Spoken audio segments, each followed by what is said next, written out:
Chapter 1: Forced Marriage. On a hot summer day, an entertainment news report was broadcast on the TV in an unmanned house in a low-rise self-built cottage in Bailan town. Jingbei City's richest man, Jo Mohan, had been missing for several months, and everyone speculated that he might have died in an accident. Jang Mian was facing sideways at the TV, which was blaring with sound, and was sitting cross-legged on the sofa, mindlessly playing with her phone, enduring her father's incessant chatter. "That Zhao kid is only 7 years older than you, but he's getting married for the second time, and his family paid 88,000 yuan in bride price. You're going to meet him today, and you're getting married this year."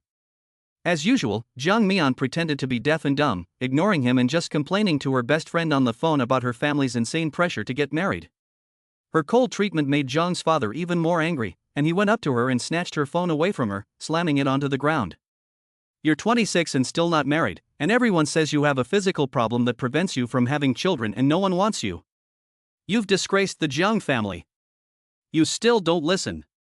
Look at Xiaolan, you were in primary school together, and she's already got triplets, all 4 years old." Jiang Mian looked at the shattered remains of the phone on the ground, listening to her father's humiliation, and she was furious.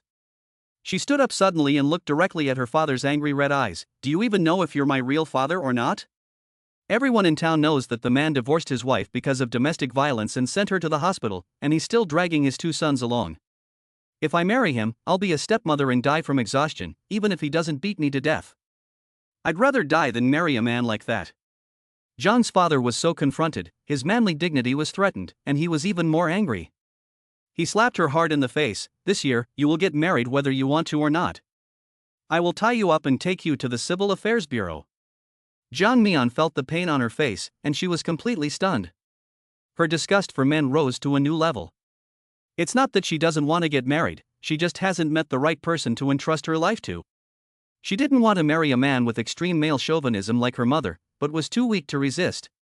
She also didn't want to be like Xiaolan, who married before the age of 20, had 3 daughters who were disliked by her in-laws, was forced to have sons, and eventually became infertile due to too many miscarriages. Everyone knew whether her father's forced marriage was for the sake of the Jiang family's reputation or for the bride price, so that her younger brother, who was still in high school, could get a wife. Jiang Mian's eyes burst with intense hatred, and she gritted her teeth and said, "Fine, let's get married. I'll do it, but don't say you regret it later." She ran into the back room, came out with the household register in her hand, and dashed past her father. The Jiang family valued sons over daughters, and Jiang Mian was never loved as a child. After finishing high school, her parents forced her to go out and work to support the family, but she ran away and borrowed money to go to college. After graduating, she had a decent, well-paid job in a big city, but her father went to the company and spoiled everything.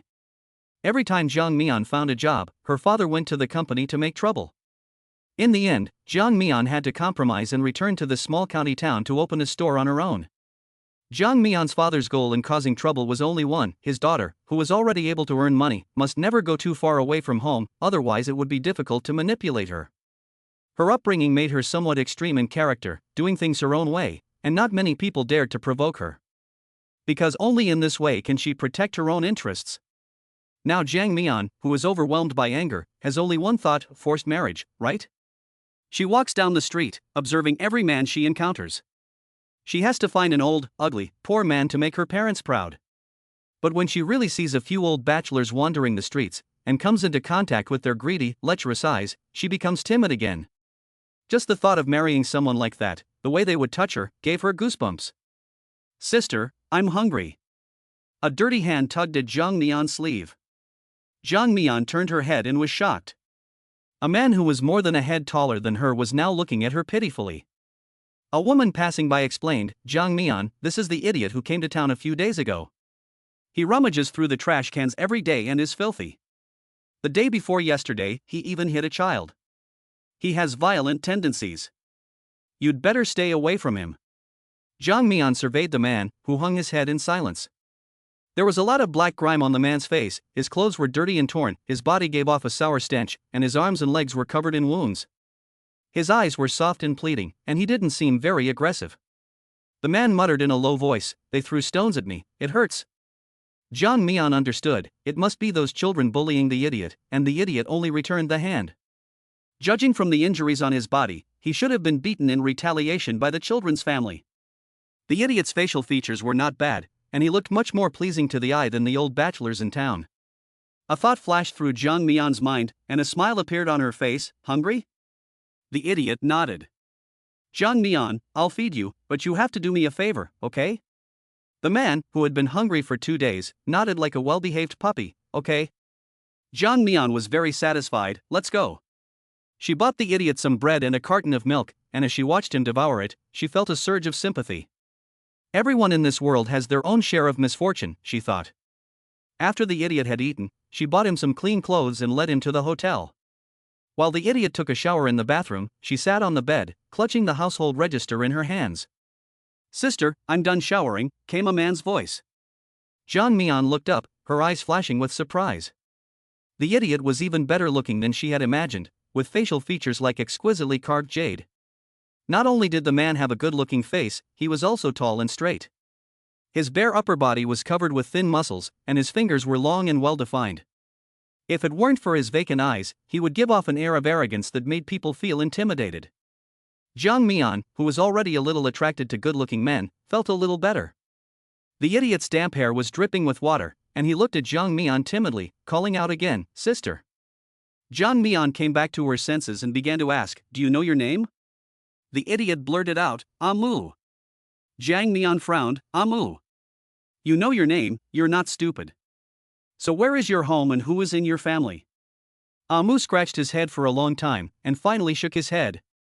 Jiang Mian took a dry towel and wiped his hair. After you help your sister will help you find your family, okay?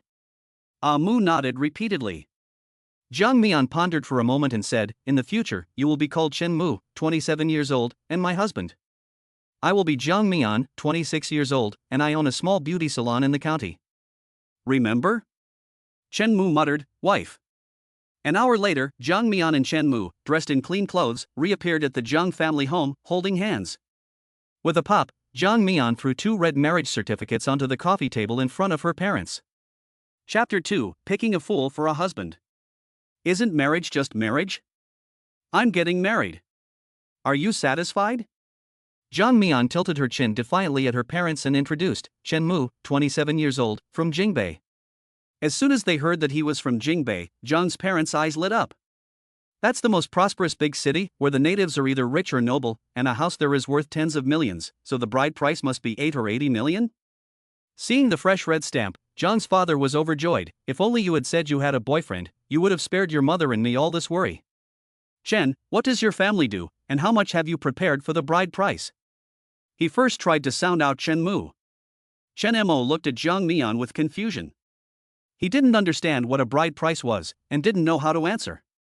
Jiang Mian also had no idea about the idiot's situation. He had just given him the identity of a Jingbei native based on his accent, and now he was talking nonsense. His family all worked, and he had 2 younger brothers and a younger sister in school. They didn't have much money, and they rented their house. They were poorer than my family, but we truly love each other, so I didn't ask for a bride price, and I won't hold a banquet. Zhang's father was anxious when he heard the poor conditions. How can this work, when Zhao's family is giving 88,000 yuan? Jiang Mian happily enjoyed her father's disappointment and flustered appearance, feigning grievance. You said it yourself, I just need to get married, and now I'm married, what are you not satisfied with? Zhang's mother looked at Amu carefully, and her face slowly grew grave. Hey, no, why does this Jin look so familiar to me? Amu was scared when she saw her staring at her, and she hung her head and hid behind Jiang Mian. Sister. As soon as she spoke, her tone of voice, like that of a 6 or 7-year-old, instantly revealed the situation. Jiang Mu finally recognized him too, and her shaking finger pointed at Amu. He's the idiot from the street. Jiang Fu also took a good look when he heard this, and realized that the young man, after washing up, was indeed the idiot who had been wandering around town for many days. He was furious. Jiang Mian, you actually married a fool. Are you trying to drive me to my grave? Jiang Mian watched him go to fetch a broom. Grabbing the marriage certificate, she pulled Amu and ran out of the house, shouting, You forced me to marry him, but he is still your son-in-law according to the law. You have to accept him as a fool. She dragged Amu for several hundred meters, and after she had shaken off her father, she laughed uncontrollably on the street, covering her stomach. Thinking about her father's face, which had turned green with anger, she felt so relieved. Jiang Mian laughed enough, her heart felt comfortable, so she got up and continued walking, not forgetting to enthusiastically introduce herself to the acquaintances she met. And Wang, this is my husband, Chen Mu. Yes, you're right, he's the idiot on the street. Uncle Chen, I'm married now. Go and ask my father for some candy. I got married today, but there won't be a banquet. But you must remember to give my father some money. In a matter of moments, everyone in town knew that Jiang Mian, the rebellious female devil of the family, had picked up a silly boy and got married. Jiang's father was so angry that he lost face and never let Jiang Mian go home again. Jiang Mian's little filial piety towards her father had long been shattered by his slap. It was just as well that she was not allowed to go home, as she didn't want to go back and listen to their gossip. That same day, she took Qinmu and went to the county seat, Lingyang County. Jiang Mian opened a small shop in the county seat, where she gave people facials, massages, manicures and eyebrow trims. She didn't earn much, but she was able to get by. Her short-term goal was to pay back the money she borrowed to open the shop, and her long-term goal was to open the shop in a prosperous city and completely escape from everything in Bailan town. She took Shen Mu with her because, on the one hand, her marriage certificate was a fake that she had paid 50 yuan to get, and in order to completely shut her parents up, she had to pretend to be a couple with Chen Mu for a while, otherwise they would be pressured to get married again if the lie was revealed.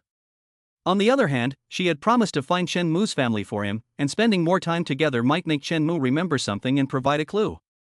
Besides, just looking at his good-looking face, she couldn't bear to abandon him on the street again as a homeless person for anyone to bully. From now on, you sleep on the sofa. Don't cross this line without my permission, got it? Jiang Mian drew a line on the floor of the small rented room. On one side was her bed, and on the other was a single sofa. Chen Mu had slept on the street for a few months, and now he was happily rolling around on the soft sofa. It feels so good, thank you, sister. Jiang Mian sighed as she looked at his dangling little legs. The sofa is too small for you, so I'll buy you a mat to sleep on the floor with. It's hot anyway, so you won't catch a cold. Chen Mu shook his head. The sofa is great, it's better than the street. The way he talks and looks makes Jiang Mian ignore his height and appearance, and she always thinks of him as a little boy of 5 or 6 years old. Now that he looks so sensible, Jiang Mian can't help but want to stroke his head. Jiang Mian raised her hand and petted him like a puppy, praising him, "You're so good." Chen Mu looked up at her and giggled. Jiang Mian tidied up the rented room a bit, took Chen Mu out to buy a cool mat and bed curtain, and then came back and covered her own bed with the curtain. She said seriously, "Little idiot, without your sister's permission, you absolutely must not lift this curtain, understand?" Chen Mu had been wandering for a few months, and for the first time, someone had been so kind to him, feeding him, giving him clothes to wear, and even giving him a place to sleep. Now, in his heart, Jiang Mian was like a female bodhisattva, and naturally, he followed her every command. Jiang Mian began to set rules. You must bathe every day, and after you bathe, you must wear clothes and pants. You can't come out naked like you did this morning. You are not allowed to run around. You don't know this place well. If you get lost, I won't be able to find you. Tomorrow I will take you to the shop. While I work, you must sit quietly. Don't make trouble and scare my customers. Do you remember? Chen Mu obediently said, "I remember." Jiang Mian took the apron and put it on. "Then you play by yourself, I will cook." Chen Mu followed her around, saying, "I'll help you." The kitchen was so small that Jiang Mian turned around and directly bumped into Chen Mu's broad and firm chest. She tilted her head and saw Chen Mu's prominent Adam's apple, and then the jawline that was so handsome it was overwhelming. She said, "Gee, what a good-looking body." Jiang Mian's face involuntarily flushed a little, and she shouted, "Don't get so close to me." She gestured with her hand, "This far, anything beyond this distance is a violation, and if you violate it, I won't want you anymore." Chen Mu was startled and quickly backed away a meter. "I won't violate it, sister, don't leave me behind." Jiang Mian was extremely satisfied when she saw his nervous expression. He was quite obedient and sensible, and although he was a fool, he was quite endearing. It was hot in the room, but she didn't even want to buy an electric fan. For her, the debt from the shop has not been repaid, and it is like a big stone weighing on her heart, making her feel uncomfortable. It is not the time to enjoy life yet, so she has to make do with what she can. After preparing a dish of vegetables and a bowl of soup, she came out of the kitchen, already sweating profusely, her collar wet. The food was all set out and ready to be eaten, but Chen Mu ran to the bathroom, and when he came out, he was holding a wet towel that he had wrung out. "Sister, wipe your sweat." Jiang Mian looked at his concerned eyes and was stunned, her nose a little bit sour. Although he was a fool, he knew how to treat people well, which was much better than those men with clear minds. He really understood. Chen Mu had a big appetite and ate the food cleanly. He also volunteered to wash the dishes. Jiang Mian was a little worried and stayed by the kitchen door, afraid that he would break the few dishes. After watching him for a few minutes, she found that although his movements were stiff, he was still quite calm, so she let her guard down. She could see that although Chen Mu was a bit of a simpleton, he had been well trained. He was polite, caring, and could do some simple household chores. After washing the dishes, Chen Mu looked up at Jiang Mian and grinned, as if to say, "I did it." Jiang Mian knew what was going on, so she patted him on the head and praised him. "That's great. You can wash the dishes from now on." Children like to be praised and perform well, so Chen Mu's smile grew even wider. Jiang Mian laughed along, and it was really convenient to have such a humanoid automatic dishwasher. She took a picture book with pictures to keep Chen Mu quiet, then sent a message to her regular customers, recommending the latest new products. When she was done, it was already 9 p.m. She took her nightgown and went to take a bath. When she came out, she walked past Chen Mu, who looked up and sniffed, exclaiming, "Sister, you smell so good." It seems to have some kind of hidden meaning for a woman to be told by a man that she smells good. Jiang Mian froze as she dried her hair, and turned to sternly warn him, "Don't sniff. And don't say things like that." Chen Mu was puzzled. Why did saying that his sister smelled good make her angry? Although he felt aggrieved, he nodded his head. The rusted iron door made a dull knocking sound. Jiang Mian frowned and looked over, but before she could say anything, Chen Mu had already run to open the door. A young man with a strong smell of alcohol stood at the door. When he saw Chen Mu, he asked unhappily, "Who are you?" Chen Mu frowned and asked him in return, "Who are you?" The man snorted, his eyes full of anger, "I'm Jiang Mian's husband." "Where did you come from, you wild man? Get out of the way and don't get in the way of us doing our business." Chapter 3, My Sister Hugged Me. Chen Muton's eyes narrowed slightly, flashing a cold light. Jiang Mian walked over and coldly said to the man at the door, "Lin Chuan, what are you doing here so late?" Lin Chuan is the landlord's nephew, and has long coveted Jiang Mian's beauty, but Jiang Mian doesn't like his scruffy appearance and has clearly rejected his advances. Lin Chuan glanced at Chen Mu, snorted, pushed him aside, and staggered over to Jiang Mian. "Who is this man, and why is he in your room? Have you two gone to bed?"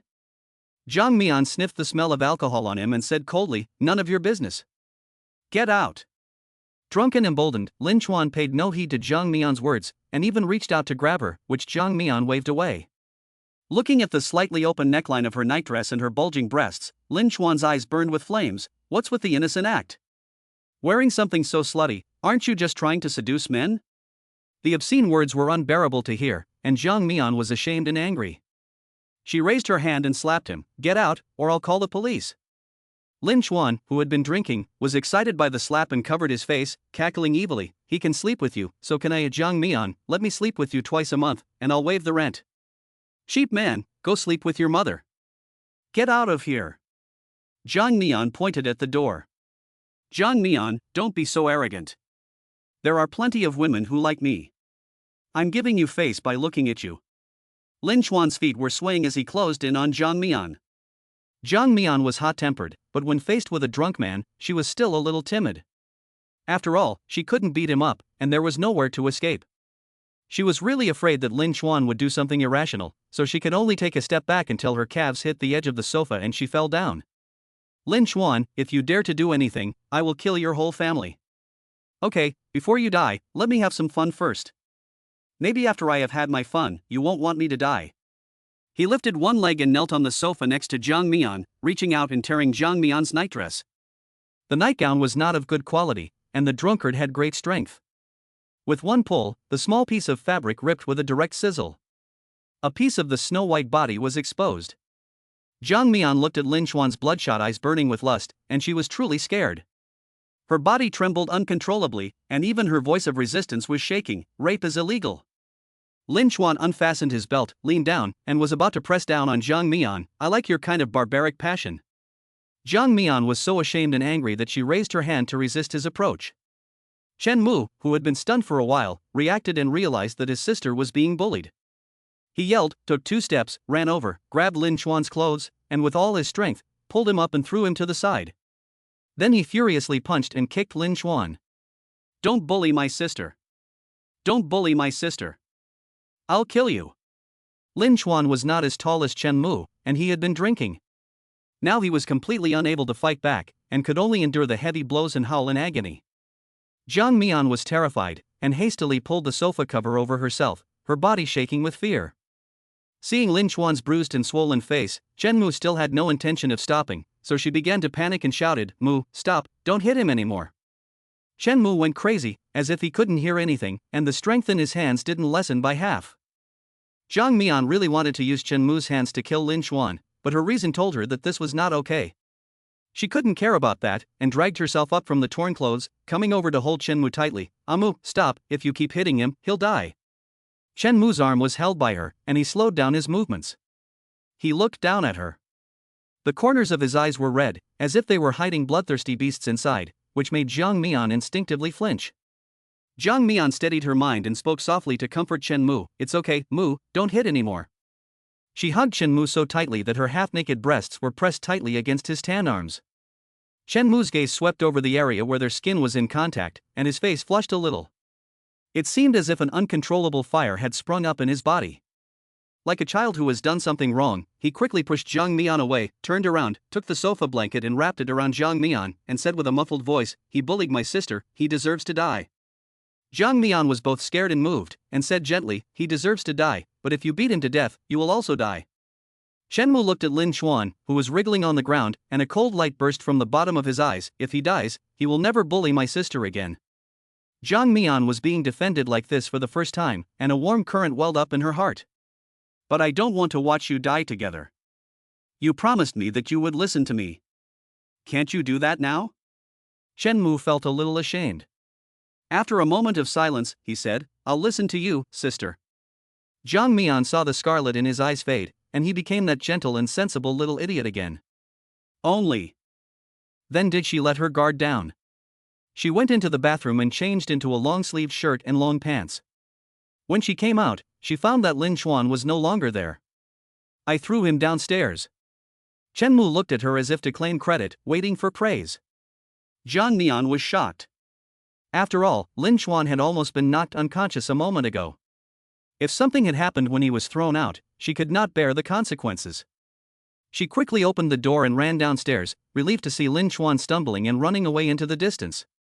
The room was dark, and Zhang Mian lay on the bed, clenching her fists tightly as tears poured down her face. If the idiot hadn't been there tonight, the consequences would have been unimaginable. No matter how domineering a woman's temperament is, she can't match a man's strength. She was really scared. Sister. Shen Mu's voice sounded. Zhang Mian sniffed, looking through the bed curtains at his silhouette outside. Her voice was slightly nasal. What's wrong? Shen Mu's tone was serious. Sister, I will protect you from now on, don't be afraid. Zhang Mian's nose once again became moist, and her words were indistinct. Silly boy, thank you. Shen Mu stammered. He said, he's your husband, is that true? No way. Zhang Mian decisively denied, he's just a scoundrel.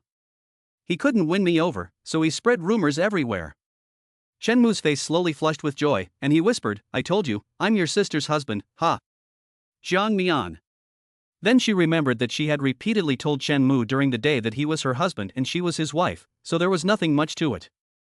She said absent-mindedly, yes, you are my husband, go to sleep. Zhang Mian fell asleep with a heavy heart. She didn't know how long it had been, but she heard a noise in the room when she was half asleep and half awake. She immediately woke up and sat up, seeing a dark figure standing in front of the bed curtain. She was so scared that she almost lost her voice. Ah. Mu? She called out tentatively. Shen Mu's voice immediately sounded, Sister. Zhang Mian's back was pressed tightly against the wall, and she was on full alert. Shen Mu was an adult man, immature in mind but mature in body, and he definitely had the desires of an adult man. She had brought him home to share a room with her, but was it really safe?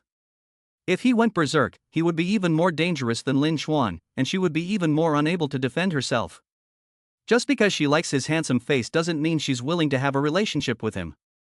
Zhang Mian swallowed, suppressed the panic in her heart, and asked, It's the middle of the night, why aren't you sleeping, just standing and sitting there? Are you peeping at your sister? The shadow outside shook its head, and replied seriously, Mu isn't peeping at your sister, it's just that it's so hot, I can't sleep. Zhang Mian let out a slow breath of relief. It was the height of summer, the house was small, and it was stiflingly hot, something she was used to, but Chen Mu wasn't. She said, Go wash your face and make do for now. We'll go buy a fan tomorrow. Shen Mu let out a sound and went to the bathroom. After a moment of rustling, he lay down on the mat again. Zhang Nian's drowsiness was interrupted, and she was now wide awake. Lying on her side, she looked through the bed curtain and said, "Chen Mu, without my permission, you are not allowed to touch me, understand?" Chen Mu remembered. Although he answered like this, thinking about the feeling of being tightly embraced by his sister before, he was a little envious. Everyone else hated him, but only his sister was willing to hug him and hold him so tightly. And his sister's body was so soft, and he really wanted to hug her again. The little idiot's mind flashed with previous images, and his face burned in the dark night. Chapter 4: The Idiot is Gone. Early the next morning, Jiang Mian rubbed her sleepy eyes and lifted the curtain to get out of bed. When her gaze fell on Chen Mu, who was sleeping on the mat in front of the bed, she yawned halfway and stopped in shock. The little idiot, there was something unusual about his pajamas. Jiang Mian was so scared that she fell back onto the bed, blushing. Although Mu was not fully intelligent, it was still quite embarrassing for a man and a woman to be alone together and for this to happen. She held her breath and got out of bed to wash up. When she came out of the bathroom, she saw Chen Mu rolling up the mat and putting it away. When Chen Mu saw her, his face instantly flushed, and he hurriedly held the curtain in front of him. Jiang Mian understood at a glance, and she was slightly startled. Does this kid know that's something to be ashamed of? Is he really stupid or just pretending? She coughed lightly and pretended to be calm as she tested the waters. Chen Mu, give me the mat. Chen Mu shook his head and still held the mat in front of him, his head hanging even lower. Jiang Mian became fierce. Why won't you give it to me? You have to answer when your sister asks you a question, or else I don't want you anymore. The words "I don't want you anymore" were too devastating for Chen Mu, who had been living rough for months and had only had a good day. He hurriedly handed Jiang Mian the mat, slightly leaning to the side, not daring to face her directly or look at her. Jiang Mian asked directly, "What's going on?" She needed to know if Chen Mu really understood before she could judge whether she would be safe if he stayed. Chen Mu's eyes darted away, and his voice was very small. "I don't know." He looked like he was about to cry. "I'm so scared." Jiang Mian looked at him in this state, but almost laughed out loud. She leaned closer to him, looked at his frightened and evasive eyes, and comforted him. "This is normal, you don't need to be shy." Chen Mu's face was as red as if it was going to bleed, and he hurriedly said, "It wasn't like this before." Jiang Mian said, "Go to the bathroom, take a cold shower and come back out." Chen Mu fled into the bathroom. When he came out, he had finally returned to normal. Jiang Mian felt that she needed to give him a science lesson about physiology, so she sat upright in front of him, her tone serious and solemn. "Mu, this is a very normal thing, you don't need to feel shy." She explained for a long time before Chen Mu nodded with a look of understanding, relieved that she was not a pervert. Jiang Mian made breakfast, and Chen Mu earnestly watched her while she cooked. After they had eaten together, she led Chen Mu towards the police station. Now that the whole country was connected online, perhaps the police station could find Chen Mu's family by checking his portrait or fingerprints. When they arrived at the door of the police station, Jiang Mian explained their purpose to the guard, and they were about to go in with Chen Mu when she looked back and saw that the idiot was gone. Thinking that she had lost him, Jiang Mian's heart skipped a beat and she became frightened. This county town was not like Bailan town, it was full of people and complicated, and if a bad person abducted him, the consequences would be unimaginable. Jiang Mian ran in a panic while screaming for Chen Mu at the top of her lungs, her mind full of bloody images of the idiot being dragged away and his organs being removed. Unfortunately, after searching for a long time, she still couldn't find anyone, and her clothes had long since become soaked with sweat. Her heart grew more and more panicked and scared. If Chen Mu really was abducted by a bad person because she got lost after bringing him to the county seat, she would never be able to make up for this mistake no matter how hard she tried. With her last bit of hope, she walked towards her rented room. As soon as she got upstairs, she saw a big guy sitting in front of the door with his arms around his knees. Jiang Mian's heart, which had been racing all day, slowly returned to its normal position, and she took 2 steps at a time up the stairs. "Where have you been? I told you to follow me. Why did you run off?" She reached out and started to pound Chen Mu indiscriminately. She was really scared, and now she was hitting him hard, but Chen Mu didn't even try to dodge. "You're so disobedient, I don't want you anymore." Chen Mu hung his head and didn't dare to speak, looking at Jiang Mian's red-rimmed eyes. "You know how to get back here." Chen Mu muttered, "There's a kiosk downstairs, I remember." Jiang Mian was at a loss for words, and found that she simply could not communicate with him. He either didn't answer when he should have, or answered enthusiastically when he shouldn't have. Chen Mu looked at her timidly, pulled her skirt and shook it gently, calling out to her carefully, "Sister, don't be angry." Jiang Mian looked at his pitiful appearance, crossed her arms and took a few deep breaths before opening the door and letting him in. We said we'd take you to your family today. Why did you run away? Chen Mu's fingers fidgeted nervously. They're bad people. Jiang Mian frowned. Who are the bad people? Chen Mu, the uncle with the hat. The policeman? Jiang Mian patiently explained. They're good people, they can help you find your mom and dad. Next time you run away, you'll be caught by the bad people, and they'll either cut you open and take your organs to sell for money, or break your legs so you can beg on the street. Seeing Chen Mu, who was silent and looked full of grievances, she lowered her voice considerably and said slowly, Sister is also a bad person. You were tricked into marrying me with just one piece of bread. Mu, don't trust people easily. There are a lot of bad people in this world. Chen Mu looked up. You're not a bad person, and I'm willing to marry you. Jiang Mian looked at his serious expression and laughed. You don't even know what marriage is, and you're already willing to do it? If you weren't out of your mind, you wouldn't be willing. Chen Mu shook his head. My sister is so good to me, I'm willing to do anything. Jiang Mian was a lot less angry, and her tone was a bit gentler. Okay, let's go to the police station again later, and this time, don't run away, okay? Chen Mu's face looked difficult again, and he was still scared. No, they beat me. No matter how Jiang Mian comforted and cajoled him, he just wouldn't go to the police station. Jiang Mian could do nothing with him and could only think of a long-term plan. She had previously run too hot, and now she habitually used her hands to fan the air by tugging at the collar. She saw Chen Mu's eyes fall on her breasts, his mouth slightly open, as if he wanted to say something but couldn't. Jiang Mian looked down in confusion and realized that her sweat-soaked white t-shirt was sticking to her body. She slapped Chen Mu's head. Little pervert, where are you looking? Chapter 5, You're My Wife. Chen Mu covered his head. My sister's clothes are wet, I'm going to change, I don't want to catch a cold. Jiang Mian realized that she had misunderstood him. A smile curved her lips as she turned around and took out clean clothes from the closet. You're quite considerate. After lunch, she took Chen Mu to open the shop. Her shop was just a few hundred meters down the street from the rented room. The shop was not very big, with 2 beauty beds and a lot of beauty and nail care products inside. Jiang Mian said to Chen Mu as she organized the goods, you must not touch anything in the shop, and you must not speak when customers come in. There is a TV here, so if you get bored, just watch TV. Chen Mu nodded understandingly. Soon a customer came in, and Jiang Mian greeted her with a smile. Sister Hui, would you like a manicure or a facial today? We have a new mask that is very hydrating, would you like me to try it on you? The woman, Hui Jia, looked over at Chen Mu, who was sitting obediently to one side, and was captivated by his gaze. Wash your face. Okay, have a seat, I'll get ready. Jiang Mian went to get the face washing products that belonged to Hui Jia, and prepared everything she needed for the face massage. Hui Jia looked at Chen Mu, who had an outstanding appearance, and asked, Are you Zhang's boyfriend? Chen Mu shook his head and said seriously, I'm her husband. Sister Hui was so surprised that she opened her mouth slightly. You're married? She turned her head and shouted at Jiang Mian, Jiang, half a month ago I said I would introduce you to my nephew, and you said you weren't in a hurry, and now you're getting married? I take such good care of your business, no one else does. If you don't tell me the truth, I won't come next time.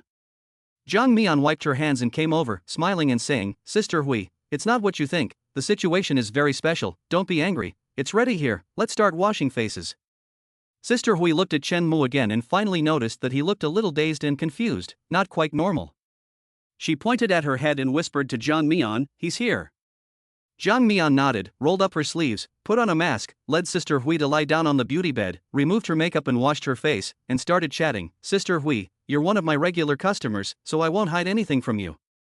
When I went home this time, my parents were pushing me so hard that I got angry and deliberately found this man. Sister Hui opened her eyes and sighed with regret. Oh, how can you do that in anger? What do you want? My nephew has a job, he's good-looking, and he's an only child. Jiang Mian said helplessly, I still owe money from opening this shop. I really never thought I would get married so soon. I was so angry yesterday. My father wants to marry me off to a man who was abusive, has been married before, and has 2 children. Look, my face is still swollen, right? My father hit me. If it hadn't come to this, I would never have married a fool. There was indeed some redness and swelling on her face, and faint palm prints could be seen. Sister Hui sighed for her as a fellow woman. You're such a good girl, and you've really been messed up by your parents. You were too young, too impulsive to do something like this. Look at you, dragging around such a man in the future, life is going to be hard. Jiang Mian carefully washed her face. Every family has its own problems. Now it's fine, my father has said that I should never go home, and that's a relief for me, a good thing. The fact that she and Shen Mu were married for show was something she knew only to herself and didn't need to tell anyone else. Now she was telling Hui all this, but it was just a business tactic. Appropriate small talk when serving customers, especially about family matters, could bring the two sides closer and increase the customer repurchase rate. She had been alone in society for many years, struggling to survive, and had formed the habit of speaking half-truths. She didn't feel there was anything wrong with it, as long as she didn't do anything to hurt others. After applying the mask, Jiang Mian's hands and neck were sore. She turned her head and instructed Chen Mu, who was watching TV nearby, to pour Hui a glass of water. Chen Mu quickly stood up and poured a glass of water and brought it over. Jiang Mian stood up and taught him, Hui is lying down and can't get up easily, so she needs a straw to drink.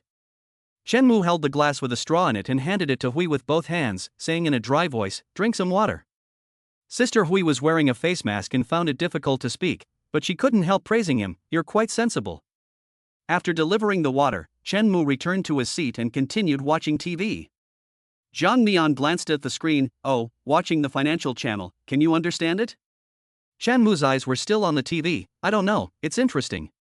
He was very familiar with the questions asked by the host, as if the answers were on the tip of his tongue, but he just couldn't spit them out. This feeling was very uncomfortable. Chen Mu had good judgment. After Jiang Mian taught him once, whenever he saw a guest applying a facial mask, he would bring water over. Jiang Mian was secretly surprised and a little happy. She couldn't help thinking that although Amu's intelligence was not as good as an adult's, he was very smart, obedient, and protective of her. Even if he really became her husband, there would be nothing bad about it. After all, there were so many men in the world with normal intelligence, and not all of them would be as good to her as Amu was. In life, the most important person to please is oneself. As for the opinions of others, they cannot be used to make a living. Whenever she was happy, she would praise Chen Mu, and whenever Chen Mu was praised, he would work even harder. The two got along quite well. It was already past 8 p.m. when the last customer left. Jiang Mian cleaned up the shop while Chen Mu helped her. Jiang Mian saw that he was very smart, so she simply gave him the task of sweeping and mopping the floor while she calculated today's receipts. Judging from the current state of business, she will be able to pay off her debts in a year and a half. Then, after working for 2 more years, she will be able to rent a shop in the city and expand her business. There is hope for the future. Jiang Mian has been poor, suffered, and made compromises. She vows to live her life on her own terms and take control of her destiny. After tidying up the shop, they walk home carrying the new electric fan they bought. Jiang Mian looks up and notices Chen Mu staring at her intently with a smile in his eyes as he cradles the fan. Being looked at intently by such a good-looking man, Jiang Mian still blushed a little and her heart pounded, even though she knew that he was mentally disabled. She asked, "Why are you looking at me?" Shen Mu answered seriously, "You look good, sister." "Not as good as you." Jiang Mian was amused and praised, "You did a great job today, the customers really like you." "Nonsense, what woman wouldn't like such a good-looking guy who can serve tea?" Chen Mu blushed with pleasure when he was praised. The two of them walked slowly home, and Jiang Mian said, "But you have to be more polite. When you see a customer, you have to call her sister." Chen Mu's little mouth called out, "Sister," and those customers would be so happy they would fly into the sky. Maybe they could even use this to boost their spending power. Jiang Mian's abacus was clicking away, thinking about the sight of a mountain of gold in the future, and her face was already beaming with a smile. Shen Mu said seriously, "They are sisters, and you are the wife." Chapter 6, Whoever touches you, I'll hit them. Shen Mu, holding an electric fan, looked a little ridiculous. Jiang Mian laughed and said, "Silly, we're not really husband and wife, it's fake." Shen Mu shook his head, "It's real, you said so, with proof." Jiang Mian had repeatedly told him yesterday that no matter who asked, they would insist that they were husband and wife. She didn't think he would be so stubborn about it. Jiang Mian didn't explain too much, okay, it's real. After taking a shower when they got home, Jiang Mian sat cross-legged on the sofa and watched Shen Mu spread out the mat. Shen Mu stopped what he was doing, turned to look at her, and shook his head. "Jiang Mian, so is your home here?" Shen Mu shook his head again, "I fell into the water and lost a lot of blood. My head hurts so much, I can't remember." He touched his head. There is a river that crosses through the city of Linyang, and it crosses several counties. Occasionally, cruise ships pass through. Chen Mu did not have a local accent, so it was probably a foreigner who got off a passing cruise ship and hit his head. Jiang Mian came to this helpless conclusion and waved at him. Chen Mu moved in front of her. Jiang Mian gently parted his hair and sure enough, she saw a scar wound on his head. She rubbed his head. Does anyone else in your family remember? Dad? Mom? Brother, sister, or something? Chen Mu shook his head, headache. Jiang Mian sighed, forget about it then. We'll take our time looking. I'll definitely help you find your family. A man as nice as this must have family who are worried sick about him. The next day, Jiang Mian went to the shop at 7 o'clock. The new goods had arrived, and she had to go early to check them. The delivery driver parked in front of the shop, gave Jiang Mian the goods list, and then stood smoking with the hazard lights on. His eyes wandered over Jiang Mian's curvy body, flashing a green light. Boss Jiang, give me a chance, and you won't have to unload the goods yourself in the future, he said, joking with a smirk. Jiang Mian had heard these words so many times that she could hear the calluses forming on her ears. The driver spat out smoke at her. Look at it, in the heat of the day, a woman carrying such heavy things, how tired she must be, it makes me feel bad just watching. Jiang Mian concentrated on counting the goods and ignored him. The driver really enjoyed the conversation. I earn a lot, over 10,000 yuan a month, which is considered middle to upper class in this area, more than enough for you, right? His eyes locked on Jiang Mian's full breasts. Jiang Mian finished packing the goods, put the invoice in her apron pocket, and looked at him coldly. Do you believe I will report to your company that you were sexually harassing me? Jiang Mian often makes jokes, but only with women. With men, she is always very serious and never gives them any signals that could be misinterpreted. Not with Lin Xuan, and not with the driver in front of her. The driver doesn't take her threats seriously. Don't put labels on me, I didn't do anything, don't frame me. Jiang Mian carried the boxed goods into the store. Chen Mu, who was inside polishing the shelves, saw this and immediately dropped the towel, walked over and took the box. With his help, Jiang Mian's hands loosened, and her heart followed suit, becoming happy. She pointed to the shelves in the back and said, put it over here. Chen Mu put it away and came out with her. Jiang Mian instructed, these all need to be carried in, so handle them with care. The driver's eyes went wide when he saw the tall and imposing Chen Mu. Who is he? Jiang Mian answered to shut him up, my husband. Chen Mu's lips curled up happily, and he really liked hearing Jiang Mian introduce herself like that. The driver couldn't believe his eyes. How could this be? Jiang Mian threatened him, if you dare to speak to me impolitely again, I'll tell my husband to cut you. When Chen Mu didn't speak, no one could detect that he had intellectual problems. The driver looked at his huge frame and swallowed, only to say stubbornly, I'm not afraid of him. He said this, but after that he didn't dare say anything more. After Chen Mu moved the goods a few times, the driver sensed that there was something wrong with him. This tall man looked silly when he smiled at Jiang Mian. After Jiang Mian went in, the driver said to Chen Mu, are you stupid? Chen Mu looked up, you're the stupid one. This opened his mouth and confirmed his identity as a fool. The driver couldn't stop laughing, as if he had seen a big joke. It turned out that he was a fool, so what was there to be afraid of? When Jiang Mian came out, he mocked, Boss Jiang, I thought you had high standards, but you ended up with a fool. Jiang Mian said coldly, it's not even your turn to be a fool, and you can actually laugh about it. The driver's face darkened for a moment. Being humiliated by a woman made his body boil with anger. When Jiang Mian bent over with her back to him to hug the suitcase, his hand stroked Jiang Mian's butt. Jiang. Mian was startled and immediately straightened up, her face full of anger. What are you doing? The driver said with a smile, can a fool do what happens in bed? Do you want me to do it for him? As soon as he finished speaking, a dark shadow flew in front of his eyes. Before he could react, he received a hard kick in the abdomen. The force was so great that it made him take a few steps back. Don't touch her. Chen Mu stood in front of Jiang Mian and looked at the driver coldly. Kicked by a fool, the driver's face was disgraced, and he was furious. He pounced on Chen Mu and fought back. Chen Mu's brain was not working well, but his hands and feet were agile, and it seemed from the way he fought that he had practiced. In less than half a minute, the driver was on the ground with his face deformed by Chen Mu's kick. Jiang Mian, who had come to her senses, knew that Chen Mu had gone berserk again, and quickly held his arm. It's okay, it's okay. Stop fighting. Chen Mu turned his head and looked at her, obediently withdrawing his foot. The driver wailed for a long time, and then drove off, leaving a harsh threat, you just wait and see. Jiang Mian had originally planned to report the driver to his company, but now that Chen Mu had taken the first move, she was afraid that if she reported him, Chen Mu would suffer the consequences, so she gave up. After moving the remaining goods into the small warehouse in the back, she asked Chen Mu seriously, "Why did you hit that person again?" Chen Mu saw that she was angry and a little scared, but he still held his head high and said with justification, "He touched you, so he deserved it." Jiang Mian whispered, "But you can't hit people either.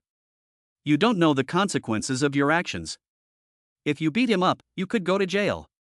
Do you understand?" Chen Mu repeated his words, "I can't touch you, and neither can he. If anyone dares to touch you, I'll hit them." Chapter 7, Thinking of You. Jiang Mian was so angry that she turned her head away, unable to reason with him. Chen Mu looked at her carefully and said, "My sister said not to touch or think about him, so why should he?" Jiang Mian understood what he meant. Why should other men not have to obey the rules she had set? She softened her tone and said solemnly, "Listen carefully. In the future, without my permission, you are not allowed to hit anyone, or you will be locked up in a mental hospital and never see me again." "Don't you want to see me?"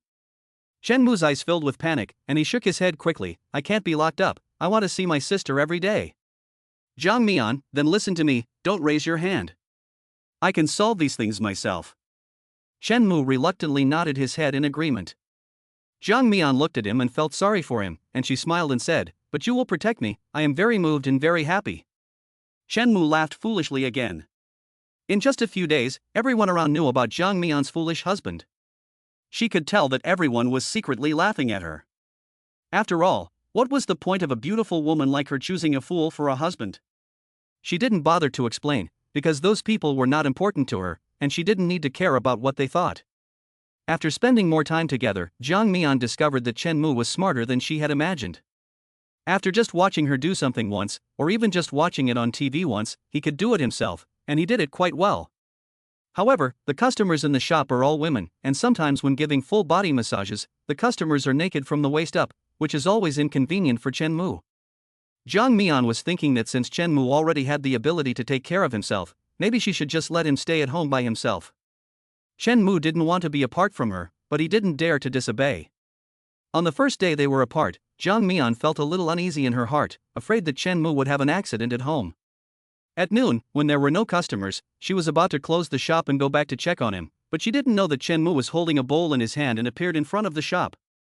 Jiang Mian looked at him in surprise. "What's in the bowl?" Chen Mu's eyes were full of joy when he saw her. "I brought you lunch." He took off the bag covering the bowl, and inside was a full bowl of food. Jiang Mian, who had been hungry for a long time, was so surprised that she didn't know what to say. "You made it?" Chen Mu nodded like he was taking credit. "There were vegetables in the fridge, so I made it." Eating the ready-made meal, Jiang Mian's nose grew moist. It felt really good to be taken care of. While she ate, she said, "Don't do it again in the future, it's not safe to use electricity and fire at home, don't set the house on fire." Chen Mu said seriously, "I'll be very careful.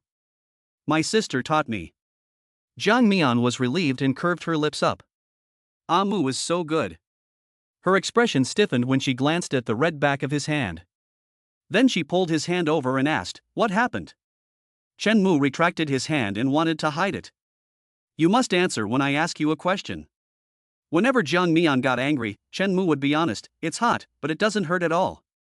Jiang Mian muttered stupid under her breath, and touched it gently with the pad of her finger. Chen Mu couldn't help but let out a cry. Jiang Mian looked up, still saying it doesn't hurt? She stood up, "Sit here and don't move." A few minutes later, she returned with a tube of ointment in her hand, unscrewed the cap and squeezed out a small lump, pulled Chen Mu's hand over and placed it on her knee, carefully rubbing it on the reddened skin. Chen Mu watched her as she bent her head intently, and an inexplicable emotion welled up in his heart. He couldn't describe it, but there was only one feeling: his sister cared for her, and he wanted to be with her forever, to always have her goodwill. Jiang Mian finished applying the medicine and looked at him. "What are you smirking about?" "Chen Mu, those people threw stones at me and robbed me, only my sister is good to me." Jiang Mian put the ointment away. "Because you are also good to me, you are not allowed to do this next time." Chen Mu's gaze is glued to her. "I'll be careful next time and won't hurt myself." Jiang Mian, stubborn. It's just dark at night when Jiang Mian sees Chen Mu running over again, skipping and jumping. "Sister! I've come to pick you up." He looks so excited, as if he's been waiting a long time for this moment. Jang Mian is worried that he will get lost at night, but seeing his excited face, she can't bear to scold him. As soon as you finish packing, we can go home. Now that there were no customers in the shop, Jang Mian took stock of the goods, and Chen Mu helped clean up the shop before they went home together. Jang Mian looked at the two shadows walking side by side under the street lamp and had the illusion that they were a couple taking a walk. Why did you think of coming to pick me up? Chen Mu blurted out, I missed you. Jang Mian froze for a moment, and her voice became a little heavier. I told you not to miss me. Chen Mu was silent for a while, muttering, I just want to, it's hard to be alone. Jang Mian understood this attachment to her. Chen Mu was like a stray dog that had been picked up and taken home, and he only had Jang Mian as his owner. Of course he would miss her and long for her when he couldn't see her. When he got home, Jang Mian felt that something was wrong in the room. It was clean and tidy, completely different from the mess when she left in the morning. With a smile on her face, she looked up at Chen Mu. Did you clean the house? Chen Mu nodded proudly. I can sweep the floor and mop the floor. He pointed his hand towards the balcony and said, I also did the laundry. Jang Mian looked over and her face instantly changed. With some embarrassment, she said angrily, Who told you to do my laundry? The big bra and small underwear she forgot in the bathroom after taking a shower last night were swaying in the wind on the clothesline. Jang Mian walked a few steps over and put the underwear away and threw it into the drawer of the closet. Don't touch my clothes. Chen Mu had just been praised, but now he was scolded. Not knowing why, he explained, my sister's clothes are dirty, I can wash them clean. Jang Mian knew she couldn't argue with a man whose intelligence was that of a young child.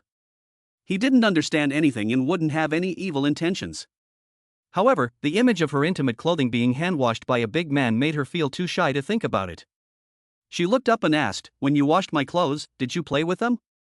Or, did you smell them? She often saw on the news that some old perverts did such dirty things by stealing women's clothes. Chen Mu was so attached to her, would he? Chen Mu shook his head with innocent eyes. Do you want to smell it to see if it's clean? Next time I will definitely smell it. Jang Mian tapped her head in silence and solemnly said, Next time, don't wash it, don't smell it, and don't play with it. Although Jang Mian had given orders not to let Chen Mo do anything, he was rebelling in a small way. The next day at noon, he went to deliver the food again, carrying the lunchbox. Jang Mian finally didn't say anything more. Your cooking is not bad, you could have cooked before, right? Jang Mian even praised him. When it came to the past, Chen Mo's eyes were vacant. I don't know, I think so. Jang Mian. A woman's voice rang out. Jang Mian immediately put down the bowl and chopsticks, stood up and went out to greet her, Sister Zhou. This Sister Zhou is the landlord of this shop. It's not yet rent day, and her appearance makes Jang Mian feel a little uneasy. Sister Zhou, why are you here today? Sister Zhou glanced around the shop and said, I'm telling you in advance that the monthly rent will increase by 1,000 yuan next quarter. You should decide whether to continue renting or move out. Chapter 8, Falling in Love? Rent increase? Jang Mian panicked. The rent for this small shop was not cheap, and already accounted for a large part of the expenses. What would happen if it increased again? Sister Zhou, we signed a contract, and it was agreed that the rent would not increase for 3 years. Facing the landlord, Jang Mian was unhappy about the rent increase, but she could only put on a smile. Sister Zhou had no expression on her face, and she didn't give any face at all. Go out and ask, which shop around here hasn't increased their rent? I've given you 2 months, which is already very generous. You decide whether you want to continue renting or not. With that, she turned around and left. Jang Mian stood in front of the shop, looking miserable.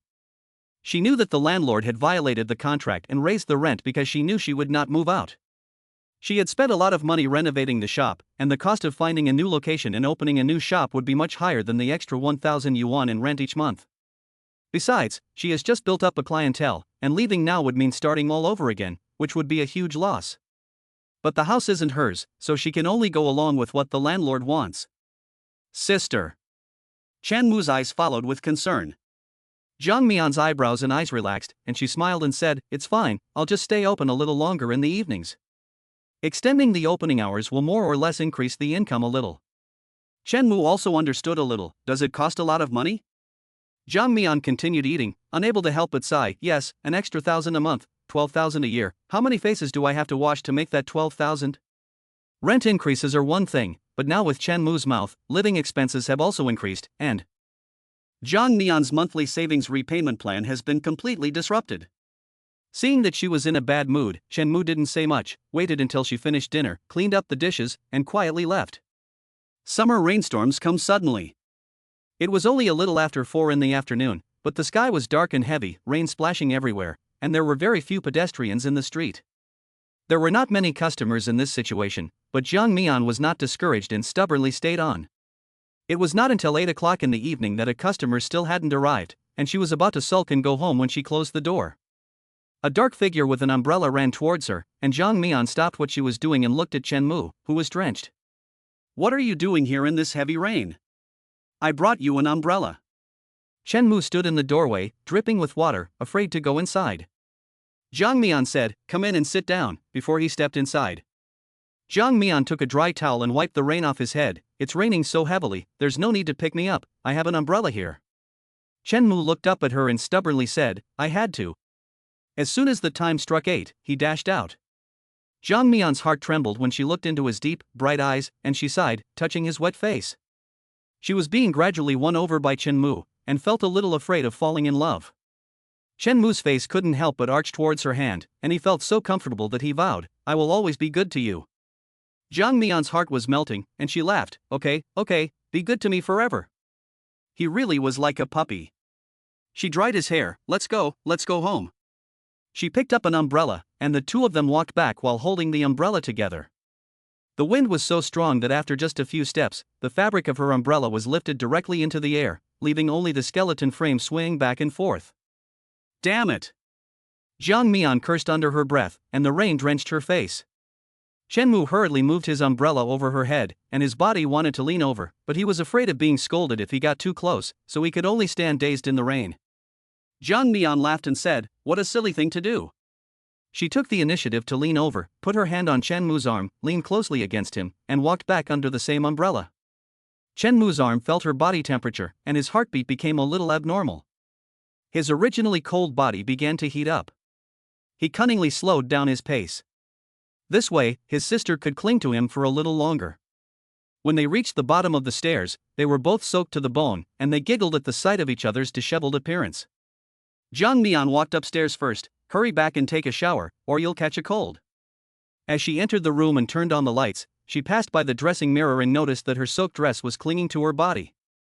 The curves of her plump buttocks and slender waist were too obvious, and the color of her black underwear was clearly visible. Instinctively, she looked behind her at Chen Mu, and noticed that he had panicked and looked away. Jiang Mian frowned. This guy was peeping at her. Perhaps it was because she had been on her own for many years, and for the first time she was being taken care of in every detail, and treated like a treasure in the palm of someone's hand. She liked Chen Mu. This kind of liking did not reach the level of romantic love between a man and a woman, but it was definitely not just that of ordinary friends. Now being looked at like this by a man, Jiang Mian's heart also began to beat unusually. Chen Mu's clothes were also wet, and the thin t-shirt showed off his perfect figure, the lines of his abdominal muscles exuding a strong masculine charm. Jiang Mian felt like she must be crazy, otherwise why did she reach out and touch Chen Mu's Adam's apple? As soon as her fingertips touched it, it moved a few times. "Sister." As soon as Chen Mu opened his mouth, the beautiful images in Jiang Mian's mind were washed away. She withdrew her hand. "Go take a shower." Chen Mu was greedy for her touch and, seeing her withdraw her hand and sulk, said, "Sister, you go first." Jiang Mian didn't argue with him, grabbed her pajamas and went into the bathroom first. Chen Mu looked at the blurred figure printed on the glass door and looked down at himself. "It's not morning yet, why is it standing up? My sister will be angry when she sees it." Chen Mu panicked and held it down, trying to make it stop, but the sound of the shower and the swaying black shadow from the bathroom made it completely uncontrollable. Chen Mu was so scared that he was about to cry. He quickly pulled open the drawer and took out the scissors inside and hid them under the flower pot on the balcony. "My sister can't cut them off for me." Jiang Mian had just come out of the bathroom when Chen Mu rushed in, hugging his clothes.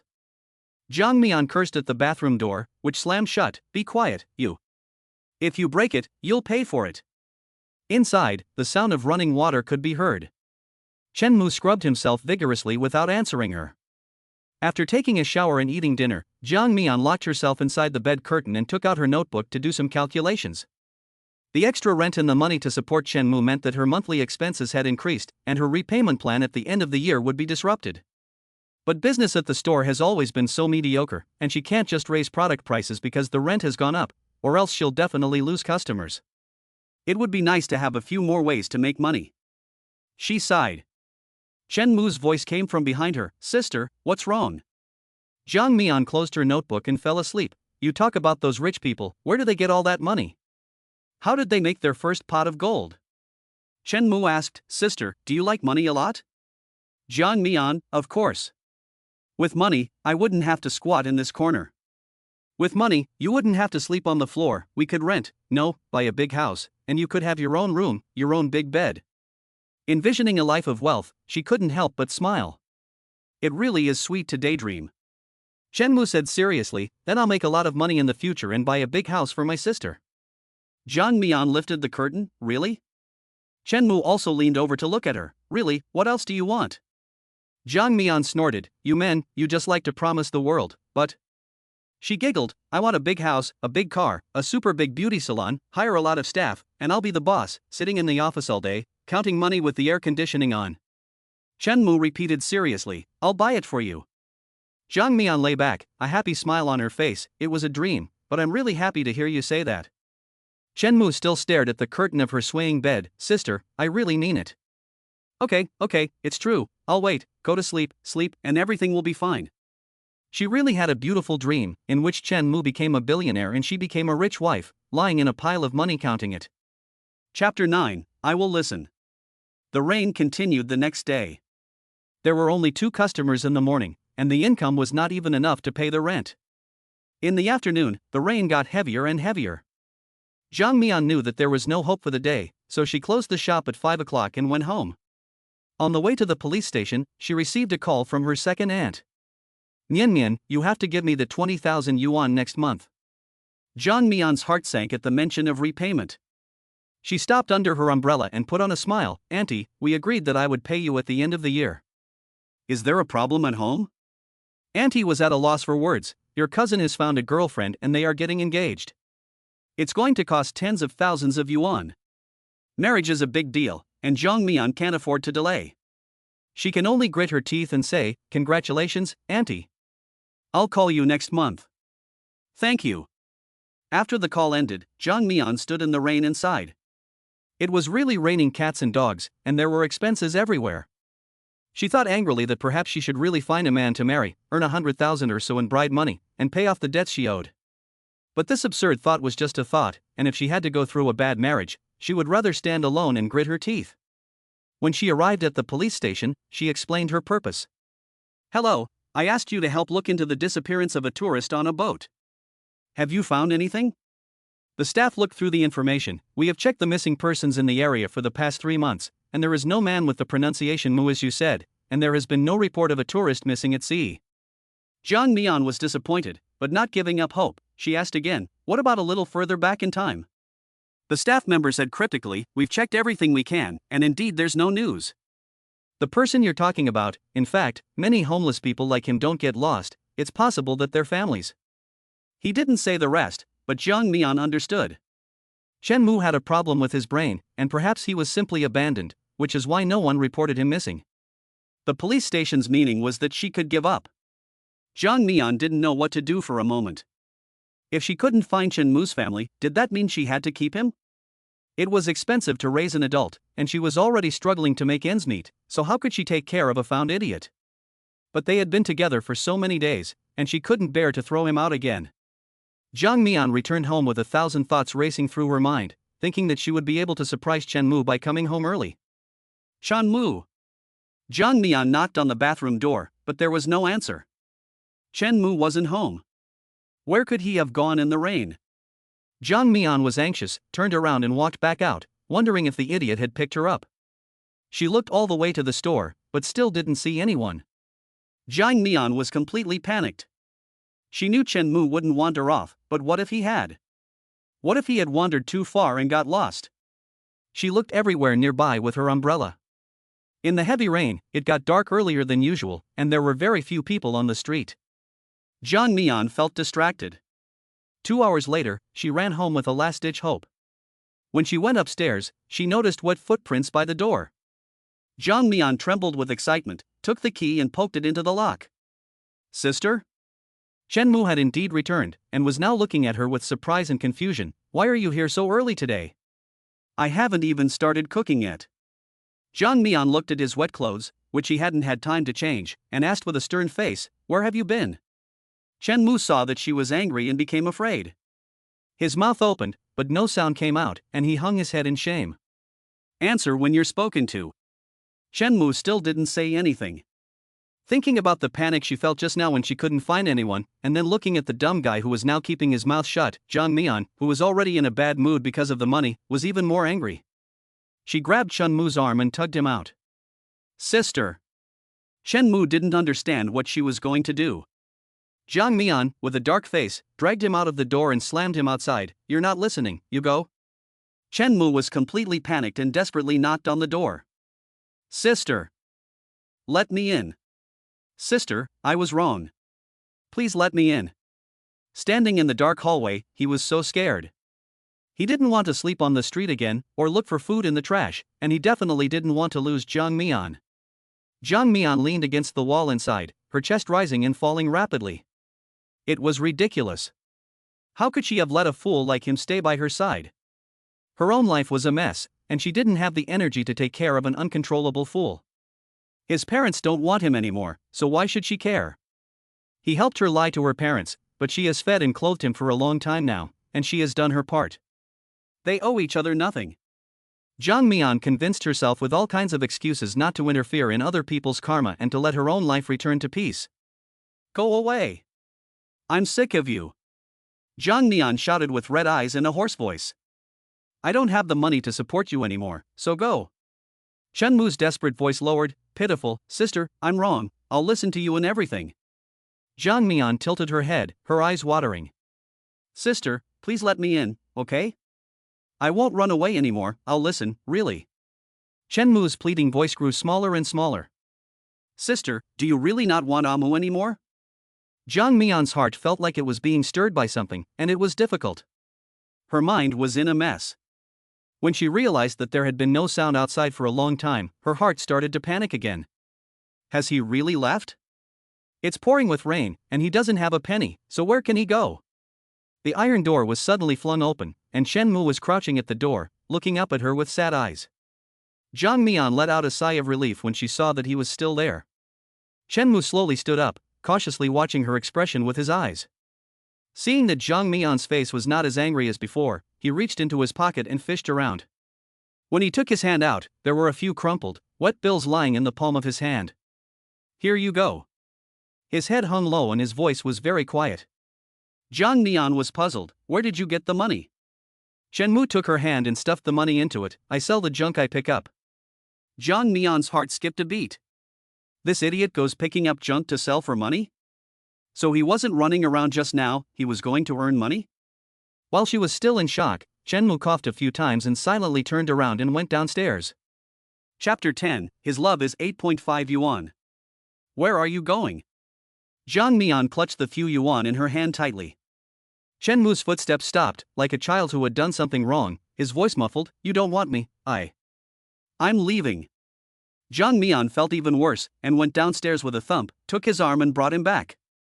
After entering the house and closing the door, she counted the money in her hand, 8.5 yuan. Who told you to go scavenging? She held up the money and asked Chen Mu. Chen Mu hung his head, My sister is out of money, but I can make money. A long time ago, an old man taught me that I can sell water bottles and cardboard. Jiang Mian's cold heart felt as if it had been dipped in hot water. So you took advantage of my absence to go scavenging? Chen Mu pursed his lips and nodded. Jiang Mian felt a pang of sadness. A fool is a fool. And only a fool would treat her so well. She took Chen Mu's hand, gently stroked his calloused palm, and looked up at him. Don't go anymore. Chen Mu explained, It's raining today, so it's not good for collecting bottles. When it's sunny, I can collect a lot and sell them for a lot of money. With the money, my sister won't be unhappy. Jiang Mian smiled, Are you really stupid or just pretending? You're being very clear-headed with all these words. Chen Mu looked embarrassed and scratched his head. I don't know, I don't understand a lot of things, and those people call me stupid. Jiang Mian sighed, Go take a bath, I'll make some ginger soup and drink it together. She put the 8.5 yuan Chen Mu gave her in a clip and hung it up to dry, her face with a gentle smile. She felt a sense of interdependence. While she was boiling the ginger soup, she placed an order on her phone to buy a new, cheap phone for Chen Mu. With a phone to contact people, they would never lose each other again. Chen Mu came out of the shower. Sister, I'll cook. Jiang Mian had never seen him cook before, and she was really curious. Okay. She saw Chen Mu load the rice and rinse it, then squat down to look at the buttons on the rice cooker and press the button for cooking rice with precision. He forgot his scars and, seeing Jiang Mian smiling approvingly at him, forgot the panic of having been almost thrown away and said proudly, I saw you cook before, I already knew how to use it. Jiang Mian promptly denied praising him, how can you be so good? Chen Mu happily curved his lips, took the vegetables out of the refrigerator, started washing and cutting them, and beat the eggs with a somewhat slow technique. Today we're having seaweed and egg soup, I learned it from TV. Jiang Mian discovered more and more things about him that were brilliant. The man in front of her was not mentally handicapped or stupid, just with an intelligence level of a 6 or 7-year-old. But he was definitely much smarter and more outstanding than the average 6 or 7-year-old. Mu, you are so smart. Chen Mu looked up and said seriously, Sister, I am very smart, and I can also earn money. I will give you all the money I earn. When it came to earning money, Jiang Mian said solemnly, I will do the earning, and you promise me that you will never go out and pick things again, understand? Chen Mu's hand stirring the eggs slowed down, and he looked a little sullen. But I want to earn money. Jiang Mian, I appreciate your good intentions, but that kind of work isn't suitable for you. Just wait until I find a suitable job for you, and you'll definitely be able to earn a lot of money. Chen Mu's eyes lit up, can I really work? Jiang Mian promised, of course. She knew that some companies had positions for special groups. Chen Mu was strong, smart, and quick to learn, so he might really be able to find a job. Since it would be a while before his family could be found, and he would be restless and daydreaming if he stayed at home alone all day, it would be best to help him find a job. The next day finally cleared up, and there were more customers in the shop. Sister Wei, who had met Chen Mu before, heard that Jiang Mian was going to find him a job, and said, that's fine. I think he's quite smart. I have a sister who owns a car dealership. I'll give him a shout and let him go wash cars. That's a very simple job. Car wash? Jiang Mian hesitated. Was that a good idea? It would be bad if he met a picky customer, and Chen Mu was not good with words. She was afraid that Chen Mu would be humiliated by the customer and suffer. Sister Hui disagreed, just let him do the simplest thing, sprinkle some water and wipe it with a towel, even a child can do it. It's a business of 10 yuan, what is there for the customer to be picky about? Jiang Mian's eyes lit up, then thank you so much, Sister Hui, I'll consider today's service as a gift to you. Chen Mu didn't have an ID card, so Jiang Mian used the same trick again and got him a decent-looking one for 50 yuan. She also gave him a phone card and left work early, taking Chen Mu to the car dealership Hui Jia had mentioned. The proprietress's little misgivings vanished when she saw the deep-set eyes and outstanding good looks of Chen Mu. With his appearance and build, Chen Mu could attract many female customers just by standing in the shop front, and whether he could do the job or not was no longer important. The young man is quite good, can he wash cars? The proprietress smiled and surveyed Chen Mu with narrowed eyes. The staff and customers in the shop were attracted by such a good-looking man, and they all cast glances at Chen Mu, which made him feel uneasy, and he hid behind Jiang Mian. Jiang Mian whispered to encourage him, Mu, we have learned on the video, you tell the proprietress. Chen Mu looked at the boss lady, who was staring at him, and felt a little resistance in his heart. Jiang Mian encouraged him, don't you want to help your sister make money? This boss lady is very generous, 2,500 yuan a month. You won't earn 2,500 yuan even if you collect bottles from a mountain. When money was mentioned, Chen Mu's head lifted up. He looked at the boss lady timidly and said in a low voice, first, sprinkle water, then, wipe it clean with a towel. The bossess liked the shy look on his face even more and clapped her hands. Oh, you're so smart. Can you come to work tomorrow? You can try out the job for a day, and if there's no problem, you can stay. Jiang Mian looked at Chen Mu and signaled for him to answer for himself. Chen Mu hesitated for a moment and nodded, yes. Chen Mu had a job, and Jiang Mian felt a little more at ease. It was one thing to be able to let Chen Mu earn money to support himself, and it was also one of the reasons that having a job meant Chen Mu wouldn't run around all over the place. She knew Chen Mu well. As long as no one bothered him, he was very gentle and polite, and should not get into conflicts with customers. The next day, Chen Mu went to the trial job. Zhang Mian was still a little worried, so after just an hour, she called the boss to ask if Chen Mu had caused any trouble. The boss was very happy. No. Although he is not very smart, he is quite conscientious, and he is good looking. The car owners like him. Zhang Mian let out a sigh of relief. Please take care of him. The boss's wife said, by the way, Zhang, I want to discuss something with you. Chen Mu has such a good appearance, I want to shoot some videos of him to put online as publicity. If a customer places an order through the promotional webpage, we will calculate a separate commission for him. Do you think that's a good idea? Zhang Mian, make a video? Her mind raced with ideas. If the video becomes popular, Chen Mu's family might see it and come looking for him. She nodded quickly. As long as he agrees, I'm fine with it. Chapter 11. The idiot is actually a big shot in the Beijing circle. It was impossible to get Chen Mu to face the camera. His movements and expressions looked very mechanical and stiff, and there was simply no way to watch it. Moreover, deep down he had a sense of resistance towards the camera, and he couldn't help but scowl when he saw it. The boss lady tried 7 or 8 times but couldn't get the effect she wanted, and she became a little anxious. Someone suggested, he is different from ordinary people and it is more difficult for him to face the camera, so why not try a candid shot, which might be more natural. The result of the candid shot was okay, but it was still obvious that Chen Mu's limbs were not quite the same as normal people's. The boss lady shook her head as she watched the video. This isn't going to work either. His movements are still not smooth and natural, and this won't get any traffic if it's put online. The store manager had a brainstorm. Sister, why don't we just say that he's an idiot? This would be a gimmick, and we could also gain a good reputation for helping people with disabilities. The boss's wife's eyes lit up. That's a good idea. The video was posted online, with its excellent appearance and the label of being disabled, and it actually became popular, with hundreds of thousands of views in no time. Not only did Zhang Mian see the video, but someone in Jingbei City, thousands of miles away, also saw it. In the general manager's office of the Zhou Group, Zhou Fei's assistant Xie Qing put the iPad in front of him. Young master, do you think this person looks like the eldest master? Zhou Fei said lazily, it's been a few months, and every time it's. Then does he look like him?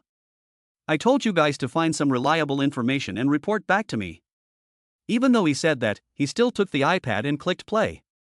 Zhou Fei's long legs, which had originally been leisurely crossed on the desk, were instantly retracted, and his eyes widened even more than a copper bell. The man in the picture, who was bent over and concentrating on washing a car, could only be his cousin Zhou Muyong. Who would have thought that Zhou Muyong, the once powerful business tycoon in Jingbei City, would be working as a car washer in a place where no birds sing? Who would believe it if you told them? Zhou Fei stared at the screen. A disabled person? Where is he disabled? Zhou Muyong in the video has all 4 limbs intact, and there is no sign of injury. He replied, look at the comments, they say he's got a problem with his brain. It's stupid. He's just a little assistant, I don't dare say it. Zhou Muyong, that handsome face with an icy frost on it, his gaze as sharp as an eagle's, it's even more intimidating to look at. Who would dare call such a big boss a fool? Zhou Fei couldn't wait to open the comments section. Although the young man is silly, he is quite cute, and the car is also very clean, so I give him a good review. The young man is also very handsome, but he just wouldn't agree to take a photo together, so I had to secretly take one. Oh, what a waste of a good young man, but he is a fool. Zhou Fei's expression became solemn, and he muttered, has he really become a fool? How could this be? But when he thought about everything that happened the day Zhou Muyong had an accident, it wasn't impossible that his brain injury had made him stupid. Xie Qing asked, young master, do you think we should report this to Chairman Zhou? Not yet. Zhou Fei put down the iPad and said, don't say anything until we know what's going on. You see, although this person looks like my eldest brother, he's so stupid, how could he be my brother? Don't let Grandpa get his hopes up again like before, he's sick now, he can't take any more excitement. Xie Qing, so we're just going to ignore it? Zhou Fei stood up, you contact the merchant of this car company first to confirm whether the person's situation is true, but don't reveal our identity. In addition, Big Brother never liked to appear in front of the media. In case this person really is him, he definitely doesn't want to see himself being posted online for people to comment on. This video must be disposed of so that it can't be seen by more people. Xie Qing left after receiving his orders. Zhou Fei turned and looked out the floor-to-ceiling window, a sinister look slowly emerging in his eyes. Big brother, you said why didn't you just drown? You made your little brother worry. He picked up his phone and dialed a number. Dr. Chin, is Grandpa feeling better? A respectful reply came from the receiver. The old man's condition is getting worse every day. If the eldest son doesn't come back, I'm afraid he won't last more than 3 months. Zhou Fei's face flashed with a smile, but he spoke in a sad voice. You must do your best to save Grandpa. As for Big Brother, I'm doing my best to find him, and I think I'll have news soon. Dr. Chin, please rest assured, we will definitely do our best. Zhou Yunchao's will states that after his death, the Zhou group's inheritance rights will go to the most capable grandchild, Zhou Moyang. But if Zhou Moyang is gone, naturally someone else will have to take his place. He, Zhou Fei, is the obvious choice. The office door knocked again, and Xie Qing came in to report, Young master, I've confirmed it. The man's name is Chun Mu, and he is indeed mentally handicapped, and he. Zhou Fei became impatient. He what? Speak clearly. Xie Qing swallowed. The shopkeeper's wife said that he is married. What? This news was even more shocking to Zhou Fei than hearing that Zhou Mohang was an idiot. Not just to him, but to the entire Jingbei, this was a bombshell. There were countless women who wanted to marry Zhou Muyong, but he never gave them the time of day, never gave them the chance. Someone once sent a woman to his bed, and the next day, his company completely wiped out the other party's company, and it would never have a foothold in Jingbei. There were even rumors going around that Zhou Muyong was either impotent or gay. How could he have already married a wife after only 3 months of being missing? Which woman was so bold as to do that? Zhou Fei must go and see for himself what the situation is. After Chen Mu's promotional video went viral, the car dealership's orders increased significantly. Many young female car owners lined up to have Chen Mu wash their cars. Chen Mu was so busy that he didn't even have time to eat, and he was exhausted every day. Zhang Mian felt sorry for him and regretted not letting him get involved in the family and shop. It was after 8 p.m. when Zhang Mian was closing the shop and Chen Mu came from work. I'll do it, sister. He took over the work Zhang Mian was doing and did it quickly. While reporting on his work today, I washed 50 cars today, and I got $100 commission. 50 cars? Zhang Mian was shocked. Even if it's just a regular car wash, it takes more than 20 minutes to wash one car, and Shen Mu didn't rest for even a moment. She felt a pang of pain in her heart. Mu, are you very tired? Chen Mu nodded. A little bit, my back is sore. He rested his broad palms on his waist. Zhang Mian said, let me give you a massage when we get back. Chen Mu didn't know what was going through his mind, his eyes gleaming. Really?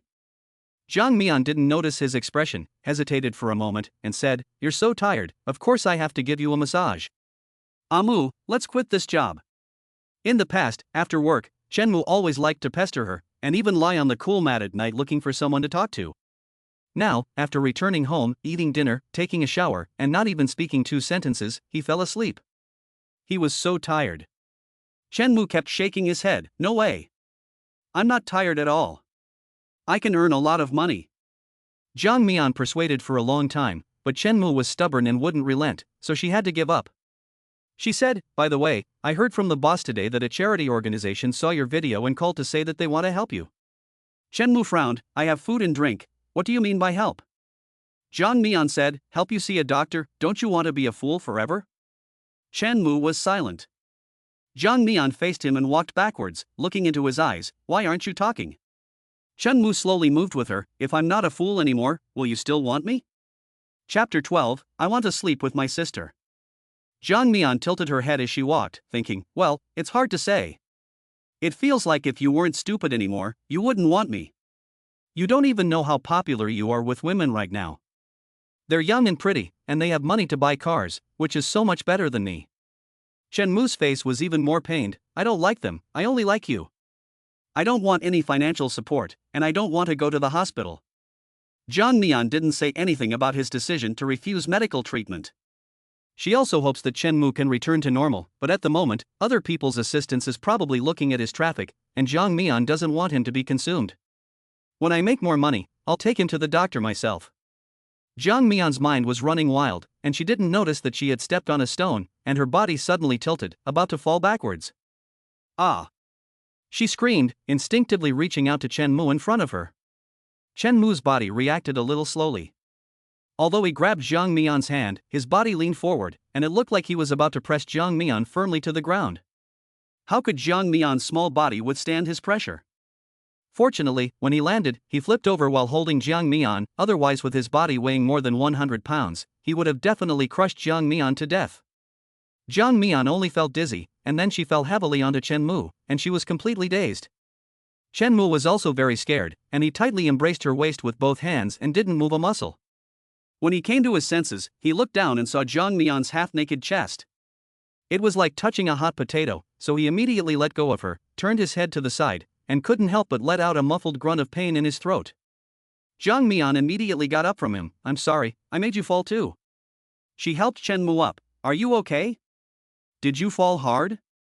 Chen Mu blushed as he thought about how Jiang Mian had been lying on top of him just now, and shook his head. It didn't hurt at all. "I'm fine." After they got back and took a shower, Jiang Mian told Chen Mu, "Go lie on my bed." Chen Mu's head felt like it had been bombed, and he blushed as he stuttered, I can't touch my sister's bed." Jiang Mian applied hand cream. "I told you I was going to give you a massage, you can't just do it on the floor, go." Chen Mu's heart was happy and he let off a small firework. He let out a little "oh" and obediently lifted the bed curtain. He stood in front of the neat bed for a moment before carefully getting up and lying down.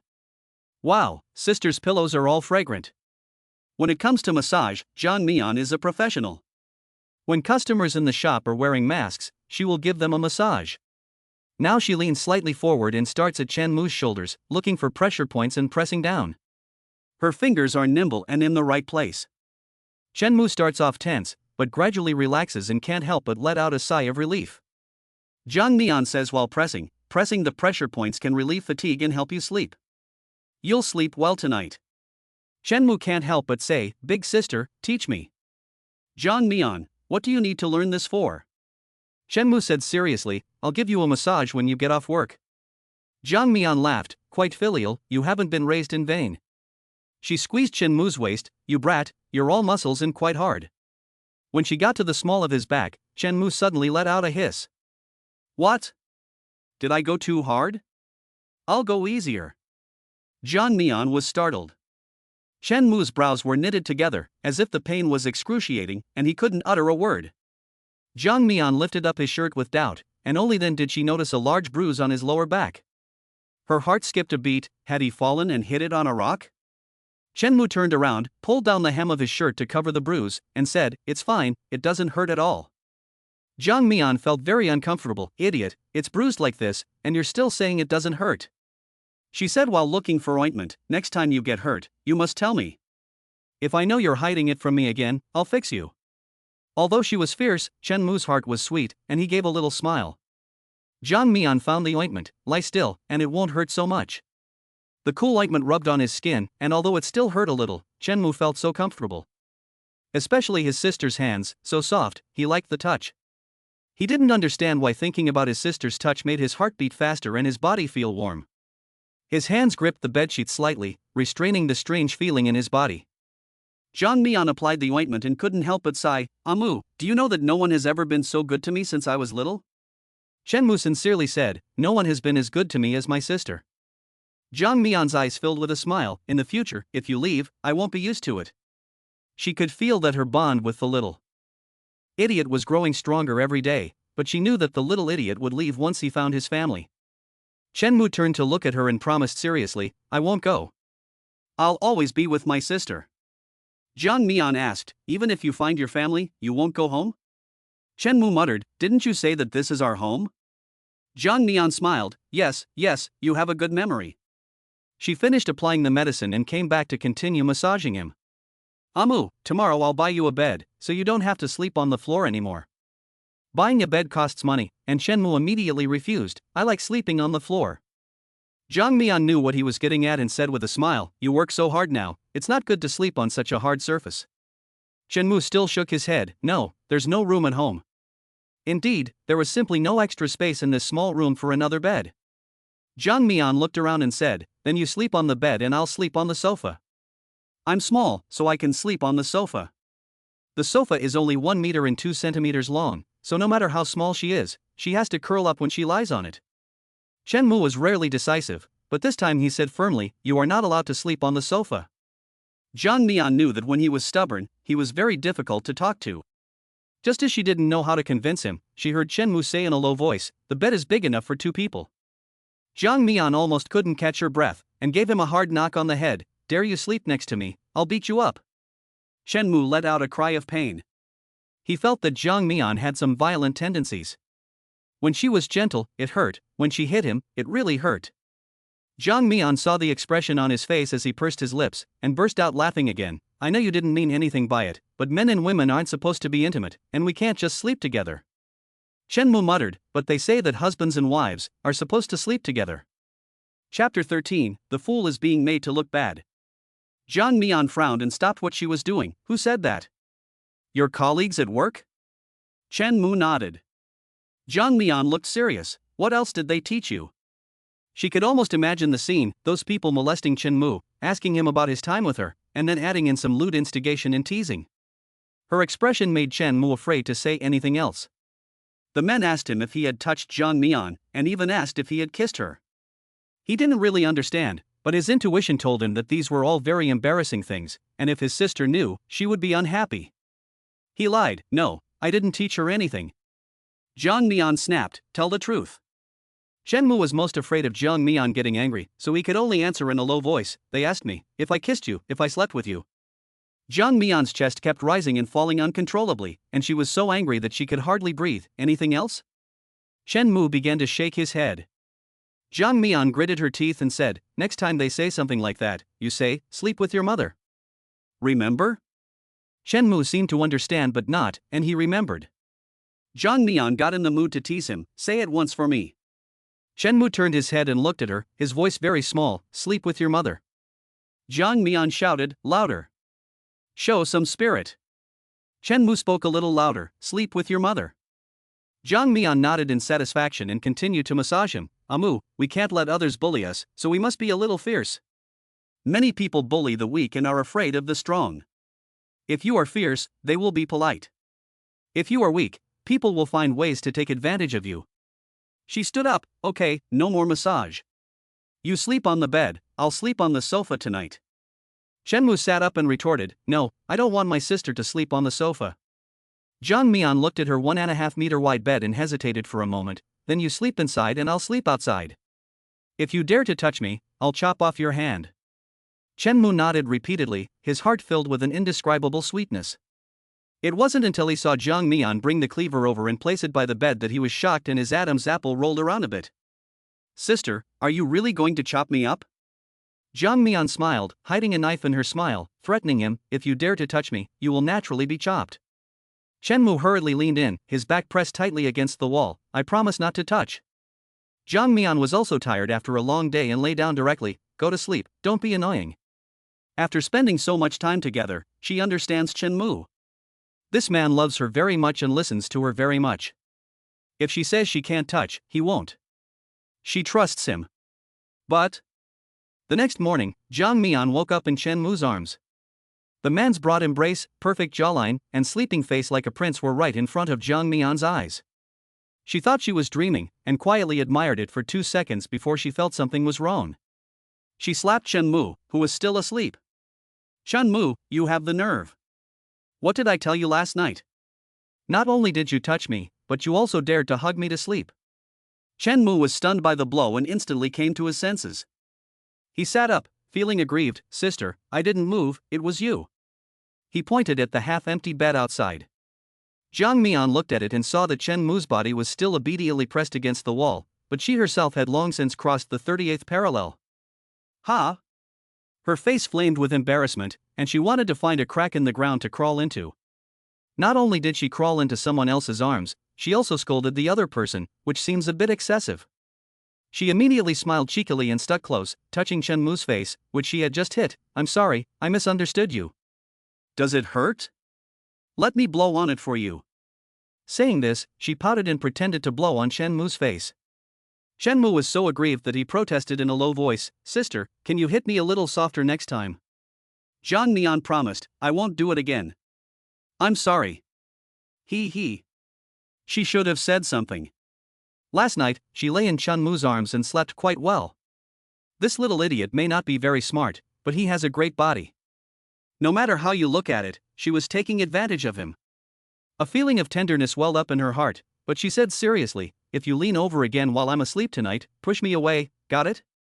Chen Mu's eyes lit up. Sister, you're going to sleep with him again tonight? Great. I will definitely push you away. Because he had spent the whole night hugging his sister, Chen Mu was daydreaming all day at work. A man's voice came from behind, making Chen Mu turn his head to look over. You little idiot, you're famous now. It was Lin Chuan, who had bullied Jiang Mian in the rental house last time. Chen Mu's face instantly turned black, his fists clenched, his eyes full of an unfamiliar sinister look as he stared at Lin Chuan, ready to punch him at any moment. Lin Chuan had been beaten up by him without mercy, and now, when he came into contact with his eyes, he felt a chill rise up his body for no reason. He coughed and said, "Wash the car properly, or I'll complain about you."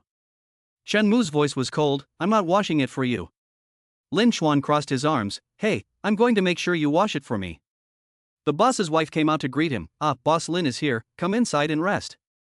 "Are you here for maintenance or a car wash today?" Lin Chuan held his head high, "Tell this little idiot to wash it for me." The boss's wife immediately told Chen Mu, "Chen, make sure you wash Boss Lin's car properly." Chen Mu repeated his previous words, "I'm not washing it for him." He had always been obedient, but now he refused. The bossess looked at him in surprise. "Hey, I told you to wash it, so why are you talking so much nonsense? If you can do it, if not, just go." Her previous promotional video, which had been a huge hit, had suddenly been taken down by the authorities. They said she had violated the rules by using disabled people to attract traffic. Now that there were no more online orders, there were also a lot more comments condemning her for making money by unscrupulous means. At the moment, she was really angry. Although the good-looking little idiot was a gimmick to attract business, in the end he was just a laborer doing ordinary car washing work. He couldn't sell products, and working hard all day didn't bring much profit to the store, so naturally he gradually became less valued. Hearing that he had to go, Chen Mu became quiet and could only serve Lin Chuan, who he hated with a passion. He followed the process and washed the car quickly, rinsing it in 10 minutes and then going on to wash the next car. Half an hour later, Lin Chuan and the boss lady came out of the break room chatting. "Hey, you little idiot, you did a pretty good job cleaning it. Looks like you're quite suited to this menial work." Lin Chuan walked around the car, his expression suddenly changing. He shouted, "I just got this car a month ago. You actually ruined it for me. Do you know that this car is worth hundreds of thousands of dollars? You're going to pay for it." Chapter 14, How Dare You Steal My Rolex? Hearing this, the boss's wife ran faster than Chen Mu. "Where is it broken? Let me see." Lin Chuan is just a local thug, and she doesn't want to offend him for 10 or so yuan. "Look." Lin Chuan pointed to a scratch on the car door. "The paint is peeling. There is indeed a fingernail-sized scratch on the black car door." Chen Mu only glanced at it indifferently, his voice without much inflection. "It was there before, I didn't do it. If it wasn't you, then who else could it be? It was fine when I drove it here, and just a few minutes later, it's like this." Lin Chuan was furious.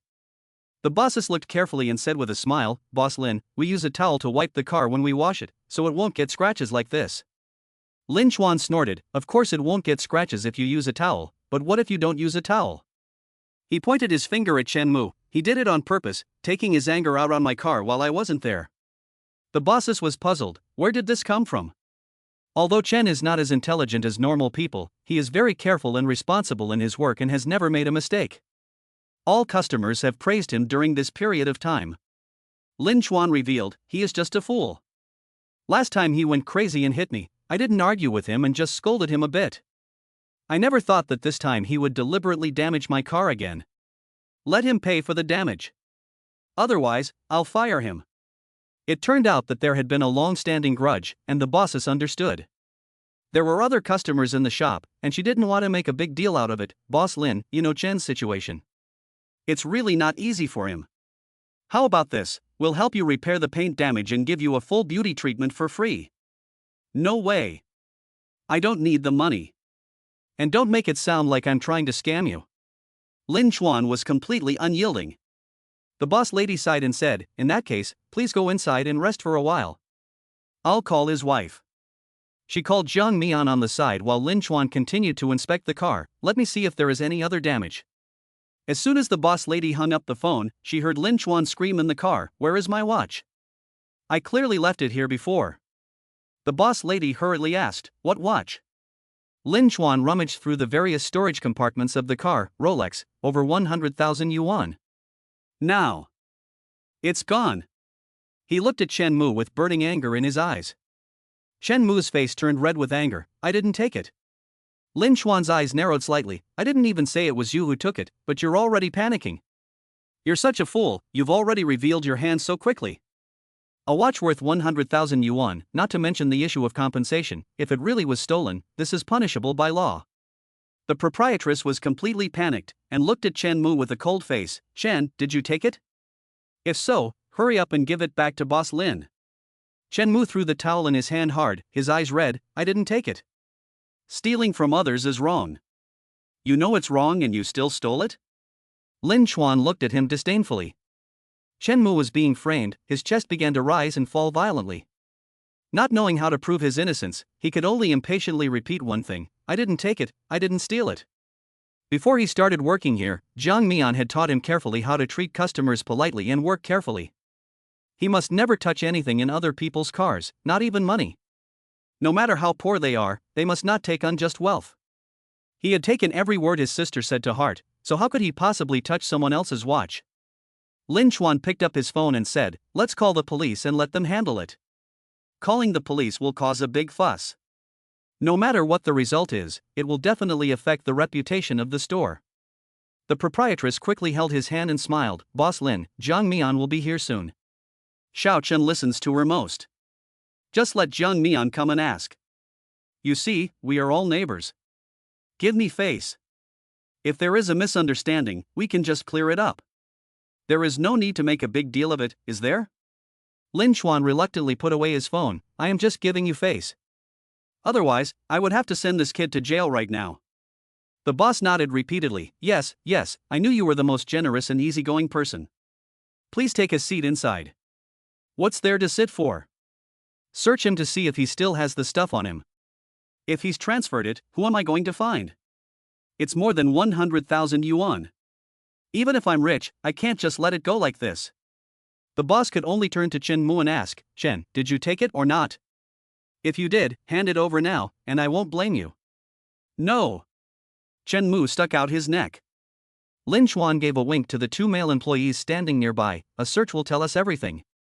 The two men, one fat and one thin, came up and started to search Chen Mu. Chen Mu's face turned even darker. Thinking of what Zhang Mian had taught him last night, he shouted at the two men, search your mother. The boss lady was so angry that she couldn't speak. Lin Xuan said, he knows how to curse.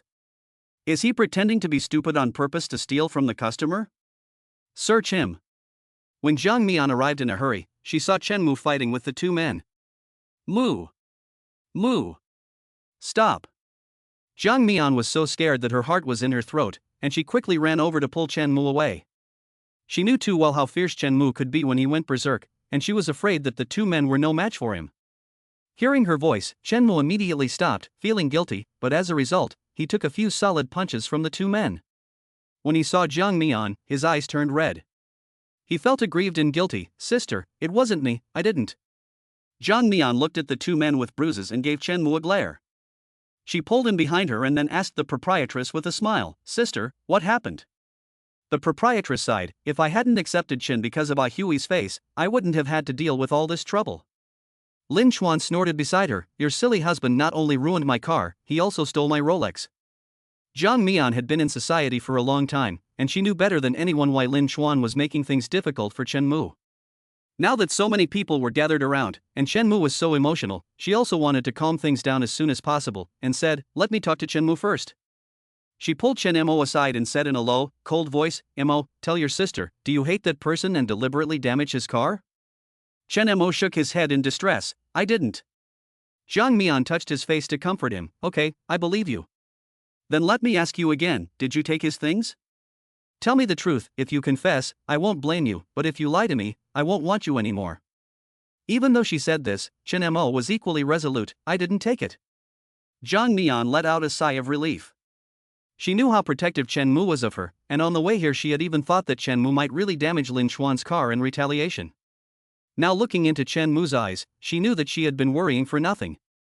She took the initiative to hold Chen Mu's hand to reassure him, why were you fighting just now? My sister said that you can't fight outside. Chen Mu told the truth, they said that the watch was on me and wanted to search me, so I refused and cursed at them, and then we fought. Zhang Mian understood the situation clearly, took him back to Lin Chuan, and said with certainty, Chen Mo didn't wash the car, and he didn't take the watch. In front of everyone, she turned over the pockets of Chen Mo's clothes. Look carefully, there's nothing. Someone ran out of the store, the watch is here. It's in Chen Mo's changed clothes. Chapter 15, the identity of the young master is revealed. What? Zhang Mian was dumbfounded, watching the man come over with a watch in Chen Mu's clothes. Chen Mu was also anxious, repeatedly shaking his head to deny it. I really didn't take it. Lin Chuan took the watch and dangled it on his hand. There's ironclad evidence and you still won't admit it. Humph, call the police. 100,000 yuan, enough to put you away for a few years. Zhang Mian knew that there was something fishy about today's events. Lin Chuan's ultimate goal was her, not the police. She had implicated Chen Mu. She took a deep breath, suppressed the disgust in her heart, and said to Lin Chuan in a kind voice, Lin Chuan, let's talk. Lin Chuan raised a lewd smile and said, sure, let's talk. The two entered the car dealership's break room and closed the door. Just say it, what do you want? Zhang Mian got straight to the point. Lin Chuan was still pretending, with his hands spread out, let's call the police. But, silly, does a fool need to go to jail? Zhang Mian looked at him coldly, don't pretend, you know he had nothing to do with this. Lin Chuan smiled as he approached her, of course, if you're willing to keep me company, I can let this go. His hand lifted and he reached for Zhang Mian's face. Before he could touch her, Zhang Mian slapped him. This time Lin Chuan was prepared, and the slap did not land on his face. Instead, he pinched Zhang Mian's wrist and pulled it in front of his nose, sniffing exaggeratedly. It smells good, just a little feisty, but I think I can tame you, don't you think so? Zhang Mian tried to pull her hand back, but she was no match for Lin Chuan's strength. Embarrassed and indignant, she said, let go, or I'll sue you for indecent assault. Lin Chuan disagreed, indecent assault? I'll sue you for seduction instead. Pa, I'll seduce you. And take a good look at yourself. Zhang Mian felt uncomfortable as he pulled her along, and had already forgotten the original intention of coming in to talk about peace. Your husband stole my money and you tried to protect him by settling things privately with me by seducing me. Is that so hard to understand? Ha! Lin Chuan admired Zhang Mian's indignant expression, as if he were looking at a small prey that could not escape from under his talons. Zhang Mian's eyes were filled with rage. Don't be shameless. If all the men in the world died, I still wouldn't look at you. Lin Chuan smiled and said, okay, then I'll call the police. Let's see if you'll still be so stubborn when the police arrive. Zhang Mian fell silent at the mention of the police. Chen Mu was terrified of the police. She softened her tone and said, you can't call the police. What do you want? Lin Chuan let her go and said, you know the answer. Zhang Mian was silent. She would never let Lin Chuan touch her, even if she died. Her gaze dropped to Lin Chuan's watch. Is this really a Rolex? Are you that rich? Her voice was no longer aggressive. Lin Chuan said proudly, Zhang Mian, my wealth is beyond your imagination. I even own a large supermarket on Huaizhong Road, so it's better to follow me than that idiot. You're just a woman, why make things so hard for yourself? With me, I'll give you 10,000 a month. Zhang Mian looked up and smiled, are you sure? Lin Chuan, isn't it a good deal? I'll also buy you a big house, and you can drive as many cars as you like. Zhang Mian bit her lip, hesitated for a long time, and finally nodded, I've never worn a watch before, so you can give me this one first to show your sincerity. Lin Chuan neatly took off his watch and handed it to her, it's a gift for you to play with, and next time I'll buy you a lady's one. Zhang Mian carefully looked at the watch in her hands, and a smile appeared in her eyes, you are much more generous than I thought. The door to the lounge opened, and Lin Chuan's arm was placed on Zhang Mian's shoulder. The two of them came out talking and laughing. Chen Mu had been staring at the door, and when he saw the scene, his eyes turned red with anger, and he rushed over. Everyone followed with a start, and they all gathered around. The matter has been resolved, Zhang Mian and I are friends, and this matter is just. Lin Chuan said proudly. Zhang Mian gave Chen Mu a fierce look, and Chen Mu, feeling guilty, stopped in his tracks and lowered his clenched fist. Zhang Mian also smiled and took Lin Chuan's arm off her shoulder, pulling away from him, the matter has indeed been resolved. Your car was not scratched by Chen Mu, and he did not take the branded watch that Pai Shi bought to put on the mantelpiece. When she said this, not only did the bystanders, but Lin Chuan himself was stunned. You're talking nonsense. You just admitted it. Lin Chuan was furious, I bought it from a specialty store in the city, and you poor wretch are actually calling it a fake. He wanted to get the watch back, But unexpectedly Jiang Mian pulled away from him and held up the watch to show everyone, "This watch is very different from the real thing in terms of color, weight, and texture. It's a 100% fake." It was a stroke of luck. She had watched a video by a fashion blogger the other day, and the blogger had introduced this watch and taught viewers some ways to identify a fake. She was in a panic today, and before that, she had only been concerned about losing the watch, so she hadn't paid much attention to it. She just glanced at it and noticed that the color was off. Lin Chuan's face began to turn red. "You're just making things up. You stole something and tried to deny it, so you're just making things up." Chen Mu took the watch from Jiang Mian and looked at it. His voice was cold and steady, not like someone with an intellectual disability. "The original price of this series of watches is over 1.8 million, and each one has an individual serial number." He looked at Lin Chuan. "Calling the watch company's phone number can find out the owner's name." He weighed the watch. It was much lighter, the lower quality of the fake. Now, not to mention others, even Jiang Mian was dumbfounded as she looked at Chen Mu. His words just now were clearly structured, and his tone carried an air of authority and oppression, giving the illusion that he was always the kind of leader who spoke in a way that allowed no one to question him, high above everyone else. Lin Chuan was furious. "You idiot, where did you learn all those bluffing words, and 1.8 million yuan, you just blurted it out. Are you really stupid or just pretending to be? Call the police, let the police judge." Jiang Mian snorted. "There's no need to bother the police, just check the surveillance footage." She turned to the shop owner and said, "Excuse me, can you check the surveillance footage?" The shop owner was confused by the commotion today, and her heart was annoyed. She didn't want to consider Lin Chuan's face, and was prepared to check the surveillance footage as soon as possible to prove the innocence of her employees and maintain the store's reputation.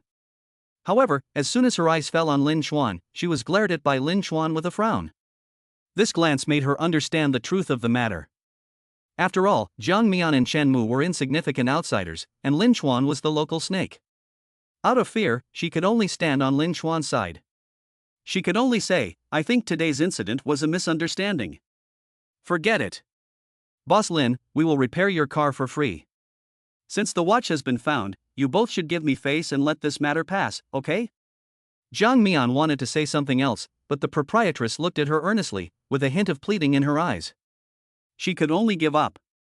After all, the boss's wife had already done Chen Mu a great favor by agreeing to take him in. Lin Chuan did not let the boss's wife touch up the paint and drove off in a panic. Chen Mu was not convinced. It was clearly his fault. Jiang Mian comforted him gently. "Forget it, Mu, I believe you, and so does the boss's wife, right?" When she said the last part, she looked at the boss's wife. The boss's wife sighed slightly. "You are a sensible person, and I know that Chen was wrong today." She patted Chen Mu on the shoulder. "I'll let you work the early shift today, go home." Chen Mu looked at her carefully. "You're not going to fire me?" The boss lady smiled and said, "I have my own reasons, but I can still tell right from wrong. Go to work on time tomorrow." After she sent off Jiang Mian and Chen Mu, her face changed instantly, and she went to check the surveillance camera with a gloomy expression. "Make a copy of today's surveillance footage and give it to me." On the way back, Jiang Mian curiously asked, "Mu, you talked a lot about that watch.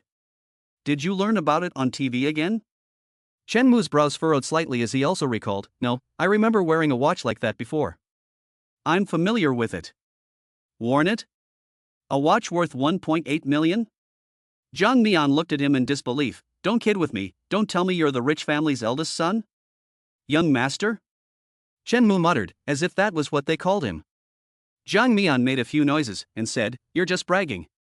If you really were some kind of young master, your rich parents would have found you long ago." She rolled her eyes, her mouth opening wide, and asked, "You're not one of those kind of young masters, are you?" Chapter 16, The Top, Expensive Young Master. Chen Mu didn't know what kinds of young masters there were, so he asked seriously, "Which kind?" Jiang Mian searched online for the price of the watch she had just seen while she was talking, and said, "A young master who plays with rich women." Looking at the search results, she stood there almost petrified. Holy cow! It really costs more than 1.8 million. It's also the new model this year. What kind of male model can wear a 1.8 million watch? She was so excited that she grabbed Chen Mu and stuttered, "I know, you must have been with a rich woman, and her husband found out, and he beat you up and threw you into the river to feed the fish, and then, you drifted over to our side, didn't you?" After all, apart from this, she really couldn't think of any other explanation. It's only natural. Chen Mu is so good looking and has such a great figure, and he knows how to please women so well, he must be one of those top, expensive male models. Chen Mu had no idea what she was talking about. Jiang Mian thought of something else, her mind snapped, and she muttered to herself, I have to take you to the hospital for a physical to see if you have any illnesses. Chen Mu asked confusedly, what illnesses? I don't have any illnesses. Jiang Mian quickened her pace, you know shit. If you infect me, I'll waste you. It's a good thing I didn't take advantage of you for your beauty. She really took Chen Mu to the nearby hospital and had him examined from head to toe. While waiting for the results, she thought about it and took Chen Mu to another neurologist to see if there was any hope for his brain. After all, today he could vaguely remember something about the watch, and in the future he might really be able to recover his memory. If his memory is restored, he probably won't be an idiot anymore. The doctor took a CT scan of him and pointed to a shadow on the film and said to Jiang Mian, there is bruising here. Combined with what you said, it should have been caused by a violent impact on the head when he fell and was injured. Jiang Mian was a little nervous, can it be cured? I don't think there is a problem with his IQ, it's just that he has always remained at the age of a child. The doctor said, in general, in this kind of situation, surgery is needed to remove the blood clot and see the effect. Before the surgery, a comprehensive assessment of the patient's condition is also needed to determine whether the surgery is suitable. It seems there is still a glimmer of hope. Jiang Mian asked anxiously, how much does it cost? Doctor, this is not a matter of money. Hospitals like ours simply cannot perform this kind of surgery. I suggest you go to the city hospital. As for the cost, a conservative estimate is 200,000 yuan upwards. And no one can guarantee the risks of the surgery or whether his IQ and memory will recover after the operation. But Jiang Mian felt her body tense up, and she swallowed hard. But what?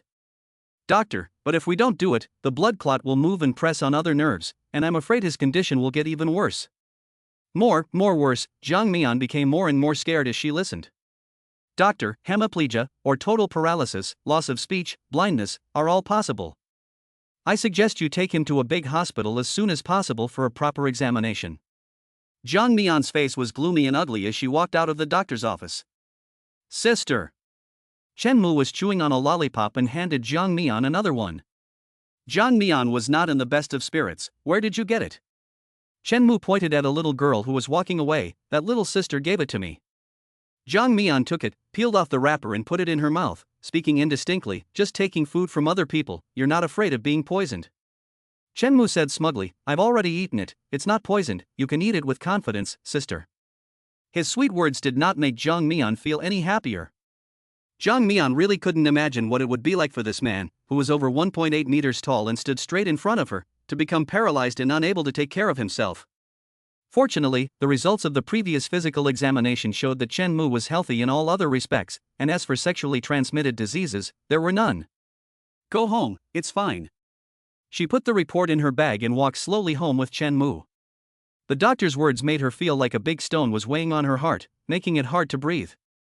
A month ago, she would never have imagined that she would be worrying about a silly man. But now, she couldn't bring herself to let him go. Mu, what if I become paralyzed in the future, unable to move, unable to feed myself, unable to go to the bathroom by myself, unable to even speak, and drooling all day long? I will feed you, carry you to the bathroom. Mu is willing to do anything for you. Jiang Mian looked up at him, you won't hate me? Chen Mu shook his head, I like you. Jiang Mian's mouth curled up into a bitter smile, but if you become paralyzed, I will hate you. Chen Mu's footsteps slowed, and his head slowly dropped. Just as Jiang Mian was about to say that she was joking, he said sullenly, if I become paralyzed, I will crawl out on my own and won't get my sister into trouble. Jiang Mian sighed, fool, I won't abandon you. She stopped and looked at the window of a wedding dress shop. Inside, the mannequin was wearing a beautiful, white wedding dress, looking pretty and noble. It's really pretty, she said. Chen Mu also admired it, when I get paid, I'll buy it for my sister. Jiang Mian's hand rested on the window, her eyes full of longing. Do you know when a woman wears a wedding dress? Chen Mu also placed his hand on the window, imitating her. Teach me, sister. Jiang Mian's eyes were filled with longing. When she marries the man she loves, they will hold hands as they walk towards the altar, and spend the rest of their lives happily together. Chen Mu looked sideways at her. Am I not the man you love the most? When he said this, the depth of his eyes was so serious that Jiang Mian felt a little dazed. She felt that he was no longer the silly idiot that he once was. She answered seriously, I don't know, but no one has been better to me than you. But my sister is the woman I love the most, the only one. Chenmu still looked at her. I will definitely buy you this dress. Jiang Mian was moved, nodding in agreement. Then I'll wait for you. She had decided to save money to help Chenmu with his illness. To her, apart from money, the most important thing in the world was sincerity. She had gained Chenmu's sincerity, and she was willing to take a chance and do anything for him. Chapter 17, Being Followed. She took Chenmu's arm. It's still early, but we're not going to work today, so let's go out and forget about all the unhappy things. At least, let's forget for now. Chenmu's heart started racing as she took his arm affectionately, and he was so excited that he almost didn't know what to do. Jiang Mian thought hard. What should we do on a date? Let's go to the movies first, and then go out to eat. Going to the movies? Yes. Chenmu's eyes sparkled. The two went to the cinema, where there were 2 films showing. Jiang Mian looked at the poster. Let's watch this one, an animated film, you'll like it. In her mind, Chenmu was a 6 or 7-year-old, and children like animated films. Chenmu, however, tugged at her arm and pointed to the romantic film next to it. I want to watch this one. Jiang Mian muttered as she went to buy the tickets. Can you understand it? Chenmu didn't know if he could understand it or not, he just envied the man on the poster hugging the woman. He also had a woman he wanted to hug, and right now, she was buying him tickets. Chenmu stared at Jiang Mian's back mesmerized. Take it. Jiang Mian returned and handed him a bucket of popcorn and a Coke. Chenmu's eyes lit up at the snacks and he cheerfully took them. Jiang Mian laughed and said, kids just love these sweet things. The movie was about to start soon, so the 2 of them went in early. The cinema was empty on a weekday, with only a few scattered people sitting around. Jiang Mian didn't want to sit in the numbered seat on the ticket, so she just picked a good spot to watch the movie. No one would sit here anyway. After the 2 of them sat down, Chenmu picked up a popcorn kernel with his 2 long, slender fingers and held it up to Jiang Mian's mouth. Jiang Mian opened her mouth and took it in. It was delicious and sweet. Chenmu thought she liked it and fed her another kernel. Jiang Mian teased him by biting his fingers together, then said with a smile, your hands are sweet too. Chenmu felt the warmth of her lips, and his body stiffened for a moment. His face, hidden in the darkness, flushed, and he lowered his head slightly, curling the corner of his lips up. He couldn't wait to grab another kernel and pass it over. Sister, eat. He looked at Jiang Mian expectantly. But Jiang Mian tilted her head to the other side. I bought it for you, you eat it, I won't eat it. Chenmu was disappointed. Sister, eat it. You eat it. Jiang Mian didn't guess his ulterior motives, and thought he was being affectionate. She said, I don't like this, 2 is the limit, you eat it. Chenmu angrily withdrew his hand, brought the popcorn in his hand to his mouth, hesitated for a moment, and, like Jiang Mian just now, bit his finger. Why didn't he feel that tingling sensation when he bit into it? He was very disappointed, like a child who had done something wrong, and let go of his fingers, eating the popcorn in silence. The movie started, and from the very beginning, the male and female protagonists were hugging and kissing passionately. Jiang Mian's eyes nearly fell out of their sockets, and he reflexively reached out to cover Chenmu's eyes, not suitable for children. Chenmu tilted his head away, his eyes fixed on the 2 people on the big screen, lost in their own world, and said seriously, if you paid to see it, you have to watch it. Jiang Mian found him funny looking so serious. It was true, Chenmu was not really a child, and there was nothing he couldn't watch. Besides, he had been a young master who had seen countless women before, and he was very skilled at these things. Jiang Mian's fingers couldn't help but touch her lips. She was 26, and she still had her first kiss, which was really a bit embarrassing to talk about. She wasn't very interested in watching the movie, and she fell asleep while watching it, her head slowly tilting onto Chenmu's shoulder. Chenmu smelled the fragrance of Jiang Mian's shampoo, his body tensing up, not daring to move a muscle. His heart was filled with sweetness, as if it had been filled with honey, and he hoped that the movie would never end. He had no idea what was shown in the movie, his gaze fixed on Jiang Mian's face the whole time. They were together every day, but he could never get enough of looking at this face. When the movie ended and the credits rolled, he had to wake Jiang Mian up. Sister, let's go home. Jiang Mian opened her eyes dazedly. Ah, it's over, what a waste of 30 yuan. She wasn't fully awake yet, and there were many steps in the cinema, so she took hold of Chenmu's arm and was half asleep as he let her out. Sister, you're sleepy, let's go home. Chenmu found her dazed appearance cute, but more than that, he felt distressed. Jiang Mian had been closing the shop late lately in order to earn more money, which was much more tiring than his car wash. It was already dark, and the two of them walked home. When they reached the dark hallway, Jiang Mian had already started walking up the stairs, but Chen Mu stood still. "What are you dawdling about?" Jiang Mian urged from above. Chen Mu still frowned and stared at the darkness beside him. He felt like there was a figure standing there, motionless. "Amu, come open the door. You're dawdling with the key." Jiang Mian shouted at him again. Chen Mu then withdrew his gaze, took 3 steps at once and went upstairs. "I'm coming." The sound of the dilapidated iron door closing came, and the figure that had disappeared into the darkness let out a cold laugh before turning and walking away.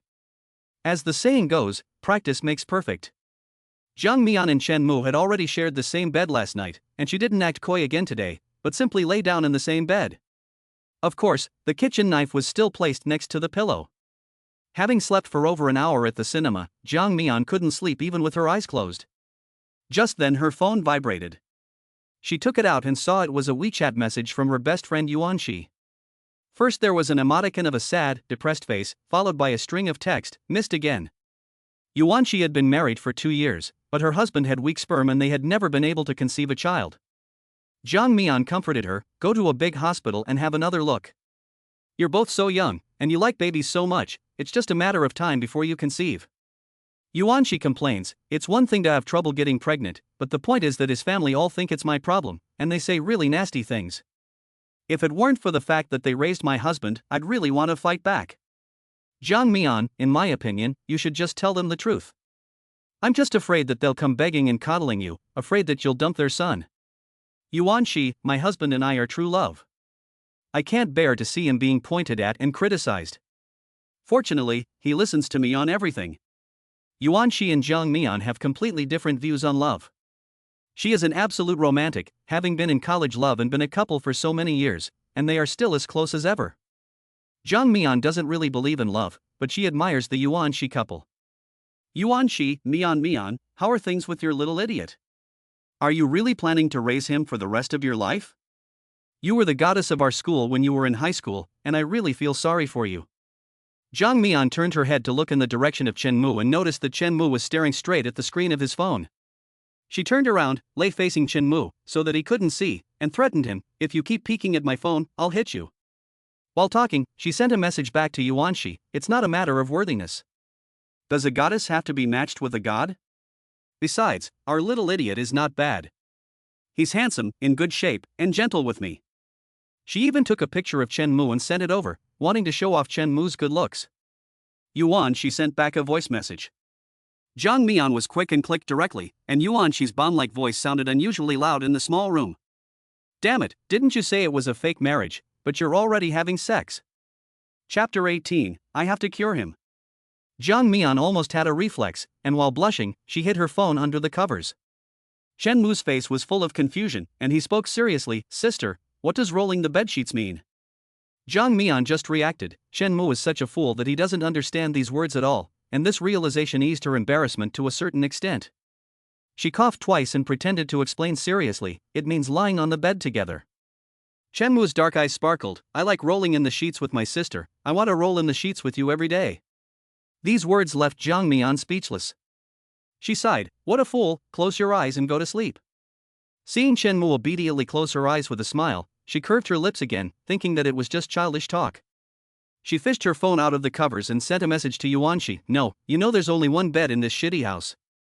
He hurt his back, so it's not good for him to sleep on the floor. He's just a little kid in my eyes, so don't get any crazy ideas in that little head of yours." Yuanxi sent a no and then a meaningful expression. Jiang Mian knew that her explanation would definitely be superfluous at this point.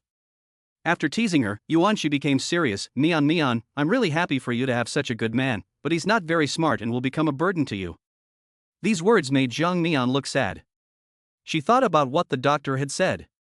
She felt like she was already in over her head. A woman who loves money as if her life depended on it wants to go bankrupt to pay for a stranger's treatment. She mumbled something past, saying something else, "Let me tell you a little secret. It seems that the idiot used to do that kind of work." Yuanxi, what kind of work? Jiang Mian sent a duck face emoji. Yuanxi, holy shit. You. Yuanxi, holy shit, he. Jang Mian looked at the phone and sighed. Yuanshi, is he fooled by his wife after she caught him cheating? No wonder he's so handsome and in such good shape. But he's not very bright. Jang Mian, you and I are thinking the same thing. Yuanshi, baby, go to the hospital and get checked right away. Don't get sick. Jang Mian couldn't stop crying or laughing. I haven't done anything with him, so stop talking nonsense. Yuanshi lost his interest in teasing her. That's for the best. I'm telling you, if you really want to deal with your family, I'll introduce you to a reliable man who's good for you. You'd better get rid of this idiot as soon as possible. Men who sell sex are never good guys.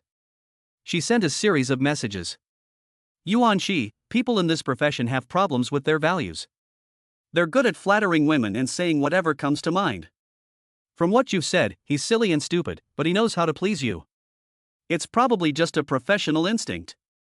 You really have to watch out for him, don't fall for that face. These words made Jang Mian's mood heavy. Is Chun Mu really like that? She didn't want to believe it.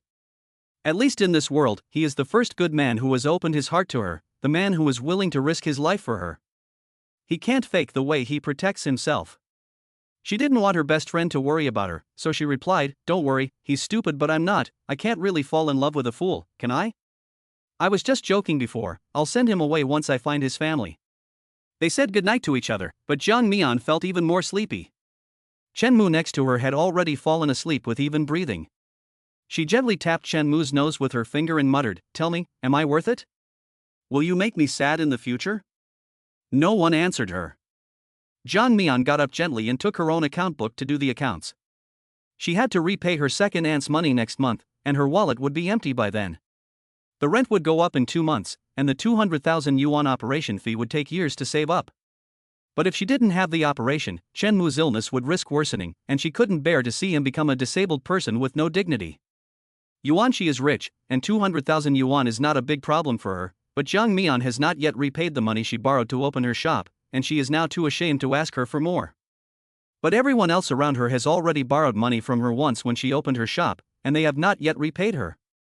And since her father has disowned her, her relatives are even less likely to lend her money. Jang Mian has been poor and suffered hardship before, but never has she felt as desperate as she does now. The next day, she even took the time to buy a lottery ticket and pinned her hopes on this small investment. In the afternoon, while she was busy, an unexpected guest arrived at the shop. Jang Mian asked indifferently as she tidied the beauty bed. What are you doing here? Her mother was worried. Where is that idiot? You're not together anymore, are you? Jang Mian paid no attention and mocked, so you've come to see your son-in-law. Zhang's mother stamped her foot in anger. He's a beggar. Where did he get a household registration to marry you? Your father was really confused by you that day and believed your nonsense. He said, if you go back and admit your mistake, this time it will be forgotten. Jang Mian spoke the truth. What, have you found me a new family? How much did they pay in bride price this time? Zhang's mother was furious. It's better than marrying a fool. Jiang Mian, you're a university graduate, marrying a beggar is a joke. If you go back and find a new man, everyone will know that you and the beggar are just pretending. Jiang Mian laughed. I don't care if they're laughing, I can't hear them anyway. Anyone who dares to gossip in front of me will get a knife in the back. Zhang's mother could not argue with her at all, and her face was full of anxiety. Mian, your mother is also doing what is best for you. What are you after with that beggar? Jiang Mian put away her mocking smile and said, I want him to be good to me. Mom, if you really want what is best for me, then lend me some money. When it comes to money, Zhang's mother's face immediately becomes guarded. What do you need the money for? To support this idiot? Jiang Mian, with a last glimmer of hope, sounded much more sincere. Although Amu and I have a fake marriage certificate, we have already had sex as husband and wife. The doctor said that his brain can be cured, but it will cost 200,000 yuan. If you lend me some money, I will treat him, and in the future, he and I will honor you and support you in your old age. Chapter 19, The Idiot is a Business Prodigy. When it comes to money, Zhang's mother's attitude immediately changed, and she had already forgotten the original reason for coming to see her daughter today. Don't even think about it. You're spending 200,000 yuan on an idiot. I think you're the idiot. Jiang Mian's hopes were dashed, and her voice turned cold. Then don't bother disturbing my life anymore. Amu and I are doing well now. Although he is sick in the head, he knows how to show his love and care for me.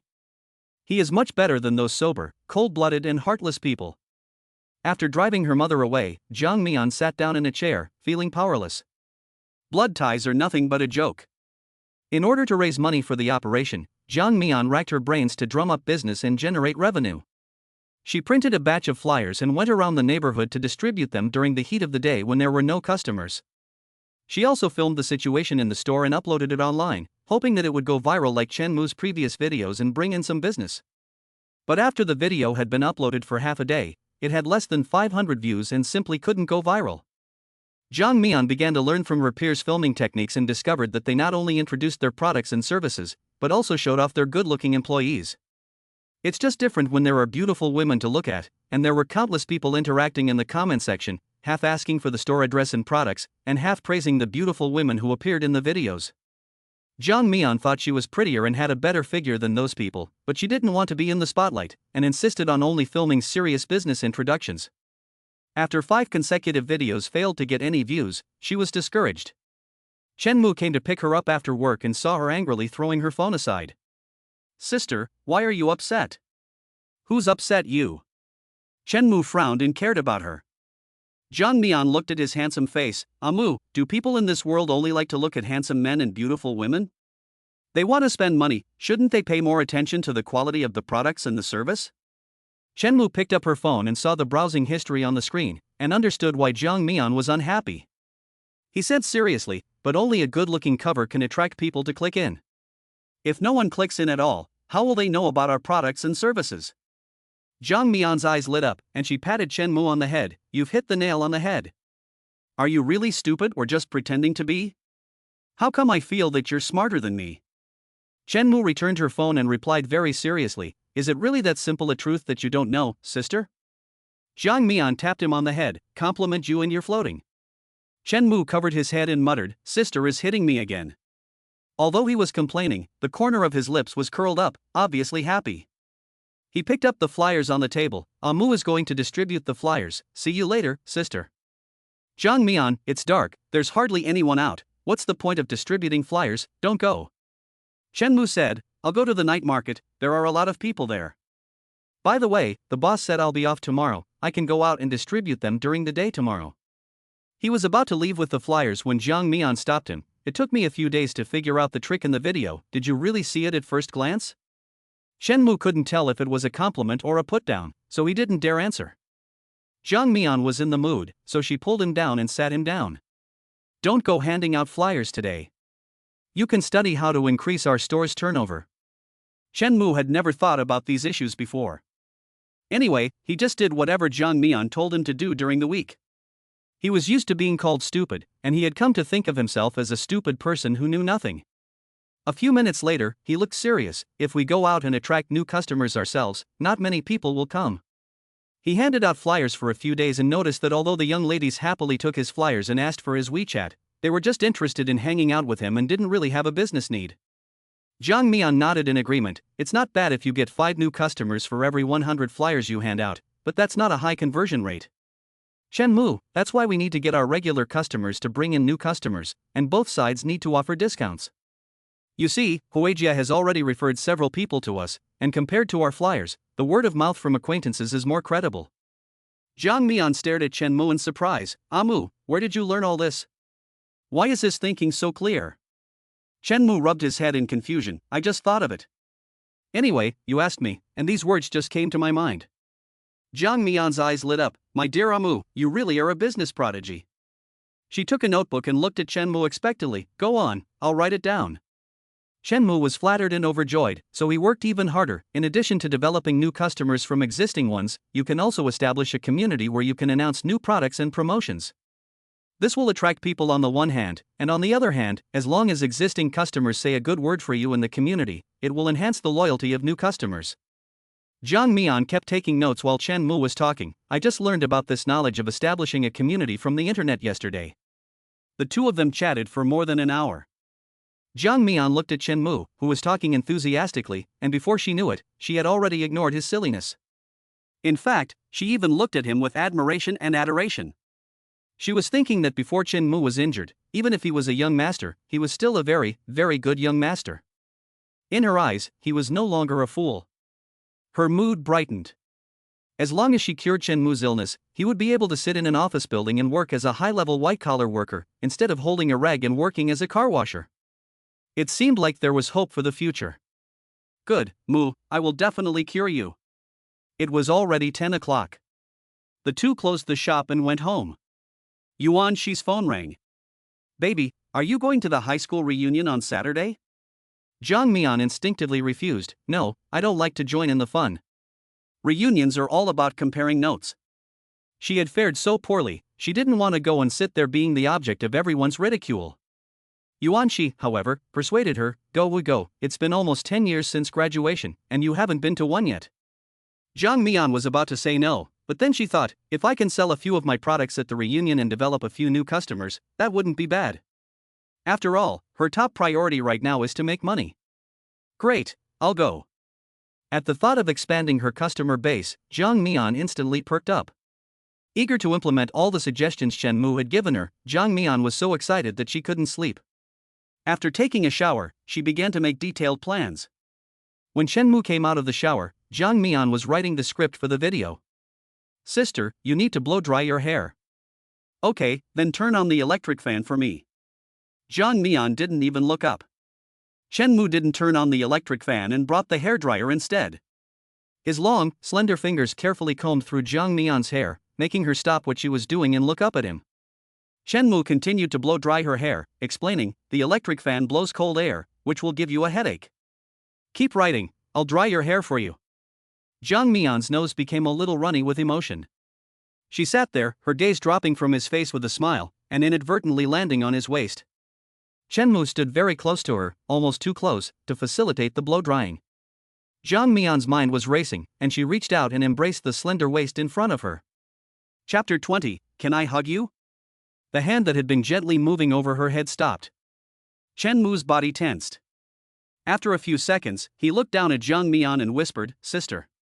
Zhang Mian realized that she had behaved inappropriately, but she didn't let go. She tilted her head and smiled at Chen Mu, Can I hug you? Chen Mu's throat went dry, all his nerves were on edge, and he nodded slowly.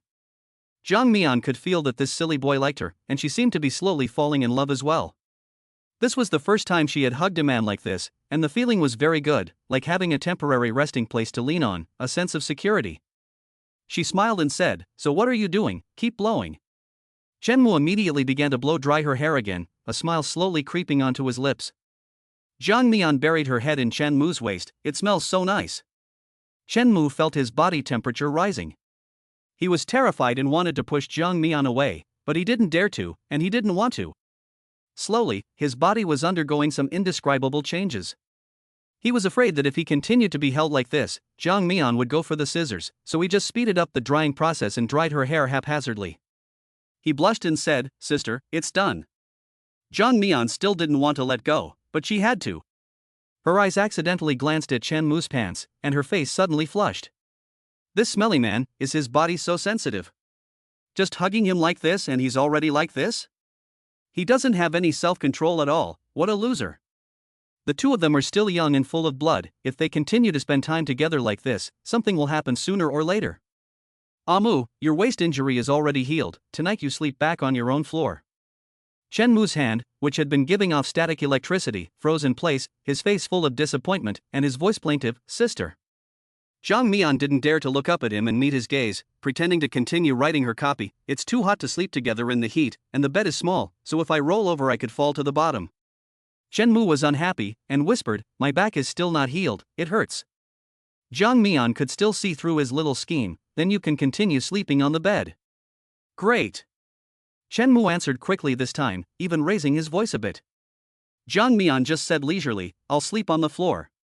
Chen Mu's smiling face turned gloomy again. Then I'll sleep on the floor. The next day Chen Mu went to the store to help out. Zhang Mian wrote the copy, and asked Chen Mu to hold the phone while she shot a video clip, which she edited and posted online. No kidding, in just 10 minutes the number of views had already exceeded 500, and people were leaving comments. Does the beautiful girl really use these products, given her great skin? Zhang Mian was so excited that her fingers trembled as she replied, Of course, I've been using them for years. But if you don't clean your face properly, it's useless to use as many skincare products as you like. We're now offering new customers a free facial cleansing experience at the store, so you should come and give it a try. It's true that the facial cleansing is free, but you need to pay for the other services afterwards. The main thing is to attract people in, and even if they don't spend money after the facial cleansing, it's not a big cost.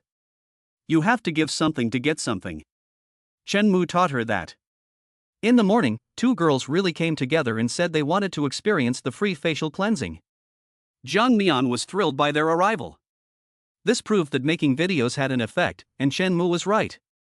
While washing her face, she introduced the facial cleansing products she used, while also teaching customers some tips for daily skin care. Of course, she also mentioned other products in passing. Your skin needs moisture, especially after washing, when it will feel dry. At this time, you must pat some water into it. Jiang Mian poured a little toner into the palm of her hand and gently patted it on the customer's face. Your skin is dry, so you need to pay more attention to moisturizing, otherwise no matter how expensive the cosmetics are, they will cake. Yes, I changed a lot of foundations and they cake. It's quite embarrassing when I stand close to other people. The girl echoed. Jiang Mian said, then you can try it today and put on some makeup to see how it works. If you like it, come back to me. I'll have a discount for the next 2 weeks. She didn't push sales like her colleagues, and she didn't give half-hearted service if the customer didn't buy. This approach put the customers at ease, and their experience was greatly enhanced. The two customers just walked out of the store and left a comment under the video, praising Jiang Mian to the skies. 100 words from yourself are not as good as 1 word from a customer. Sure enough, Jiang Mian's comment section became lively. She was both excited and worried, and had already regarded Chen Mu as her military advisor. Mu, there are already more than 10 people who want to experience it. If they all come, I won't be able to serve other customers. What should I do? After all, regular customers must not be neglected. Chen Mu was tidying up the beauty bed and answered without thinking, limit the number of people, for example, only 3 free places per day, and the extra people will be put on the waiting list for the next day. Good idea. Jiang Mian immediately pinned the rule to the top of the comments section and apologized to each of the customers who were not on the list. If this goes on, I won't be able to handle it alone. Jiang Mian muttered with excitement in her eyes. Sister, I can actually help you. Chen Mu came out after tidying up the inside. Jiang Mian shook her head. No, you're a man, and there are times when it's inconvenient for you. Chen Mu seriously persuaded her, I've learned everything you do, and I'll do it when it's inconvenient for you. Jiang Mian had another concern. Not every customer would accept being served by someone with intellectual disabilities, especially for such intimate services. This was completely different from the nature of car washing. She spoke firmly, no, you concentrate on washing cars, I'll find a way to handle the shop. She wouldn't let Chen Mu help full-time, so Chen Mu could only rush over to help her after work. Jiang Mian is now busier than before. At 8 p.m., when Chen Mu arrived, he saw her washing customers' faces inside, while a young girl was waiting outside to get her nails done. Chen Mu looked at Jiang Mian and asked the girl in a low voice, hello, have you chosen a style yet? The girl looked up at him and then at the work apron he was wearing. Yes, but the boss seems to be quite busy. Chen Mu hesitated for a moment and said, I can do it. I'll do it for you. You? The girl looked at him in surprise. Can a man do manicures? That's so rare, but I don't quite trust your skills. Chen Mu held out his hand, with a colorful manicure on his pinky finger. He said a little embarrassed, I did it myself. Chapter 21, Sooner or later, I'll get him. Jiang Mian had a sudden urge to try out a new style on his hand, and he tried to do it himself. He had been watching Jiang Mian do it a lot, so he had picked it up. The girl was completely surprised when she saw the manicure on the strong man in front of her, who was over 1.8 meters tall. But the contrast was quite cute, and the girl burst out laughing, I'll give it a try. Chen Mu had solicited business and, imitating Jiang Mian's tone of voice, became happy, no money if it's not done well. When Jiang Mian came out after serving the customer inside, she saw Chen Mu coloring the girl's nails properly. She was dumbfounded, but in front of the customer, she didn't say anything, just nervously watching Chen Mu's movements.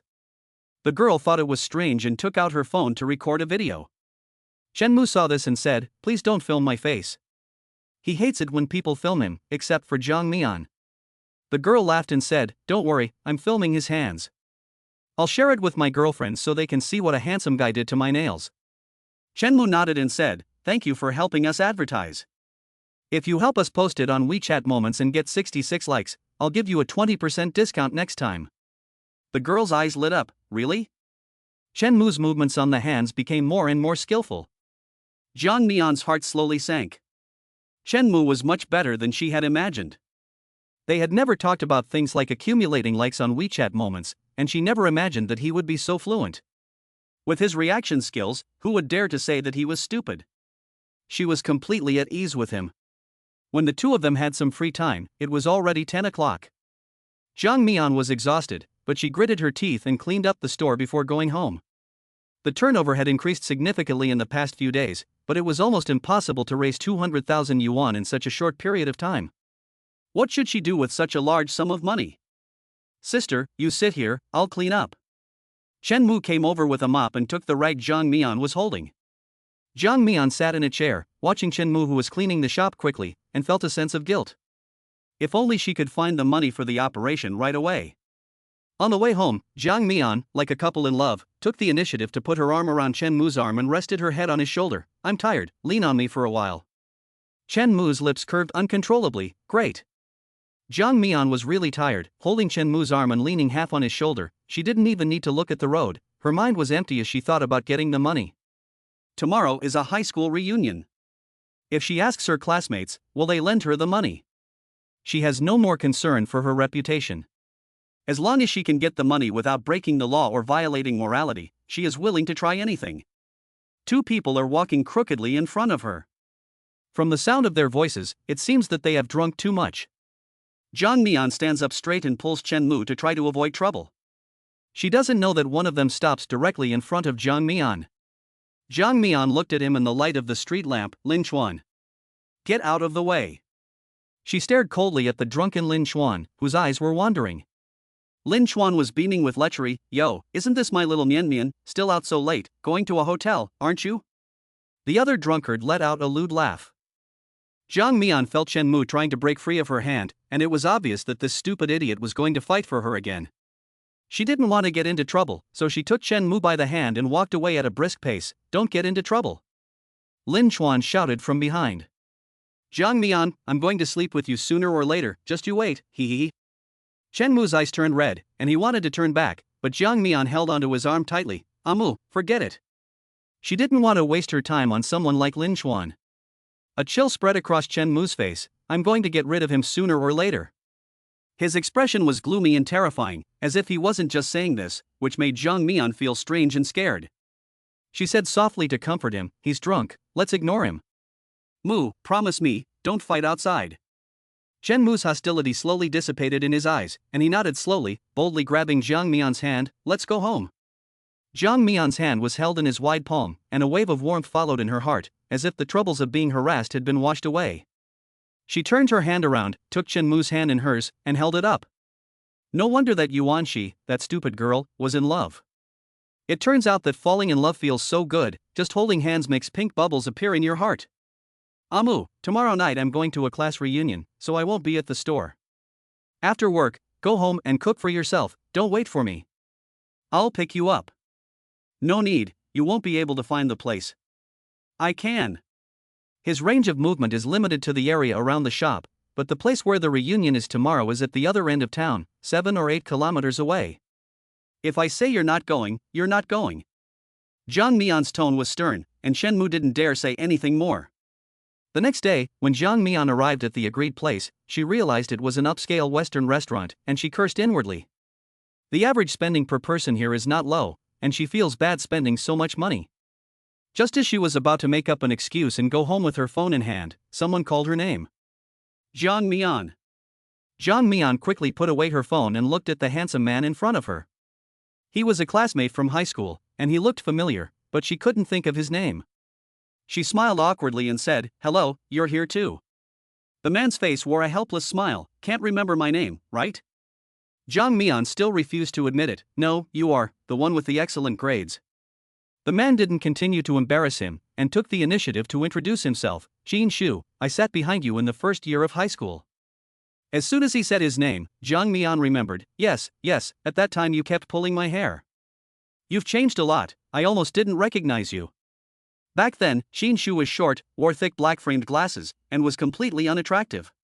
Shinshu smiled and said, I was quite disappointed that you didn't recognize me, but I feel much better now that you've said that. Jang Mi-an also relaxed as she remembered her school days. As they walked side by side towards the restaurant, Jin-shu jokingly asked, "I've never seen you at any of our reunions. Is your lover keeping a close eye on you?" Jang Mi-an didn't like the sound of this. Keep an eye on me? What man would dare to keep an eye on her? Not even her father could keep an eye on her. Out of consideration for her classmates, she didn't show any dissatisfaction and said, "You really know how to joke around." Jin-shu's eyes were full of a smile. "You're not really married, are you? You were recognized as the most beautiful girl in our class. If you get married, I wonder how many of your male classmates will go into hiding and cry." The more she heard this, the more greasy it sounded. Jang Mi-an's favorable impression of his changed image instantly vanished, and her tone became a bit more serious. "I did get married." A voice interrupted, "What not? My Mian doesn't like just any man." Jang Mi-an had just turned her head when she saw Yuan Shi's smiling face. Yuan Shi put his arm around her shoulders, gave her a little squeeze and winked at her. The two had been friends for many years, and Jang Mi-an understood what Yuan Shi meant. She knew that her relationship with Chen Mu was fake, and she wanted to find a good, suitable man for herself. It would be best to find a man like her, handsome, rich, and good to her. Chen Mu, the silly big guy who used to be a young master, was obviously not qualified. Yuan Shi asked Jin-shu, "Big spender, I heard that you are doing well in Jingbei City now. What do you do?" The three arrived at the restaurant while they were talking, and quite a few classmates had already arrived. Jin-shu pulled out the chair with a natural and smooth movement, made a gesture of invitation to Jang Mi-an, and answered Yuan Shi's question with a voice that was neither too loud nor too soft. "What a big spender! Don't talk nonsense. I'm just average. I'm the marketing director of the Zhou Group in Jingbei, and I only make 2 million yuan a year." 2 million? To everyone here, this is completely unattainable. Chapter 22, Shameless Hard Sell. Everyone looked over at him. Jang Mi-an was also dumbfounded. She worked hard for 10 years and still couldn't earn this much. What a difference! A higher social status means better interpersonal relationships. Jin-shu immediately became the object of praise. The Zhou Group is originally a wealthy family. I often read about them in the financial news, and their family is on the Forbes list every year. Jin-shu, you're amazing. You were such a good student back then, no wonder you've done so well now. I told you you were special, didn't I? They were talking about workplace topics, and Jang Mi-an couldn't interrupt, so she quietly sipped her warm water. At the time, the two best students in the class were Jin-shu and Jang Mi-an. Jin-shu now earns 2 million yuan a year, and Jang Mi-an, where do you work now? You earn quite a bit more than Jin-shu, don't you? Jang Mi-an didn't expect anyone to bring the conversation back to herself. The people who used to be on equal footing are now worlds apart. No matter how good Jang Mi-an's attitude is, she feels a little ashamed. She glanced at her classmate Zhang Ting, who was always twirling her large diamond ring, and Zhang Ting was waiting with wide eyes for her answer. Jang Mi-an felt inferior. Her entire outfit was not as good as someone else's diamond ring. She had set up a small shop. You're just as humble as you used to be, and you call it a small shop. I'm afraid it's not a small company. You're still amazing, starting your own business and becoming your own boss. There's no upper limit to your income. I studied finance and recently just lost my job. Hire me, I'll be happy to work for 10,000 yuan a month. Whether this was true or not, it made Jang Mi-an feel even more embarrassed. Her psychological tolerance was not as strong as she had thought, and she regretted coming. She forced a forced smile. It's just a small shop on the street, and I'm doing it alone, so I can't afford someone as great as you. Zhang Ting was full of disbelief. Ouch, if you don't want to give me this opportunity, just say so, and don't call it a small shop on the street. You had such good grades back then, and you went to a famous university, not a technical school, so how could you end up like this? I don't believe it. Another person, Chang Wan, added, That's right, Jang Mi-an. We're not asking you for money. What are you hiding? What does your company do? If there's a suitable business, classmates should look after each other. Jang Mi-an thought to herself, believe it or not, I don't need to prove anything to you. The reunion really was like that, full of backbiting and flattery. Jang Mi-an didn't want to listen to the insults anymore, but she didn't want to offend anyone either, so she took a deep breath. When she looked up, her eyes were full of laughter, and she said with a generous smile, What's there not to believe? If it's less than 40 square meters, how big can it be? Zhang Ting's expression was particularly exaggerated. 40 square meters? It's not even as big as my bathroom. This is really a small shop on the street. Zhang Mian, you had such good grades back then, and so many boys chased after you, but now you're doing so poorly. Any rich man would be better than this. Zhang Mian knew that the battle of the women had officially begun. Without a hint of embarrassment, she said with a composed air, "Yes, I'm not like you. Each of you is either doing well in your career or married well. Zhang Ting, doesn't your husband work in a bank? Doesn't he earn $1 million or $2 million a year? You're not unemployed, you're a full-time housewife, which is really enviable. Chang Wan, you said that classmates should take care of each other.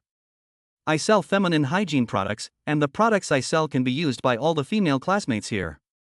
I don't care, you must each give me a set today." She started hard selling. As soon as she said this, the female classmates who had just spoken looked embarrassed. They didn't expect Zhang Mian to be so shameless nowadays. Yuan she watched quietly, almost laughing out loud. These little jealous girls picked on the wrong person, picking on Zhang Mian. Chang Wan's face was full of rejection. "I have sensitive skin, and I don't use big-name products." Zhang Mian took out her phone directly. She said seriously, "No matter if you have dry skin, oily skin, normal skin, or sensitive skin, I have the corresponding products for all of them, and I guarantee that you will like them after using them.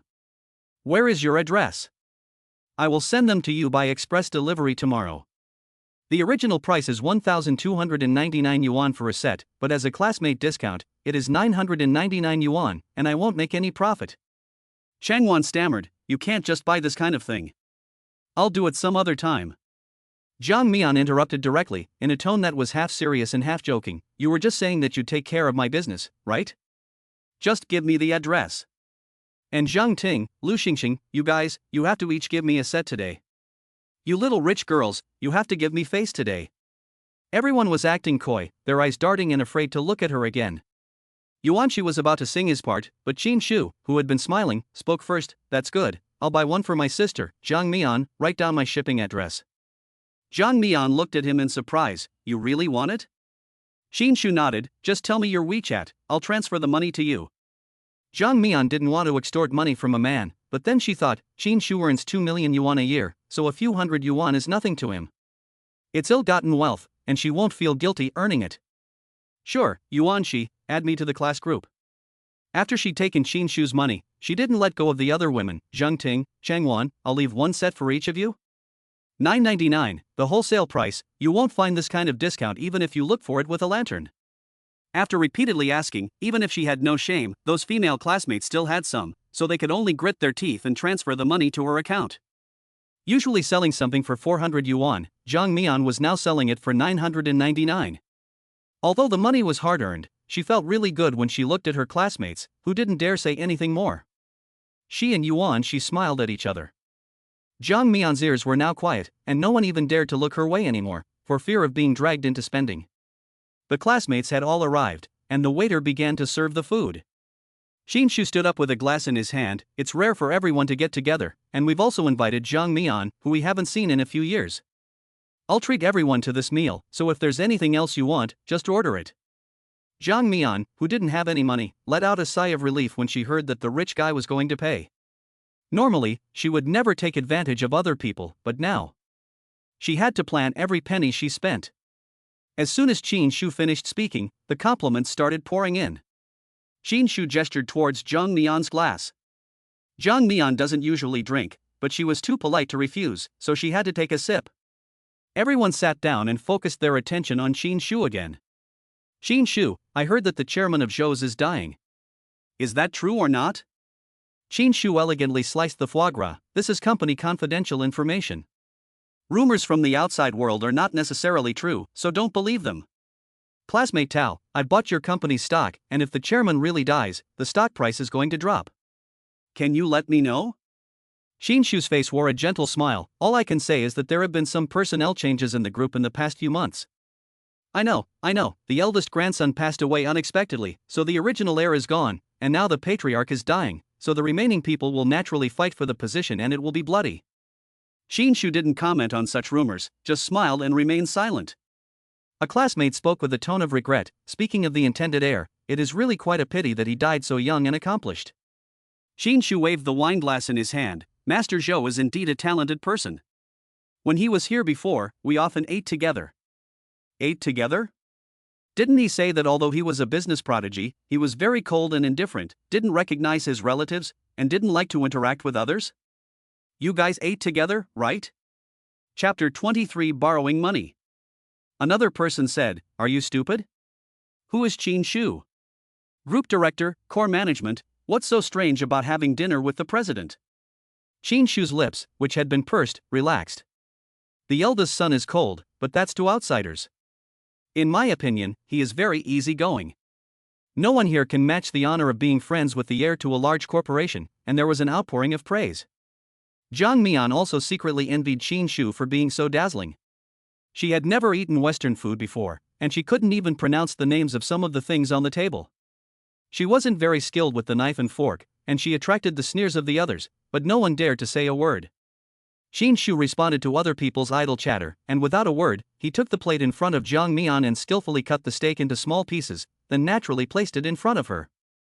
Yuan Shi gave her a little nudge on the shoulder and winked at her, obviously seeing what Qin Shu had just done and implying that Qin Shu had a crush on her. Zhang Mian glared at her and made the sign for shut up.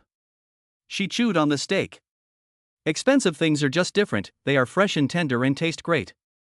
Zhang Mian's first reaction was, if I get rich, I must bring Chen Mu here to eat. But then she thought, Chen Mu's previous life was so extravagant, he would have already grown tired of eating such things. Thinking of Chen Mu, Zhang Mian couldn't help but smile. She went to the bathroom halfway through, and after coming out, she didn't immediately return to her seat. She had just drunk 2 glasses of red wine, and her head was spinning, so she stood by the window in the corridor to slow down a bit. A message from Chen Mu came through, Sister, is your party over yet? Zhang Mian leaned against the wall, it's almost over. Have you eaten yet? Chen Mu sent a voice message, the boss gave me a lunchbox, and I brought back the chicken leg for you to eat. His voice was very pleasant, but the tone was childish and a little inappropriate. Zhang Mian also sent a voice message. Back, you're really filial, and it's not in vain that I've taken care of you. But I ate very well today, I had all kinds of meat. You can eat the chicken leg yourself, not a bite left. Chen Mu, okay then. Chen Mu, sister, come back early. Zhang Mian spoke into the phone, I know, I'll take a shower and go to bed first, I'll just sit here for a while. Zhang Mian. Zhang Mian's voice had not finished sending when Qin Shu's voice came through. Zhang Mian immediately put away her phone. Qin Shu walked over, a smile on the corner of his lips, it's been a long time since you went to the bathroom, it's quite worrying. The two hadn't been in touch for almost 10 years, and their relationship wasn't exactly good in the past. It was really inappropriate for them to be speaking so intimately like this, and it was no wonder that Zhang Mian didn't misunderstand. What's more, just at the banquet, Yuan Shi had secretly sent Zhang Mian a WeChat message, asking her if she really didn't know that Qin Shu had a crush on her back then. Now Zhang Mian pretended not to have heard the ambiguity in Qin Shu's words, I'm a little drunk, I'll go in and get some air to sober up. She lifted her foot to leave, but Qin Shu stood in front of her without moving, blocking her way, I'm a little dizzy too, so stand with me for a while. Zhang Mian didn't care what he was thinking now, but she would never give a man she didn't like the slightest chance. I need to find Yuan Shi for something, so I'll go in first. She walked around Qin Shu to go. But her arm was grabbed. Zhang Mian, you really don't know that I like you? With the truth out in the open, Zhang Mian couldn't pretend to be stupid anymore. She gently pulled her arm out of Qin Shu's grasp and said to him with a polite but distant smile, I'm sorry, I'm already married. What? Married? You're lying to me. Qin Shu hadn't spoken in such an urgent tone all night, didn't Yuan Shi say you weren't? Zhang Mian, do you have to make up such a lie to reject me? That's so low. Zhang Mian said slowly, Yuan Shi was joking, I really am married. Qin Shu was not giving up, when did you two meet? What does he do? Seeing as he had saved the day for her, Zhang Mian explained patiently, he doesn't have money like you, but he is also very good, and we have a very good relationship. Qin Shu, thank you for your good intentions. You will definitely find a good girl who is worthy of you. She transferred the money she had just spent on skincare products back to Qin Shu, thank you for today. I know you didn't really need my products, so I'm returning the money. The other 1,000 is for dinner tonight. I don't know if it's enough. If it's not, then consider it a favor from me. My husband is still at home waiting for me, so I'll go back first. She drew a clear line, and her meaning was clear. But Qin Shu was not willing to give up, and with the help of the alcohol, he grabbed her arm again. Jiang Mian, I know better than anyone how outstanding you are. You shouldn't be in this kind of place. I'll take you to Jingbei. If you want to continue to open a store, I can provide you with funding. If you want to work, I can introduce you to our company. It just so happens that I'm short of a department manager. Jiang Mian, you're so smart, you should know what kind of choice is wise. Don't let yourself be tied down here for the rest of your life just for this little love affair. Jiang Mian suppressed her polite smile, and her voice and expression turned cold. Qin Shu, I'm already married, what you're saying now has crossed the line, and it doesn't befit your status. I hope you can respect yourself. Qin Shu was also annoyed. Be realistic. What happiness can a man who makes you support a small shop alone and makes you sell products to your classmates without any pride give you? Jiang Mian didn't want to make a big scene and attract onlookers. She took a deep breath, thinking of a way to get rid of Qin Shu's harassment. She remembered a tried and true piece of advice shared by an Edison. She looked up at Qin Shu and said, Qin Shu, I don't want to shamelessly sell products either, but I'm having a bit of a hard time right now and need a lot of money. Can you lend me some? Sure enough, Qin Shu's face changed. Lend you money? Jiang Mian looked serious. Of all the people I know, you're the richest, and I'll calculate interest for you. I'll pay you back in 5 years at the most. Qin Shu frowned and promptly took out his phone. Of course it's no problem. How much do you need? Jiang Mian, 200,000. Qin Shu, who had already opened the transfer page, stopped moving, and the surprise in his voice was unmistakable. 200,000?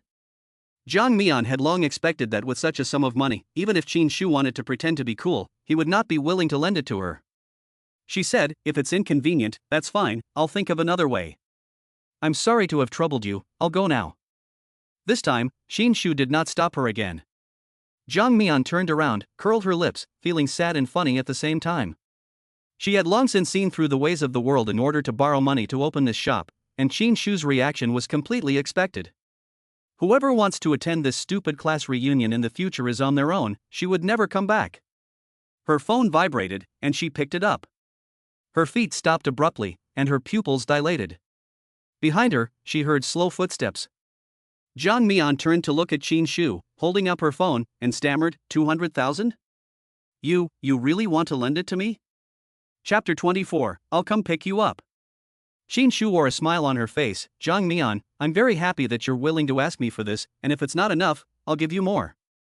Jiang Mian's mind was now blank. She was just joking, but Qin Shu actually lent it to her? She wanted to return the money immediately, but her hand was holding the phone so tightly that she didn't move for a long time. If she didn't have the money, it would be fine, but once she really borrowed it, she wouldn't be able to bear to return it. Because she needed the money to treat Chen Mu. She was like this, she wasn't afraid of bad people, but she was afraid of good people. Qin Shu was so willing to lend her so much money, and she was so moved that her nose was running and her eyes were red. Qin Shu, I really thank you very much, I will make up a loan receipt for you, I promise, I will definitely pay you back within 3 years, including interest. Qin Shu's face still had that gentle smile. What? You're moved to tears? You're hopeless. Why wouldn't I trust you? What's the point of a loan agreement? Even if you don't pay me back, I don't care. He lifted his hand and wiped away the tears Jiang Mian had let slip. After 3 years of friendship, isn't our friendship worth 200,000 yuan? With their skin touching, Jiang Mian instinctively quickly turned her head away, making her position clear. Although I borrowed your money, it doesn't mean that I will have something with you. Qin Shu withdrew his hand with an apologetic expression. I was drunk and crossed the line. I just felt bad when I saw you crying, and I couldn't hold back. Forget it, I can't explain it clearly. Don't cry, if your classmates see this later, they will think I bullied you. The two of them returned to their seats together, and everyone looked at them with strange looks before breaking out into a meaningful laugh. One male classmate asked, Qin Shu, what were you two doing behind everyone's back for so long? Another immediately joined in with a wink. What do you mean, what were we doing? Of course we were deepening our relationship. Don't you remember, in high school Qin Shu had a crush on Jiang Mian? Jiang Mian's face turned ugly. She hated these kinds of jokes. Qin Shu, however, laughed dismissively and said, okay, stop joking. I don't care, but Jiang Mian is a girl and has a thin skin. Someone else chimed in, gee, you're still protecting Jiang Mian like that? Now that we're all adults, go after her if you like. Jiang Mian lifted the glass in front of her expressionlessly and said, I'll drink this glass of wine. I have something to do and I need to go now. She tilted her head back and gulped down the entire glass of wine. Just as she set the glass down and picked up her bag, Changwon came over with a glass of wine in her hand. Jiang Mian, it's not very nice to leave so early. After all, we spent over 10,000 yuan on you today. Come, drink with me. Jiang Mian had earned their money today, and it wasn't right to leave now. She could only raise the glass again. Yuan, she snatched the glass away from her. Mian Mian can't drink, I'll drink for her. I'll see if I can't get you all drunk today. Jiang Mian, however, took the glass back and glared at her reproachfully. You're trying to get pregnant, what's the point of drinking? Yuan, she really couldn't drink, and she looked at Jiang Mian worriedly. But you? Jiang Mian grinned, it's only a few drinks, I won't get drunk. She had never been drunk before, so she didn't know her limit. Although her head was a little dizzy, she was still in a clear state of mind. But after Changwon finished her drink, the other students gathered around again. Jiang Mian could only drink glass after glass until her phone rang. Seeing it was Chen Mu's call, Jiang Mian, who was already drunk and disoriented, beamed and held up her phone. My husband is calling, I really have to go. Hearing the word husband, everyone was surprised, and then looked at Qin Shu. Jiang Mian picked up the phone in front of everyone, and originally wanted to lie and take the opportunity to slip away, but she didn't know that Chen Mu really said, Sister, I'm outside the restaurant, what floor are you on? Jiang Mian was quite surprised, and quickly walked to the window, and sure enough, she saw Chen Mu looking around with his head tilted. She waved her hand and said, Amu. Chen Mu immediately smiled when he saw her, Sister. Jiang Mian said, I'm coming down. She hung up the phone and said to the others, Sorry everyone, I'm going home, you carry on. Changwon teased, Jiang Mian, I never thought you'd sneakily get married without telling everyone, were you afraid we'd go to your banquet? Jiang Mian waved her hand, her eyes were glazed over from drunkenness, and her tone of voice had changed, We've only got the certificate, we haven't yet held the banquet, so get ready the gifts, I'll definitely invite you when the time comes. You carry on, I'm going to go now. Changwon stopped her in her tracks and refused to let her go. Since your husband is here, bring him over so we can all meet him. Jiang Mian is now such a loser, so her husband must be a loser. They were no match for Jiang Mian when they were students, but now, whether it's work or marriage, they are much more successful than Jiang Mian, so of course they have to take the opportunity to make fun of her. But Jiang Mian shook her head and refused. Her vision was already blurry, and now she just wanted to go home and sleep. Besides, her Chen Mu didn't like crowded places. Yuan, she also interrupted, there will be plenty of opportunities to meet again, so let's meet next time. Mian has had too much to drink tonight, so I'll walk her down. Jiang Mian had already been teased enough by everyone tonight, and when Chen Mu appeared, Jiang Mian didn't know what kind of ridicule she was going to face. Unexpectedly, Qin Shu followed up, why not make today a lucky day? We'd look like we don't know the rules if we don't invite her up now that she's downstairs. Yuan Shi, don't you agree? Yuan Shi stood up and supported Jiang Mian, who was unsteady on her feet, and glared at him, You're the one, can't you see that Jiang Mian is drunk? Jiang Mian leaned on Yuan Shi and pointed at the chair, My bag, my bag. Yuan Shi took her bag again. There were so many people at the table, and no one offered to help, so Yuan Shi's small frame was almost crushed. She picked up her own bag and Jiang Mian's bag, and as soon as she turned around, she saw a tall, handsome man coming towards her. Sister! Chen Mu saw Jiang Mian, who was unsteady on her feet, and quickened his pace. He came over and pulled her onto his body, leaning against him. His eyes were full of concern, Sister, are you drunk? He was dressed in a simple white t-shirt and jeans, and his plain attire was out of place in such a high-end Western restaurant. However, his cold eyebrows and finely sculpted features like works of art made all the men there pale in comparison. The female classmates couldn't help but let out low exclamations of admiration. Qin Shu looked at the man in front of him and frowned slightly. He always felt that this person looked familiar, but he couldn't remember where he had seen him. Chen Mu's face was so dazzling that it made him feel jealous. He smiled and stood up. You must be Jiang Mian's husband, right? Chen Mu didn't know anything about husbands. He had just heard Qin Shu's voice in Jiang Mian's voice message. Now, looking at the pretentious man in front of him, he was full of hostility, declaring his sovereignty, I'm her husband. Yuan Shi looked at the serious Chen Mu and thought to himself, no wonder Jiang Mian can't let go of him. He's really handsome and protective, who could stand him? Qin Shu said, we're all Jiang Mian's classmates, and it's rare for us to meet. Why don't you sit down and let's get to know each other? Chen Mu supported Jiang Mian and said, I'm taking my sister home. Jiang Mian, however, smiled and pinched his face, introducing him, this is Qin Shu, a good person. You toast him a drink. Her words made Chen Mu very angry, sister. It's time to go home. Jiang Mian frowned and pouted, disobedient? Chen Mu dared not disobey, so he could only help Jiang Mian sit down, take a cup of wine himself, and raise it hastily towards Qin Shu. Here's to you. After saying that, he finished it in one gulp. The more he said, the more everyone slowly realized that something was wrong, but they couldn't put their finger on it. Only Yuan Shi secretly held his breath for Jiang Mian, afraid that Chen Mu would reveal his nature as a fool. Chapter 25, Secret Kiss. Qin Shu tried to tap Chen Mu on the shoulder, but Chen Mu sidestepped him and said coldly, don't touch me. Qin Shu's hand dropped awkwardly, and he smiled and said, it's rare to meet, let's chat for a while. Come, sit down and chat. Chen Mu looked at Jiang Mian, who was leaning over the table, smiling and waving at him foolishly. Chat, keep Qin Shu company, he's a really nice guy. Chen Mu was displeased, but he could only obediently sit down. Qin Shu lost out to Chen Mu in terms of appearance, and he had to make up for it in other ways. He asked, where do you work now? Chen Mu answered truthfully, a car dealership. Qin Shu, car sales? What shop? I'm just about to change my car recently. Chen Mu was impatient, not sales, car washing. Car washing? Everyone else at the table froze for a moment, and then burst out laughing, really car washing? No way. Jiang Mian would never find a car washer. Jiang Mian laughed and put her arm around Chen Mu's shoulder, beaming with pride, what's wrong with washing cars? The cars my husband washes are spotless. Chen Mu nodded repeatedly, my customers praise me. My boss praises me. His tone was childish, and his eyes didn't lie. Everyone finally saw what was wrong. Qin Shu tentatively asked Yuan Shi, he here. He pointed at his head with his finger. Yuan Shi strategically lifted his glass and looked away, don't ask me, I don't know anything. Qin Shu understood everything, and the little depression in his heart instantly disappeared, and he felt so good that he burst out laughing, so he's a fool, ha, Jiang Mian, why did you pick a fool? Excitement took over his whole body, and he felt that this was the funniest joke he had seen this year.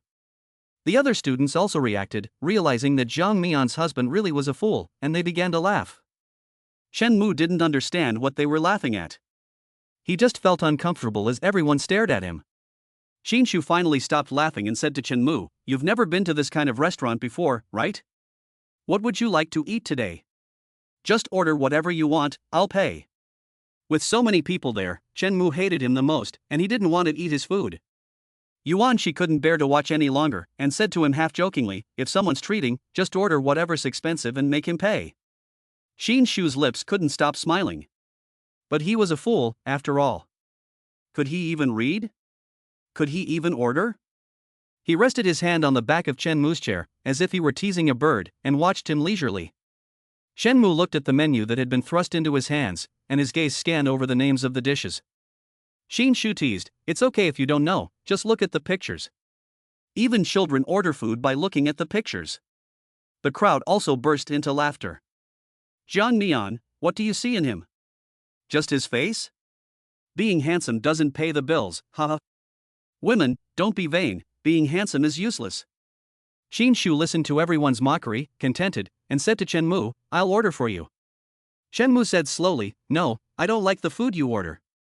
He looked sideways at the waiter waiting in the wings and said, hello, I'd like a portion of escargot à la bourguignon, a portion of truffle soup, a Caesar salad, a medium-rare ribeye steak, and pan-fried salmon. His skilled ordering made the noisy crowd slowly quiet down, and even Yuan Shi sat up straight, looking at him in surprise. With a stern expression and a low voice, where did this look like a fool? It was completely like a normal person who frequented such restaurants. Chen Mu didn't look at the others. He followed his vague memory and named some of the dishes he was familiar with, then picked up the bottle of wine on the table and looked at it. Don't serve wine of this vintage, it has a stringent taste, change it for a bottle of 90-year-old Romanée-Conti. Qin Shu's heart was in his throat. If he drinks wine like this, he'll have to mortgage his car here tonight, won't he? The waiter looked at Chen Mu with difficulty. I'm sorry, sir, we don't have this wine in the restaurant. Chen Mu nodded, that's right, not everyone can get that kind of wine, so change it for the most expensive bottle of red wine in the store and deliver it after it has been decanted, thank you. Qin Shu's heart didn't fall back into his stomach, but was raised high again. He now really had some doubts, was this kid really stupid or was he pretending to be stupid? This is obviously ripping himself off. But the words had already been spoken, and it would be too embarrassing to take them back now, so he can only grit his teeth and bear it. Chen Mu seemed to really be here to eat. He cut the steak elegantly and skillfully, and even asked Jiang Mian, who was still dazed, if he wanted some. Jiang Mian refused, and Chen Mu happily ate by himself. Xin Shu no longer had the mood to talk to him. Chen Mu had eaten over 100,000 yuan by himself, and he was now in agony. Yuan Shi was holding back his laughter, struggling to keep from smiling. He thought to himself that Jiang Mian and Chen Mu really were a good match, and they really knew how to treat people. The crowd that was just chattering has now all shut up, it's really peaceful. Chen Mu had eaten and drunk his fill, and politely said to Qin Shu, "Thank you for your hospitality, we'll take our leave." With that, he helped Jiang Mian up again. Jiang Mian was so drunk she was unconscious, and couldn't be helped up, so Chen Mu bent slightly and picked her up in his arms, and walked away as if there were no one else around. Yuan Shi stared at his back and secretly licked his lips. "Damn, my boyfriend is so strong. My sleepy dog is finished, and he's not even dead yet." Xin Shu looked at the expensive red wine that was only half full, and almost sparks flew out of his eyes. Chen Mu took Jiang Mian to the bottom of the restaurant and hailed a taxi. He got angry when he heard the man's voice on WeChat, and ignored his sister's orders and still found him. Luckily he did, otherwise who would have taken his sister home? He looked at Jiang Mian, who was leaning against him in his arms, and a slight smile curved his lips. He hoped the road would be long, so that his sister could lean on him for a little longer. The taxi couldn't get into the alley where they rented their apartment, so Chen Mu got out and carried Jiang Mian back the rest of the way. He enjoyed every second of the moment, and he loved all the intimate contact with his sister. Back at the house, he carefully laid Jiang Mian down on the bed. Before he could get up, Jiang Mian's hands wrapped around his neck, and she pulled him towards her. The two of them were so close together that Chen Mu was forced to press himself against Jiang Mian, not daring to move. His Adam's apple bobbed, and his breathing grew heavier in the darkness. Jiang Mian's soft arms rested on him, and she muttered inebriated nonsense in his ear. "Sister," Chen Mu's mind was buzzing. Jiang Mian's arm tightened around him, and she muttered, "Hug." Chen Mu hesitated for a moment before cautiously reaching out and tentatively hugging her. Jiang Mian then fell silent. Chen Mu slowly lay down next to her, allowing her to snuggle into his arms. He was scared and excited at the same time. Jiang Mian's head arched onto his arm, one hand rested on his skinny waist, and her face rested against his chest before she fell asleep contentedly. Chen Mu, however, stared in the dark with eyes bigger than copper bells, his heart as if it were about to jump out of his chest. When Jiang Mian's breathing evened out, he slowly tried to pull his arm out to go take a bath, but as soon as he moved, Jiang Mian grumbled discontentedly and refused to let go of his arm. Chen Mu could only lie down again. With the moonlight outside, he looked at Jiang Mian's face with rosy cheeks and pink lips. It seemed as if all his nerves were throbbing violently. He really wanted to taste those cherry-like lips. "Sis." He stared at those lips and let out a low, pitiful sound. Jiang Mian fell asleep and didn't respond. Chen Mu hesitated for a while, and finally leaned over and kissed her. Chapter 26, I don't want his money. It was just a quick peck, and he quickly moved away after it touched, then looked at Jiang Mian's face. Jiang Mian didn't react at all. Chen Mu let out a sigh of relief, secretly pleased, but also like a child who had done something wrong. With a guilty heart he hung his head. The touch was so brief just now that he didn't experience it at all. Now that he saw that Jiang Mian didn't move, his courage grew, and he leaned over again. This time, he was careful and felt it carefully. His sister's lips were so soft. Chen Mu was finally content. He was about to get up and withdraw when Jiang Mian slightly opened her mouth, then wrapped her arms around him and held him around the neck. Chen Mu was so scared that he became limp and collapsed directly onto Jiang Mian. But instead of scolding him, Jiang Mian cooed and hugged him, actively pressing up against him. Chen Mu's mind went blank, unable to think at all. His mouth hung open, and he let Jiang Mian do whatever she wanted, mechanically. When he came back to his senses, the two of them were already kissing so passionately that they could hardly be separated. Jiang Mian's hands were also restless, roaming all over his body. Chen Mu felt like his whole body was on fire, unable to release it, and it was unbearable. "Sister." Gradually, he felt like his body was going to explode. He finally pushed Jiang Mian away and sat on the edge of the bed, breathing heavily. Jiang Mian's head hit the wall, and she groaned in pain, falling asleep again. Chen Mu saw that Jiang Mian was not moving anymore, so he got up from the bed as if he was escaping, and ran to the bathroom to take a cold shower. He looked at his scarlet eyes in the mirror and slapped himself hard. How could he touch his sister while she was drunk? She would definitely be angry if she woke up, and if she was angry, she would never want him again. Just the thought of Jiang Mian not wanting him in the future made Chen Mu's heart feel like it had a hole in it, an empty, uncomfortable feeling. He looked down at his impotent member and the panic in his heart reached a climax. Cut it off.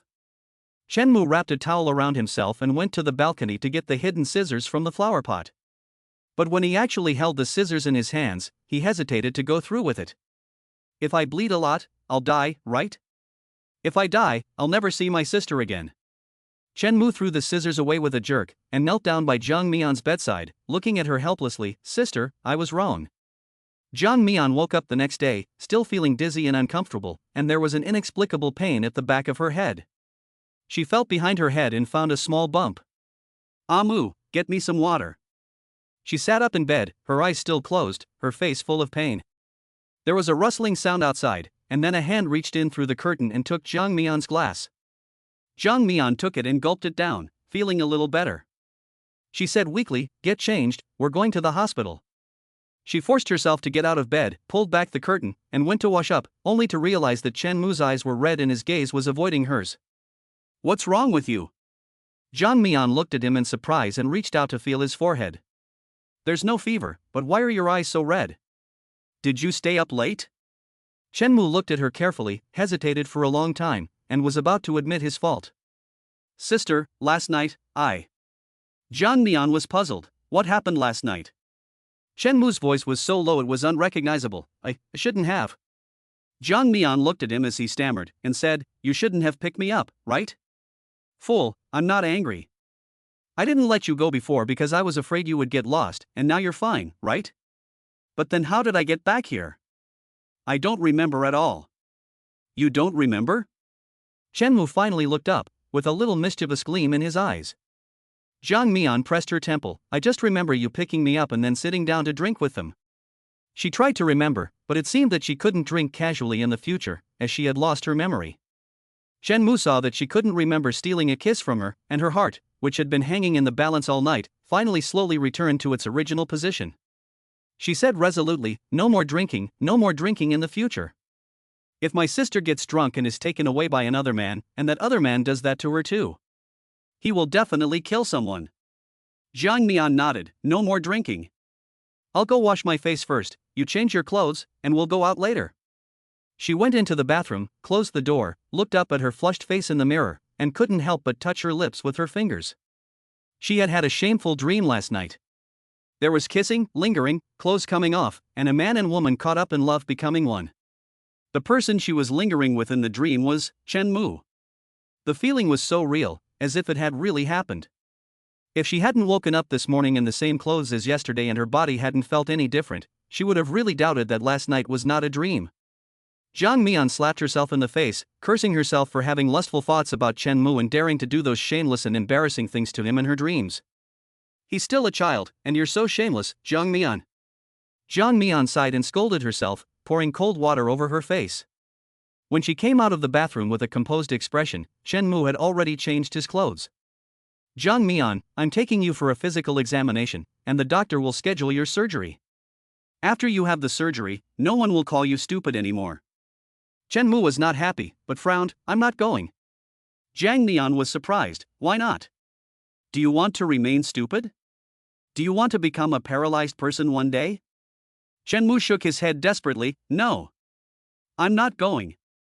Jiang Mian comforted him. Don't be afraid, the operation involves anesthesia, it doesn't hurt at all, and I'll be with you the whole time, okay? Chen Mu refused loudly. No. I don't want to go to the hospital. Jiang Mian lost her patience and became angry. You have to go, whether you like it or not. Chen Mu's eyes were red, and he looked like he wanted to resist but didn't dare. Jiang Mian looked at his sulking face and sighed, her voice softening. Tell me, why don't you go? Chen Mu hung his head and spoke very quietly. Sister has no money. I don't want to spend your money. I'm willing to be a fool. Jiang Mian's heart stopped. She took Chen Mu's hand and sat on the sofa. Sister has money now, look. She took out her phone and showed Chen Mu the page where Qin Shu had transferred money to her yesterday. My classmate lent it to me. When you get better, we'll work hard together and pay him back. Chen Mu took the phone and stared at Qin Shu's avatar. His eyes, which had just been full of grievances, slowly became cold and menacing. Chen Mu's voice was cold, "Don't take his money. I don't want it, and neither do you." He remembered being furious last night when Jiang Mian told him to toast Qin Shu. My sister borrowed money from Qin Shu, and now she has to smile at him and bow to him. He doesn't agree with that. What a good-for-nothing. He speaks harshly and has an unpleasant face. Jiang Mian saw him throwing a tantrum and also lost his temper. He stood up abruptly. Can you be sensible? Do you know how much effort I have put in to pay for your medical treatment? Do you know how much determination I have to borrow money from him? I am also a person who cares about face. I have to flatter and praise him, endure his cold looks, say things that I myself despise, and force my classmates to pay for things. And now you say you are not going to get treatment. Have you thrown my good intentions to the dogs? I tell you, Chen Mu, don't give me attitude, you must go to the hospital with me today. Usually, if she gets angry, Chen Mu will immediately admit his fault and do as he is told, but today, Chen Mu is even angrier than she is. I will earn money for you, I will earn a lot of money for you in the future. I don't want you to go to see other people's faces for me, they are all bad people. You return the money. Chapter 27, The Stray Dog Ran Away from Home. Jiang Mian was really angry and started to speak carelessly. How much money can a fool like you earn? 3 or 4,000 at the most a month. Do you know how much people earn a month? You could wash cars for the rest of your life and never earn as much as someone else in 1 year. Chen Mu was silent. He often experienced contempt, ridicule, and disdain in the eyes and mouths of others. He knew that he was different from others because he was a fool. His sister also often called him little fool, but her eyes and tone were different from those of others. Even when she called him little fool, she never looked down on him. So his sister's kindness was especially precious to him. But now, what his sister said seemed no different from what those people said. He felt so sad that his sister had grown to dislike him. Chen Mu felt a dull pain in his chest, so painful that he wanted to scream. Jiang Mian looked at Chen Mu, who was silent, and realized that she had gone too far with her words. She was about to say something nice to comfort him, but Chen Mu turned around, opened the door and ran away. Jiang Mian chased after him to the door, but when she saw his hurried figure, she stopped. Chen Mu was not as stupid as she had thought. He would not get lost anymore. She silently returned to the sofa and sat down, recalling the events of the past month. A fool had turned her life and state of mind upside down in just 1 month. She had never been loved, so she would never love anyone, but a fool had made her unable to let go. Her phone rang, and Jiang Mian immediately took it. It wasn't Chen Mu who was calling, but Yuan Shi. Baby, are you awake? Yuan Shi's voice was always full of energy. Jiang Mian, however, is sullen. I just woke up. Yuan Shi, that little idiot of yours was really something when he was a young master. He really knows how to handle women. You were drunk last night and didn't even know it. Every single one of the female classmates there, one after the other, was completely infatuated with him. Jiang Mian doesn't really remember last night, and she's not interested in talking about it now. She says indifferently, really? Yuan Shi was laughing to himself. You say that he can charm people like this, even a fool. When he's not being stupid, he's definitely the top courtesan. The kind that makes rich women throw away thousands of dollars. I'll tell you a funny one.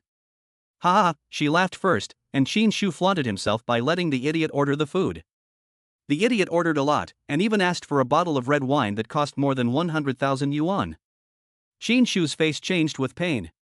What? Jiang Mian sat up straight. He really spent more than 100,000 yuan? Yuan Shi disagreed. Yes, he bragged about it himself. He saw that the idiot was mentally disabled and bullied him both overtly and covertly. Who knew that the idiot would teach him a lesson, which was really gratifying? Jiang Mian felt apologetic towards Qin Shu in her heart. That was more than 100,000 yuan.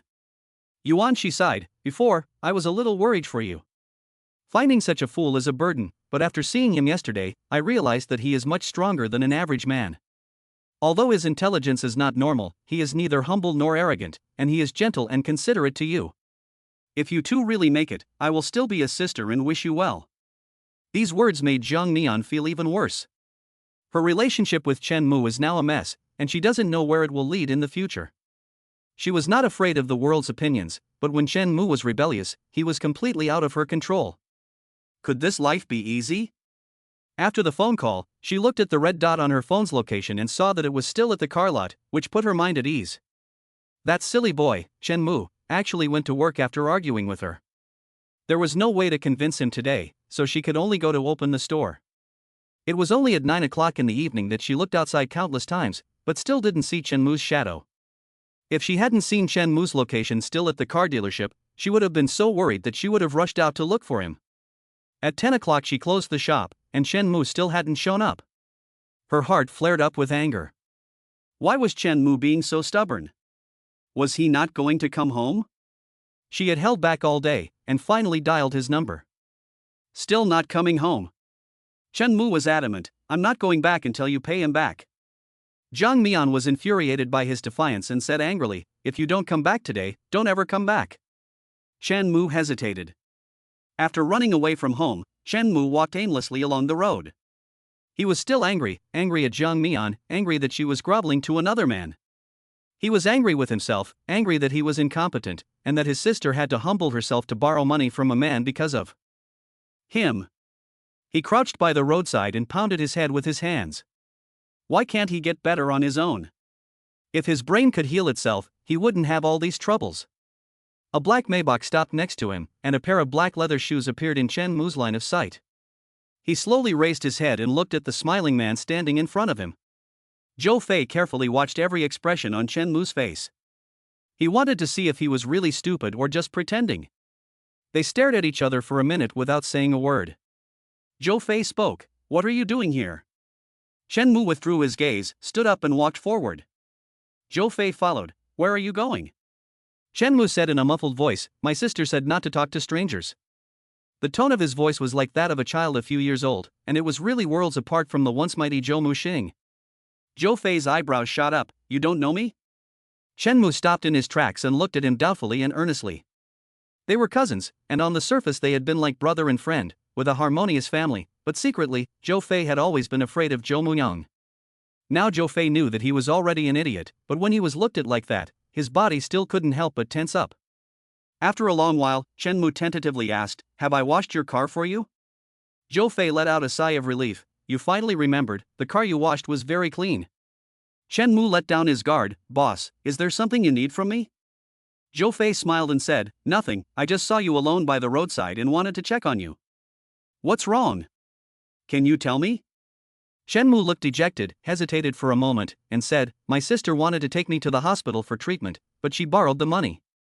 I didn't want her to borrow money for me, so we had a fight." "Zhou Fei, sister?" Chen Mu showed off, "That's my wife." Zhou Fei's lips curled up slightly. It seems that Chen Mu is married, and that's a fact. Treat the disease? Treat this? His finger tapped his head. Chen Mu obediently nodded. Zhou Fei became serious. "Do you know how to cure this disease?" Chen Mu shook his head.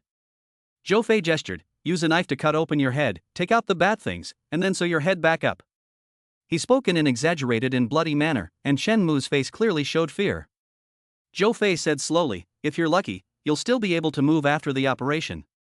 But if the operation fails, you could just die." "I don't want to die." Chen Mu waved his hands in panic. "I can't die. If I die, no one will protect my sister." This was a frightened child, and you couldn't fake that look in his eyes.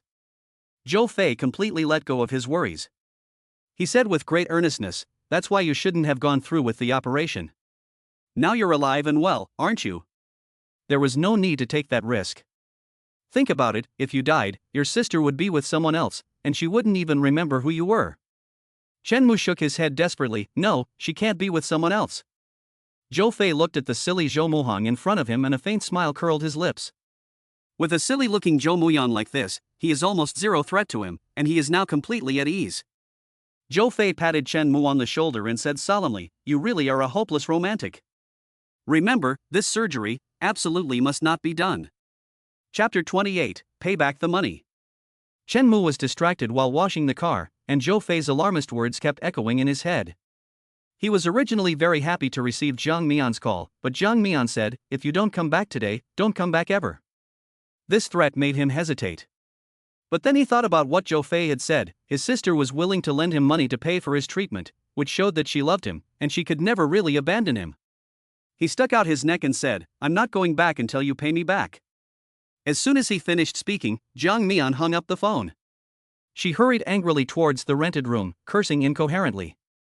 "You heartless little thing, you can't be tamed. How dare you talk back to me? If you won't listen, fine, I'll stop caring about you from now on. I'm a dog. I haven't sorted out my own mess yet, and I'm too full from eating to care about your life or death. If you don't get better, I'll save myself the trouble of working like a dog to pay off your debts." She cursed all the way home, locked the door behind her, refused to eat dinner, took a shower and went straight to bed. That was the plan, but over the next few days, she was always distracted when she did things. Deep down, she kept waiting for Chen Mu to give in. She always looked out of the shop every now and then, hoping that Chen Mu would jump out the next second as usual and call out to her, "Sister." Every day, when she returned home and looked at the silent room, her heart felt empty. No one poured her a glass of water as soon as they entered the door, no one handed her slippers, no one said, "Sister, you rest, I'll cook dinner quickly." It was actually so difficult to break a habit. It's been 7 days, and Chen Mu hasn't come home, nor has he called or messaged her. Jiang Mian's heart has slowly grown cold. From being initially uncomfortable, she has slowly come to accept the fact that Chen Mu will not be coming back. A male model? How could she expect him to have any feelings? Ridiculous. It was originally a stray dog, how could it be domesticated? Chen Mu is not stupid, she is. She wants to return to a normal, peaceful life. Qin Shu has been calling her for a few days to set up a meeting, but she has rejected him with excuses. Even if she doesn't want to get back together with Chen Mu, she would never choose a man like Qin Shu. That day, after she finished her work, she picked up her phone and saw a WeChat message from Qin Shu. "Jiang Mian, I'm going back to Jingbei tomorrow, so I'll take you out to dinner tonight. You can't refuse me again." Jiang Mian felt awkward refusing him, and she was going to return the 200,000 yuan to Qin Shu in person. She replied, "Okay." Qin Shu immediately sent the location of the restaurant. "I'll pick you up." Jiang Mian closed the restaurant at 6 o'clock, changed her clothes, and Qin Shu arrived. He got out of his Mercedes and politely opened the door for Jiang Mian, "Get in." Jiang Mian looked at the expensive and shiny luxury car and felt a little awkward. She sat upright in the passenger seat, "Thank you." Qin Shu was very talkative. "This car is a few years old, only about 600,000, it's not very comfortable, is it? I'm going to get a new one this year." Jiang Mian had never ridden in such an expensive car before, and she didn't dare to enjoy it too much. She just said, "I think it's pretty good." Qin Shu smiled and said, "Next time I'm going to buy a sports car. Work is so stressful, and I can just go for a drive to relax. I've already found one that I like, but it's over 1,000,000 yuan. But I just bought a house, so I can't afford it right now. I'll just have to wait for this year's year-end bonus." Jiang Mian felt that their lives were now worlds apart. She had nothing to say in response to what Qin Shu had said, and could only mumble in agreement. Qin Shu had booked a table at a Chinese restaurant, and after they were seated in the private room, he introduced Jiang Mian to the restaurant's specialty dishes. "This is the best Chinese restaurant here, and every time I come back I have to come to his place for a bite. You must try it for yourself later." Jiang Mian was preoccupied, smiling with a pursed lip, "Thank you." Qin Shu saw that she was very docile today, and there was a gleam of excitement in her eyes. "Don't be so formal, you weren't like that the other day." Jiang Mian blushed a little when she mentioned what happened that day, and now that she thought about it, she felt that it was really ridiculous. She said, "I can't use that money, so I'll return it to you first." "Anyway, thank you." Qin Shu asked in surprise, "Why not again?" Jiang Mian knew that he was still interested in her, and said, "My husband doesn't agree, and I've thought about it carefully. It was really presumptuous of me to ask you for such a large sum of money." Qin Shu disagreed, "Don't say that, 200,000 yuan is only a small problem for me, so just take it without telling him that I lent it to you." "He's silly and gullible, isn't he?" Jiang Mian didn't like people calling Chen Mu silly. "That's no reason to fool him, I'll transfer the money to you." Qin Shu glanced at the money Jiang Mian had transferred back to him on his phone and immediately tapped return. "Hey, what are you doing? Forget about that, let's eat first." Whether Qin Shu's intentions were pure or not, at least at that moment, Jiang Mian was grateful to him. She picked up her chopsticks and decided to transfer the money back to Qin Shu after they parted ways.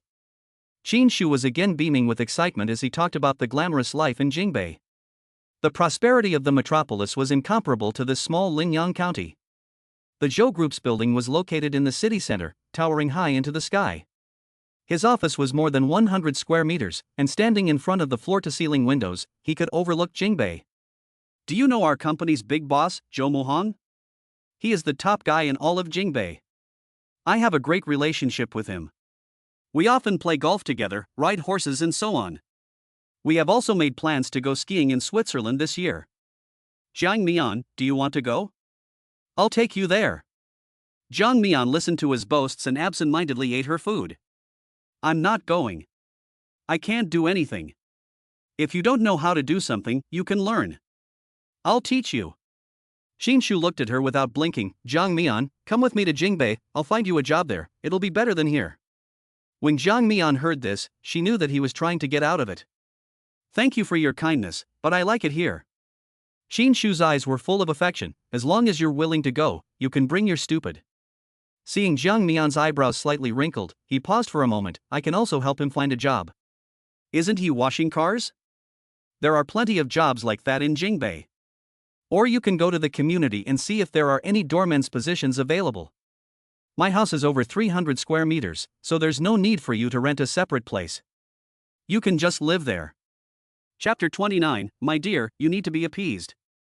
Jiang Mian looked at him as he spoke more and more outrageously, and his hand holding the water glass slowly tightened. Was Qinshu so high and mighty that he had become carried away, speaking so bluntly? Did he take Jiang Mian for a fool? If she really agreed, and if Chen Mu wasn't there at the time, what would Qinshu do to her when they were under the same roof with the door closed? Could she resist? Having seen so many such despicable human hearts, Jiang Mian couldn't help but think of the simple Chen Mu. She didn't want to lose face, so she said, I'm done eating, I need to go back. And she stood up. Xinshu hurriedly stood up as well. There's still so much food left, let's sit for a while longer. Jiang Mian remained polite. I'm full, you eat slowly. And she turned around and walked out. She had already decided that after transferring the money later, she would definitely sever all ties with him. Chen Mu was right, she shouldn't borrow money from a man, because you can pay back money, but you can't pay back love. Before she reached the door, Xinshu caught up with her and grabbed her arm. Jiang Mian. Jiang Mian felt like she had been handed a hot potato, and she pulled her hand away, saying seriously, Xinshu, I understand what you mean, but I'm sorry, I only have a friendship with you as a classmate. Xinshu's face showed some embarrassment, and a bitter smile crossed it. I see. Then I'll walk you home. No need, I'll just take a taxi. Jiang Mian refused. But Qinshu insisted, even if it's just school friendship, give me a chance to say my piece. Besides, it's nighttime now, and it's not gentlemanly to let a lady go home alone. Without giving Jiang Mian a chance to say more, he took the first step out. Jiang Mian let out a small sigh of relief when she saw that he wasn't going to insist, and followed him helplessly. Once they got in the car, she gave her address, and Qinshu frowned. How could she live in such a place? Not to mention the environment, the security is not good either. You open a shop and go out early in the morning and come back late at night, it's not safe. Before Chen Mu came, Jiang Mian would usually close the door before 8 o'clock, for fear that it would be unsafe if she stayed too late. She said, my husband will pick me up every day. Qinshu was compared to a fool, and her heart was sour. She couldn't help but mock, I never thought he was quite considerate of others. Jiang Mian thought of Chen Mu's every little bit, and the resentment in her heart slowly dissipated. He really has been very good to her. In that instant, she decided that she would go and pick Chen Mu up today, and she would find a way to raise the money for his treatment. Outsiders only see that Chen Mu is good to Jiang Mian and obeys her every word, but only Jiang Mian understands at this moment that he is her little master and needs to be cajoled. But she was willing now. Having come to this realization, she couldn't help but smile, and her voice softened as she spoke. He suffered an injury that caused his intellectual disability. In fact, he is very smart and treats me well. As long as his illness is cured, he will not be worse than an average man. The happiness on her face stung Qinshu, making him feel even more unwilling, but he agreed, I'm relieved to know that he treats you so well. You, being so pretty and so outstanding, should be a little princess, pampered by everyone. Zhang Nianqin said that she didn't deserve that. Ever since she was young, she had been the one disliked, and she was just happy to be able to live a normal life. She didn't dare to hope for being spoiled and being a little princess. But she didn't need to tell Qinshu these things. The journey home wasn't long, but Jiang Mian felt that Qin Shu kept looking at her. The blatant gaze lingered for a second or two each time, making her feel really uncomfortable. The car can't go in, so you can just pull over at the next intersection. Jiang Mian saw the street lamp at the end of the alley and let out a quiet sigh of relief. Qin Shu nodded in agreement and slowed down and pulled over.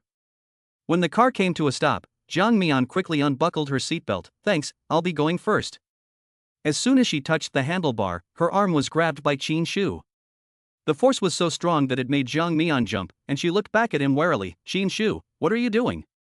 At this point, Qin Shu stopped pretending. "Jiang Mian, I like you, come with me." Jiang Mian's momentary gratitude for him vanished instantly, and she said coldly, "Let go." "Watch what you say." Qin Shu didn't let go, and leaned over. "Jiang Mian, what do you want with him? Can being handsome feed you? You don't have to pay me back the 200,000 yuan, just follow me, and I'll give you pocket money every month." Jiang Mian felt nauseous when she smelled the smell on him. Qin Shu's lust rose, and he reached out and hugged Jiang Mian. "Just tell me what you want, I'll give it to you." Jiang Mian gritted her teeth and slapped him in the face. "If you don't let go, I'll call the police." Qin Shu's true colors revealed themselves. "Call the police? You took 200,000 from me, what are you going to say when the police come? In front of all those classmates and teachers, are you going to be a human being?" Jiang Mian looked at Qin Shu, who was spewing obscenities, in disbelief. Qin Shu pulled the corner of his lips lightly. "Jiang Mian, do you still think you are the popular academic goddess you used to be? Take a good look at yourself, you are now in such a mess, you are not even as good as Chang Wan and her friends, and you are only good enough to marry a fool. You should be grateful that I want you, don't be ungrateful." Chapter 30, Amu, Save Me. Embarrassment and humiliation welled up in Jiang Mian's heart, but she couldn't struggle free, so she just desperately pounded Qin Shu. "It's none of your business what I look like. Let go of me, you scoundrel. If you keep this up, I'll sue you for rape." The road was very quiet, and on a hot summer evening, there were almost no passers-by. Jiang Mian used all her strength to resist Qin Shu's advances, and she was desperate, as if she were falling into an abyss. How can a woman's strength compete with that of a man? Jiang Mian's seat suddenly collapsed, and she lay on it as Qin Shu's body pressed down on her.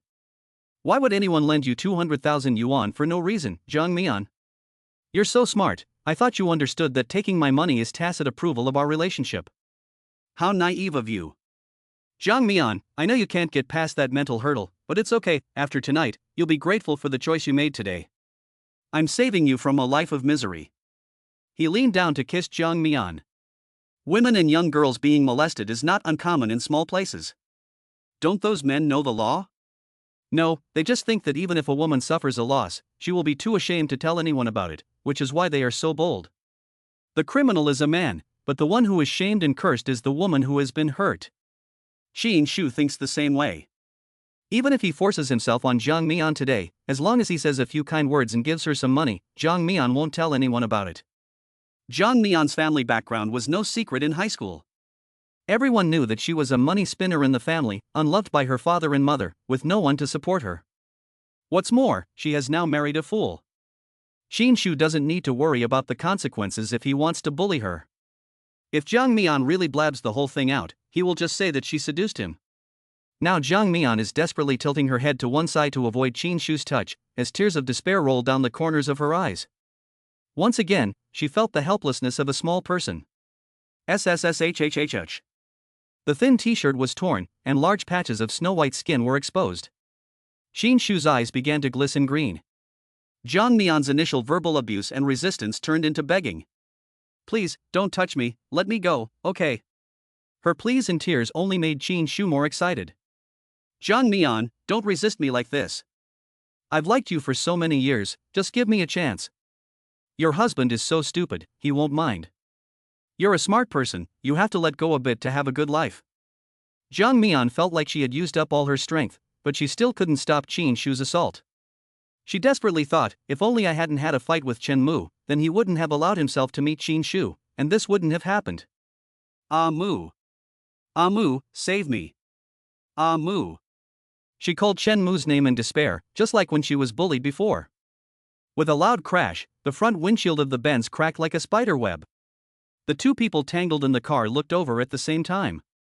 A man stood in front of the car with a furious expression on his face, his eyes flashing with a terrifying cold light. He was holding a stone in his hand and smashing the car window over and over again like crazy. Moo! Moo, save me! Jiang Mian, who was already on the verge of despair, saw a glimmer of hope and shouted Chen Mu with all her strength. Qin Shu's eyes darkened, and there was only anger in his eyes, not fear. Damn it, how dare you ruin my good thing! He cursed lowly, got up from Jiang Mian, and then took out a large wrench about a foot long from under the footrest, pushed open the car door and got out. Jiang Mian was so scared that her face turned pale, and she didn't care about the shredded clothes. She hurriedly got out of the car. Moo! Moo, run! Chen Mu did not run. His eyes coldly stared at Qin Shu. He lifted his hand, took off his clothes and threw them on Jiang Mian, covering her naked body that was mostly exposed. When Qin Shu raised the wrench high and brought it down on his head, he lifted his leg and fiercely kicked Qin Shu in the groin. Qin Shu retreated several meters, then fell to the ground, emitting a miserable scream. Ah! Jiang Mian saw that Qin Shu had not suffered any harm, and her heart, which had been hanging in the balance, finally let go. She put the short-sleeved shirt, which still smelled of Chen Mu, on haphazardly, and her mind could think of nothing else. She threw herself into Chen Mu's arms and hugged him tightly. Moo, Moo. Her body was shaking violently, and her voice was also trembling. Chen Mu looked down at the person in his arms, stunned for a moment, and his arm came around. His voice was low, "Don't be afraid." After hugging for several minutes, his hot body temperature made Jiang Mian slowly calm down. When Qin Shu struggled to stand up, Jiang Mian let go of Chen Mu and walked towards Qin Shu.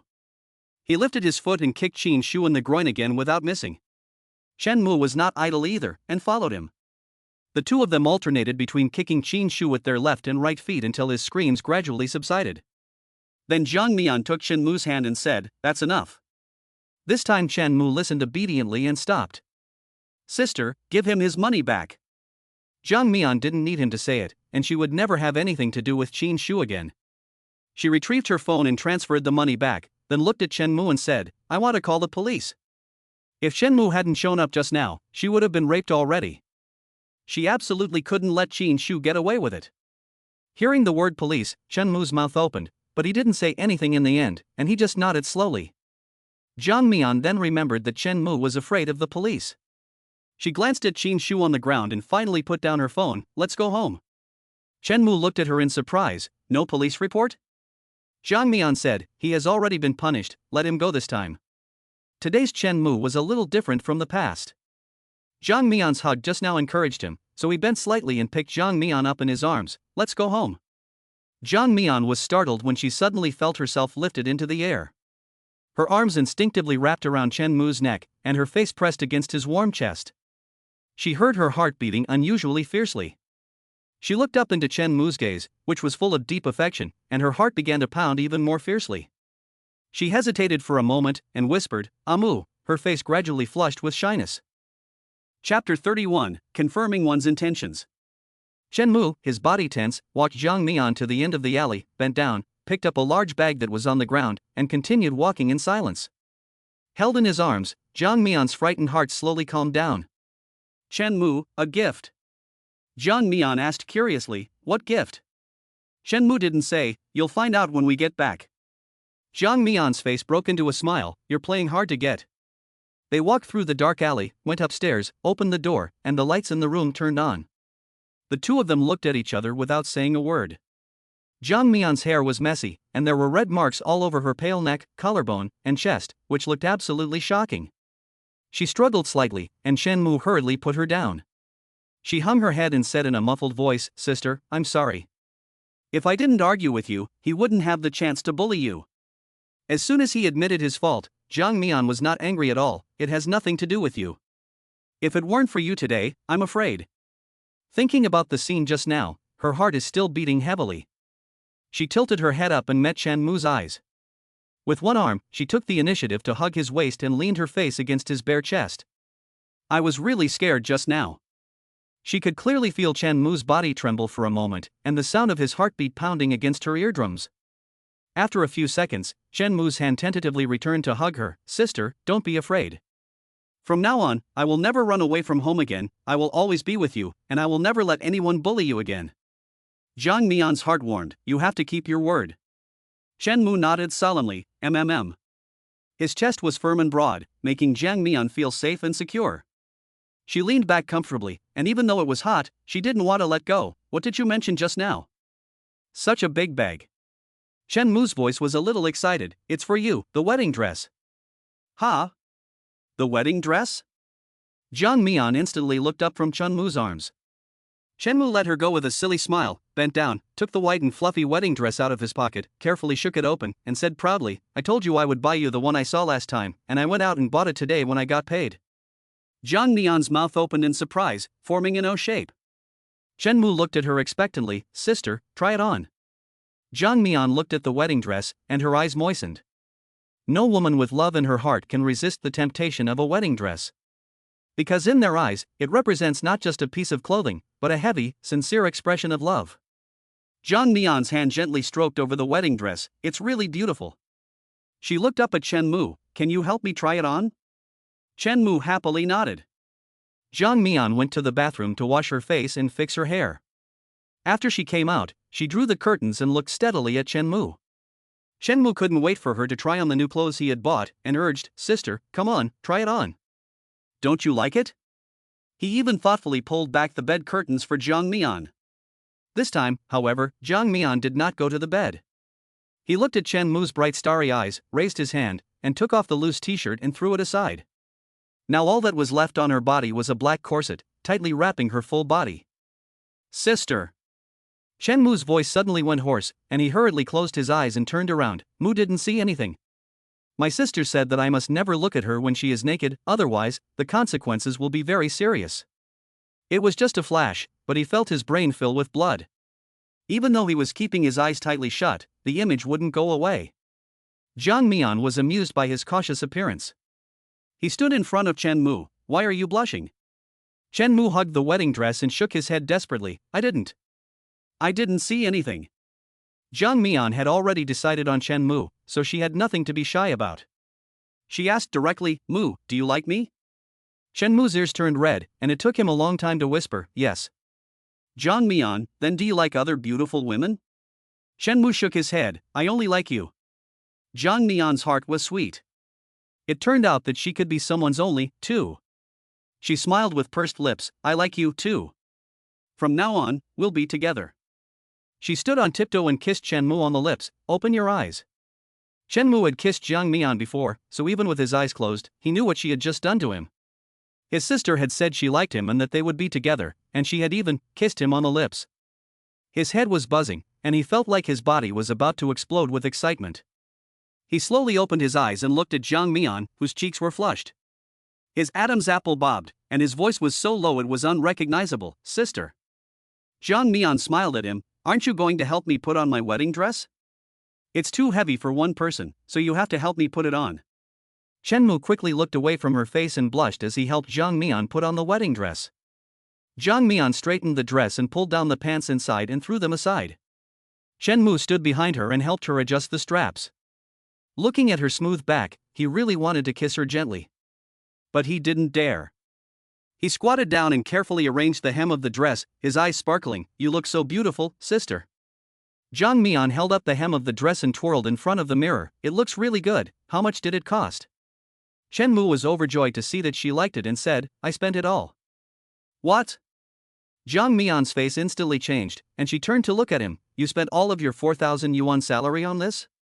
Chen Mu nodded. The boss said I was still short 200 yuan, so I begged her, and she charged me 200 yuan less and gave me this. He took out a velvet box from his trouser pocket and opened it to show Jiang Mian. Jiang Mian looked at the silver, simple pair of rings lying inside and her heart skipped a beat.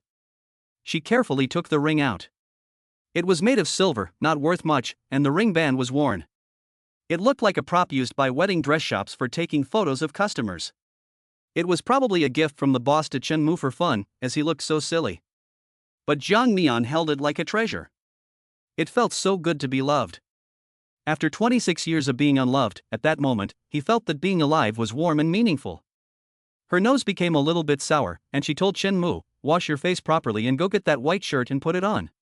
Chen Mu said while looking for the shirt, shouldn't we wear pajamas tonight? Are we going out? He washed his face, put on the white shirt, and Jiang Mian fastened the buttons for him. Looking at his work pants, which were dusty gray, she felt a little sorry for him. You have long legs and such a good muscle shape, you would look great in a suit, but unfortunately we don't have one. After tidying Chen-mu up, she asked him to put on the veil and then took out her phone. Let's take a photo. Chen-mu is taller than her by more than a head, so she leaned against his chest, raised her phone, and took a group photo. Our wedding photo. Zhang Mian tilted her head and looked at Chen-mu. Don't I look good? Chapter 32, Come give me a kiss. Chen-mu nodded. I want one too, with my phone. Zhang Mian took his phone with the low-resolution camera and turned on the camera function. Do you really need to take pictures? We're together every day. Chen-mu said, I can look at the pictures when I miss you at work. Zhang Mian looked at him sideways, her face full of smiles. Do you miss her that much? Chen-mu said seriously, every day, when I'm not working, and sometimes when I am working. He became a little embarrassed. Zhang Mian was overwhelmed by such sweet words and pretended to be angry. You really are used to being a young master, you can say such nice things so easily, huh? Chen-mu looked at her pouting face and nervously asked, Sister, don't you like to hear it? Then I won't say it anymore. Zhang Mian laughed again. I really like hearing it, and I want you to say it to me every day. And don't tell it to any other woman. She looked at herself in the mirror in her wedding dress. This is the most meaningful and most expensive dress I've ever worn. Chen-mu stood next to her, looking at her in the mirror. I'll buy you an even more expensive one when I get paid.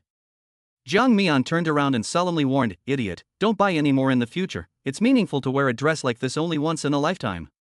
Chen-mu nodded as if he understood. Chen-mu, with his short haircut and white shirt, had a cool and rebellious charm, and Zhang Mian was so attracted to him that she could hardly take her eyes off him. She treated today as their wedding day and took the ring to give to Chen-mu. Put it on for me. She held up her ring finger, and Chen-mu slipped the small silver circle onto it. Zhang Mian shook it. It's a little big, but that's okay, I won't lose it. Chen-mu said seriously, I'll buy you a suitable one in the future. If another man had said something like this, Zhang Mian would have thought that he was just blowing smoke up her skirt, but she knew that her silly little Chen-mu was a man of his word. She looked at the ring on her hand. This kind of thing is most meaningful when you wear it for the first time. Amu, our lives won't be very rich, but we'll be very happy, right? Chen-mu nodded solemnly. I will definitely make my sister happy every day and be happy every day. Zhang Mian's heart was filled with honey, and she put the man's ring on Chen-mu and then interlocked their fingers with the rings on both hands. Her cheeks turned slightly red. After exchanging the rings, it was time to kiss. Kiss, kiss? Chen-mu's little heart started pounding again. Zhang Mian reached around his waist, closed her eyes and stood on tiptoe. Chen-mu, however stupid he was, knew what he had to do at this moment. He never imagined that the thing he had thought about day and night could actually become a reality today. He tentatively returned the embrace, and when he saw that Zhang Mian did not push him away, he slowly lowered his head and boldly kissed those soft lips. Zhang Mian was giving her first kiss, and she did not know what to do, but she had to pretend to know everything and guide Chen-mu. A few minutes later, Zhang Mian suddenly let go of Chen-mu, her face as red as a ripe persimmon. Idiot, you're quite good at your job, you've kissed a lot of women before. Last time, Zhang Mian got drunk and the two of them kissed. Chen-mu knew what it would take to have a better experience, and he had just done his best, which nearly overwhelmed Zhang Mian. Seeing that Zhang Mian was angry, he hurriedly asked, Sister, don't you like it? Zhang Mian glared at him in embarrassment, her face flushing even more. She liked it, do it again. She longed for the tingling sensation that kissing brought, and she pushed Chen-mu down on the sofa. She lifted her skirt, sat on his lap, and hugged his neck before kissing him. A few minutes later, Chen-mu pushed Zhang Mian away sharply and gasped heavily. Zhang Mian knew what he was struggling with. She touched his face. I'm not ready yet. Although she was determined to join Chen-mu in the future, she was not ready to take the relationship to the next level physically. Something would happen if they continued kissing, so she let go of Chen-mu. Go take a shower and get ready for bed. Chen-mu was still craving her soft, moist lips, but dared not disobey. His sister had been exceptionally gracious in not asking for scissors today. After he went to the bathroom, Zhang Mian took off her wedding dress by herself, hung it carefully in the closet, and sat by the bedside, touching her slightly swollen lips. This silly boy, worthy of being the son of the courtesan, has lured her soul away with a kiss. If he gets that far, what will happen? She was so ashamed that her face was burning, so she patted her face to stop her from thinking nonsense. When she came out of the shower, she saw Chen-mu crouching on the floor spreading out the mat for sleeping. She wiped her hair and said, No need to spread it out, you'll be sleeping with me from now on. Sleep with you? Chen Mu looked up, his eyes full of excitement. He was very quick with his hands, and quickly rolled up the mat and threw it under the bed to gather dust. He said, "Yes, I'll be sleeping next to my sister." Jiang Mian laughed at his actions. She said, "Look at you, you're so hopeless." Chen Mu flattered Jiang Mian by blowing drying her hair. "I like rolling in bed with my sister." Jiang Mian froze for a moment, then laughed.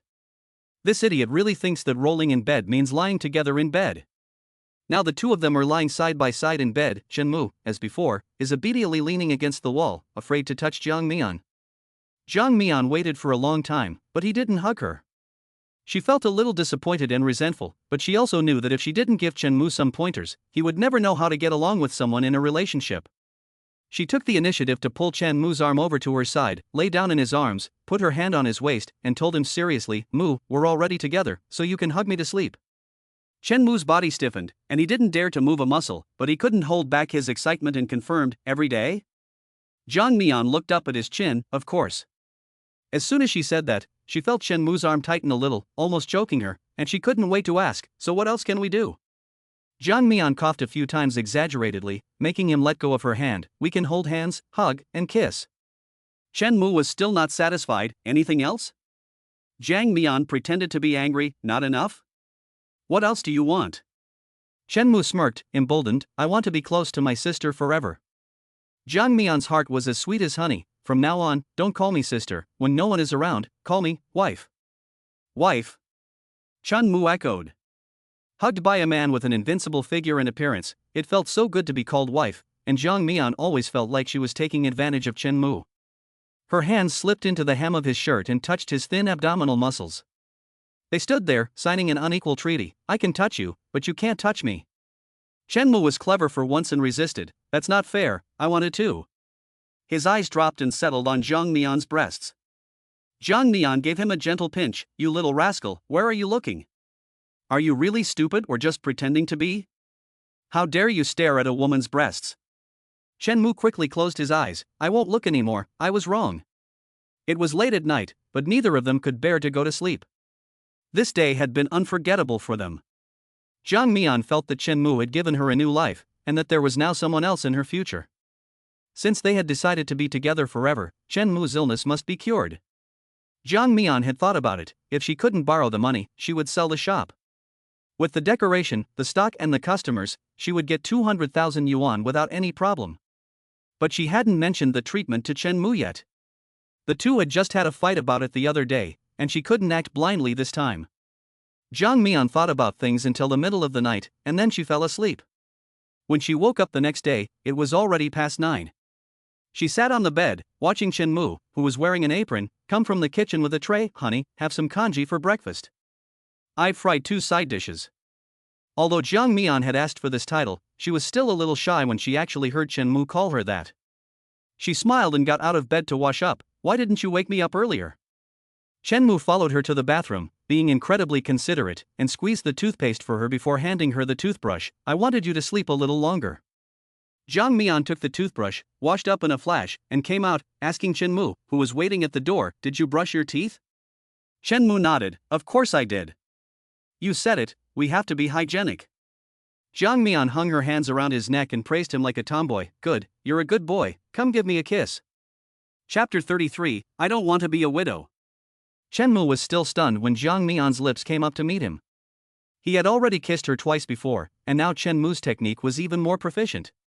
His large hands slowly moved up Jiang Mian's lower back until they clasped her nape of the neck, then held it tightly, causing her to press against him, making Jiang Mian feel a strong and domineering sense of possession.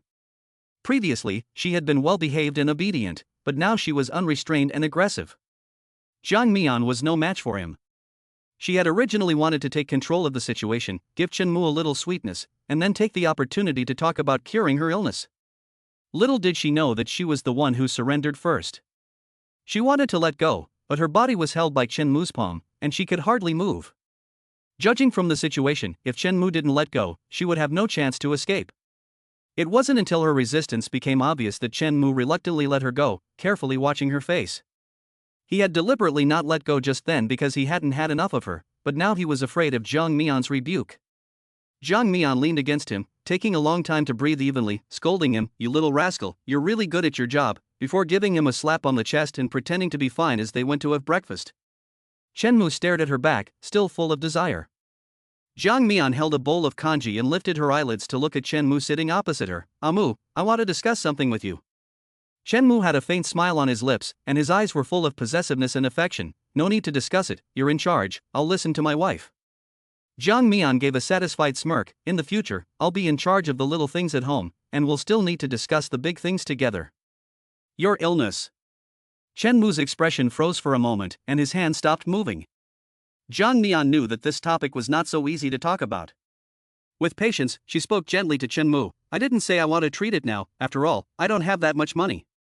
But I want to take you to the big hospital in the city first to get a checkup and hear what the doctor has to say. Chen Mu looked at her doubtfully. Just a checkup, no surgery, right? Jiang Mian, when have I ever lied to you? And even if you want to do it, I still can't afford it. Chen Mu slowly nodded. Okay, just check it out. Jiang Mian secretly let out a sigh of relief. This little idiot, you can't convince him with strength. It seems that you really have to coddle him in the future. After breakfast, Jiang Mian took Chen Mu to the city hospital. After a series of tests, the doctor looked at the film and gave the same answer as the doctor at the county hospital before. The surgery has to be done. There is no guarantee that intelligence and memory can be recovered after the operation, but at least the risk of deterioration can be controlled. Otherwise, once the blood clot in the brain shifts and compresses an important nerve, it will be too late to operate. The doctor could see Jiang Mian's dilemma and said, the cost of this operation is not low. If you have financial difficulties, you can apply for assistance from a charity. He took out a piece of paper from the drawer and handed it to Jiang Mian. You can take a look at this charity organization, they are legitimate and have always maintained a cooperative relationship with our hospital. Jiang Mian took it with excitement, quickly skimmed the information on it, and listened to the doctor's introduction. They are under the Jingbei Zhou Group, which has been established for many years. The project leader is Mr. Zhou Muhong. In the first half of this year, he also donated a batch of equipment to our hospital. As long as your conditions are met, submit the application as soon as possible. After it is approved, they will bear the full medical expenses. Upon hearing the Zhou Group, Jiang Mian's eyebrows slightly tightened. Isn't this the company where Qin Shu works? That Zhou Muyong, is he the one he bragged about, the one who was very cold to others but very enthusiastic towards him? What kind of a good person could he be if he hangs out with Qin Shu? This charity project is probably just a publicity stunt. Although Jiang Mian was not optimistic about the nature of this charity, she still had a glimmer of hope. But after reading the application requirements, her face was filled with disappointment. Although she had no house and no car, she owned a business that was still in operation and had a stable source of income, which did not meet the application criteria at all. After leaving the hospital, Jiang Mian felt as if a large stone was weighing on her heart. She took out her phone and looked at Yuan Shi's number again and again, but in the end, she still couldn't bring herself to do it. Chen Mu is her own karma, not Yuan Shi's, and she can't trouble her good friend again. After much thought, she could only transfer the shop. Although she was reluctant to give up her hard work, she had no choice at this point. On the bus back to Linyang County, Chen Mu looked at Jiang Mian, who was leaning on her shoulder without saying a word. Her heart ached. Honey, I don't need treatment. I don't feel sick, so don't worry about it. Jiang Mian closed her eyes and said indolently, what do you know? Chen Mu muttered, anyway, I'm alive and well now. Jiang Mian snorted, now? What about the future? If I really have a stroke and become paralyzed and die, you want to leave me a widow? She sighed, forget it, don't talk about it, I'm already upset. It was already 3 p.m. when they returned to the county seat. Jiang Mian wanted to earn more money, so she didn't want to rest and went to open the shop as usual. After Chen Mu helped to adjust the business model of the shop, business was much better than before. It was now booming, and Jiang Mian really didn't want to sell it. But even so, there was still a sign on the wall of her shop saying Prime Shop for sale. That day, there were 2 people who came to ask about the situation, but they couldn't agree on a price. If such a good shop is to be sold, others will think there is something fishy about it and try to drive down the price. Jiang Mian wouldn't agree to anything less than 150,000 yuan. In the evening, when she guessed that Chen Mu was going to come over, she took down the sign of the transfer in advance and hid it. Then, as usual, she casually chatted with him about the situation in the store this afternoon. After the 2 tidied up and closed the store, they went home holding hands. Jiang Mian was preoccupied and walked back with her head down, and Chen Mu didn't say a word. His attention was elsewhere. He always felt like someone was following them, but every time he turned around, it was empty. "My dear, from now on, don't go home if I don't come to pick you up. Just wait for me at the store," Shenmue instructed. Jiang Mian looked up and smiled. "What are you worried about? Qin Shu or Lin Xuan? Don't worry, they won't dare to harass me anymore." Shenmue's tone was serious. "Don't walk alone at night anyway, this alley is so dark." Jiang Mian didn't want him to worry. "I know, I'll wait for you to pick me up every day." Shenmue was still worried, so the next day he bought a light bulb and replaced the street lamp that had been broken for months and no one had replaced it. With this light, it also deters bad people from doing bad things. Jiang Mian didn't know that Shenmue had replaced the light, and when she passed by at night, she happily told him, "Oh my, the light finally came on. Do you know that because this light has been broken for months, I'm used to walking in the dark, and I can now walk through this alley with my eyes closed?" Shenmue looked at her happily and smiled without saying a word. The two are now inseparable, like a loving newlywed couple, but Jiang Mian gradually discovered a very serious problem. Shenmue is too envious of her. Every morning and evening, he twists and writhes, wanting to kiss her. If she doesn't give in, he's like a man who's lost his soul, uncomfortable all over. When he kisses, he seems like a different person, so overbearing, and he won't let go for a long time. At that age, when blood is still hot, it's easy to go too far when kissing. She could tell that Shenmue was holding back very hard. But she really wasn't ready. Women all treasure their first time, and Jiang Mian was no exception. Now that Shenmue still hadn't raised the money for his treatment, she really had no heart for that kind of thing. That night, after the usual kiss, the two embraced and fell asleep. Jiang Mian slept dreamily, feeling the person next to her turning restlessly. "Amu, can't sleep?" Jiang Mian muttered, her eyelids heavy and unable to open. Shenmue turned over, felt for her hand in the dark, and held it tightly. Jiang Mian was awakened a little by his grip. "Amu, what's wrong?" Shenmue's voice sounded like he was about to cry. Feel it. Chapter 34, Trying to Resist but Giving In. Jiang Mian woke up almost instantly and understood what Shenmue meant. She pulled her hand away. "Rascal, what did you tell me to touch?" Shenmue didn't dare to touch her again, but after being so suppressed for a long time, and not being able to relieve himself, he was really suffering. He turned around, his back facing Jiang Mian, and whispered, "Honey, I'm sorry." Jiang Mian looked at his back and felt both pity and laughter. What a fool, actually unable to sleep because of such things, but after all is said and done, she is the one who lit the fire. If she hadn't kissed him that day and taken the relationship forward, Shenmue wouldn't be suffering like this now. She leaned in again, hugging him from behind, and asked knowingly, "Mu, what's wrong with you? Are you sick?" Shenmue's voice was a little hoarse. "I don't know." Jiang Mian whispered, "I know." Shenmue tilted his head slightly, looking into her eyes, waiting for an answer. Jiang Mian smiled, and said gently, "I'll help you get better, so you won't feel bad, but promise me that once we've saved enough money, you'll go to the hospital for the operation, okay?" She thought Shenmue would be unable to wait to agree with her, but she didn't realize that after hearing her words, Shenmue neatly rolled over and got out of bed, stepping over her body and going straight to the bathroom. Jiang Mian sighed as she listened to the sound of the shower running. This silly boy would rather endure this than go to the hospital.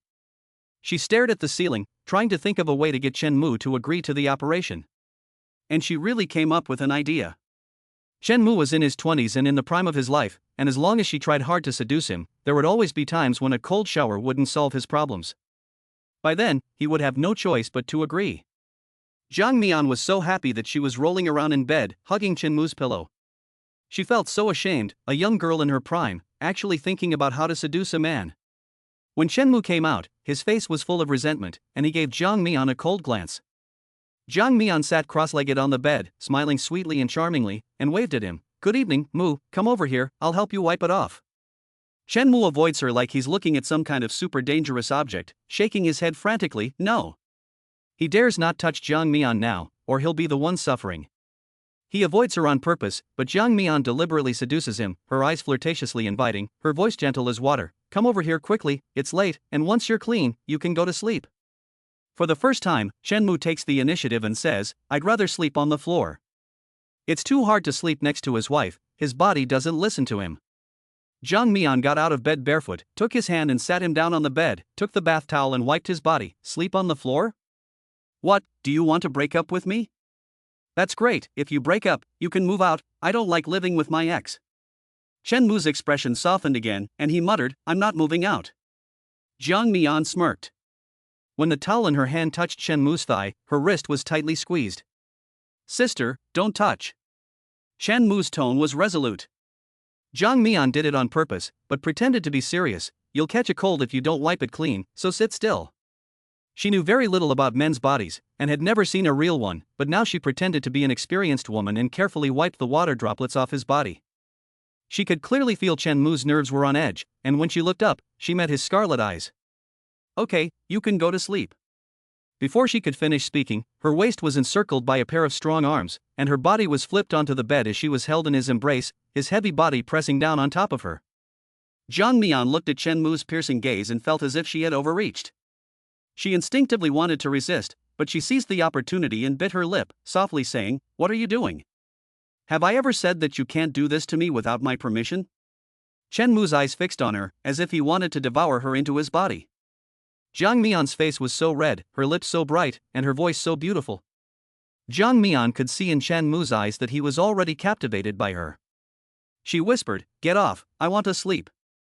Even as she spoke, her hands were roaming arrogantly over Chen Mu's body, her fingertips lightly tapping his firm skin, and her calves moving about in a flurry, trying to struggle free.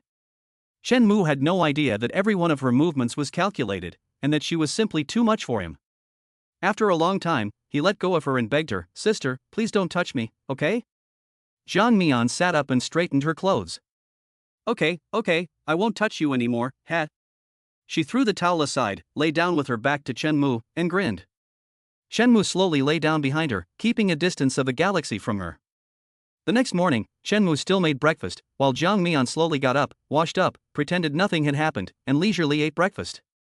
After she finished eating, she put her bag on her back and said, "I'm leaving." Chen Mu, who was still cleaning up the tableware, instantly came over, grabbed her wrist, and his eyes fell on her lips with lipstick on them. Jiang Mian knew that this silly boy wanted to kiss her as usual, but she didn't want to spoil it. "What are you holding me for? I have to go open the shop."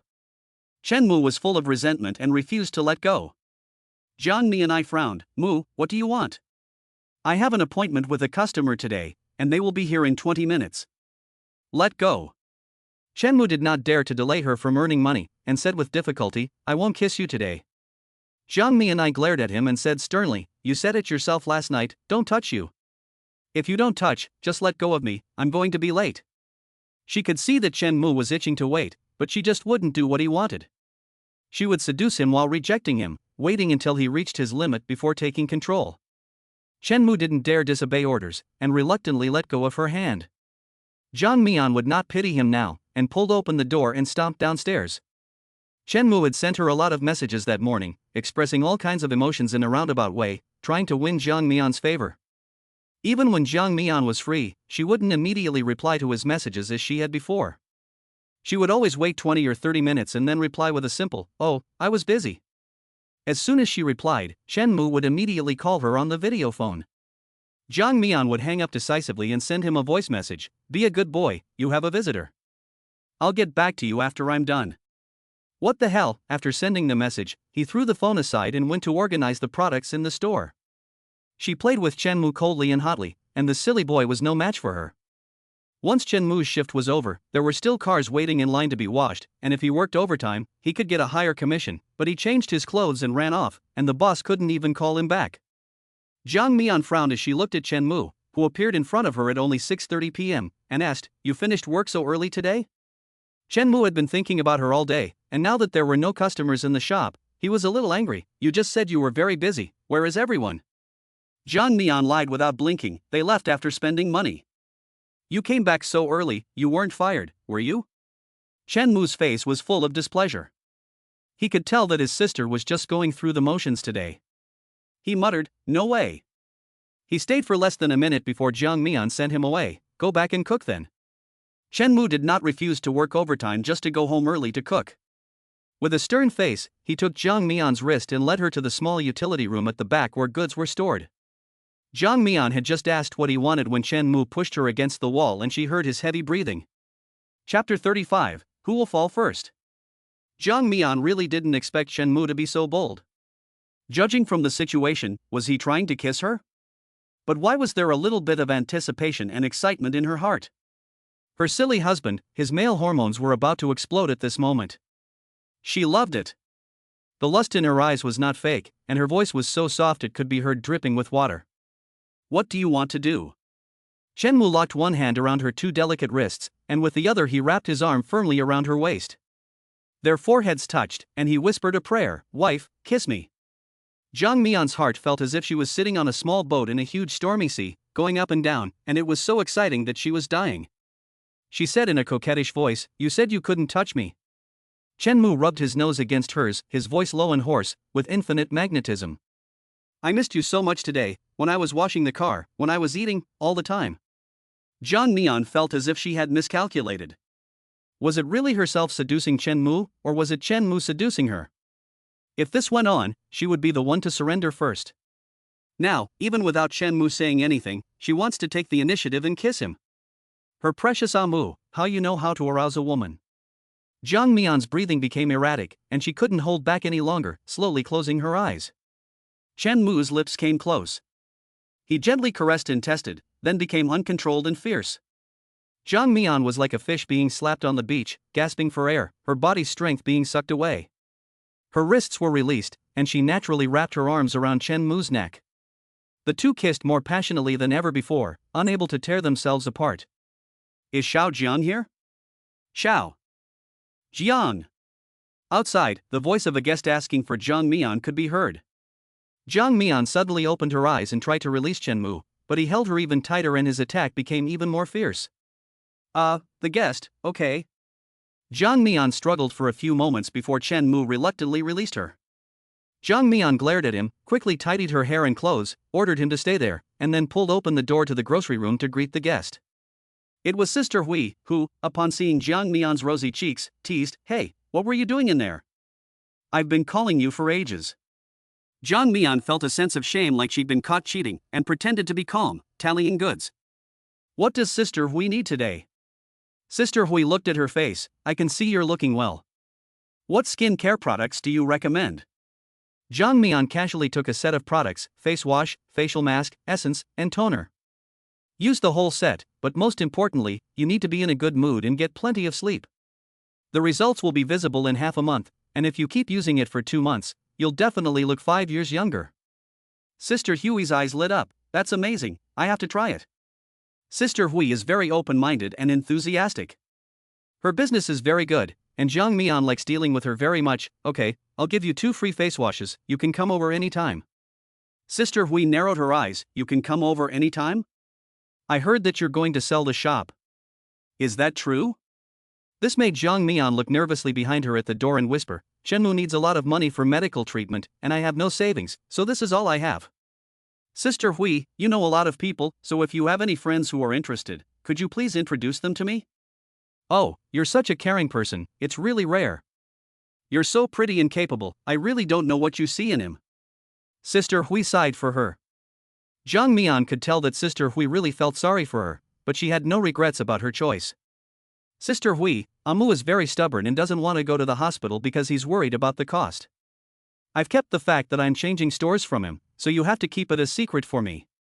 Sister Hui was even more surprised. "I really don't know if it's you or him who is sick in the head."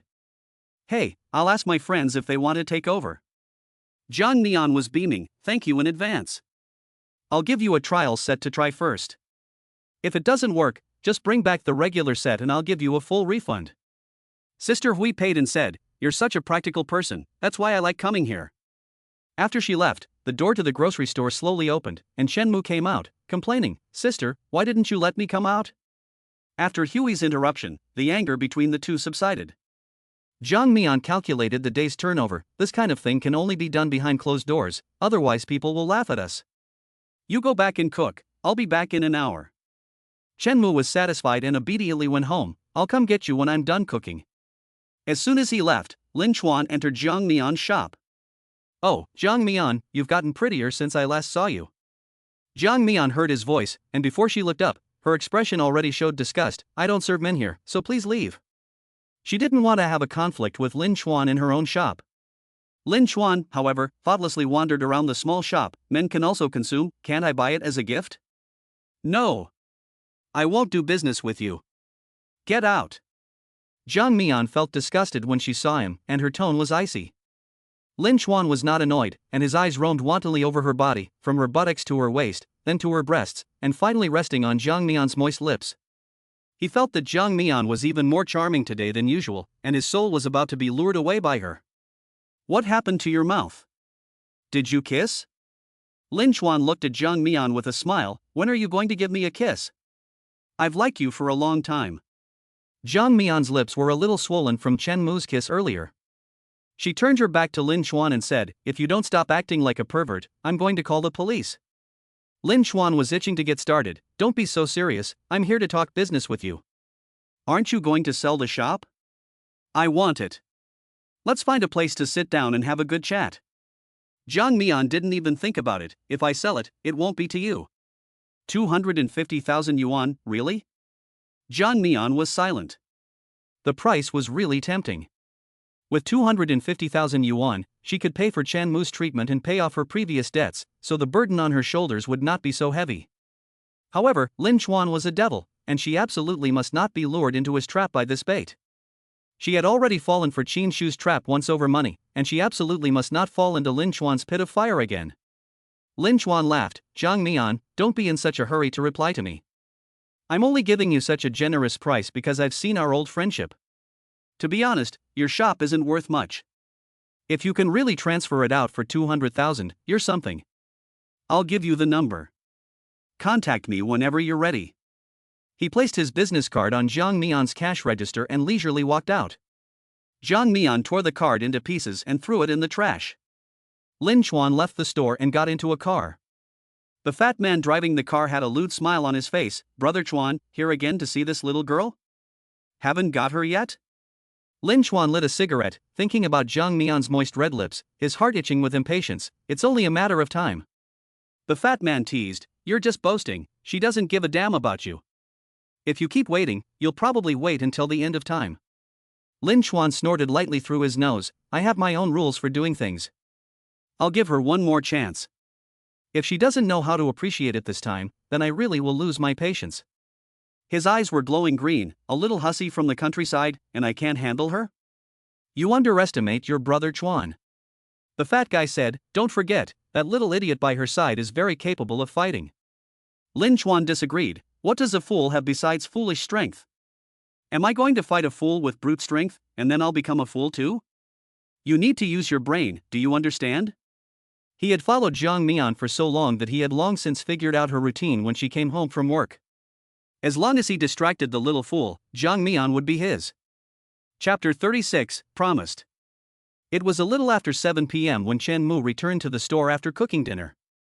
Jiang Mian looked at him, sweating from his run, and handed him a towel. I told you I was going home by myself, didn't I? Chen Mu took it and wiped his sweat. I also said that you are not allowed to leave without me picking you up. The two smiled at each other, their hearts filled with sweetness.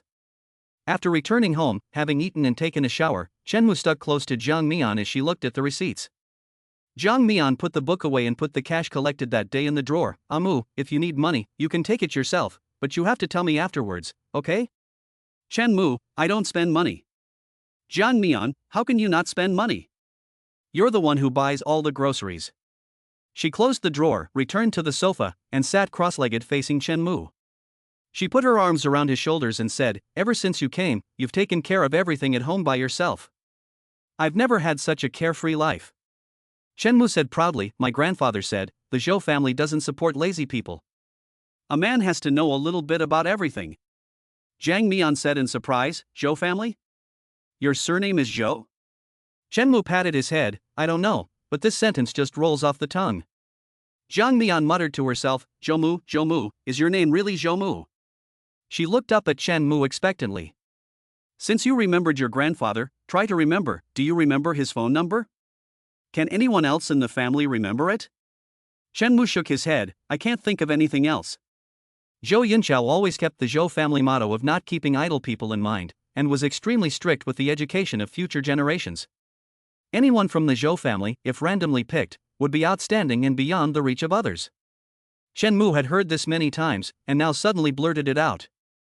But no matter how many times he heard it, he still couldn't remember it. Jiang Mian sighed in disappointment and rubbed his head, it would be nice if you could remember earlier. My little cutie is so well behaved, maybe he's the apple of your parents' eyes. Shenmu tentatively put his hand on her waist and said, I'm your precious. Jiang Mian was stunned by his words, and even slowed her breathing. It took her a long time to blush. Oh my, how can you talk so well? You're so good at saying these sweet things to make me happy. Seeing her happy, Shenmu wrapped his arm around her and brought her closer to him, pressing her a little tighter. He then boldly said, honey, kiss me. Jiang Mian snorted, so that's what all that sweet talk was about. You've got some nerve, daring to make such a request. Looking at Shenmu's eyes as he hid after being scolded, she leaned over again with a smile, touching Shenmu's lips like a dragonfly skimming the water's surface, her eyes flashing with meaningful light. Mu, do you want to do something else? Shenmu looked at her expectantly. What? Jiang Mian couldn't say it, but she dared to do it. She pushed Chen Mo back and pinned him against the sofa, and kissed him. Happiness came so suddenly that Chen Mo responded cheerfully. Jiang Mian grabbed his hand and led it to her own body. Chen Mo looked at her in surprise.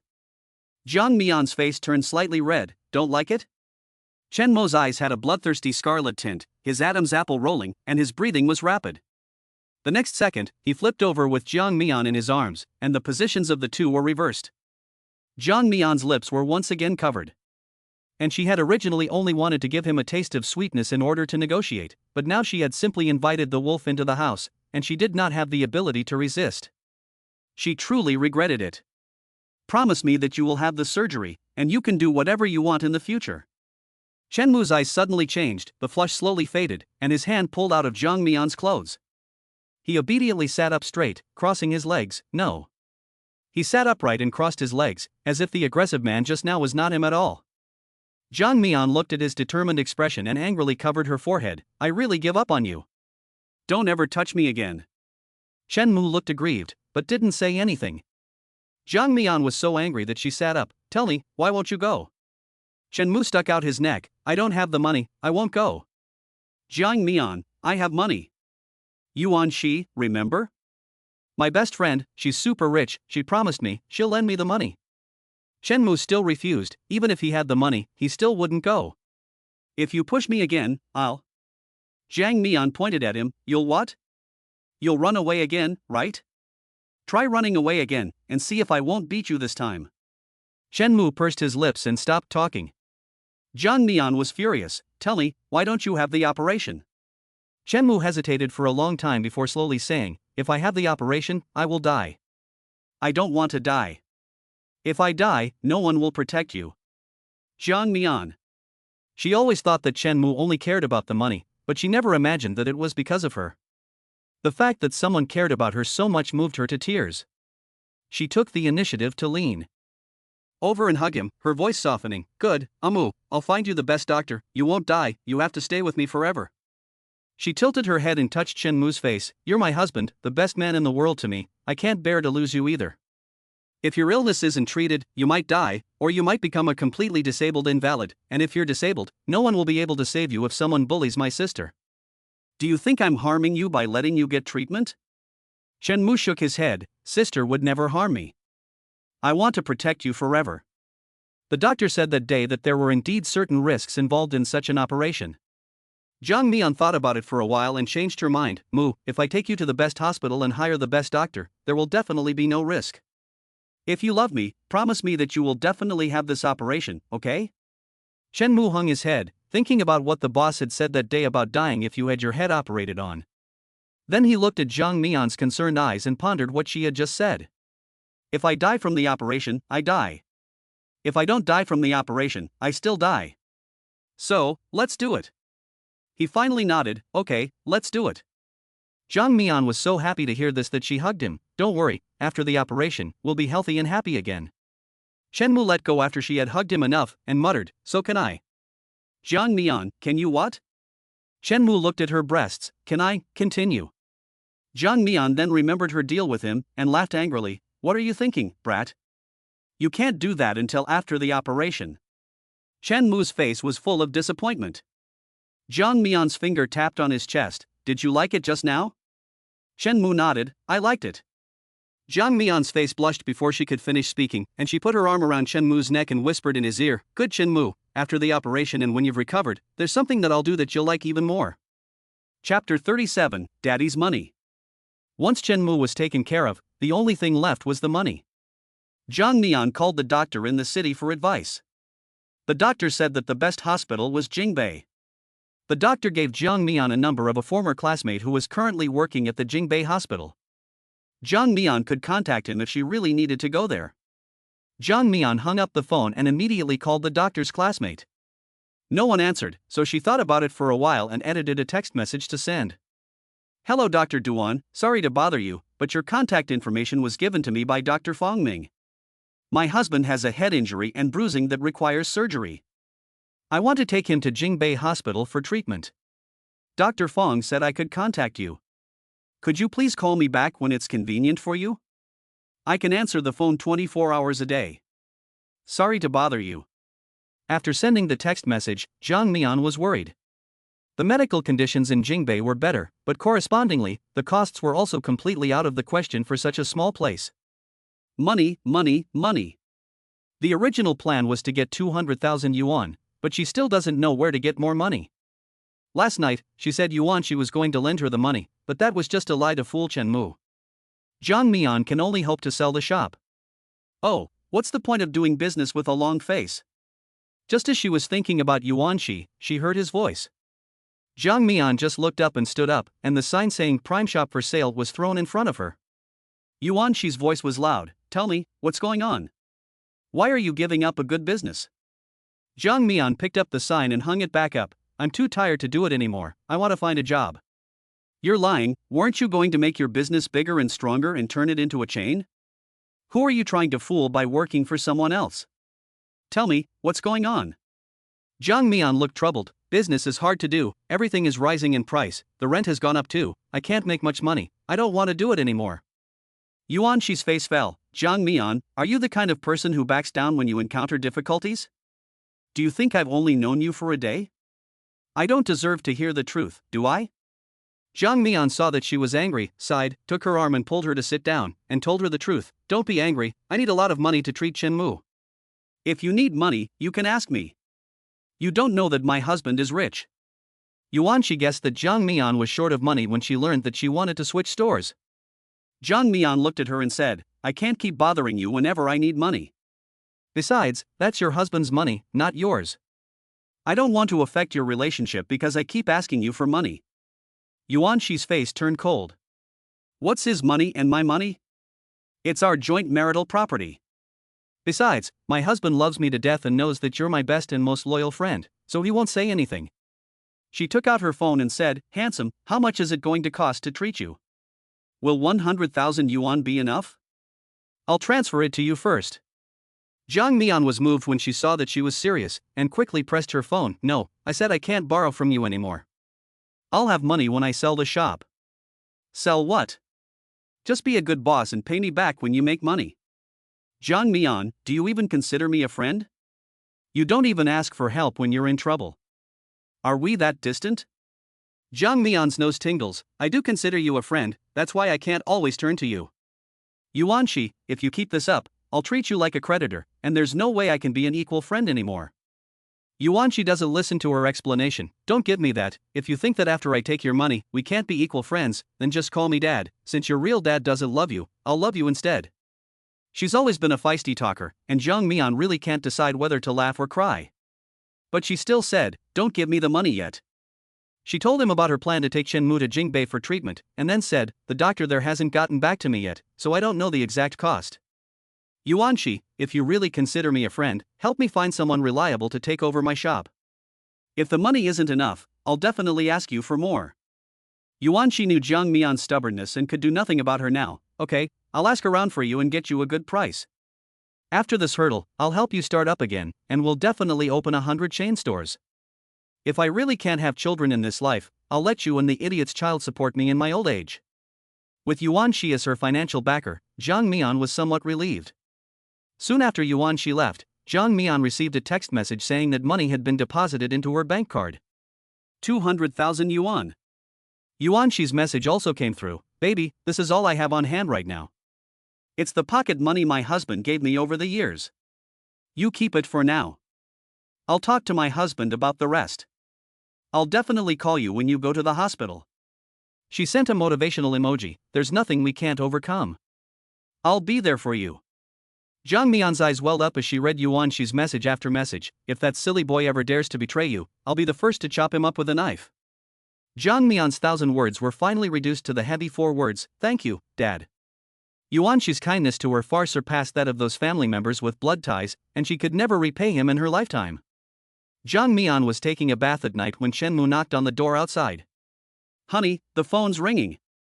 Jang Mion had been waiting for a reply from the doctor in Jingbei, and now she couldn't care about the bubbles on her body.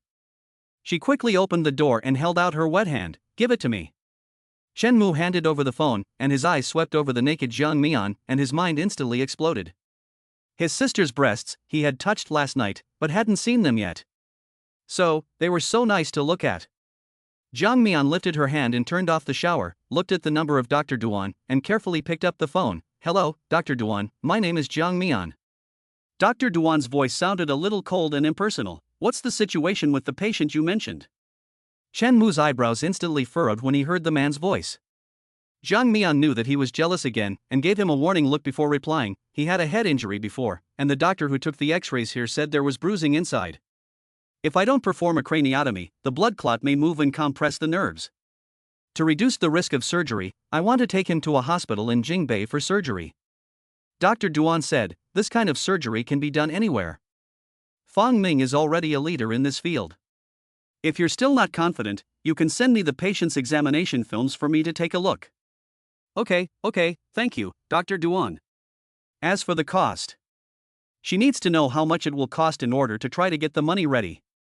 Dr. Duan's tone became a little unpleasant. I don't even know what the patient's condition is, so how do I know how much it will cost? I'll send you my email account later, and you can send me the films. Jang Mion wanted to ask something else, but the other party had already hung up. Holding the phone, she still didn't dare breathe out loud. Dr. Duan, you have quite a temper. Bigger is better, only doctors of high caliber have tempers. It seems that this person has something. She wondered why this person didn't let her add WeChat, but instead gave her an email address. Then she thought, maybe he didn't want to give her his contact information because he was afraid that she would just waste his time with frivolous consultations. She looked up and was about to tell Shenmu to find the film for the examination, but she noticed that Shenmu was staring at her. She hid behind the door and peeked out with one head. What are you looking at, little rascal? Go find the bag that the hospital brought back. Shenmu had no time to admire her body right now. His face wore an indistinct frown, and a cold light hid in the depths of his eyes. He asked coldly, who were you talking to? Jang Mion frowned, you silly boy, I can't even take a phone call from a man, and you're so overbearing? Chapter 38, It's Been Discovered. Shenmu still had a long face, his jawline taut, those men are all bad guys. He was right, too. Over the past month, the men he had seen approaching Jang Mion had really not been any good. Jang Mion explained with patience, this is a doctor, who will help you with your medical condition in the future. Didn't you hear that we were talking about your condition? Don't make me jealous, hurry up and find the film. The doctor is going to take a long-distance look at you. Shenmu frowned, is it really a doctor? Jang Mion, of course, the doctor is so busy, and it was hard to find some time to see you, so don't dilly-dally. Shenmu then turned and walked away. Jang Mion let out a sigh of jealousy, rinsed the foam off her body, grabbed a towel, and came out. Shenmu had already found the film, and Jang Mion placed it on the table and sent it to Dr. He Duan. Then she anxiously waited with her phone in her hand. Dr. Duan was so busy, she didn't know if he would reply to her today. She was distracted as she thought about the problem, and Shenmu had already brought the hairdryer and was drying her hair. Jang Mion now had a knack for hugging him, and she directly put her arms around his waist, her face resting on his abdomen. Shenmu had gone from being a timid drifter who was afraid of doing anything to a capable little life expert who could take care of her. He does the laundry, cooks, cleans the house, hands her slippers when she enters the room, washes her hair and blows it dry, and cuts her nails every week. Jang Mion's material life is still poor, but with Shenmu by her side, she has been spoiled into a little princess who can't take care of herself. She really likes the little details of being with Shenmu, and she enjoys them now. She doesn't just hug Shenmu, her hand also ventures into his clothing and plays with his muscles. Shenmu's face, which had been taut with jealousy, eased up and a smile appeared. He really likes drying Jang Mion's hair, especially in this position. Her head was at his waist, and his hand was on her head, which gave him a sense of pleasure that she was subservient to him. He always felt that everything about Jang Mian belonged to him, and he wanted to control everything about her and be her master. This sense of control and possessiveness excited and drove him crazy. Although the reality was that he was the one who did everything the other person told him to do. The hairdryer stops whirring as Jang Mian's arms remain wrapped around Chen Mu. Chen Mu is getting more and more unrestrained, and takes advantage of Jang Mian looking up to bend down and kiss her on the lips. He has already figured out some of the rules. His sister actually likes kissing him, and she never means it when she says she's angry. Sure enough, Jang Mian is glaring at him now, but the smile on her lips doesn't hide the fact that she's not angry. Who said you could kiss me? You've got some nerve. Chen Mu put the hairdryer aside and looked at Jang Mian's body wrapped in a pink bath towel. Thinking about the scene he just saw when he opened the bathroom door, his heart stirred. He bent down and, like last night, pressed Jang Mian against the sofa and tenderly kissed her. Jang Mian only symbolically struggled a few times before taking the initiative to hook her neck. She felt that she was now completely in Chen Mu's web of love and unable to extricate herself. She was finished. This young master is really very skilled at his job. Every kiss, whether it is a careful test or a strong attack on his own initiative, makes her fall. The two were kissing so passionately that her loose bath towel fell off. Chen Mu glanced at it and his face visibly turned red. Jang Mian's throat was dry, and she couldn't even scold him. When the phone's message alert sounded, Jang Mian used her last shred of reason to push Chen Mu away from her. "Stop it," the doctors replied. Chen Mu let her go reluctantly and went to find her pajamas. Jang Mian gasped for breath, frowning as she read the message from Dr. Duan. Feng Ming was right, from the film, surgery needs to be done as soon as possible. Jang Mian nodded repeatedly at the phone and replied to the message, "Okay. Thank you, Dr. Duan, I will contact you when I have confirmed the time." Only having money can you confirm the time and have the surgery as soon as possible. Putting down the phone, Jang Mian's sexual desire was completely interrupted. She got dressed and sat cross-legged on the sofa, opening a WeChat chat interface. It was a boss who had previously consulted her about the transfer of the shop, but that person only offered 180,000 yuan. Jang Mian did not agree at the time, and now she was a little hesitant. She knew the rules of business negotiations. She had turned down the offer at the time, but if she said yes now, the other party would surely try to bargain down the price again. She would think about it properly tomorrow when she was sober. "Amu, go take a bath and go to bed." She was just about to put the phone down when a text message from an unknown number came in. Jang Mian frowned as she read the few words on the screen. 250,000. Have you thought about it? If you're not satisfied, I can increase the offer, but it depends on your performance. Just by reading the content, Jang Mian knew who it was from. She replied directly, "Forget it." After that, she blocked Lin Chuan's number. Early the next morning, She sent Jang Mian a WeChat message, saying that her husband had agreed to lend the money, and had left Jang Mian another 500,000 yuan, which she could call directly when needed. Jang Mian had mixed feelings.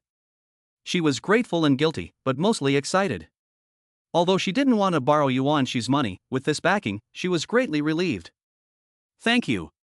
When I go to Jingbei for the study trip, I'll talk to the doctor and bring Chen Mu there for treatment once I've made a decision." She called directly on video, "Are you going to Jingbei? Do you want me to accompany you?" Jang Mian's eyes were still moist with emotion, and she smiled and said, "No, I'm going for study, it'll take a few days, so don't go and get in the way."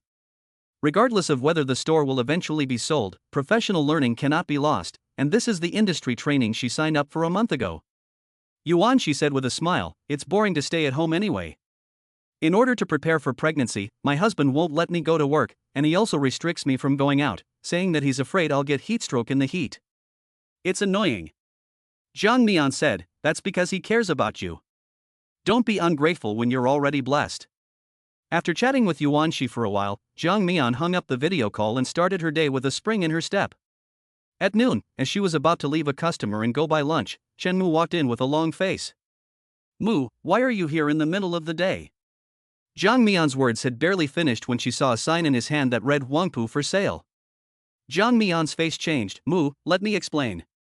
Chapter 39, If I had known, I would never have let you eat it. Chen Mu's face was dark with anger. "Who told you to sell the shop? You said you wanted to open it in the mall, in the city, and turn it into a national chain. It's your life. Who told you to sell it?" When he got angry, Jiang Mian was a little scared. I won't sell it anymore, I won't hang the sign. Chen Mu was no longer fooled. You lied to me again. Are you doing this to cure me? I'm not going to be cured anymore. The sign was slammed onto the ground, and Jiang Mian shuddered in fear. Chen Mu's angry red eyes were like a beast about to wake up, and Jiang Mian was a little afraid. She quickly embraced him with both arms and said to him in the gentlest voice, Really, I'm not lying, I'm not selling it. Yuan, she lent me the money. Chen Mu didn't believe her at all. Jiang Mian took out her phone. Look, the money has been transferred to me. As agreed, I'll pay it back slowly. Once you're cured, you and I will work hard together to earn the money to pay her back. Chen Mu looked at Yuan Shi's profile picture, and his body, which had been tense, slowly softened. Are you really not lying to me this time? Jiang Mian shook her head like a rattle and said firmly, No, absolutely not. Chen Mu's anger in his eyes finally subsided, and he said sullenly, Sister, I don't want you to lie to me. It makes me sad, angry, and uncomfortable all over. Jiang Mian reassured him, I remember. You should hurry back to work. You're not afraid of the boss scolding you for running away, really. After seeing Chen Mu off, Jiang Mian sat in a chair and let out a long breath. What a mess, this little brat has a bad temper despite his poor brain. But if she keeps hiding it from him, he'll really refuse to go to the hospital when he gets stubborn, and the consequences will be much more serious. She hadn't realized until now that, without knowing it, between them, the one in charge had become Chen Mu. Since Yuan Shi had agreed to lend her the money, and Chen Mu was against selling the store, Jiang Mian simply made a decision. She wouldn't switch jobs. I'll make a good living and pay Yuan Shi back in this life. I'll repay her kindness by working for her in the next life. She sent a message to Sister Hui to tell her about this, asking her not to worry about her changing stores. Sister Hui asked in surprise, Are you really not going to change stores? I just happen to have a friend who wants to talk to you. Jiang Mian, full of apologies, said, I borrowed the money, and Chen Mu knows about my changing stores and he's angry. The doctor said he can't take too much of a shock, and I really don't want to make him angry. With the money settled, Jiang Mian felt at ease, and that night she told Chen Mu about going to Jingbei to study. I'm going too. Chen Mu's first reaction was to tag along. What's the point of going? Who studies with their family? You just work hard, I'll be back in 5 or 6 days. Chen Mu thought about being apart for so long, his face fell, and he tightly embraced Jiang Mian and wouldn't let go. What if you meet a bad person alone? Jiang Mian smiled and patted his head. The security in big cities is much better than here. You won't meet any bad guys, don't worry, I'm not a child, I know how to protect myself. Chen Mu leaned against Jiang Mian's chest, not speaking, feeling bad. Jiang Mian explained, While you're studying, you can contact the hospital, and when I come back, I can take you for treatment. You have to behave at home, don't get into trouble, don't make a mistake. Chen Mu gave a muffled nod, and don't talk to men. Jiang Mian laughed, What are you talking about? The lecturer for this training is a man, and so is Dr. Duan. Why, if I don't talk to them, you're telling me to go on a wild goose chase. Chen Mu looked up at her, Don't talk to that kind of man. Jiang Mian understood what he meant, and squeezed his face with both hands, seriously promising, I know, I will keep my distance from the opposite sex, and there will definitely be no intimate behavior. Is that okay? Chen Mu's stern eyebrows softened a little, and his large hand covered Jiang Mian's, his gaze looking at her with deep affection.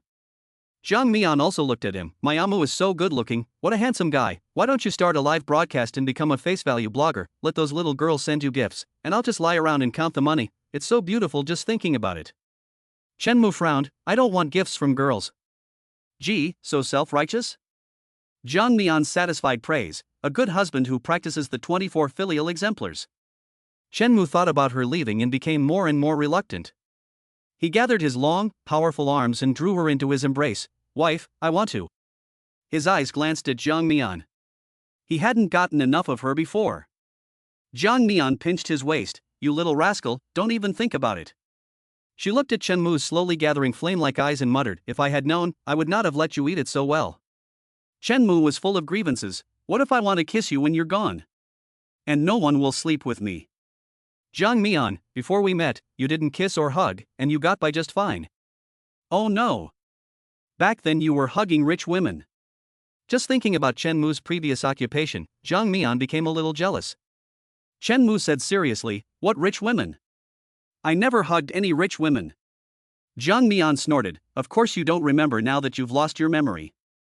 You must have been sitting on the rich woman's lap before, cooing and calling them sisters. Chen Mu spat, I would never call someone sister. Zhang Mian felt that when you're in love, every useless sentence is sweet, and even the hot wind blowing on her face made her feel happy. The happier she was, the more reluctant she felt when it came time to part. The night before she was to leave for Jingbei, Chen Mu pinned her down on the bed and kissed her endlessly. Zhang Mian knew that this silly boy could not bear to part with her, and she was infected by him, and she also felt a strong reluctance. She almost softened her heart and let him have his way, letting him do whatever he wanted to her, but thinking that she was going to leave tomorrow. If she really did it, a man like Chen Mu, she probably could not bear it. She cupped Chen Mu's face in her hands. Be good, wait for me to come back. When I come back, I'll give you anything, okay? They had been inseparable for a while, but they had never taken the final step. Chen Mu growled in discomfort and was unable to speak. Zhang Mian woke up the next morning to find that breakfast was already ready. She yawned and got out of bed. Amu, why are your eyes so red? Have you been crying? She had only meant it as a teasing remark, but when she saw Chen Mu's movement come to a halt, he turned his back to her. Zhang Mian was shocked. She walked around in front of him, tilting her head to look at his evasive eyes. You little idiot, did you really cry? A man crying for her was something Zhang Mian had never dared to hope for. She saw Chen Mu's slightly moist eyelashes and reached around his strong, thin waist. Be good, didn't we agree that I would send you a video every day and come running back as soon as I'm done? She wiped the tears from Chen Mu's face like she was comforting a small child. It turns out that when a man cries, there is no stopping the tears. Chen Mu looked at her steadily without saying a word. Zhang Mian felt miserable in her heart trembling. Baby, in this state, how can I bear to leave? Chapter 40, Poor Old Man. Chen Mu hugged her tightly and sniffed, I won't cry anymore. Sister, concentrate on your work, I'll wait for you to come back. Zhang Mian's eyes followed suit and became moist. She felt like every cell in her body was filled with happiness and emotion. At the breakfast table, Chen Mu didn't say a word, and his face was so gloomy that Zhang Mian was afraid to speak. She knew that Chen Mu was holding back the sadness of parting, and she was afraid that if she spoke, she would make him sad again. After eating, Chen Mu carried her suitcase and saw her off to the station. While waiting for the taxi, Zhang Mian tried several times to say something to him, but seeing his gloomy face, she didn't know how to start. The taxi stopped in front of them. Chen Mu put the suitcase in the trunk. Zhang Mian's hand was on the door handle of the car, looking at Chen Mu, wanting to say a few words to him, Amu. It was only then that Chen Mu looked up at her. As soon as they made eye contact, his eyes instantly turned red. Their relationship was just getting hot, and now Zhang Mian couldn't bear to see this. Her nose felt sour, and she held back her tears. Be good at home, and be good at work. I'll call you when I get there. Chen Mu leaned in. Zhang Mian thought he wanted to hug her, but she didn't realize that Chen Mu was holding the back of her head with one hand and kissing her with the other. The force was strong, as if he were letting out his anger. This was the street, with people walking around watching, and there was a driver next to them. Zhang Mian had never done anything so outrageous before, and her mind went blank in an instant. When Chen Mu let her go, her little heart pounded so hard it felt like it was going to jump out of her chest. When the two of them parted, her first reaction was not to scold, but to feel excited. She liked gentle and obedient fools, and she also liked Chen Mu, who was so domineering and self-assertive. Chen Mu's face did not soften from the kiss. He pulled open the car door with a stern face. Zhang Mian sat in the car with her heart pounding, looking at him with watery eyes. Chen Mu finally spoke, you said you would, that you would give me everything when you came back, that you would wait for me. Such an explicit remark made Zhang Mian look at the driver in panic, and she really wanted to bury her face in the ground. I know, just go to work. She had to go to the city first, and then take a plane from the city to Jingbei. The plane landed after 5 p.m., and Zhang Mian sent a message to Chen Mu as soon as she picked up her suitcase. I'm here. She even took a photo and sent it. Chen Mu took off his gloves and looked at the airport sign in the photo. His deep eyebrows slightly furrowed, it looked familiar. He sent a voice message, be careful, and send me a video when you arrive at the hotel. Zhang Mian checked in at the hotel, and since it was still early, she went out for a stroll. This was her first time in such a bustling city, and she wanted to take photos of everything that was new and interesting and send them to Chen Mu. When Chen Mu finished working, it was already 7 o'clock. He sent her a video message, you should go back now, I'm afraid of bad people. Zhang Mian held her phone up to the neon-lit streets around her, this is not like our small town. It's really lively now. The hotel I'm staying at is also on the main street, so it's very safe. You don't need to worry about me so much. Chen Mu stared at her as she walked back. I'm not here with you, you have to take care of yourself. Zhang Mian didn't want him to worry. I'm going to go back now, I'll contact you when I get to the hotel. She hung up the phone and turned on the phone navigation to find the nearest bus stop. Walking through the park in front of her would save her a few hundred meters of walking. Zhang Mian put away her phone and entered the park. Someone has fallen into the water. Zhang Mian heard the cries and immediately quickened her pace and ran over. A girl who looked like a student anxiously grabbed her arm. A grandfather has fallen into the water. With the help of the street lamp, Zhang Mian saw the figure of a person flailing in the artificial pond, about to sink.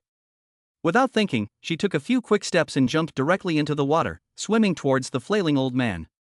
When the park patrol staff arrived, Zhang Mian and the old man were both sitting on the ground, dripping with water and panting heavily. She was small, and it really took some effort to save a man weighing over 100 pounds. Zhang Mian was so exhausted that she could hardly breathe. Hurry, take a look at this grandpa, do you need to go to the hospital? The staff expressed their gratitude to her, and an ambulance soon arrived. Zhang Mian, who was panting and dripping wet, was ready to take a taxi back to change her clothes, but unexpectedly, the elderly man who fell into the water grabbed her wrist. You can't go. Zhang Mian was startled, and her instinctive reaction was that the old man was going to touch porcelain. Haven't you often seen this kind of thing online? You see an elderly person fall, so you kindly go to help them up, but in the end they falsely accuse you of knocking them over. The classic line is, if you didn't knock them over, why did you help them up? Zhang Mian couldn't afford to be blackmailed, so she quickly pulled her hand out and shouted, I didn't push you off.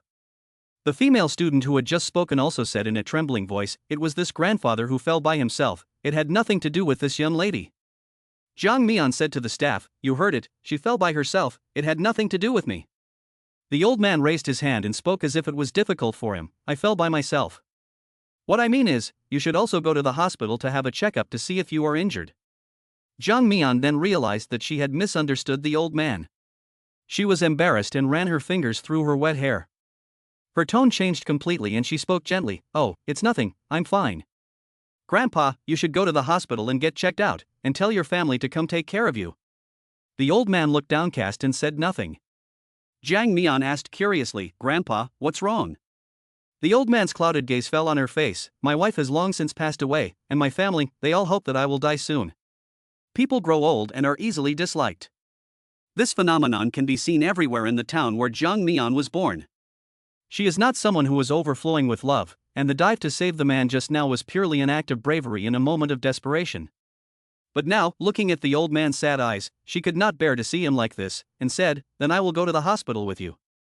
Sitting in the ambulance, her head was still a little dazed, and she began to regret coming alone. The old man was wearing simple white short-sleeved shirt and casual pants, and it was hard to tell if he was rich or poor. He also said that no one would take care of him, so she worried that he would ask her to pay the medical expenses out of pocket. Zhang Mian was now spending every penny she had, and she was really afraid that if she paid the money, she would never get it back. But since this matter had already involved the two of them, she couldn't just stand by and watch someone die without helping them, and she wasn't cold-blooded enough to do that. She could only sigh in secret. She wanted to send Shen Mu a message to briefly explain the situation, but when she took out her phone, she realized that it had already gotten wet and she couldn't even turn it on. This was a big loss. When they arrived at the hospital, the doctor did ask Zhang Mian, who had followed, to pay the bill. Zhang Mian had no choice but to ask the old man for his ID to register. Grandpa, what's your name? Do you have your ID with you? Do you have a medical insurance card? The old man now seems to be in better spirits. My dear, my name is Zhou Yunchao, as in cloud and as in vigorous. Health insurance card. I don't have health insurance. Zhou Yunchao. Zhang Mian muttered to herself and sighed. Without a health insurance card, there was a high probability that he did not have a pension either. With a dead wife and children who ignored him, it was easy to imagine how miserable the old man's life must be. Chapter 41, Be My Granddaughter-in-Law. She said helplessly, then you go and get checked up first, and I'll go pay the fees. She thought that since she had mentioned taking the money, Zhou Yunchao would have offered to give it to her if he had any sense, but she had no idea that Zhou Yunchao would say so matter-of-factly, then I'll leave it to you. You can get checked up too later. Zhang Mian was now completely disappointed when he didn't mention giving her the money. Fortunately, she had some cash on her, so after paying the fee, she accompanied Zhou Yunchao to complete the examination. After making sure that there was nothing abnormal with his body, Zhang Mian let out a sigh of relief and borrowed the doctor's phone to call Chen Mu. Mu, my phone is broken, you can't get through. Don't worry, I'm fine. Zhou Yunchao's aged voice came through. Mu? Zhang Mian looked at him doubtfully and heard Chen Mu say, why did it suddenly break?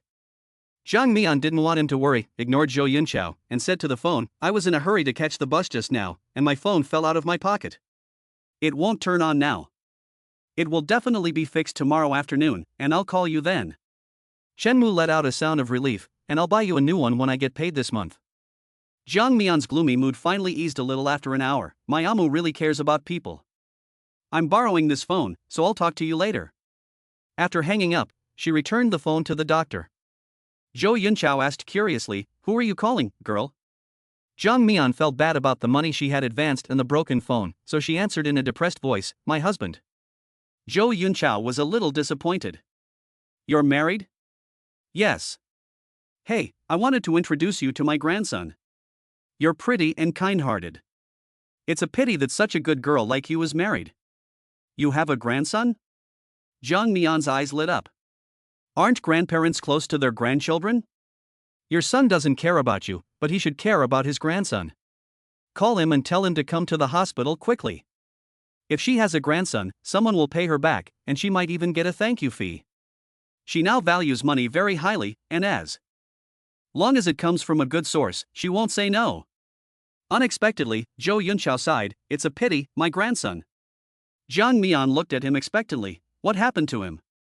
Zhou Yunchao's eyes were cloudy and despondent, do you know why I fell into the water today? Zhang Mian shook her head. Zhou Yunchao, when I was a child, I held him and played in that park. He loved boating on that lake. I missed him so much today that I went to this park for a stroll.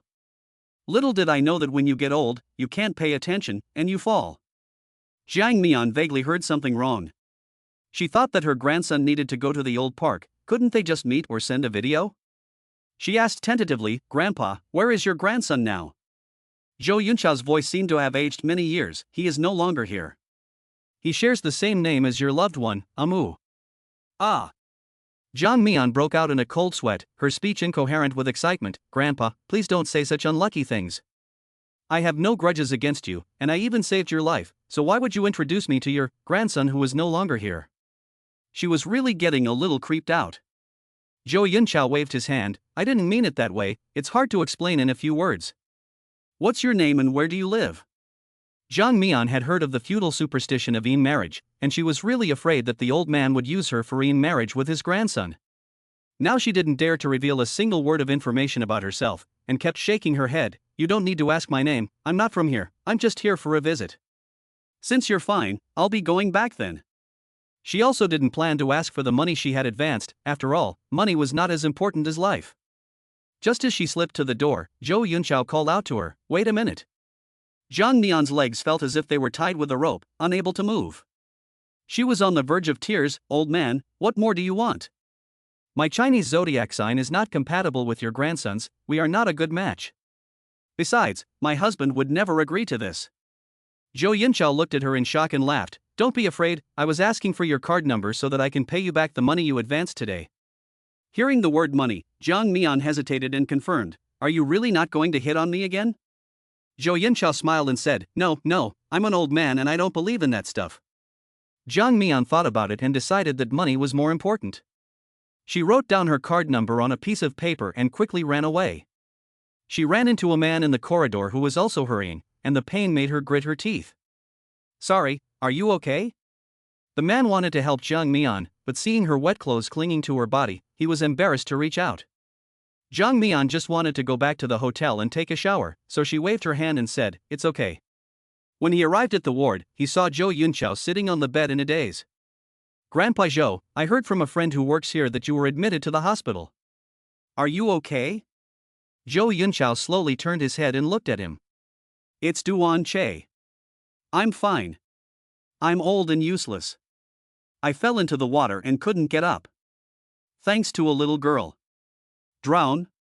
Duan Che thought of the woman he had bumped into in the corridor just now. Was it the girl carrying a white cloth bag? Yes, that's her. You saw her? I saw her outside just now. I should thank her properly. Zhou Yunqiao sighed, I should thank her properly. She paid all my expenses. In that case, I don't want my family to know about this. You need to transfer some money to her card. He handed Duan Che a note with Jiang Mian's card number written on it. Duan Che took it and put it away. Okay, I'll do it later. He said worriedly, Grandpa Zhou, why did you run away from the hospital? Everyone is looking for you, they are very worried about your health. Zhou Yunqiao gave a bitter smile, whether they are really worried or not, you and I know it. Now that Xiaomu is gone, they are hoping that I will die so that they can take over. Duan Che's Adam's apple rolled a few times as he said with difficulty, Grandpa, don't say that, Amu will definitely come back. Zhou Yunqiao waved his hand, don't lie to me, old man. If he were really still alive, he would have come back long ago. The hope we are holding on to is just self-deception. He sighed, if only I hadn't let him get on the boat that day, then he wouldn't have. Duan Che saw that the more he talked, the sadder he became, so he quickly comforted him, it was an accident, Grandpa, Amu is a good person, he may not really be gone. You have to be strong and wait for him to come back. An accident? Zhou Yunqiao looked at him and said, do you really think this is an accident? If it really was an accident, do you think I would have waited so long to change my will? Duan Che, you are Amu's best friend, so I won't hide anything from you. You know why all of this happened, and I know why too. The family members who are pretending to be worried and offering rewards to find Amu know why too, but no one is going to say anything. A sad look appeared on his ravaged face, I'm going back to the company. I can't let Xiaofei go on messing around like this. Back to the company? Duan Che was shocked, Grandpa Zhou, your health. Zhou Yunqiao's doctor said before that Zhou Yunqiao wouldn't last more than 3 months. He'd been in the hospital for too long, and everyone thought that his time was up. Zhou Yunqiao's expression gradually became majestic, Dr. Qin is one of my people. Saying that I'm going to die is just to see if those people who are scheming will reveal their true colors. Don't worry, my old man is hardy and won't die anytime soon. Going back to the company will also make those people give up. Duan Che was worried, I'm afraid that someone will repeat their old tricks and do the same to you. Chapter 42, Taken Advantage of. Zhang Mian went back to the hotel. The first thing she did was take a shower and change her clothes to get rid of the fishy smell of the lake water before going downstairs to find a place to repair her phone. 500? I only paid 1,000 for this phone, and it's going to cost me 500 to get it fixed? Zhang Mian was dumbfounded when she heard the huge repair cost and begged the boss, can you please make it cheaper? I'm not even worth 500 on the second-hand market. The boss was even more troubled than she was, Beauty, your phone is completely flooded and needs a new motherboard. The motherboard is the most expensive part of the phone. Besides, this is a 5-year-old model that has long been discontinued. It's going to be hard to find the parts. The price is really not negotiable. Please think about it. Zhang Mian stood there dumbfounded. She had to get the phone fixed. Shen Mu would go crazy if she couldn't get in touch with him. And she basically left all her cash at the hospital. She couldn't go anywhere without a phone. How much is the minimum you can help me fix it? 450, no less. 450 is not enough, Zhang Mian can't bear to spend that much. She looked at the second-hand mobile phones in the showcase at the boss's workbench and pointed at one that looked relatively new and asked, how much is this one?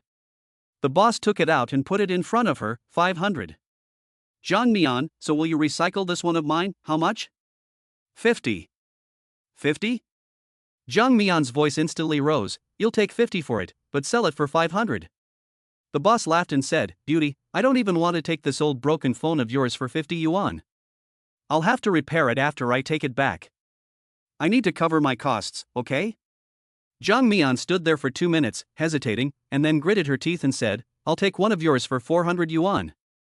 The boss pretended to be reluctant and said, okay, you can have it.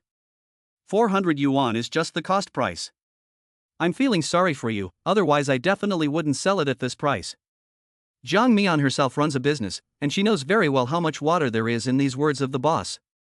She installed her SIM card in the new phone, tested the phone's functions, and only after there were no problems did she scan the code to pay and take her broken phone back to the hotel. Losing 400 yuan in one fell swoop, plus the money from the hospital earlier, she had lost more than 2,000 yuan. She was so distressed that she didn't dare to eat openly for dinner, and bought a steamed bun on the roadside to cope with the meal with the mineral water given away by the hotel. Back at the hotel, she sent Shin Mu a video message to tell him about the phone replacement. Chen Mu had already showered and was lying in bed. Jiang Mian saw that he was hugging her pillow and laughed. "Aren't you hot, hugging my pillow to sleep?" Chen Mu's eyes were full of resentment. "I miss my wife, so I'm hugging her. My poor little one, I've only been gone for a day." Jiang Mian felt like her heart had been filled with honey. "The time was so hard to bear, my dear. I miss you so much. I wish you could come back right now and lie next to me." Chen Mu's face rubbed against the pillow. Jiang Mian felt bad when he said that. "Be good, I'll rush back as soon as I'm done here." Chen Mu gave a muffled grunt. The two talked, and in the end Jiang Mian fell asleep with her phone in her hand, not knowing when the video call ended. The next day, as soon as the alarm went off, she got up in a hurry and went to the hotel where the training was being held. She signed in first, then found a seat in a front row position. The lecturer arrived. He was a handsome guy over 1.8 meters tall with an eye-catching appearance. Jiang Mian glanced at him and thought to herself, if Chen Mu knew that his lecturer was so handsome, he would definitely be jealous. It was still before the official start time of the class, but many trainees were already surrounding the handsome lecturer, asking him all sorts of questions. The lecturer was generous with his time and communicated with everyone. Jiang Mian also went over to him, wanting to hear something useful. "Teacher, can I add you on WeChat? In the future, if we have any questions when we go back, we can also ask you." A student asked if they could add the lecturer's WeChat account. The lecturer said cheerfully, "Of course you can. This is my work account, you can scan it." It would be great to be able to communicate with such a professional, so Jiang Mian also quickly took out her phone to scan the QR code. As soon as she opened the camera, the screen on her phone froze and wouldn't move. She frowned and tried to exit WeChat and reopen it, but her phone seemed to have crashed and no matter what she did, it didn't respond. "If you can't scan it, let someone else scan it first, don't just stand there." Someone started complaining. Jiang Mian felt embarrassed. "You guys scan first." She stepped back from the crowd and sat in her seat fiddling with her phone, but no matter how hard she pressed, the phone's interface didn't respond, and it got hotter and hotter instead. She didn't dare to mess with it anymore and shoved her phone into her bag. The lecture officially began. Most of the students brought laptops, and some who didn't brought their phones to take pictures of the content on the big screen. Only Jiang Mian, flipping through her paper notebook and pen, listened while taking notes. The big-name lecturer from a big city is just different. He talks about industry prospects, employment models, customer positioning, and case studies on the marketing models of big-name beauty products. It's quite similar to what Chen Mu said before, and it's quite attractive. Jiang Mian was fascinated by the lecture and reviewed her notes during the break. The student sitting next to her was chatting, and as they talked, her attention turned to Jiang Mian. "Hey, I'm asking you where you came from in this day and age, you're still taking notes with a pen. Has the internet not reached your village yet?" Jiang Mian glanced at the laptop with the courseware on it that the female student had in front of her. She wasn't angry at the person's rudeness, but instead said sincerely, "Can I borrow your notes and copy them down? I didn't get everything just now." In some ways, she is a person who puts profit first. As long as she can get what she wants from other people, she can ignore her dignity, which cannot be used for food. The female classmate was taken aback. She didn't expect such a reaction from her, and her disgusted look also carried some sympathy. She pushed the computer towards Jiang Mian's side. "Can you use it? Don't break it for me." Jiang Mian knew that her shamelessness had worked. She showed a grateful smile. "I will be careful." "You are so kind, thank you." A few words made the person's heart happy, and the mocking attitude was put away. She also became curious about her. "You don't have a computer, but you must have a mobile phone. Why don't you use it to take pictures and sort them out slowly when you get back? You're writing too slowly like this." Jiang Mian quickly added to her notes, "My mobile phone is broken and can't take pictures." She took out the mobile phone in her pocket, which was already switched off. She pressed it, but there was no response. It was completely scrapped. She muttered, "Heartless boss, delaying people." She put the phone down and continued taking notes. The female classmate picked up the phone and looked at it. "Gee, there are still people using a knockoff phone these days. Hey, I'm really curious now, where are you from? The equipment is so outdated." Jiang Mian didn't hide it. "A small place you've never heard of. My phone broke yesterday when it got wet. I bought this second-hand phone for 400 yuan downstairs at the hotel. I never thought I'd be ripped off by the boss. I'll have to settle the score with him when I go back today." Chapter 43, A New Friend Gained Through Cheekiness. The female classmate teased, a woman from a foreign place, who else would rip you off if not me? The second class started. Jiang Mian carefully pushed the computer back and gave the female classmate a smile. Thank you. She smiled sweetly and sincerely, and the female classmate really didn't want to say anything sarcastic to him. The lecturer started the lecture from the top, and the female classmate had no interest in listening. She slowly leaned over to Jiang Mian and asked in a low voice, "What's your name?" Jiang Mian said generously, "Jiang Mian, and you?" It's quite nice to get to know a few more people in the same field and exchange experiences. Before the female classmate could reply, the lecturer suddenly lowered his voice, "Duanhe, if you're not listening, please don't disturb the other students." The female student slowly moved back to her seat, sticking her tongue out at Jiang Mian and whispering, "Duanhe, he was scolding me." The lecturer actually knew Duanhe, which made Jiang Mian curious about her background. Duanhe was a bit quieter after being called on, now leaning over the table and carelessly playing with her phone. Jiang Mian, on the other hand, was listening attentively and taking notes diligently. She had spent so much money on her studies, and she had to cherish this opportunity. Her elbow was nudged, and she looked down and saw Duanhe poking her with his finger. Jiang Mian's eyes expressed confusion, while Duanhe beamed, his mouth forming the words, "You're really pretty." Jiang Mian. She drew her elbow in and drew away from Duanhe, whispering back to her, "Pay attention to the lecture." Duanhe pouted unhappily, then took out her phone again and pointed the camera at the lecturer on the stage, her expression gradually becoming infatuated. When the morning class was over, Duanhe ran gleefully towards the lecturer on the stage. "Let's go, let's eat together." The lecturer is expressionless, "I have an appointment." Duanhe wanted to say something else, but the lecturer had already walked away with her computer.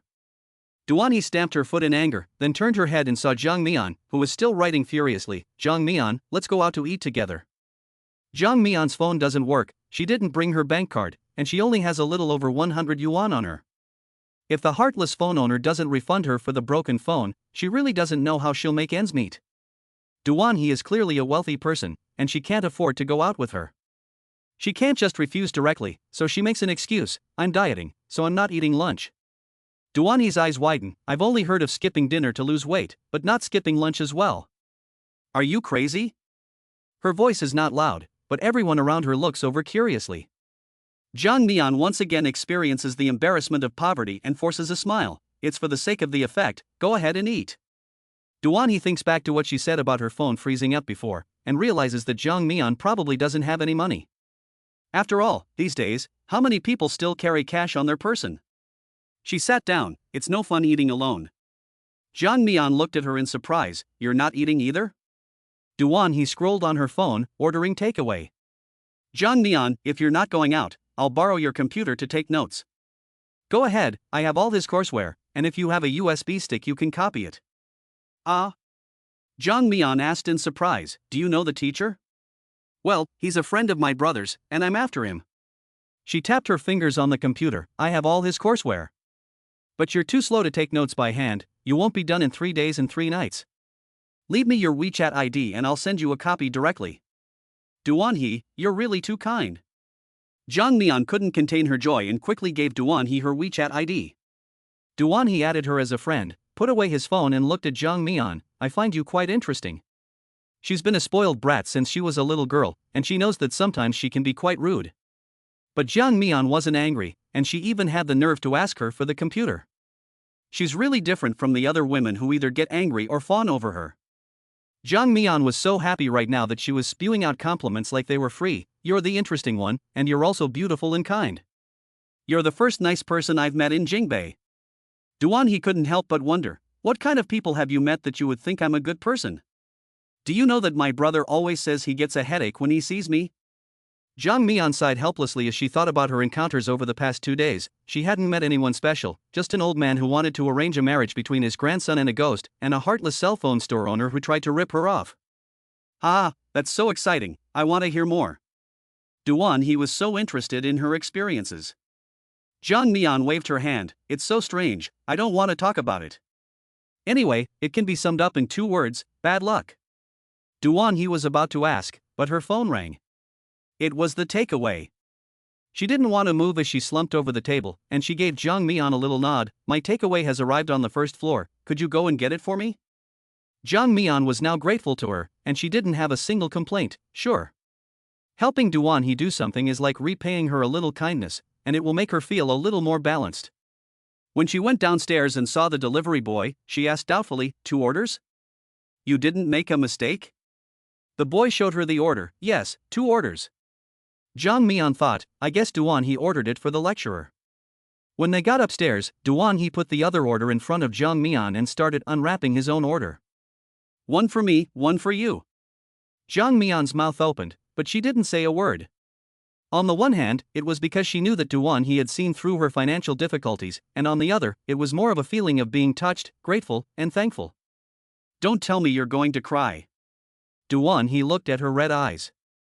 Jang Mi-an's nose was running, and she slowly sat down. I'm not afraid of others taking advantage of me, bullying me, or harming me, I'm just afraid of others being nice to me.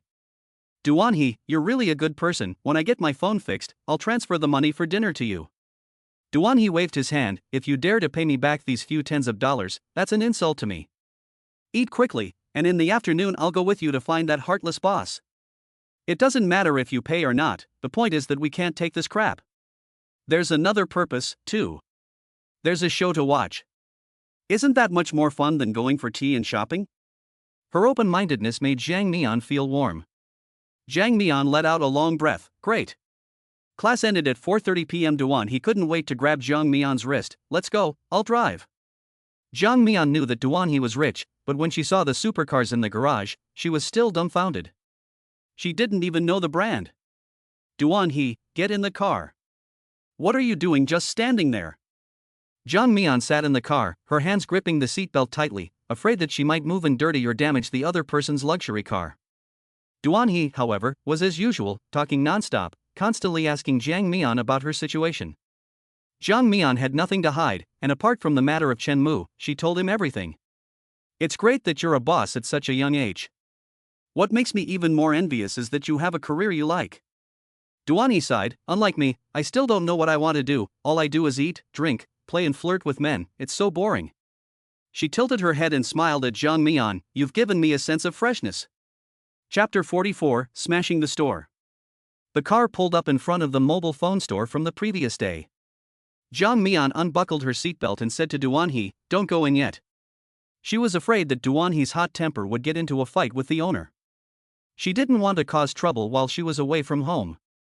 Duan He also wanted to see how she would solve this matter with her soft-hearted nature, so he nodded and said, I'll be watching from outside. Jang Mi-an entered the store and placed the broken phone on the counter in front of the boss. Her tone was gentle. Boss, you sold me a phone that doesn't work yesterday. I'd like a refund, please. The boss narrowed his eyes and sized her up, then glanced at the phone. Who are you? I didn't sell you this phone. Don't try to scam me. Jang Mi-an had expected that the boss might not agree to a full refund, and that they would argue back and forth. In the end, she would settle for a refund of 300 yuan. But she never expected the boss to simply deny the transaction. Jang Mi-an was not the type to be bullied. Boss, you can't do business like this. I bought this phone from you last night for 400 yuan, and the payment record is still there. The boss was unimpressed. I told you, I never sold this phone, and I've never seen you before. I've seen plenty of tricks like this. I'm warning you, if you don't leave, I won't be polite. Jang Mi-an could see that this person was clearly going to deny the transaction. She took a deep breath, not wanting to make a scene, and maintained the last bit of patience. You have surveillance here, and checking the surveillance will tell you whether or not you bought it here. The boss gave her a rogue smile. The previous surveillance was broken and the data was lost. It seems that reasoning will get nowhere, and Jang Mi-an gave up. She walked around the small shop, and her cautious tone changed as she said nonchalantly, Is your fire safety here up to standard? Do you want me to make a phone call and have someone come and check your fire safety? The boss's face turned pale, and he stood up from his chair, pointing at Jang Mi-an and saying menacingly, threatening me? Don't you mess with me. Otherwise, don't say I laid a hand on a woman. It was the middle of the day on the street, and it was a big city, so Jang Mi-an didn't believe the man would dare do anything to her. She was unafraid and continued, Have you paid all your taxes, or are you cheating on your taxes? Plus, selling this kind of junk phone, cheating and deceiving people. Tell me, which department is better for me to call with this phone, or should I call them all? Damn you, how dare you threaten me in my own place, and you haven't even bothered to find out who I am. The boss's face was full of ferocious expression, and he rushed past the counter towards Jiang Mian.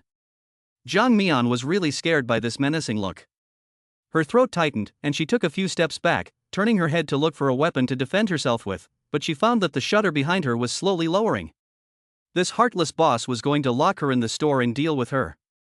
Jiang Mian was completely scared, and with a dark face she shouted, "What do you want?" "You'll fucking find out soon enough."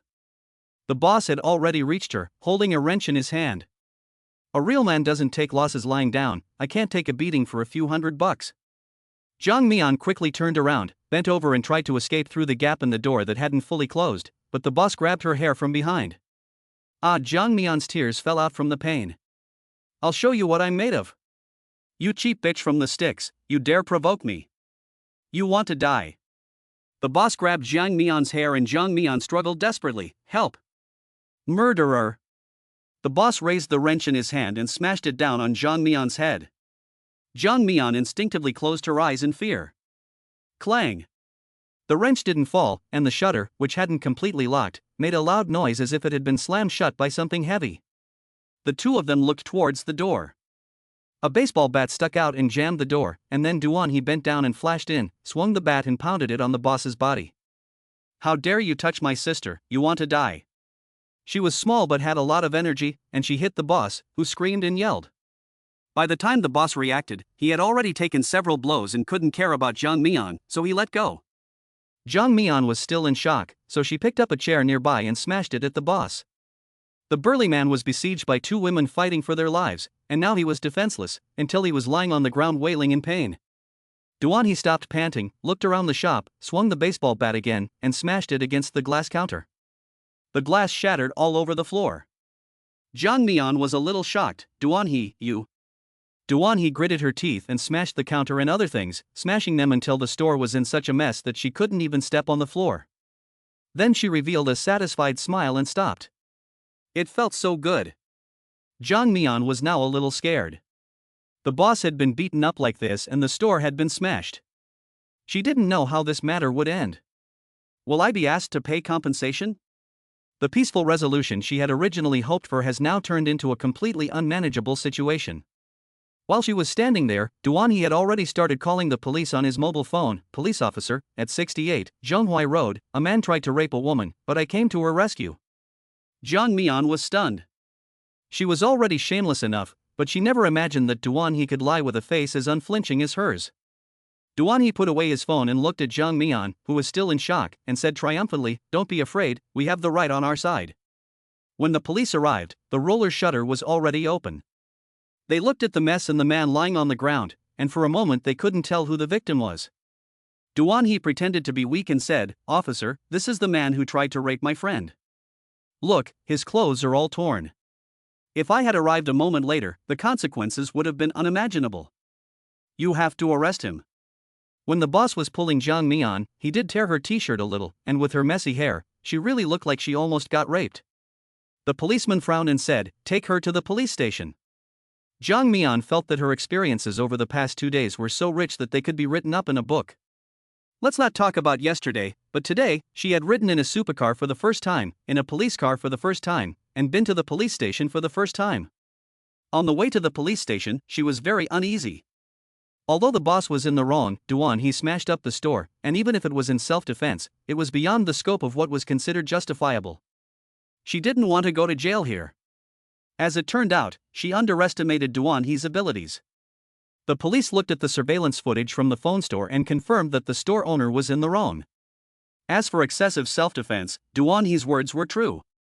He is big and burly, and the two of us combined are not even as heavy as he is. Who knows if he will get up and cause us harm again? Naturally, I had to hit him a few times to ensure my safety. As for smashing the store, I admit, it was my fault. I was so angry. I was so overwhelmed by my anger that I thought such a heartless store shouldn't continue to exist and continue to cheat people. I was doing God's work. I admit my punishment. I'll pay him back however much it costs. The police have received several reports before, saying that the owner of this mobile phone store specializes in cheating people from other places. They have responded several times, but the owner has always just refunded the money and settled the matter privately. This time, the incident was so serious.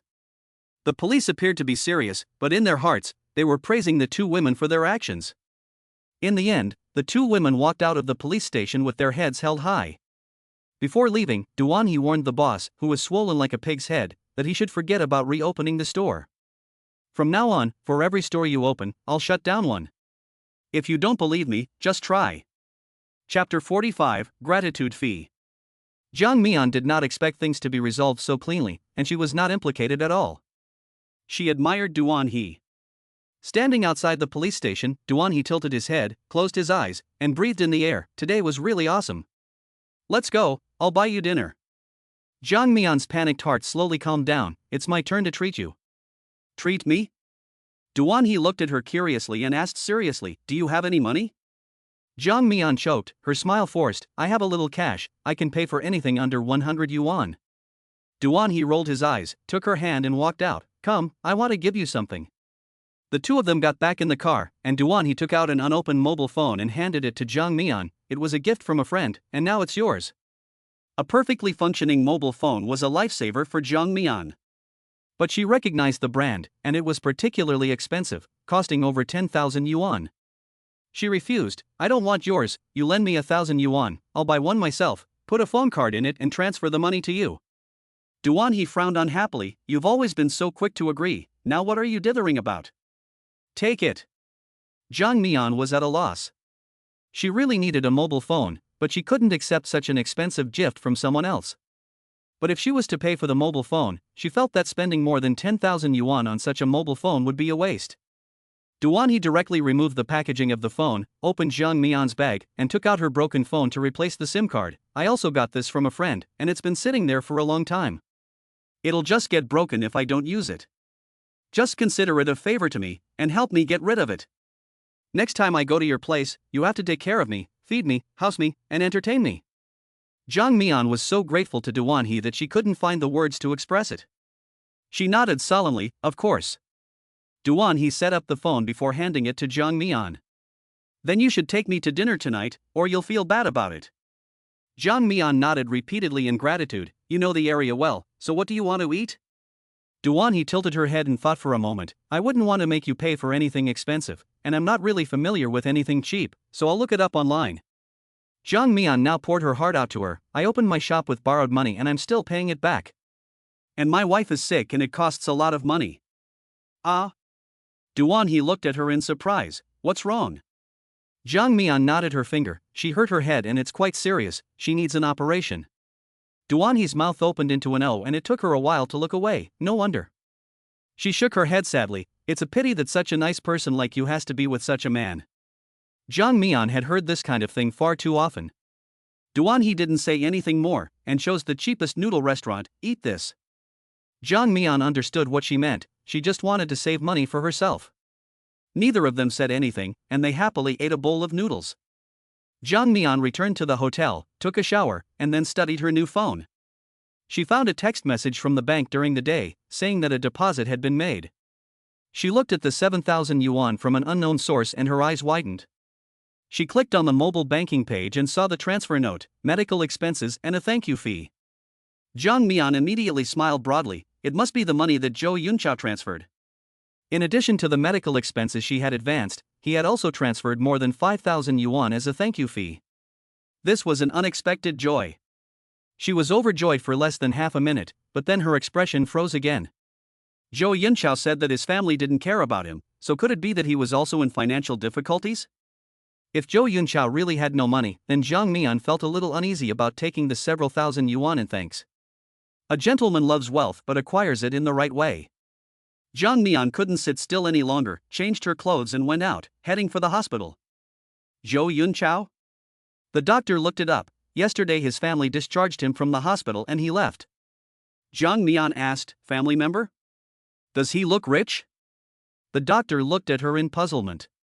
Jang Mian hurriedly explained her inexplicable question. Yesterday, I sent him to the hospital and paid the medical expenses in advance. Today, he transferred the money to me and also gave me a thank you fee. I can't take the thank you fee because it seems that he is a bit short of money. Can you contact him for me? A doctor who happened to be passing by recognized Jang Mian. Yes, she was the one who brought Mr. Zhou here yesterday and paid in advance. He looked at Jiang Mian with admiration in his eyes. You are quite kind, but don't worry, Mr. Zhou was picked up by Dr. Duan, who owns a hospital and is very wealthy. Just take the thank you fee. Jiang Mian guessed that this doctor was a relative of Zhou Yunqiao, and she finally let go of her worries. Thank you. Jiang Mian was overjoyed to have received 5,000 yuan for no reason, and she couldn't wait to share the good news with Chen Mu when she got home. But Chen Mu's focus wasn't on the 5,000 yuan that had fallen from the sky, but rather on the fact that she had jumped into the water to save someone. Jiang Mian said proudly, yes, I saved an old man. Chen Mu was a little angry. How could you jump in to save someone? What if you had drowned? Jiang Mian's excitement slowly subsided. Before, she was afraid to even tell Chen Mu how she broke her phone, for fear that he would worry, but now she had really let her guard down and had volunteered to talk about it. She regretted it. She reassured him, I'm a good swimmer, I won't drown, and at that time, the old man was struggling in the water. Pitifully, if I didn't save him, he might have died, and I really didn't think about it that much. I definitely won't do it again. I don't want you to do these dangerous things. Chen Mu was still angry after hearing the explanation. You still hid it from me. You only told me now. What would I do if something happened to you? Jiang Mian saw that he was making a big deal out of it and felt even more remorseful. But knowing that Chen Mu was so nervous about her, she felt full of sweet happiness in her heart. She kept reassuring him, I know, I will pretend I didn't see anything in the future and definitely not save him, let him drown directly. Chen Mu was silent for a while, his voice muffled, next time, take me with you wherever you go, let me do it when something like this happens. Okay, let my Amu do it, don't be angry, I'll kiss you when I get back. Jiang Mian shamelessly coaxed him. Chen Mu's lips moved, and after a long time, he said, Wife, I miss you so much. This cry of wife made Jiang Mian's heart flutter, and it was a sour feeling. I miss you too. Chen Mu is now speaking more and more bluntly and boldly. He wants to kiss his wife. Jiang Mian's face flushed, and her voice softened uncontrollably, silly. Chen Mu's mind conjured up the image of Jiang Mian without her clothes on, and he felt his nerves tensing up all over his body, his throat going dry. He wants to touch his wife. You, stupid rascal.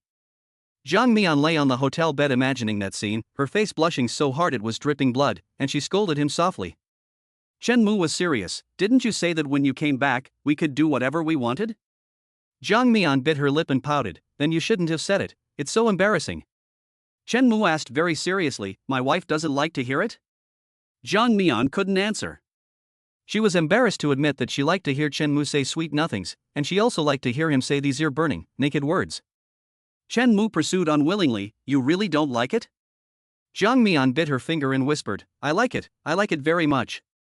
Chapter 46, The Criteria for Choosing a Spouse in Wealthy Families. The 5-day training course made Jiang Mian feel fulfilled. By the end of the course, her relationship with Duan He had also improved by leaps and bounds, and they were as close as two sisters. After class on the last day, Duan He held Jiang Mian tightly and wouldn't let go. Don't go, just stay in Jingbei, I'll be so bored if you go. Jiang Mian coaxed her like a child, when I make some money, I'll definitely open a shop here. Duan He muttered, that's a long time from now. I don't care. You have to spend the whole day with me tomorrow before you go. Jiang Mian gently patted her back and patiently explained, I have an appointment with the doctor tomorrow to find out about my lover's treatment plan. I really don't have time. Duan He became even more angry, what's wrong with staying one more day? Jiang Mian also didn't want to leave her, but her time was very precious. She had already lost a lot by not opening the shop these few days, and there was also Chen Mu at home, who wanted to see her 800 times a day, urging her to go back. She assured Duan He, I'll bring my lover here for treatment later, and I'll call you then. Although Duan He is willful, she also knows that Jiang Mian is not a carefree lady like her. She has a stack of things waiting to be done. She can only sigh, then you go to my place tonight, we'll chat, and I'll take you to the hospital tomorrow. While Jiang Mian was hesitating, Duan He held her arm and shook it, my place is empty, no one is here, you don't need to worry about me eating you. Jiang Mian agreed. Duan He was so happy that she danced around, and when she heard that Jiang Mian could cook, she went out and bought some food to try Jiang Mian's cooking. Her huge flat really impressed Jiang Mian. It was the first time she had such a direct encounter with the life of the rich, and it really opened her eyes. She didn't look around, but put down her suitcase and went to the kitchen to prepare the food. Duan He sat curiously on the side and watched, your husband is really lucky to have married such a beautiful and capable wife. She sighed, I wish I had a sister-in-law like you, so we could hang out together every day. Jang Mi-an is used to listening to her nagging, and smiles wryly, someone like me can't marry into a family like yours. Duan-hee snorts, my brother is lucky to have married someone like you. If you weren't married, I'd set you up with him. You don't know the women around him, every day it's about whose bag is a limited edition or whose diamond ring is bigger, they're all the same as me, so boring. Jang Mi-an sighs, you, in the midst of your blessings, don't know it. Duan-hee's phone vibrated, and after glancing at the screen, she looked disgusted. Look, as soon as I mentioned my brother, his phone rang. She picked it up, and before she could say anything, the other person started scolding her. Duan-hee, you've grown some balls, daring to trash someone else's shop and even causing a scene at the police station. Duan-hee held the phone away from her with disgust. Can you keep your voice down, you're going to make me deaf. The police chief's phone has even called it home. You hurry up and go home. Dad is still mad, so be nice when you admit your fault. Duan-hee pursed his lips, I'm not wrong, I was a hero saving a beauty and doing the right thing. You dare to scold me without knowing anything, that's completely unreasonable. You deserve to be single, humph. The person on the other end of the phone said sternly, don't make me come and get you. Duan-hee stuck out his tongue at the phone, come on, I'm drinking at the Grand Palace, if you don't come, you're a loser. Then he turned off the phone and threw it aside, how dare you tell me what to do, huh? Jang Mi-an listened with amusement, you two have a really good relationship. What a good relationship, he's bullied me since I was little. He controls everything about me, I don't think he's my brother at all, he's more like my dad. Duan-hee was still fuming. She asked curiously, Jang Mi-an, do you have any siblings? You two should have a good relationship, right? Jang Mi-an's movements slowed as she chopped vegetables, and a bitter smile flashed across her face. He has a younger brother who is in high school, and his biggest wish is for me to marry a rich man and give him more money for a house and a wife. Ah. This is the first time Duan-hee has heard of such an odd brother and sister.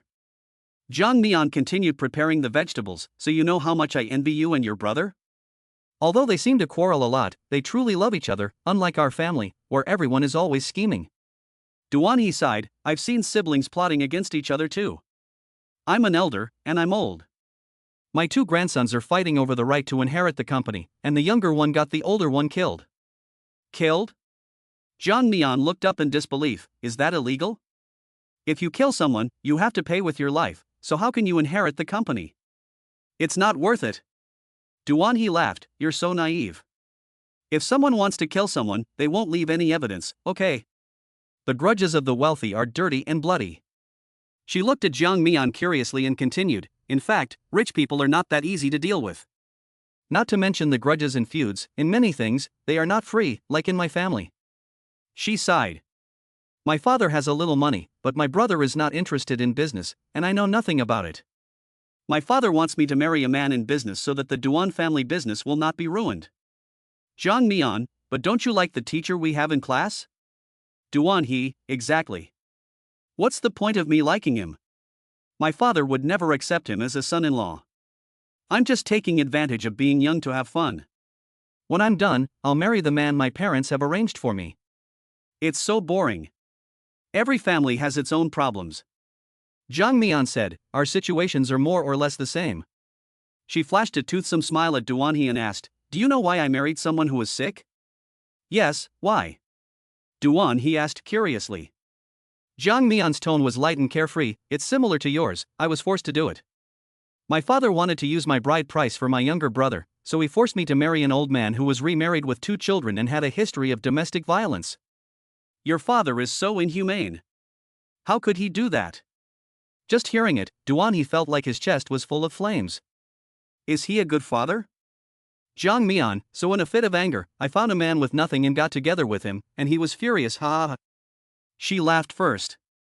Duan-hee laughed along with her, and then nodded thoughtfully, that's a good idea, I'll do the same if my father tries to pressure me in the future. That's not okay. Jang Mi-an quickly stopped him, saying that she had no one to rely on but her father, so she had no choice but to take such a desperate measure, and she was simply joking with her own fate. You're different, the men in your family who screen for you must all be very good ones, so you mustn't be confused. The two of them chatted idly and had a delicious meal. Duan-hee was full of praise for Jang Mi-an's cooking, if only you could stay here forever. The sound of the doorbell interrupted their conversation. Duan-hee impatiently went to open the door, who is so inconsiderate as to disturb people while they are eating. Seeing Duanche's murderous face on the video doorbell, she actually became nervous and hurriedly returned, picking up Zhang Mian's bowl and chopsticks. "You better hide, my brother, the plague is coming." Zhang Mian followed her into a room, confused. "Why should I hide? Duanhe, if he finds out I was in the police station with you, he'll kill you too. Don't let him find you." Chapter 47, The Savior. Sure enough, as soon as the door opened, Duanche impatiently asked, "What are you doing hiding in the house? You didn't open the door for half a day." Duanhe looked away. "I was eating, you interrupted me." Duanche looked like he was about to catch someone in the act and walk straight to her bedroom. "Did you get a boyfriend behind your family's back again?" No. Duanhe was afraid that he would find Zhang Mian, so he took his arm and held him back. "Do you see any men's shoes by the door?" Duanche looked back and saw that there were indeed no men's shoes, but there was a pair of very cheap women's flat shoes, which were definitely not Duanhe's style. He frowned and asked, "Are these yours?" Duanhe lied without blinking an eye. "Of course they're mine. I went out during the day and broke my high heels, so I just bought a pair on the side of the road." "What are you doing here? If you're not busy, hurry back. I'm tired from a few days of classes, and I need to get a good night's sleep after dinner." Duanche's eyes grew cold. "You still have the nerve to ask? How dare you lie to me and go to the Grand Palace? Go home with me, your father is waiting for you to apologize." Duanhe was afraid that Duanche would find Zhang Mian and cause trouble for the family. After all, in Duanche's opinion, all the people she befriended were called hoodlums. She didn't want to lose Zhang Mian, a rare friend she could chat with, because of Duanche's rudeness. She changed her attitude. "Okay, let's go home. Let's go home now, it's time to tell my father about my heroic deeds that day, let's go." Duanche was taken aback by her quick response. "Aren't you going to clear the table?" Duanhe waved her off. "Never mind, I'll let my aunt clean up later. I haven't had dinner with my parents in a long time, so I'll save room for when I get home." Zhang Mian was hiding in her room with the lights off, and only cautiously opened the door when she saw Duanhe's message. "Duanhe, crybaby, I've been dragged home. You eat by yourself, and just find a room to sleep in tonight. I don't think I'll be able to come back." Zhang Mian was a little at a loss as to what to do, alone in such a large apartment. The host was not at home, and she felt that it was not good for her to stay. While continuing to eat, she looked at hotels on her phone. In a big city like Jingbei, there are so many outsiders that it is really expensive to book a hotel at the last minute. Zhang Mian struggled for a long time, but she still couldn't bear to spend the money. She is not the kind of person who likes to take advantage of others, but now, she is really forced by life and has to save money where she can. She would just sleep on the sofa at Duanhe's place for the night.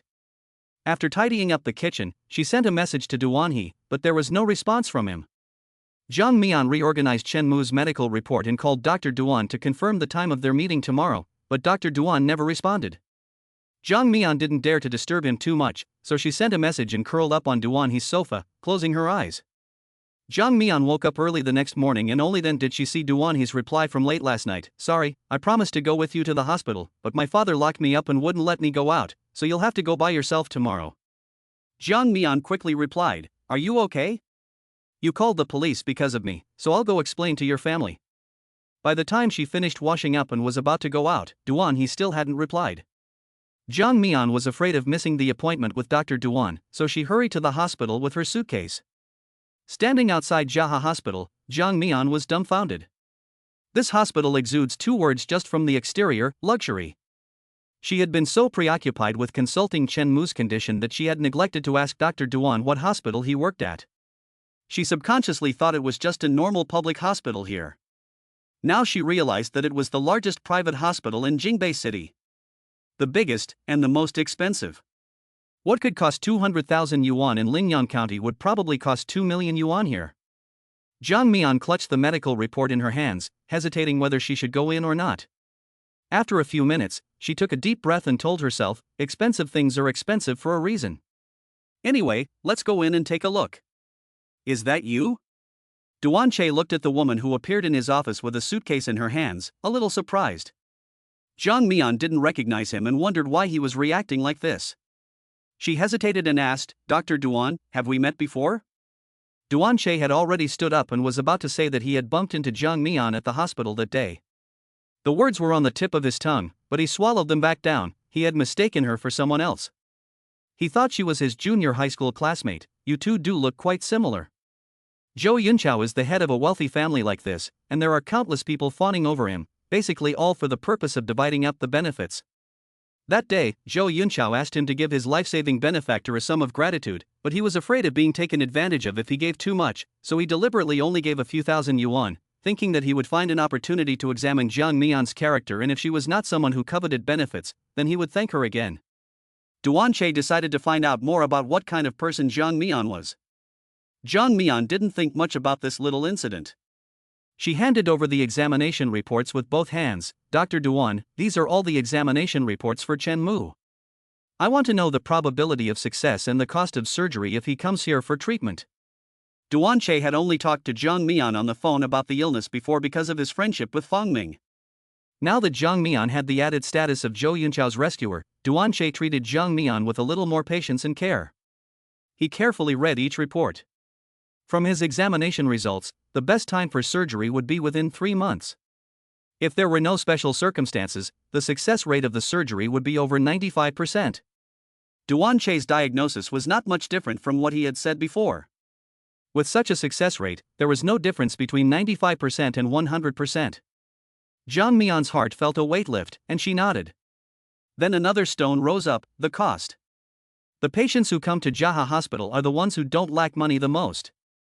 No one has ever asked Duan Che this question before, so for a moment, he really wasn't sure about the cost and said vaguely, a preliminary estimate is around 1.5 million, the specific details. Before he could finish speaking, he already saw Jiang Mian take a sharp intake of breath. It was only then that he took a look at Jiang Mian. This woman was born with a beautiful appearance, and he had actually let slip that her clothes were so ordinary, or even cheap. Jiang Mian could no longer care about her appearance and directly exposed her poverty. Dr. Duan, is there a cheaper but safe option? I can't afford that much money. Over 1 million yuan is indeed a huge sum of money for an ordinary person. Duan Che said, in fact, Fang Ming's hospital can also perform this surgery, and there have been many successful cases before. Jiang Mian was full of worry. The success rate is not that high, I can't take the risk. She knew that Dr. Fang Ming could also perform the surgery, but now that she had seen a good hospital and heard Duan Che introduce their state-of-the-art medical equipment and the strongest medical team, she simply could not convince herself to settle for second best. She had considered it before, and the cost of a major hospital was definitely high. Her expectation was 500,000 yuan, which she could pay off in her lifetime if she gritted her teeth. But 1.5 million, not to mention that she may not be able to pay it back in her lifetime, just Yuan Shi's husband, he would never lend such a large sum of money to someone with weak repayment ability. There is only one thing she can say now. Thank you, Dr. Duan, I'll go back and think about it. Chapter 48, You Hug Me. Chen Mu has been distracted these past few days. In the past, he would run faster than anyone after work, but now, he always works overtime until late. On the one hand, he can earn more commission by washing more cars, but on the other hand, he feels lonely when he goes back to an empty house. Chen Mu, let's go eat together later. 2 colleagues greeted him. Chen Mu glanced at him sideways. They were the 2 men, one fat and one thin, who had falsely accused him of stealing a watch and wanted to search him. After that incident, Chen Mu stopped talking to them, and the 2 men also looked at Chen Mu with disapproval in various ways, and they did him no favors on weekdays. No. Chen Mu refused outright, not wanting to have anything to do with them. Come on, please, we were in the wrong before, we should have apologized to you a long time ago. I'll take you out to dinner today, let's make up, what do you say? The fat man's attitude was quite sincere. Chen Mu still shook his head, concentrating on washing his car. He just didn't like dealing with people who fawned over him. The fat man continued, how much money can you earn washing cars a day? How about I teach you how to fix cars? Fix cars? Chen Mu's eyes lit up. The salary for fixing cars is on a completely different level than washing cars. If he knew how to fix cars, he could earn more money, and Jiang Mian wouldn't have to work so hard. The fat man patted his chest. Of course, you know, I'm learning from Master Feng right now, and I'll be a master soon. I'll teach you some basic skills, and maybe one day you can become an apprentice too. Okay, you teach me. Chen Mu got excited. The 3 of them headed towards the food stalls in the night market. The fat guy ordered 2 cases of beer and some barbecue. A glass of wine was placed in front of Chen Mu, who frowned and shook his head, no alcohol. The fat guy said, how can I teach you to fix cars if you don't drink? We've all apologized to you, so show some sincerity. Come on, cheers. The fat and thin guys raised their beer glasses, clinked them together with the glass in front of Chen Mu, and then both looked at him. Chen Mu still didn't move. The skinny guy said, "Do you know that if you want to learn how to fix cars, you have to take your master out for dinner and drinks often, so that he can teach you all his skills?" Chen Mu's gaze dropped. Indeed, the people in the shop had talked about these things when they weren't busy, and he had heard it. If you want to learn skills and make a lot of money, you have to drink and socialize to maintain relationships. He lifted his glass and gulped it down. The fat man kept his promise and taught him some ways to become a disciple while drinking. Chen Mu listened with great interest and drank 2 bottles of beer without realizing it. "Hey, Chen Mu, you haven't gone home yet?" A car pulled up. The window lowered and Yuan Shi greeted Chen Mu. Chen Mu was very grateful to her for generously lending him the money, so he stood up and politely said hello, Yuan Shi. Yuan Shi smiled and said, hello, you're so well behaved. Mian is back, why are you still drinking here? My sister is back? Chen Mu's body twitched, and he became excited. Didn't she say tomorrow? Yuan Shi said, oh, she called me after getting off the plane. Oh, I hope I didn't ruin your surprise. Chen Mu was full of joy, I'll go home right away. Seeing that he was about to leave, the fat man and the thin man quickly stopped him. Chen Mu, we haven't finished drinking yet, let's finish up and then you can go. Chen Mu pushed their hands away, I'll drink next time, my sister is back, I need to go home. The fat man gave the thin man a wink, and the two of them stopped him again. The thin man put his arm around Chen Mu's shoulder. Oh, she's not going anywhere, I'll drive you home after we finish drinking, we still haven't finished chatting, have we? Chen Mu hated being touched by others. Now that he had had some wine and his head was a little heavy, he didn't care about anyone's opinions and simply shook off the thin man. I said I want to go home, why are you pulling me? The thin man was pushed by him and stumbled, a little embarrassed, but not angry. I didn't do anything, you promised to drink with us, now you're ditching us, what's the deal? Yuan Shi slowly realized that something was wrong, and she frowned and came over. What do you mean? She said she wants to go home. The fat guy pointed at her and said, mind your own business, woman. We're just drinking and chatting with our buddies to strengthen our friendship. What's it to you? Yuan Shi, who was known for her hot temper, couldn't stand this and raised her voice. Drinking and chatting with people like you really lowers my standards. Amu, let's go. If you keep hanging out with these losers, I'll beat you up. Yuan Shi stood between Chen Mu and the fat guy, looking menacing. Chen Mu was now eager to return home, and didn't want to waste any more time. He started running towards home. His wife was back. They could kiss and cuddle tonight. She had also said before that when she returned, he could do whatever he wanted to her. Finally, the moment had arrived. By the time he arrived home, he was already sweating profusely. The door hadn't opened yet, but he heard a clanging sound from inside, as if something had fallen to the ground. Chen Mu frowned, and quickly unscrewed the lock. He was shocked by the scene before his eyes and his eyes widened. A man was lying motionless on the ground, and Jiang Mian, who was disheveled, was holding a steel rod tightly in her hand and shaking all over. Sister! Chen Mu rushed towards her, and when Jiang Mian saw him, the steel rod in her hand fell to the ground, and her trembling voice was tinged with sobs. Ah Mu! She threw herself into Chen Mu's arms. Chen Mu reached out to catch her, and noticed that Jiang Mian's body was unnaturally limp. What's going on? Chen Mu hugged Jiang Mian tightly to prevent her from slipping to the ground.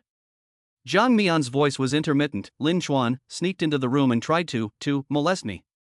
Chen Mu looked sideways at Lin Xuan, his eyes bursting with flames, as if he wanted to stare 2 holes in the man's body. He picked Jiang Mian up in his arms and laid her on the bed. His voice was tinged with chill. Sister, you lie down for a while, I'll deal with him. As soon as he turned around, his hand was grabbed by Jiang Mian. Mu, don't go. Chen Mu looked at her face, which was a little unusual in color, and her uneasy expression, and thought she was scared. He comforted her, don't be afraid, sister, I will make him never bully you again. He broke free of Jiang Mian's hand and went into the kitchen with a stern face. When he came out, he was carrying a kitchen knife. The creepy expression and the knife gleaming with cold light made Jiang Mian, who was already in a daze, tremble all over. Ah Mu, no. Ah Mu. Jiang Mian tried to get up, but she really didn't have the strength. Chen Mu had just raised the cleaver above Lin Xuan on the floor when he saw Jiang Mian fall from the bed. He was shocked and quickly went to help her up. Jiang Mian grabbed Chen Mu's hand with all her strength and shook her head. No killing, no. She wanted to kill Lin Xuan with 1,000 knives, but she couldn't stand by and watch Chen Mu be buried alive with that kind of person. Chen Mu's eyebrows were knitted together, and his voice was resolute. Only by killing him will he never bully my sister again. All those who bully my sister deserve to die. Don't. Ah Mu, listen.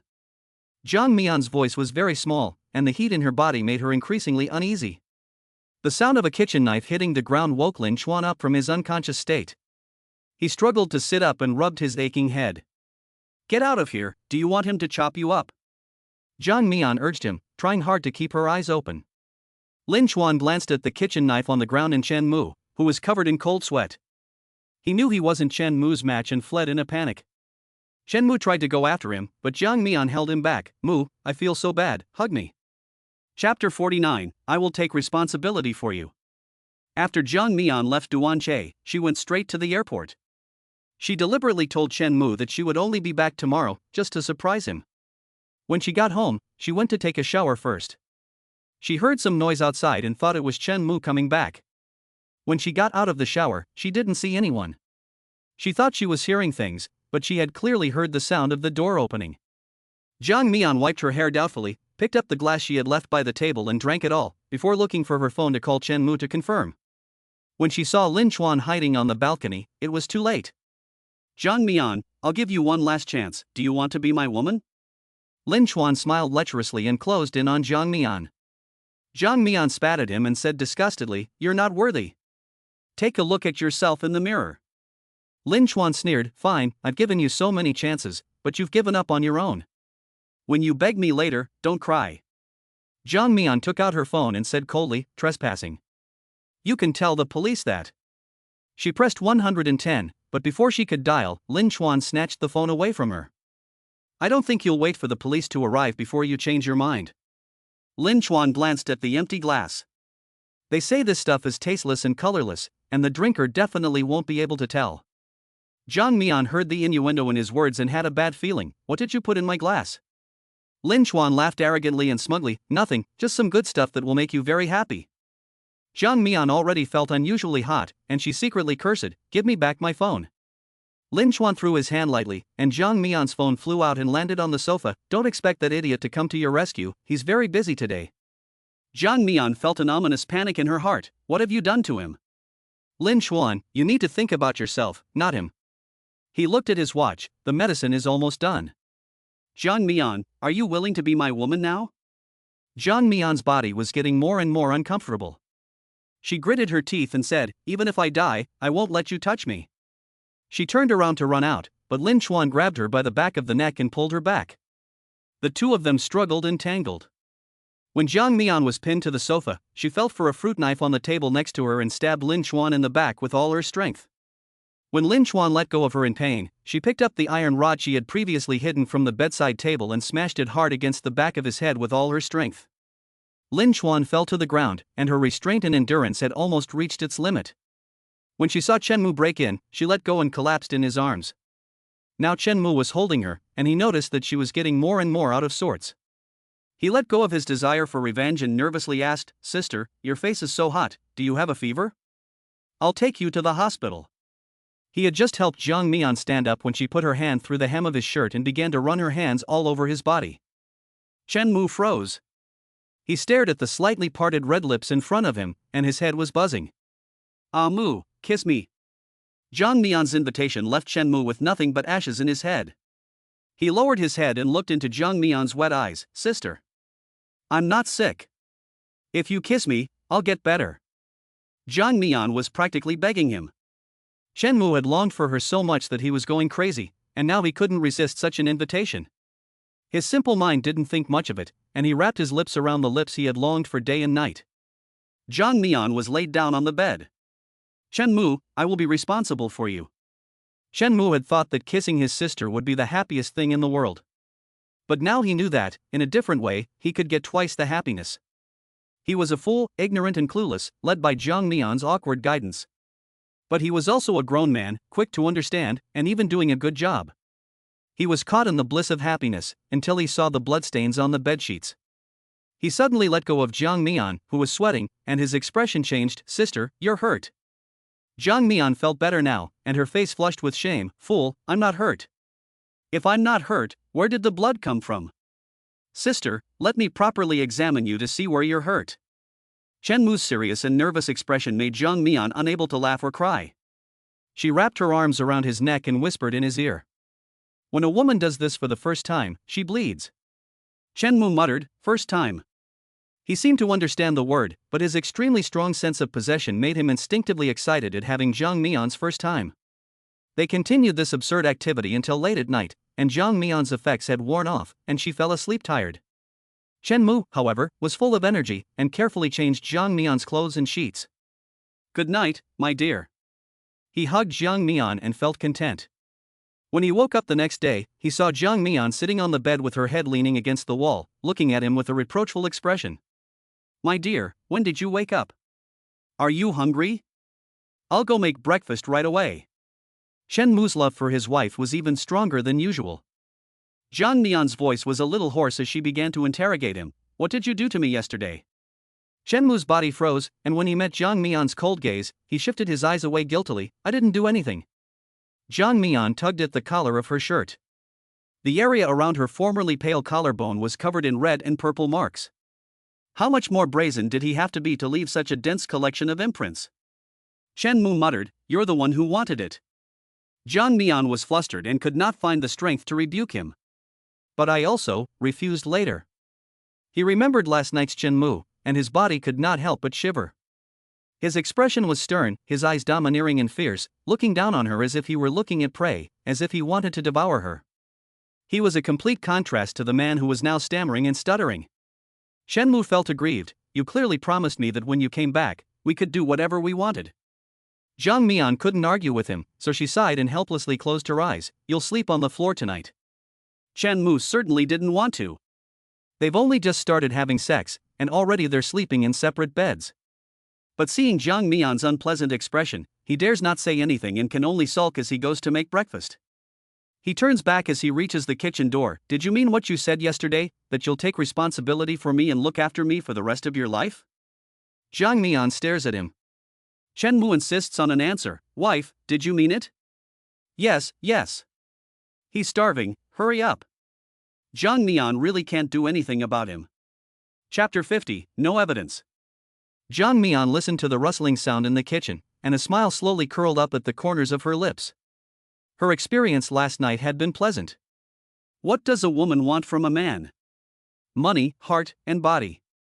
Chen Mu had two of the three, and she had made a killing. He had a great body and was also extremely skilled, and she loved Chen Mu in that regard. Jiang Mian recalled, her face flushed with shyness. Everything was fine, except that her body had suffered a lot, as if it had been run over by a train, and it hurt everywhere. Chen Mu thoughtfully brought breakfast to the bedside. Jiang Mian was happy and awkward to be taken care of like this. She wanted to get out of bed and eat by herself, but when she touched the ground with her toes, she was completely unable to move and fell towards the ground. She was even more useless than she thought. It was so embarrassing to be in this situation after the first lovemaking. Fortunately, Chen Mu was quick and caught her. Don't move, honey, I'll feed you. Jiang Mian was so embarrassed that she couldn't look up, so she made an excuse. I'm fine, it's just my legs that are numb. Chen Mu didn't say anything, put her back in bed, and held the warm cup of milk to her lips. Jiang Mian was forced to sit up in bed and eat her breakfast. When she had regained some strength, Chen Mu went to the kitchen to clean up, and she got out of bed and changed her clothes with great difficulty. Chen Mu, I'm going to the police. Jiang Mian stood in the doorway of the kitchen. Chen Mu paused for a moment, then said, I'll go with you. Jiang Mian looked at him worriedly. No, the hat-wearing officer will scare you. Chen Mu only had one thing to say, I'll go with you. Even if he was scared, he had to be by Jiang Mian's side. The two of them appeared together in the lobby of the police station. Lin Chuan? Rape you? The hat-wearing officer taking the report lifted his eyelids and glanced at Jiang Mian. Jiang Mian repeated, it was an attempted rape. He broke into my house secretly and put sleeping pills in my glass, intending to do something indecent to me. I injured him and he ran away. She didn't want to involve Chen Mu and didn't mention that Chen Mu had returned to save her. Uncle Hat questioned, you mean to say that you took sleeping pills and were still able to injure a man who was taller than you? He threw his pen down and said to the woman, reporting a false police report has consequences. Jang Mi-yeon came regardless of her reputation. After all, it was humiliating to have something like that happen, and now she was being questioned by Uncle Hat, who represented justice. She spoke a little louder, I'm telling the truth. If you don't believe me, ask him to come here and confront us. I injured his back with a fruit knife, and then hit him on the head with an iron rod. You'll know as soon as you see the wounds. Uncle Hat frowned, obviously displeased with her attitude, and said, if it happened last night, why did you wait so long to report it? Jang Mi-yeon's tongue tied in knots and her voice trailed off, they drugged me, I came here early this morning. Uncle Hat picked up the pen again, okay, we'll check it out. Please read the content on this and sign it if there are no problems. You can go back first, and we'll let you know if we have any news. Jang Mi-yeon came out of the hall dejected, and Chen Mu, who was waiting outside, immediately went up to her, honey, they'll catch that bad guy, right? Jang Mi-yeon's face was gloomy, hard to say. Chen Mu asked puzzled, but you said, what he did was illegal and he should go to jail. Jang Mi-yeon's eyes burst with anger, there is no evidence. And the attitude of Uncle Hat was obviously perfunctory. Chen Mu was anxious, I saw it with my own eyes. I can testify. Jang Mi-yeon was annoyed and couldn't help but raise her voice at Chen Mu, your testimony has no legal effect. A person with intellectual disabilities is useless when it comes to talking, not to mention that they are dealing with Lin Chuan, the local bully. Jang Mi-yeon no longer expected anything more from the police today, and she walked on with her head down. Chen Mu watched her lonely back, her fists clenching. Jang Mi-yeon really didn't have the energy to open the shop, so she simply went home to sleep. There was still a lot to do, and she needed to keep her strength up. Chen Mu took the day off and followed her home. Jang Mi-yeon went straight to bed as soon as she entered the room, lying down facing the wall. Mu, I'm going to take a nap. There's a present for you in the suitcase, so play with it for a while. Chen Mu looked at her thin back and let out a muffled "oh," obediently sitting on the sofa without making a sound. It was so quiet in the middle of the day that Jang Mi-yeon couldn't fall asleep. She turned to Chen Mu and ordered, you have to lull me to sleep. Chen Mu immediately got up and came over.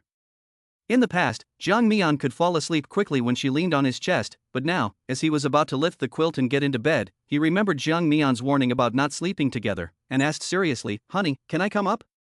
Jang Mi-yeon was finally amused by his obedience, and her mood improved a little, come up. Chen Mu's face lit up with joy. He quickly took off his jacket and trousers, lay down next to Jang Mi-yeon, put his arms around her, and gently patted her back to help her fall asleep. Jang Mi-yeon felt dazed as she rested her body against his warm skin. She pretended to be angry and said, who told you to take off your clothes? Chen Mu said seriously, my wife said that the clothes I wore outside are dirty and I can't go to bed with them on. He was so happy to be holding Jang Mi-yeon in his arms. Jang Mi-yeon didn't say anything more, leaning against his chest and falling asleep quickly. After she was completely asleep, Chen Mu kissed her, then got up gently, changed his clothes, and opened Jang Mi-yeon's suitcase. There was a box containing a souvenir pendant from the Jingbei City Museum. Jang Mi-yeon hadn't been to the museum, and this small pendant was from Duanhe. Chen Mu held the pendant and shook it, always feeling that it looked familiar, but he couldn't think of where he had seen it.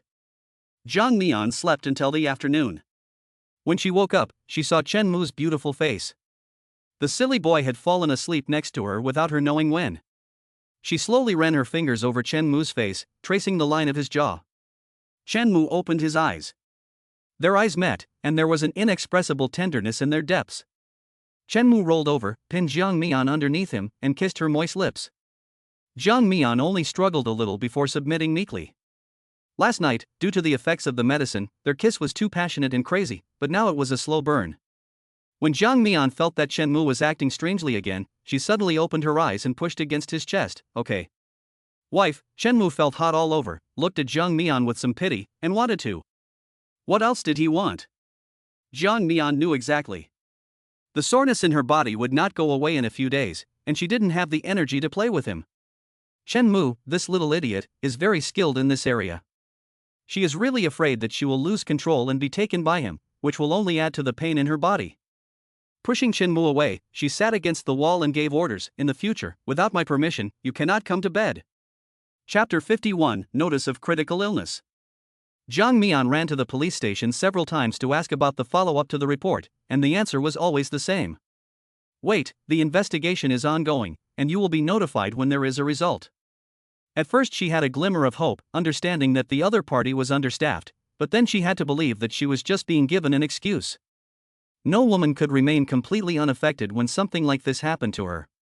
After all, in addition to the fear of being almost raped at the time, there were also concerns about the future.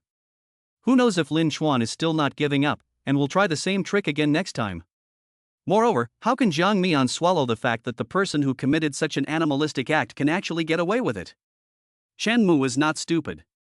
Jiang Mian has been in a low mood these past few days, and he knows better than anyone why. He secretly asks around about Lin Chuan's whereabouts. One day, while Jiang Mian is busy at the shop, the boss's wife calls with an anxious voice. Jiang Mian, Shen Mu has gotten into a fight, you have to come quickly. Jiang Mian knows how reckless Shen Mu can be in a fight, and her heart hangs in the air with fear. Who did he fight with, and how is the other person? The boss's voice was shaking. Lin Chuan. Lin Chuan took a knife and Shen Mu bled a lot. When Jiang Mian arrived at the hospital, Shen Mu was still in the resuscitation room. The cleaner was mopping up the bloodstains on the floor with a mop. Jiang Mian looked at the boss's wife, who had large bloodstains on her clothes, and she felt weak all over, almost falling to the ground. The boss's face was terrible. Lin Chuan came to the store. Shen Mu didn't say a word, and went up and hit him with a foot-long wrench. Lin Chuan took out a knife in the car, stabbed Shen Mu in the stomach, and then drove away. She looked at Jiang Mian, whose body was shaking like chaff, and sighed. Xiao Jiang, I used to be good at taking in Shen Mu, but now that this has happened, I really regret my decision. Not only are the customers here scared, but my store has also been sealed off for investigation. Recently, I have been unable to do business. Sighing helplessly, she said, I have already paid 5,000 yuan for Chen Mu's medical expenses. This is my small token of appreciation. In the future, you should arrange for him to go elsewhere. Since you are here, I will go back to the shop first to deal with the mess. It was simply an act of God for the boss lady to have such a thing happen to her. Jiang Mian bowed apologetically to her. Thank you, sorry for the trouble. The boss lady shook her head, sighed, and walked away. Jiang Mian leaned against the wall, staring blankly at the door to the emergency room. The door opened, and out came not Shen Mu, but a doctor with blood on his hands, standing in the doorway to the operating room. Has the family arrived? Jiang Mian's mouth opened slightly, but she couldn't say a word, and she raised her hand with great effort. The doctor looked at her and explained the situation. The injured person is bleeding heavily and needs a large blood transfusion. The blood bank is probably not enough, so we are coordinating with other hospitals to transfer it, but you should also hurry and call your acquaintances. If they have type B blood, have them come prepared just in case. Jiang Mian trembled as she raised her arm, her voice shaking uncontrollably. The doctor looked at her in a state of panic and said urgently, get someone who can take charge. You can't do it like this. Then he returned to the operating room. Jiang Mian had never been so scared in her life. The bloodstains on the floor that hadn't been mopped up yet made her tears come out all at once. She took out her phone and finally managed to dial Yuan Shi's number. Yuan Shi, you need to come to the hospital quickly. Shen Mu, he's lost a lot of blood. Yuan Shi had just heard from someone that Lin Chuan had stabbed someone and run away. As soon as she heard that it happened at the car dealership, she had a bad feeling in her heart. She was about to ask Jiang Mian if it was Chen Mu when Jiang Mian's phone rang. She quickly reassured her, don't be afraid, I'm on my way, I'll be there in 5 minutes. Be good, don't be afraid, I'm coming. All that was left in the receiver was Jiang Mian's sobs. She didn't have time to feel any more fear. The door to the resuscitation room opened again, and out came another doctor, holding a folder board in his hands. Jiang Mian looked at the critical illness notification on it, and her heart, which had long been numb from the pain, was seized again. Doctor, The doctor impatiently urged, if you want to save him, sign quickly. Jiang Mian's hand trembled as she picked up the pen and awkwardly wrote down the 2 characters Jiang Mian in the space for the family member's signature. In the next column, for relationship to patient, she wrote husband and wife. After signing the medical emergency notification, Jiang Mian called her father again. Dad. Jiang Mian trailed off into sobs. Jiang Minglian's voice was strange. I know you called back. Why are you crying? Do you regret doing that stupid thing? If you come back now and do as I say and get married, I'll still recognize you as my daughter. Jiang Mian couldn't hear anything, her eyes were filled with tears. Dad, Chen Mu was injured and needs a blood transfusion. You have the same blood type, can you and your brother come to the county hospital? You want me to give blood to that idiot? Zhang Minglian was furious. Zhang Mian, are you trying to make me look even more ashamed? You actually want me to give him blood? He's not even worthy of being a fool. The only people with blood type B that Zhang Mian could find were her family members. She could hardly hold back her sobs. Dad, I beg you, please come. After he recovers, I'll do whatever you say. Please. Zhang Mingliang snorted, then let him just die, and when he's dead, you'll behave. Zhang Mian could not bear to hear these unlucky words, and she was both angry and scared, but she still begged, Dad, he got hurt because of me, please help me this once. I promise, just this once, as soon as he gets better, I'll listen to you and go home and get married, even if I marry a blind and mute man, I'll give you all the bride price, I beg you, please save him. Zhang Mingliang angrily said, look at what you've become. Don't think I don't know. Last time you went behind my back and asked your mother to take the money to treat that idiot. Now you want us to give him blood. Stupidity is contagious, isn't it? Zhang Mian, I think you've really been kicked in the head. You're so good at calculating, why would you do such a losing business? It's a disgrace to the Zhang family. Zhang Mian tilted her head, and tears of despair rolled down her cheeks. Dad. Zhang Mingliang said, let me know when you die, I'll send a wreath. Zhang Mian slowly lowered her hand, looked at the screen of her phone, and wore a bitter smile on her face. This is her family, so ridiculous. Yuan Shi arrived quickly and saw Zhang Mian sitting dazedly at the entrance to the operating room from afar. She hurried over and knelt down next to Zhang Mian. The two had known each other for so many years, and she had never seen Zhang Mian like this before, as if she would shatter if touched lightly. Yuan Shi hugged Zhang Mian and patted her back gently, saying softly, be a good girl, don't be afraid, I'm here, he'll be fine. Zhang Mian buried her head in her shoulder, her hands tightly grasping Yuan Shi's clothes, her body shaking uncontrollably. There's so much blood, how could there be so much blood? The doctor told me to sign the death notice. Any words of comfort seemed pale at this moment, and Yuan Shi could only hold her tightly. Zhang Mian could hardly hold back her sobs. Tell me, will he? No, no. Don't think such things. Yuan Shi's tears followed. The idiot is lucky, he survived the previous injury to the brain, he will definitely be fine this time too.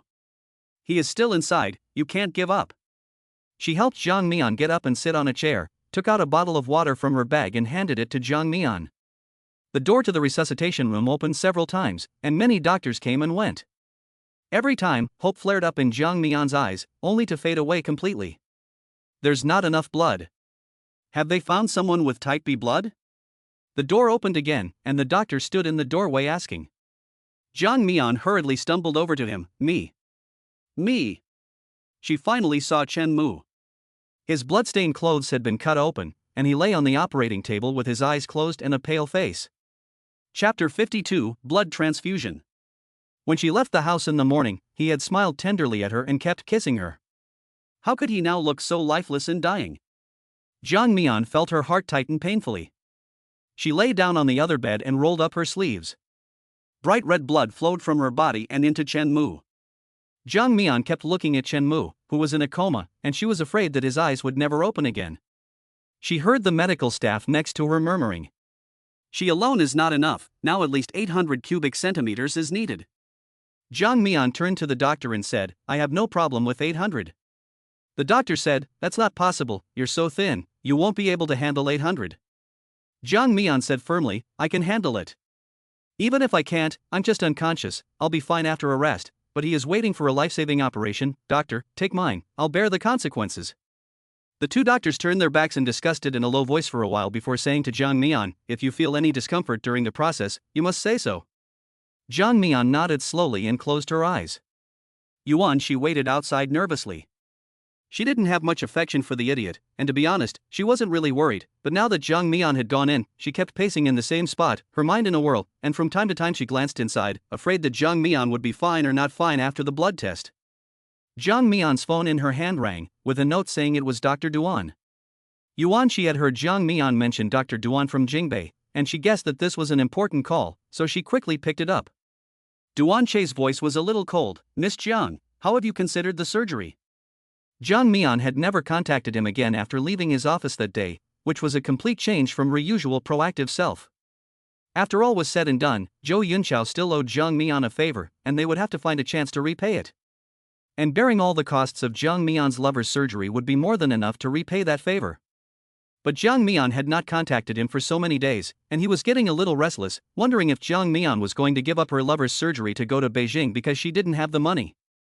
Zhou Yunqiao was urging him to find his benefactor, so Duan Che finally called to try to settle the matter for him. Hearing that he was indeed talking about business, Yuan Shi quickly said, "Hello, Dr. Duan, I'm Jiang Mian's friend. She's in the hospital right now and can't answer the phone." "Hospital?" Duan Che's voice rose in waves. "What happened to her?" Yuan Shi sighed. "This unlucky bastard, her idiot of a family member, got into a fight and was admitted to the hospital with heavy bleeding. The blood bank was low on supplies, so Jiang Mian gave him a blood transfusion. Duan Che goes to places with poor medical care every year to provide free medical services. He knows how troublesome it is to transfer blood in a small place, so he asks, I remember Chen Mu is type B blood? Yuan Shi, Dr. Duan, you have a good memory, it is type B, fortunately Jiang Mian is also, but from the doctor's tone, it is still not enough. Jiang Mian called her family to ask them to come and donate some blood, but they all refused. Yuan Shi is a chatterbox and can chat with anyone. Now he is also worried about Jiang Mian and tells Dr. Duan all about it. Duan Che wrinkles his brows. Why don't the family members agree? Isn't Chen Mu their son-in-law? Yuan Shi gives a bitter smile. Who would want a fool as a son-in-law? My Mian Mian has had a very hard life. Oh, I'm sorry, I shouldn't be telling you this. When Mian Mian comes out, I'll let her call you back. Duan Che asked, what hospital is she in? Yuan Shi, the county hospital, Yangjiang County Hospital. Duan Che said, my classmate is in the city hospital, I'll see if he can help coordinate a transfer. Yuan Shi was overjoyed and thanked him repeatedly. Just before hanging up, she asked, Dr. Duan, Jiang Mian had always said that she wanted to take Chen Mu to Jingbei for treatment. How much would this treatment cost? After Jiang Mian left, Duan Che carefully calculated the cost of Chen Mu's surgery. It was several $100,000 more than he had reported the other day. He said honestly, if it were done at our hospital, it would be about 2 million. Yuan Shi's mouth fell open in surprise, and the phone hung up. No wonder Jiang Mian had been so evasive when she asked about the results of the surgery consultation several times. Duan Che called Fong Ming with a frown between his eyebrows. His assistant answered the phone. There was a major traffic accident in the city today, and Dr. Fong is in surgery. Duan Che's brow furrowed even more tightly. Can your hospital still transfer type B blood? I have a friend. The other party interrupted urgently. Don't even mention the hospital, I'm afraid that the entire city's blood supply is not enough, and the hospital is now calling on members of the community to donate blood. Duan Che was far away in the north of Beijing, and distant water could not put out a nearby fire. He paced a few steps in his office and made a phone call. Half an hour later, a helicopter took off from the helipad on the roof of Jaha Hospital. Jiang Mian, who had just donated 800 cubic centimeters of blood, felt dizzy and lightheaded when she stood up, but she gritted her teeth to stay awake. Doctor, is my husband still in danger? The doctor looked at her with pity in his eyes and said, don't worry, he's out of danger. Upon hearing this, Jiang Mian's tears fell again, and her tense body slowly relaxed. She bowed towards the doctors. Thank you, thank you. The doctor continued, it's just that he will need more blood transfusions in the next few days, and you definitely can't donate anymore. Blood type B is generally familial. You should contact your respective families and come to the hospital as soon as possible to wait. Of course, we will do our best to coordinate and dispatch. You go rest first. Jiang Mian came out of the room unsteadily. Yuan Shi looked at her pale lips and felt as if her heart was being cut open. She quickly helped Jiang Mian sit down and handed her the milk she had bought, saying, drink some, it will help you regain your strength. Jiang Mian leaned her head on Yuan Shi's shoulder, closed her eyes and muttered, it's okay, the doctor said he's going to be fine. Yuan Shi looked at Jiang Mian, who was completely unrecognizable, and couldn't hold back her anger. She couldn't help but scold, can't you take care of yourself first? Is he worth it? Look at what a state you're in now. Jiang Mian didn't even have the energy to argue back. She leaned softly against her, speaking with difficulty, he's lying there because of me. Do you know that Lin Xuan wanted to rape me? Mu has been protecting me. He was afraid that Lin Xuan would bully me again, so he acted. He's really so stupid. What? Yuan Shi was so surprised that he almost lost his voice. Lin Xuan. She tightened her grip on Jiang Mian's arm, and tears rolled down her face. My dear Mian Mian, why is your life so miserable? Chen Mu's surgery lasted 3 hours. When he saw him come out, Jiang Mian could no longer hold on, her legs gave way, and she fainted completely. Chapter 53 Yuan Shi, you're the opposite of the heavenly stems. She fainted due to excessive blood loss and extreme nervousness, which scared Yuan Shi a lot. She didn't wake up until the next morning, and the first thing she saw was Yuan Shi dozing in front of her bed. Jiang Mian sat up abruptly, causing another bout of dizziness. She shook her head to wake up a little, then nudged Yuan Shi, her eyes full of worry. How could you fall asleep here? Yuan Shi opened her eyes and yawned. Ah, you're awake, I'll go buy you breakfast. Jiang Mian held her back. You've been up all night? Yuan Shi rolled her eyes at her, seeing that she was much better than yesterday. What do you expect? I really admire you too. You've worn me out, I don't care, you two will support me in my old age from now on. Jiang Mian nodded desperately. I'm willing to serve you. Yuan Shi patted her head. That's a good girl. I'll go buy you something to eat first, and then I'll go back and make you some soup. You need to get better now. Jiang Mian slowly got off the bed. No need. Look, your eyes are red from staying up so late. Go home and get some sleep. I can manage on my own. Yuan Shi took her hand away. You can manage my ass. If you pass out again, I'll have to take care of you. Sit still. I'll be right back. She trotted out. Jiang Mian could not persuade her, so she went to see Chen Mu first. Doctor, why hasn't he woken up yet? Jiang Mian looked at Chen Mu on the hospital bed with his eyes closed, her eyes full of worry. The doctor explained, he woke up for a while and fell asleep again. Overall, he lost too much blood, which had a great impact on his body, and he is still very weak. Jiang Mian rolled up her sleeves. So when do we draw the blood today? The doctor gave her an unhappy look. Don't you want to live? You fainted not long after the blood was drawn yesterday, and you still dare to come today?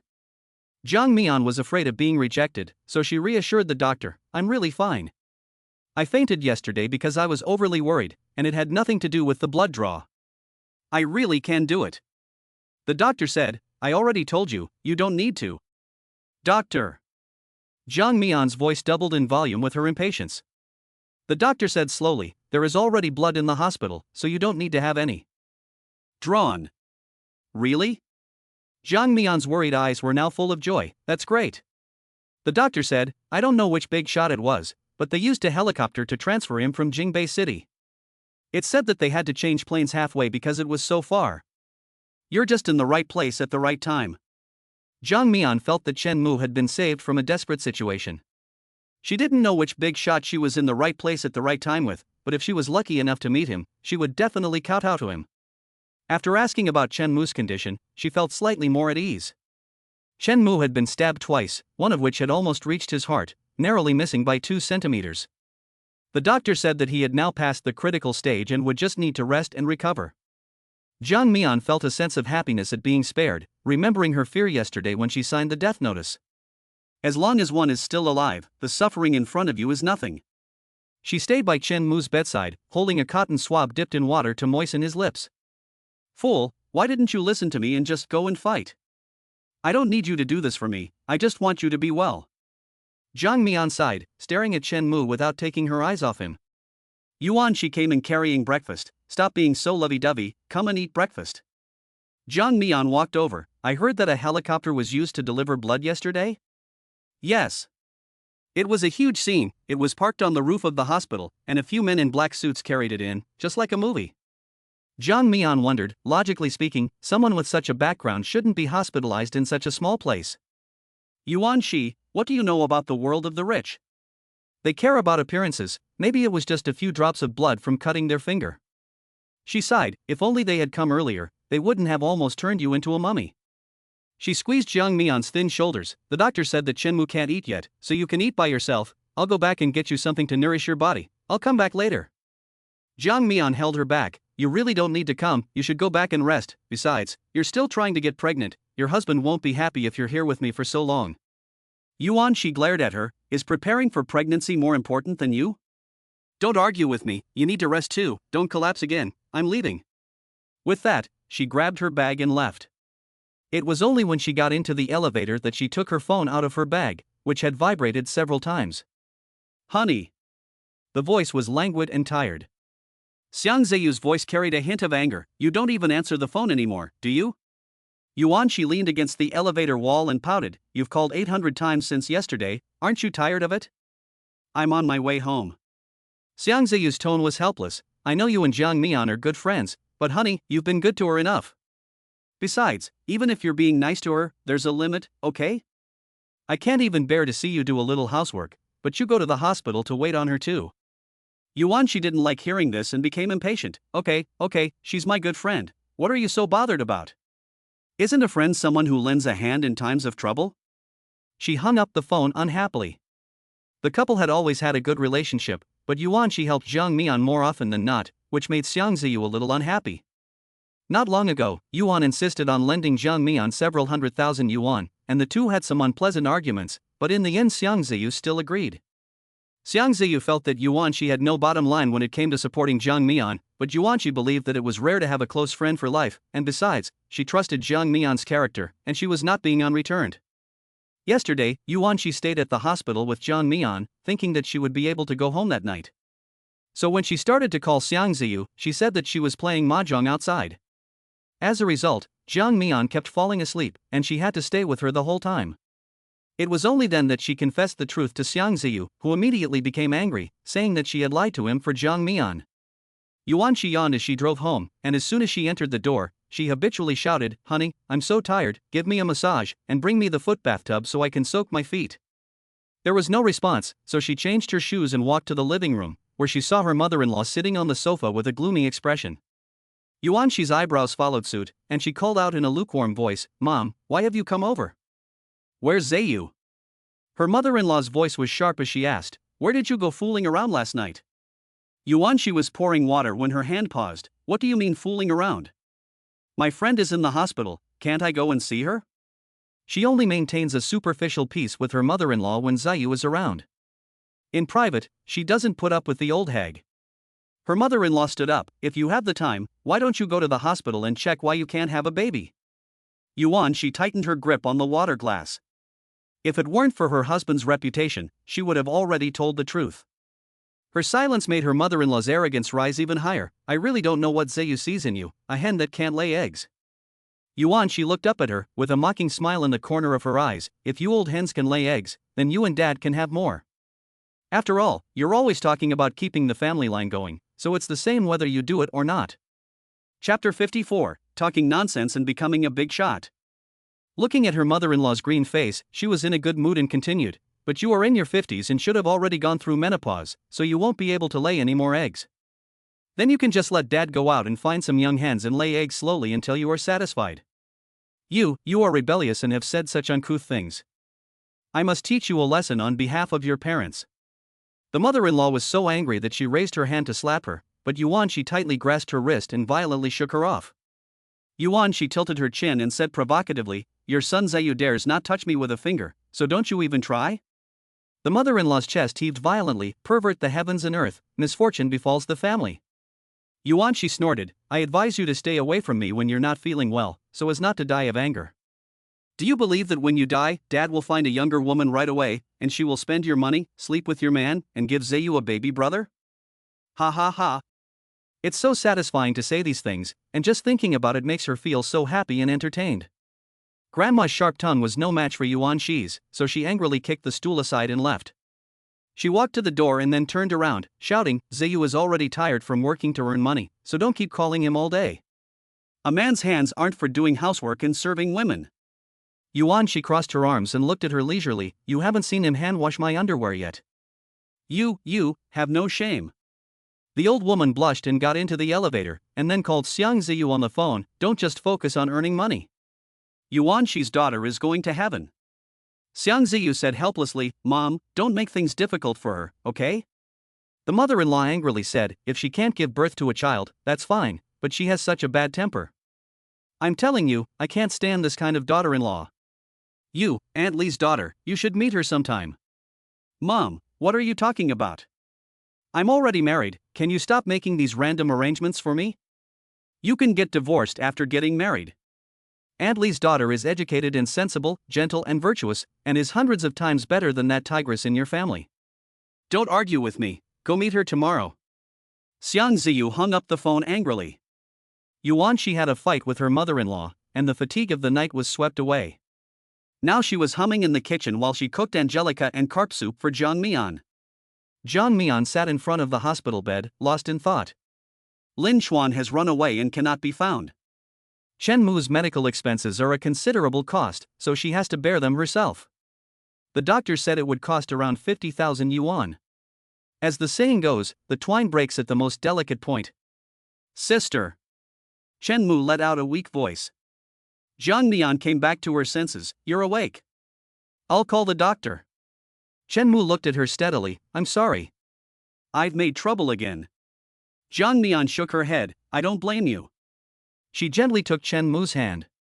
I'm the one who got you into this, so I'm the one who should say sorry. Yuan Shi came in with a thermos. You two stop arguing about who's right and who's wrong. I think both of you are stupid. Mian, come and have some soup. Jiang Mian looked at Chen Mu and couldn't take her eyes off him. Didn't I tell you not to come here? You should go home and rest. Yuan Shi opened the thermos and poured a bowl of soup over. Don't be stubborn, eat it, it's good for your blood. She pushed the bowl into Jiang Mian's hands and said to Chen Mu, your sister gave you a bucket of blood to save you yesterday, and she fainted from the blood loss. If you dare to do anything to hurt her in the future, I'll be the first to kill you. She made a motion of slashing at Chen Mu's neck. Chen Mu's eyes tightened. Sister, you gave me blood. Jiang Mian glared at Yuan Shi. Will you stop exaggerating? Then she turned to Chen Mu and said, she lied to you, she only took a little bit, it's not a problem at all. She made a small gesture with her hand. Chen Mu's eyes welled up with pain, and his Adam's apple moved a few times, but he didn't say anything.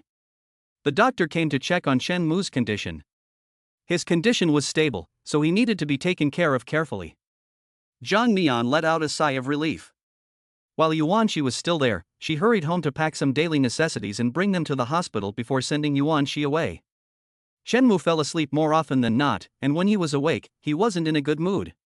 Jiang Mian stayed by his side the whole time, wiping his face and lips every now and then, and changing his diapers. Jiang Mingliang called, but Jiang Mian hung up coldly. She and that family were completely through. Jiang Mingliang's text message came through. Did that idiot die? When are you coming back for the blind date? Jiang Mian added everyone in the Jiang family to her blacklist.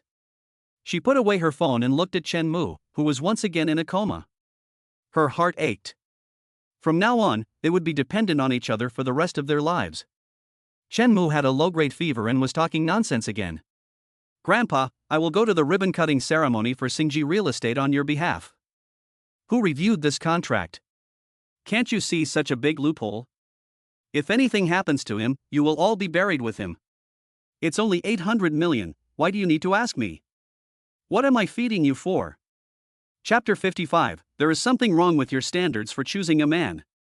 Jiang Mian was curious at first about why Chen Mu would say such nonsense in his sleep, but after hearing it many times, she got used to it.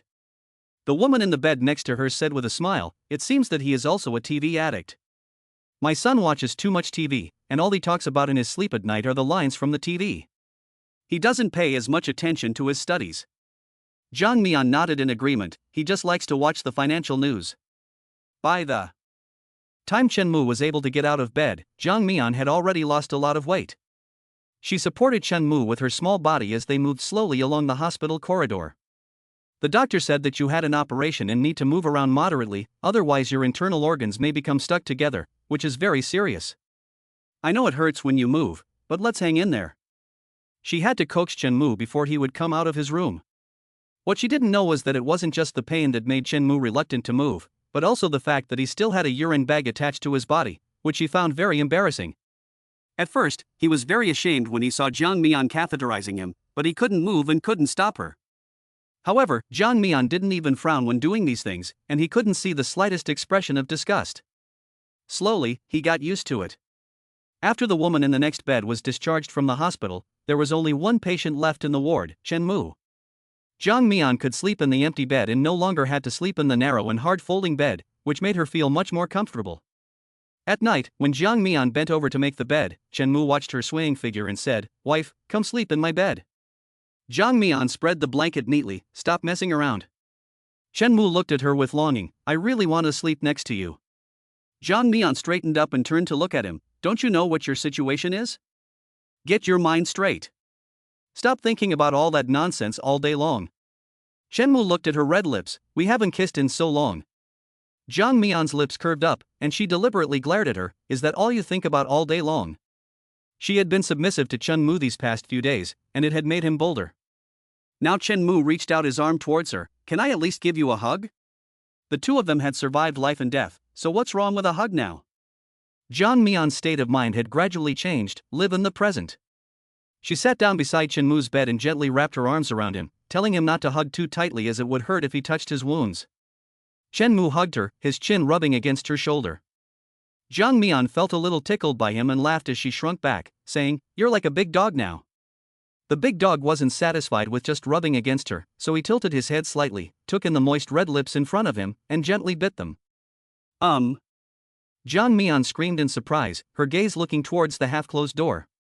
Her heart was in her throat, so afraid that someone would come in at this time. She didn't dare push Chen Mu away, for fear of hurting him, so she could only let him do whatever he wanted. Slowly, her own body softened, and she let out a moan, her previous worries already forgotten. A long, lingering kiss caused both of their faces to flush. "It's okay, Amu." Jiang Mian finally turned her head away, her voice as soft as a mosquito's. Chen Mu's straight nose tip gently rubbed against her cheek. "Honey, I really want to go home." Jiang Mian knew exactly what he wanted to do when they got home.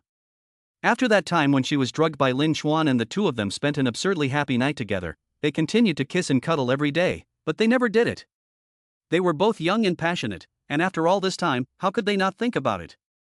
Jiang Mian felt that every breath Chen Mu took aroused her, and she was unable to defend herself, but she still retained the last shred of sanity. "Be good, get well so you can leave the hospital, let's listen to the doctor." The little fool had also learned to sigh. Duan Che's phone call came through, dispersing the romantic atmosphere in the room. Jiang Mian felt her heart skip a beat when she saw his incoming call, and stood up. "You lie here quietly, I'll go answer the phone." She closed the door to the ward and went out, looking for a place with fewer people. Dr. Duan. Because of the huge surgery cost, she was very stressed when facing Duan Che. Duan Che's voice was as cold as ever. "Miss Jiang, how have you considered the surgery?" Jiang Mian felt even more uneasy. She had been busy running around the hospital during this time and had not had the time to make a decision. Besides, with such a large sum of money, even if she borrowed it, she wouldn't be able to find a place to borrow it from. She stammered and couldn't say a word for a long time. Duan Che asked directly, "Is there a problem with the cost?" Jiang Mian let out a breath, forcing herself to face the issue, and said, "To be honest with you, it is indeed about the surgery fee. My husband had an accident a few days ago and spent quite a lot of money. She let out a small sigh and said, "Dr. Duan, thank you for your concern about his situation. I will let you know as soon as I make a decision." Duan Che could feel her difficulty, and asked, "What happened to your husband?" "The other day, I only heard Yuan Shi say that there was a fight, but I don't know the details yet." Jiang Mian did not hide it. He got into a fight with someone and was stabbed twice, but fortunately he is past the critical period. Duan Che, in this situation, the other party will pay for the medical expenses, right? Jiang Mian hung her head, a little embarrassed, and said, "He started the fight first, and besides, that person has already run away." Duan Che's brows wrinkled slightly. He is a doctor and has treated all kinds of people injured in fights. In his opinion, people who solve things with force are irrational. In Jiang Mian's previous description, Chen Mu, although intellectually disabled, was obedient and sensible. Now it seems that Jiang Mian's description was too subjective. After all, someone who could get into a fight to the point of nearly dying was definitely not obedient or sensible. Jiang Mian was so worried about such a person, and he felt a little sorry for her. At the same time, he also questioned her judgment in choosing a man. His intention to help her through this difficult time had changed a little. He felt that he should not interfere too much in other people's karma, and his voice became a little cold. "I see. I have carefully calculated the cost of the operation. It will be about 2 million in total. Let me know when you have made a decision." Chapter 56, Paying Back the Money. 2 million? Jiang Mian's words had not finished when the phone was hung up. This phone call made her mood sink again. It was time to tide over the difficulties again. She leaned against the hospital wall and did some calculations. If she lent her 500,000 yuan and she sold the shop for 200,000 yuan, that would still leave a shortfall of 1.3 million yuan, which she could not even scrape together by selling her body. Besides, she had not even paid back the money she borrowed to open the shop. What a load of rubbish! Live in the present? You need money to live in the present. Of course, if she settles for second best and has the operation in this city, she can manage the 200,000 yuan, but the success rate is not that high. Jiang Mian's mind was in a mess, so she went back to her hospital room. Whose phone was that? Chen Mu looked at her. Jiang Mian adjusted her expression and said casually, a friend. He heard you got hurt and wanted to say hello. Chen Mu, you have other friends? Jiang Mian turned her back and poured him a glass of water, an old customer. She didn't know that Chen Mu knew her too well, and that he could read every expression on her face. He could easily see through her pretense. In the middle of the night, when she fell asleep, Chen Mu quietly got out of bed, took her phone, and opened the call history. He saw that the most recent call was to Dr. Duan.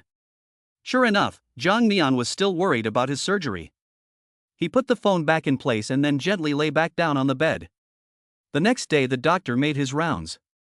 Judging from his current recovery, he could be discharged next week. The young man is in good health and is recovering much faster than others. Jiang Mian was thanking him when Chen Mu spoke up. Doctor, I want to be discharged today. The doctor frowned. How can that be? Every step of recovery is extremely important now. Don't be so willful just because you think you're in good health. Chen Mu was a little anxious. I'm really better, I don't want to stay in the hospital. The doctor's voice became a little more serious. That's not going to work either. Who's going to be responsible if something goes wrong? After the doctor left, Jiang Mian looked at Chen Mu, who was frowning and not saying anything, and comforted him. I know it's a little boring staying in the hospital, but you can't be selfish. The doctor is just looking out for your best interests. Let's just observe for a few more days, and if there's no problem, you can go home. Chen Mu asked, Honey, how much did I spend this time in the hospital? Jiang Mian was slightly taken aback. At first, she thought Chen Mu was arguing for discharge from the hospital so that they could go home and make love. Now it seems that this silly boy is worried about money. She lied without blinking an eye. 16,000 yuan was paid, and it is estimated that a few thousand yuan will be refunded when discharged. Don't worry about this, I have the money.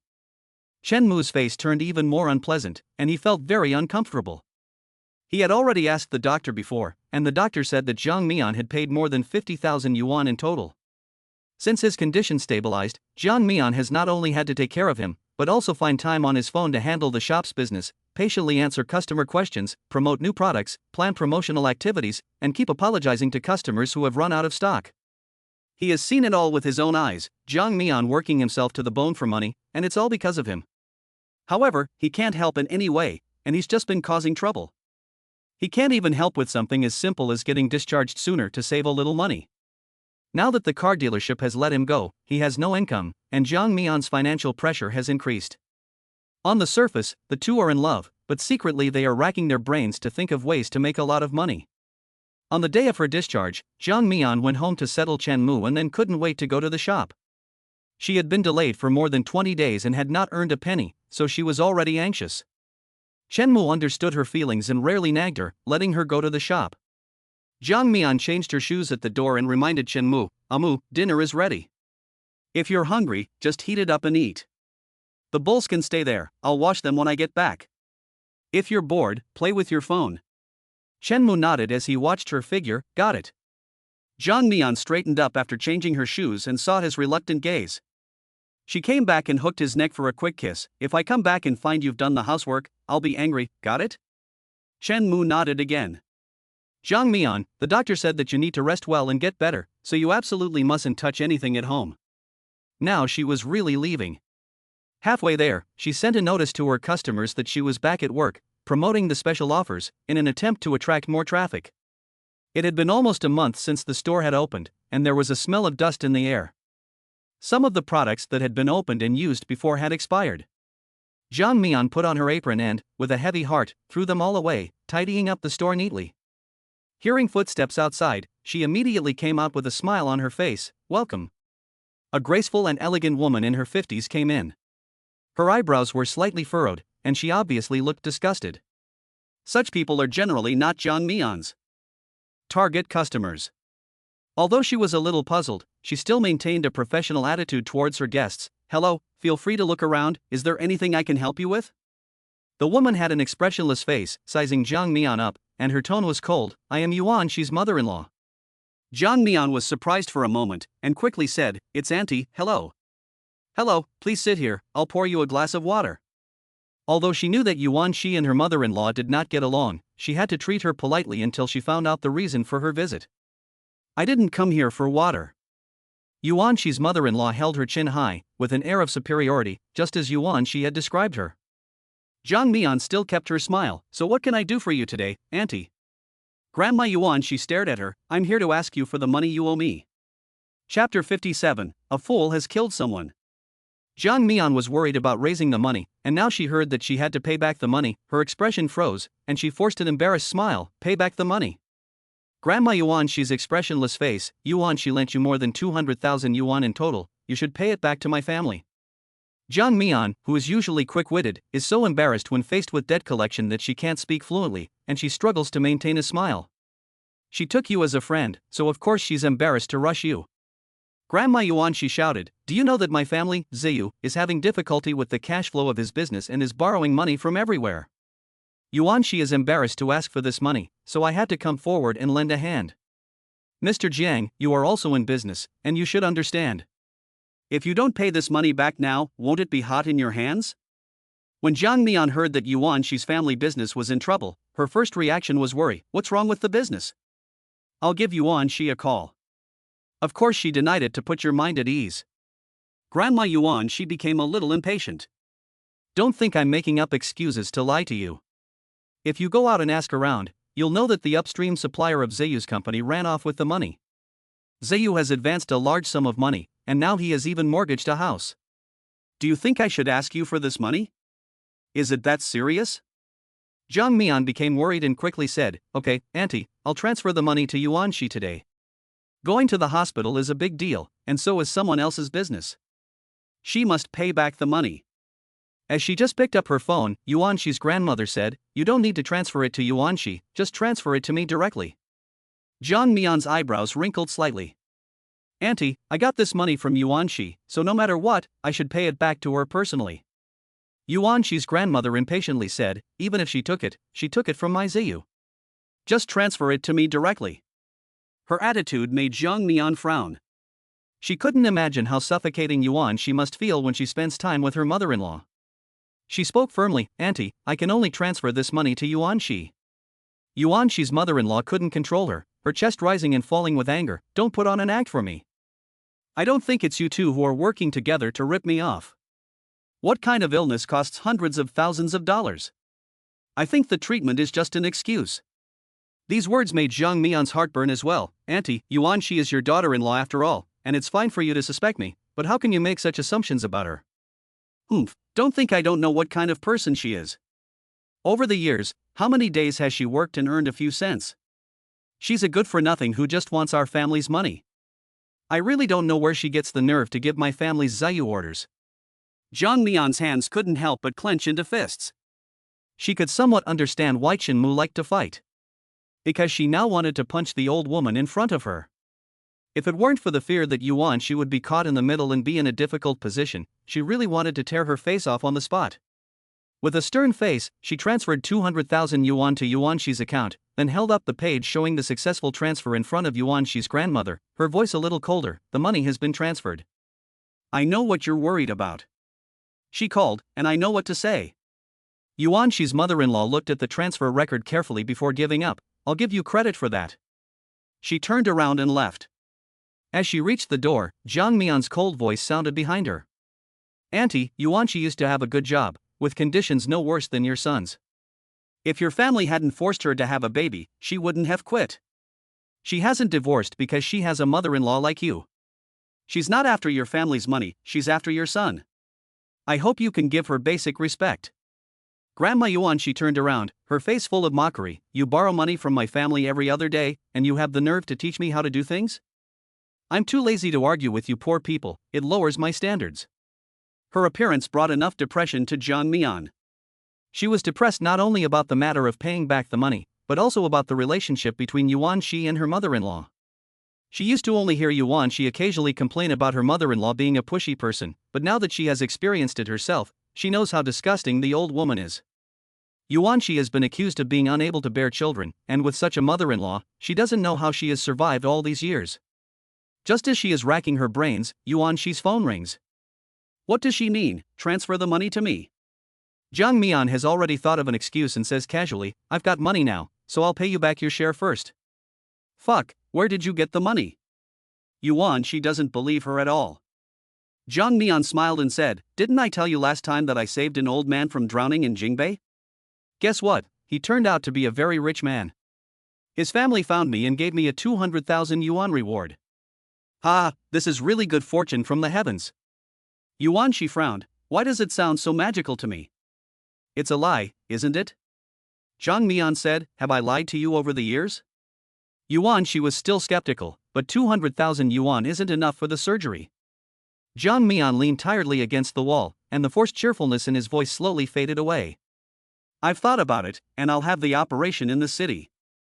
No matter what the outcome, it's his life. If it really fails, I'll support him for the rest of my life. 2 million is truly an astronomical sum for someone with an annual income of less than 200,000 and in debt. Sometimes the poor just have to accept their fate. Yuan, she became depressed and said, Nian, you take the money first. I told you last time that I have saved another 500,000 yuan for you. Let's find a way to get the rest and send the little idiot to Jingbei. Jiang Mian shook her head helplessly and said, it's really not necessary. I have had a hard time paying off my debts in the past 2 years.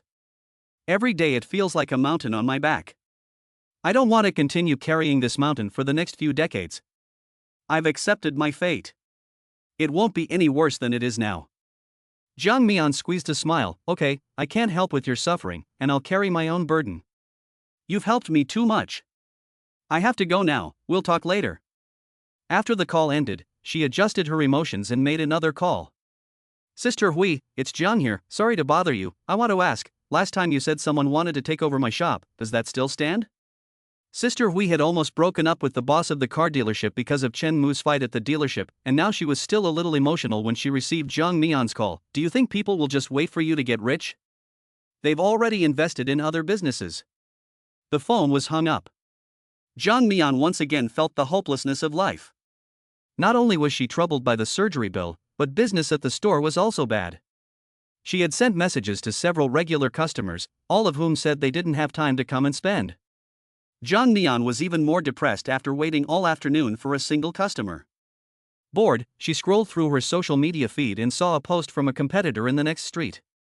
The female customer lying on the beauty bed was the same regular customer who had told her an hour ago that she was not available today. Jiang Mian gradually became panicked. Loss of customers? No wonder no one came, they had all gone to someone else's salon. Jiang Mian was desperate. She couldn't afford to have no business, as the rent and utilities were a significant expense.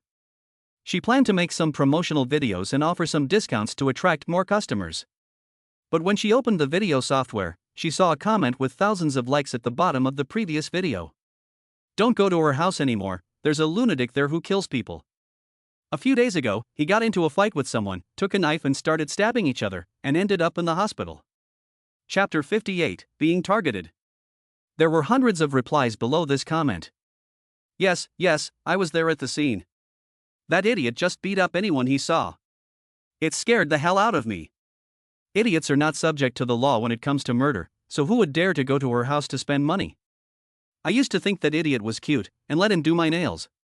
Gee, it seems I'm lucky. I'm slipping away, I'm never going back there again, my life is more important. Jiang Mian looked at these comments, and it felt as if all the blood in her body had drained from her feet to her head. She replied, her hands shaking, that's not true, it was that person who provoked Chen Mu, and Chen Mu only reacted. Someone quickly replied to her, don't bother denying it, I was there and saw it with my own eyes, it was that idiot who started it, and he looked like a madman, no different from a murderer. Jiang Mian, that person had done some really stupid things before, he's the bad guy. Someone else replied, is that a reason to kill someone? No matter how Jiang Mian explained, others were convinced that Chen Mu was an uncontrollable and extremely dangerous person. She was so angry that she deleted the video, and those people even went to the comments section of her other videos to post comments about the murderer. After all, Chen Mu really did start the fight that day, and he was in the wrong. If it weren't for his mental problems, he would probably have reported to the police station as soon as he was discharged from the hospital. With a bad reputation, it would be even more difficult to do business. Jiang Mian sat at the entrance, pulling a long face as she watched the passers-by. She wasn't in the mood to tidy up her appearance, because she knew that none of these people would come in. She had seen people pointing and whispering about her shop more than once today. Her phone rang. She lazily straightened up and saw the words landlord on the screen, and a bitter smile flashed across her face. Her intuition told her that the content of the following conversation would not be good news. Zhang Mian, I can't rent you the storefront anymore. I'll be coming to collect the house at the end of this month. Zhang Mian was already mentally prepared to receive the bad news, and her voice didn't rise much. Our contract hasn't expired yet. The landlord's voice carried anger. The stores next door have all complained that your idiot will kill someone, affecting their business, and they've also received threats to their personal safety. Zhang Mian gritted her teeth and said in a firm voice, he didn't kill anyone. Landlord, I don't care. I'll give you a few options. 1. Move out at the end of the month. 2. Get rid of the idiot and don't let him appear in the store, and you pay another 50,000 yuan deposit. Zhang Mian's anger rose. We signed a contract. You're unilaterally breaking the contract. The landlord didn't think so. Then sue me. If you don't agree to the 2 points I just told you, then you can forget about doing business here. Renting to someone like you is really unlucky. Zhang Mian had a strong urge to destroy the world along with it. A few days ago, quite a few regular customers had asked her about opening a store, but now the situation had arisen where everyone was avoiding it. There were also rhythmic comments suddenly popping up under her videos. Needless to say, someone must be messing with her. She can't think of anyone else but Lin Xuan. It's ridiculous. She's just a little ant on the ground. How can she compete with the local snake? Zhang Mian closed the store early and went home. Chen Mu was surprised to see her, and then pleasantly surprised. Honey, you're home early? Zhang Mian saw his concerned expression, and her irritable mood from the day improved a little. She hugged him directly and leaned on his chest. Let me recharge for a while. She needs a little strength to keep going. Chen Mu felt her unusual state and gently embraced her without asking any questions. A few minutes later, Zhang Mian looked up, took a deep breath, tilted her head back and revealed a smile. Okay, fully charged. What is a little difficulty? Since she was a child, hasn't Zhang Mian always lived this kind of life of being in a desperate situation and then finding a way out? Chen Mu didn't let her go, however, and lowered his head to kiss her lips. Zhang Mian only pushed him a little, but didn't push him away, and then wrapped her arms around his neck and responded with her eyes closed. Kissing is also one way to relieve stress. She was under too much pressure right now, so what harm would it do to indulge a little? But for Chen Mu, kissing was not enough. As Zhang Mian was being pinned down on the bed, she regained a little bit of her senses and put her hand against Chen Mu's chest. No, it would be bad if you move and hurt the wound. Chen Mu's deep eyes were full of lust. I will be very careful. His kiss landed on Zhang Mian's collarbone. Zhang Mian sighed. Forget about the future, let's enjoy a moment of pleasure. She rolled over, lying on top of Chen Mu, and cupped his face in her hands. Don't move. Zhang Mian didn't know that this kind of thing could be so exhausting. Chen Mu was still full of desire, with a smile in his eyes, and went to wring out a towel to wipe away her sweat, and even asked her, wife, was it that tiring? Zhang Mian glared at him, shut up. Chen Mu put the towel down and came back, then lay back down next to Zhang Mian, running his fingers in circles at the hollow of her waist. Where did you get such a big scar? Zhang Mian turned her hand over and felt the fist-sized old scar, tiredly closing her eyes. I got scalded when I was little. Chen Mu said with concern, how did you get scalded so badly? Zhang Mian said with a weak voice, my younger brother, when he was carrying the kettle, didn't pay attention and got burned. I'll close my eyes for a while, so don't make any noise. The truth is, Zhang Mian is 9 years older than her younger brother, and from a young age, she took on the responsibility of caring for him. She took care of his every need, including his meals, his hygiene, and even helped him with his homework. She was too overbearing and strict, which in turn aroused her younger brother's resentment. That day, Zhang Mian was squatting on the ground washing clothes when her younger brother deliberately waited behind her with the kettle. It was a hot summer day, and Zhang Mian was wearing only a thin t-shirt. As soon as she straightened up, the boiling kettle pressed tightly against her lower back, and with a popping sound, white smoke rose from her clothes. She instinctively tried to avoid the pain, but her brother laughed heartily as he poured the boiling water out, which dripped down her skin. Zhang Mian was not only burned on her lower back, but also on her buttocks and thighs. It was hot, and her parents didn't take her to the hospital for treatment, so she had to go to the mountains by herself and find some random herbs and mash them into a paste to apply to the wound. Every night, the pain made her unable to sleep, and she rolled around in bed. Her parents didn't feel any sympathy, but instead scolded her for making noise. The scalding from the boiling water was on her buttocks and thighs, not as serious as on her lower back, and over the years, the marks have slowly faded, leaving a hideous scar on her lower back. It was an unforgettable summer for Jang Mi-an. It's been so many years, and even now, when she thinks back on it, she still feels so sad. She had never been loved since she was a child, so when Chen Mu showed her unreserved kindness, she desperately wanted to depend on him and be with him forever. Jang Mi-an rolled over, leaned against Chen Mu's arm, and murmured, "Mu, we'll be fine, we definitely will." She fell asleep in Chen Mu's gentle pats, and felt a tickle on the small of her back. When she woke up at dusk, she felt much better. Chen Mu smiled at her, taking credit, "Honey, I drew it. Do you like it?"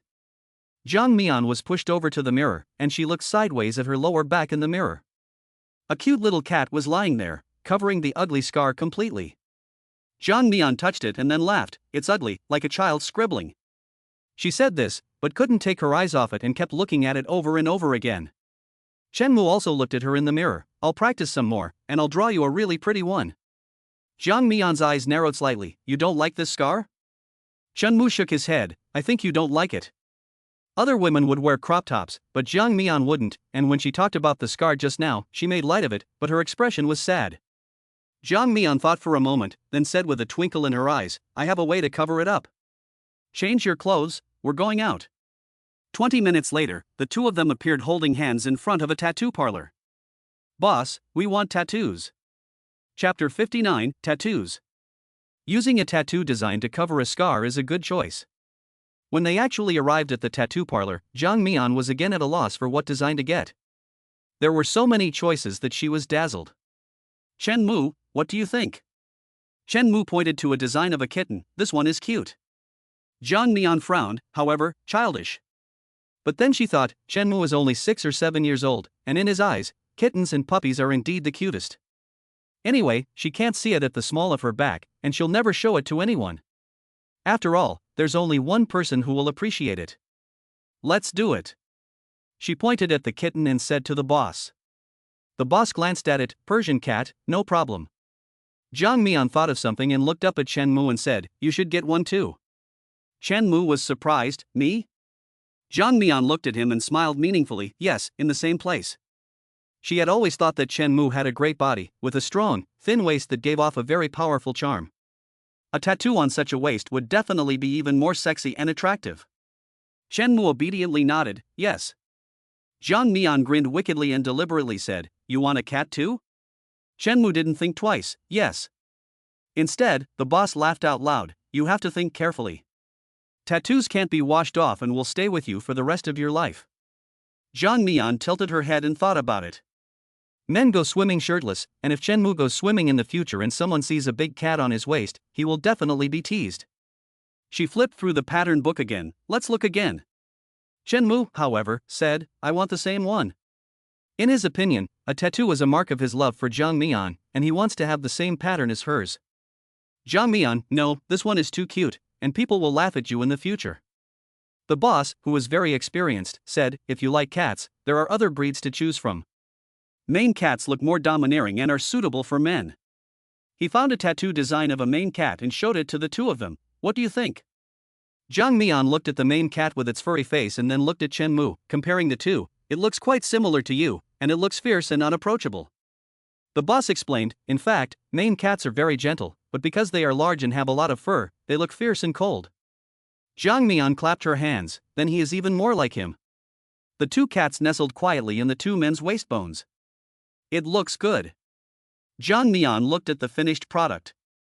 Although she had gnashed her teeth in pain during the tattoo process, her heart was now warm and filled with love. Her lower back still ached. When they got home, they slept on their sides, with Chen Mu holding Jang Mi-an. "Honey, I lost my job at the car dealership. I'll go look for another job tomorrow.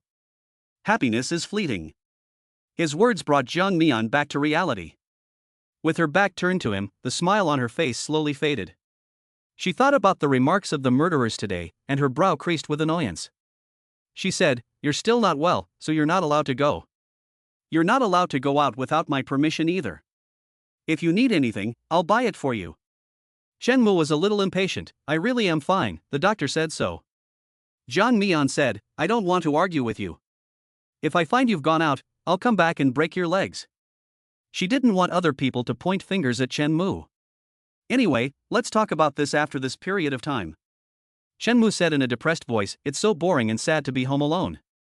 Jiang Mian snuggled up to him, be a good boy, I'll come home early tomorrow.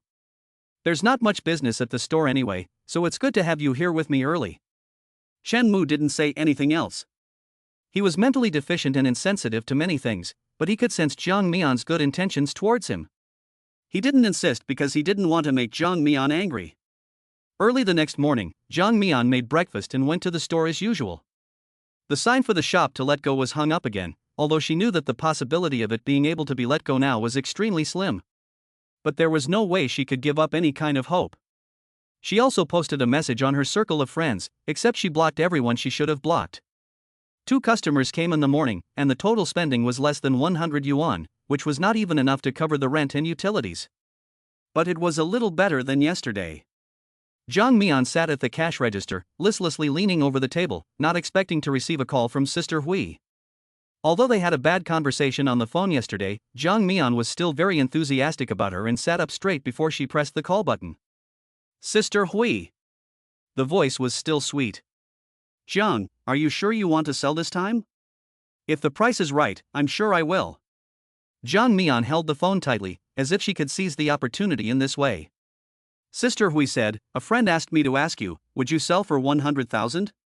If you think it's okay, she'll come over today with cash. 100,000?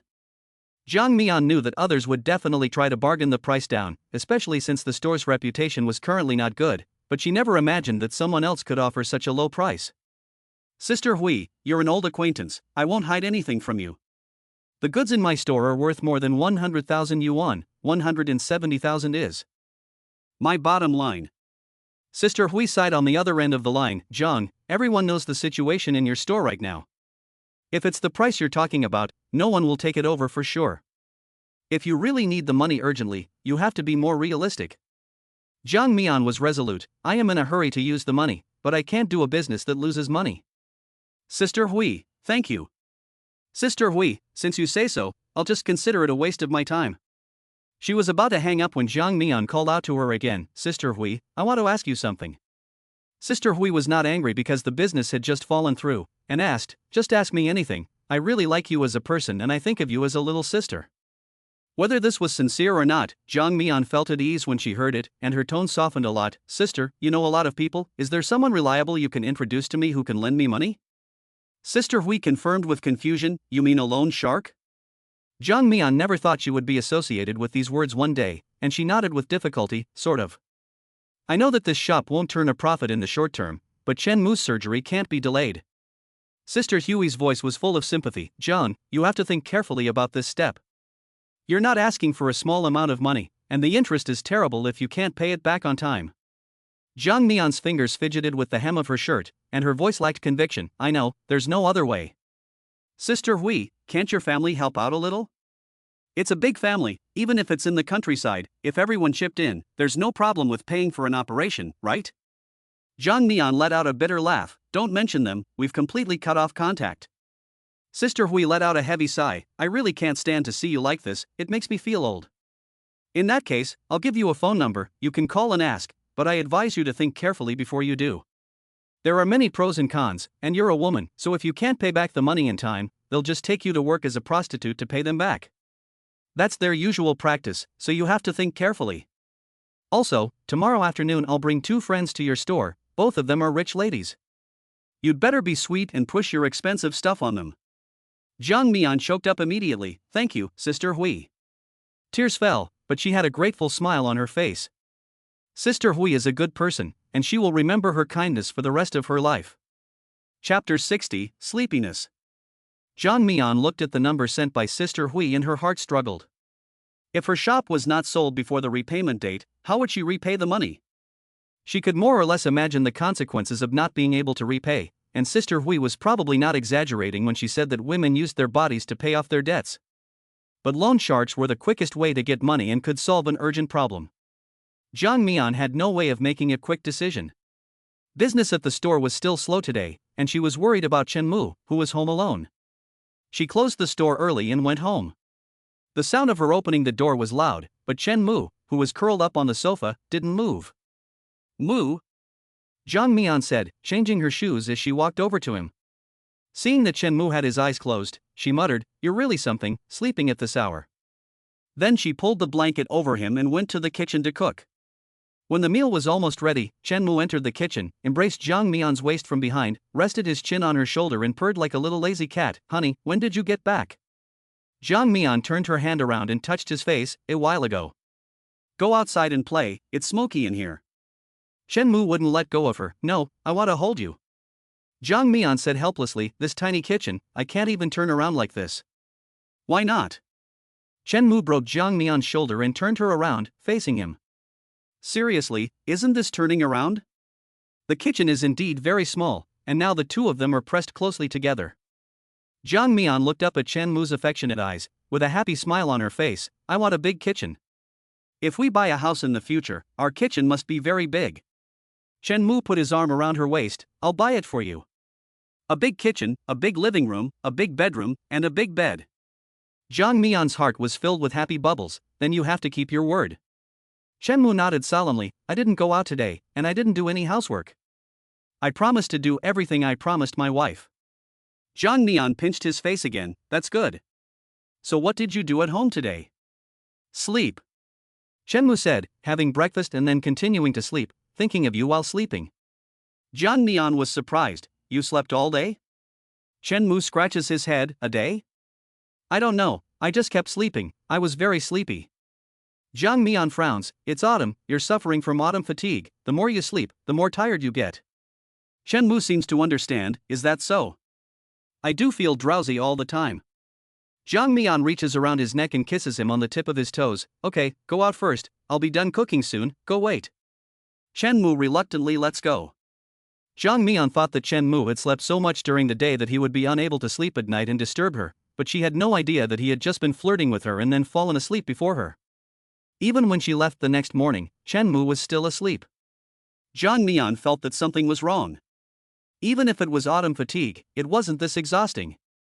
"Mu, Mu." She shook Chen Mu awake. "My dear." Chen Mu opened his drowsy eyes, muttered something, sat up and yawned. "Are you going out again?" Zhang Mian felt a little panicked. "Have you been sleeping during the day these past few days?" Chen Mu reached out and pulled her over into his arms, grunting, his voice lazy and sleepy. Zhang Mian felt a chill slowly spread throughout her body. Since Chen Mu was admitted to the hospital, he has been sleeping a lot more than before.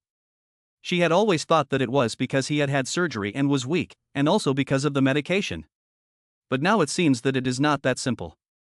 Could it be a problem in his brain? "Amu, get dressed, we are going to Dr. Fong's for a follow-up examination." Zhang Mian's heart tightened as she pulled Chen Mu out of bed. Chen Mu's eyes were not yet fully open. "I don't want to go." "We have to go, it's time for the follow-up examination."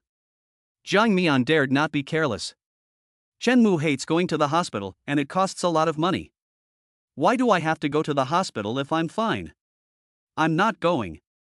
Zhang Mian was really afraid that he had a change in his brain disease, so she didn't dare to provoke him and coaxed him. "It's just a follow-up examination on time.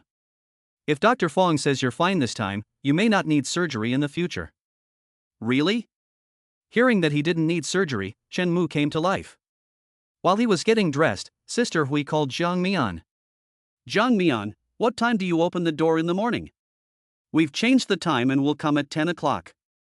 Zhang Mian was a bit embarrassed. She couldn't refuse Hui again, and, what's more, Hui had brought friends with her who wanted to spend money.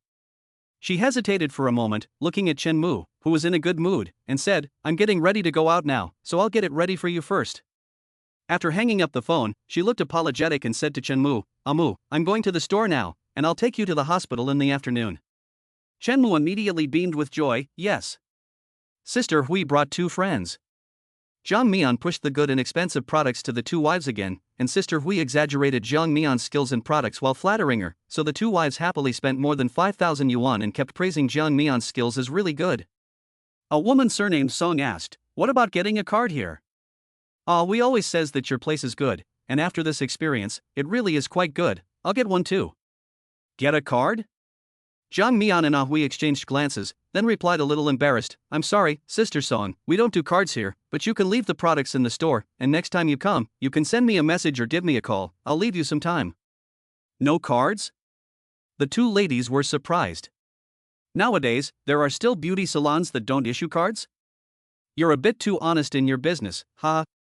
I was just saying, in other beauty salons, after lying down for less than 20 minutes, the salespeople are already going on and on about recharging the cards, but here, we're almost done and you haven't even mentioned it. Sister Hui took advantage of the situation and said, I told you earlier, although Xiaozhang's shop is not big, there are no tricks at all. And she is not an employee who was recruited for a few thousand yuan and trained for a few days before starting work. She is a real beautician with a certificate. She even went to Jingbei some time ago to participate in professional training and learning, didn't she, Xiaojiang? Jiang Mian was extremely grateful to her and kept nodding in agreement. Yes, we went for 5 days last time, and the instructor from the Rongs group gave us the lessons. I personally think that it is very necessary to participate in these trainings. Learning new techniques will give customers a new experience, and they will come back again and again. Rongs group? Sister Song exclaimed in surprise, is that the Rongs group that is so good at beauty and plastic surgery? I often see their advertisements. Jiang Mian nodded, yes, it's them. Wow, I really didn't expect that, you're quite something. Sister Song praised. Jiang Mian's face was full of a smile, I don't have any tricks here, if you guys like my skills, just introduce some friends to me. Sister Song said, that's for sure, it doesn't matter how much money there is, it's mainly your service attitude that I really like. Jiang Mian has been very depressed and negative in the past few days due to the bad rumors, but today she has been praised and is in a good mood, feeling that there is still hope for the future. Song Jie spoke again, inquiring, Jiang Mian, I heard rumors in the past few days that your husband has a tendency towards violence and has even stabbed someone with a knife. Is that true?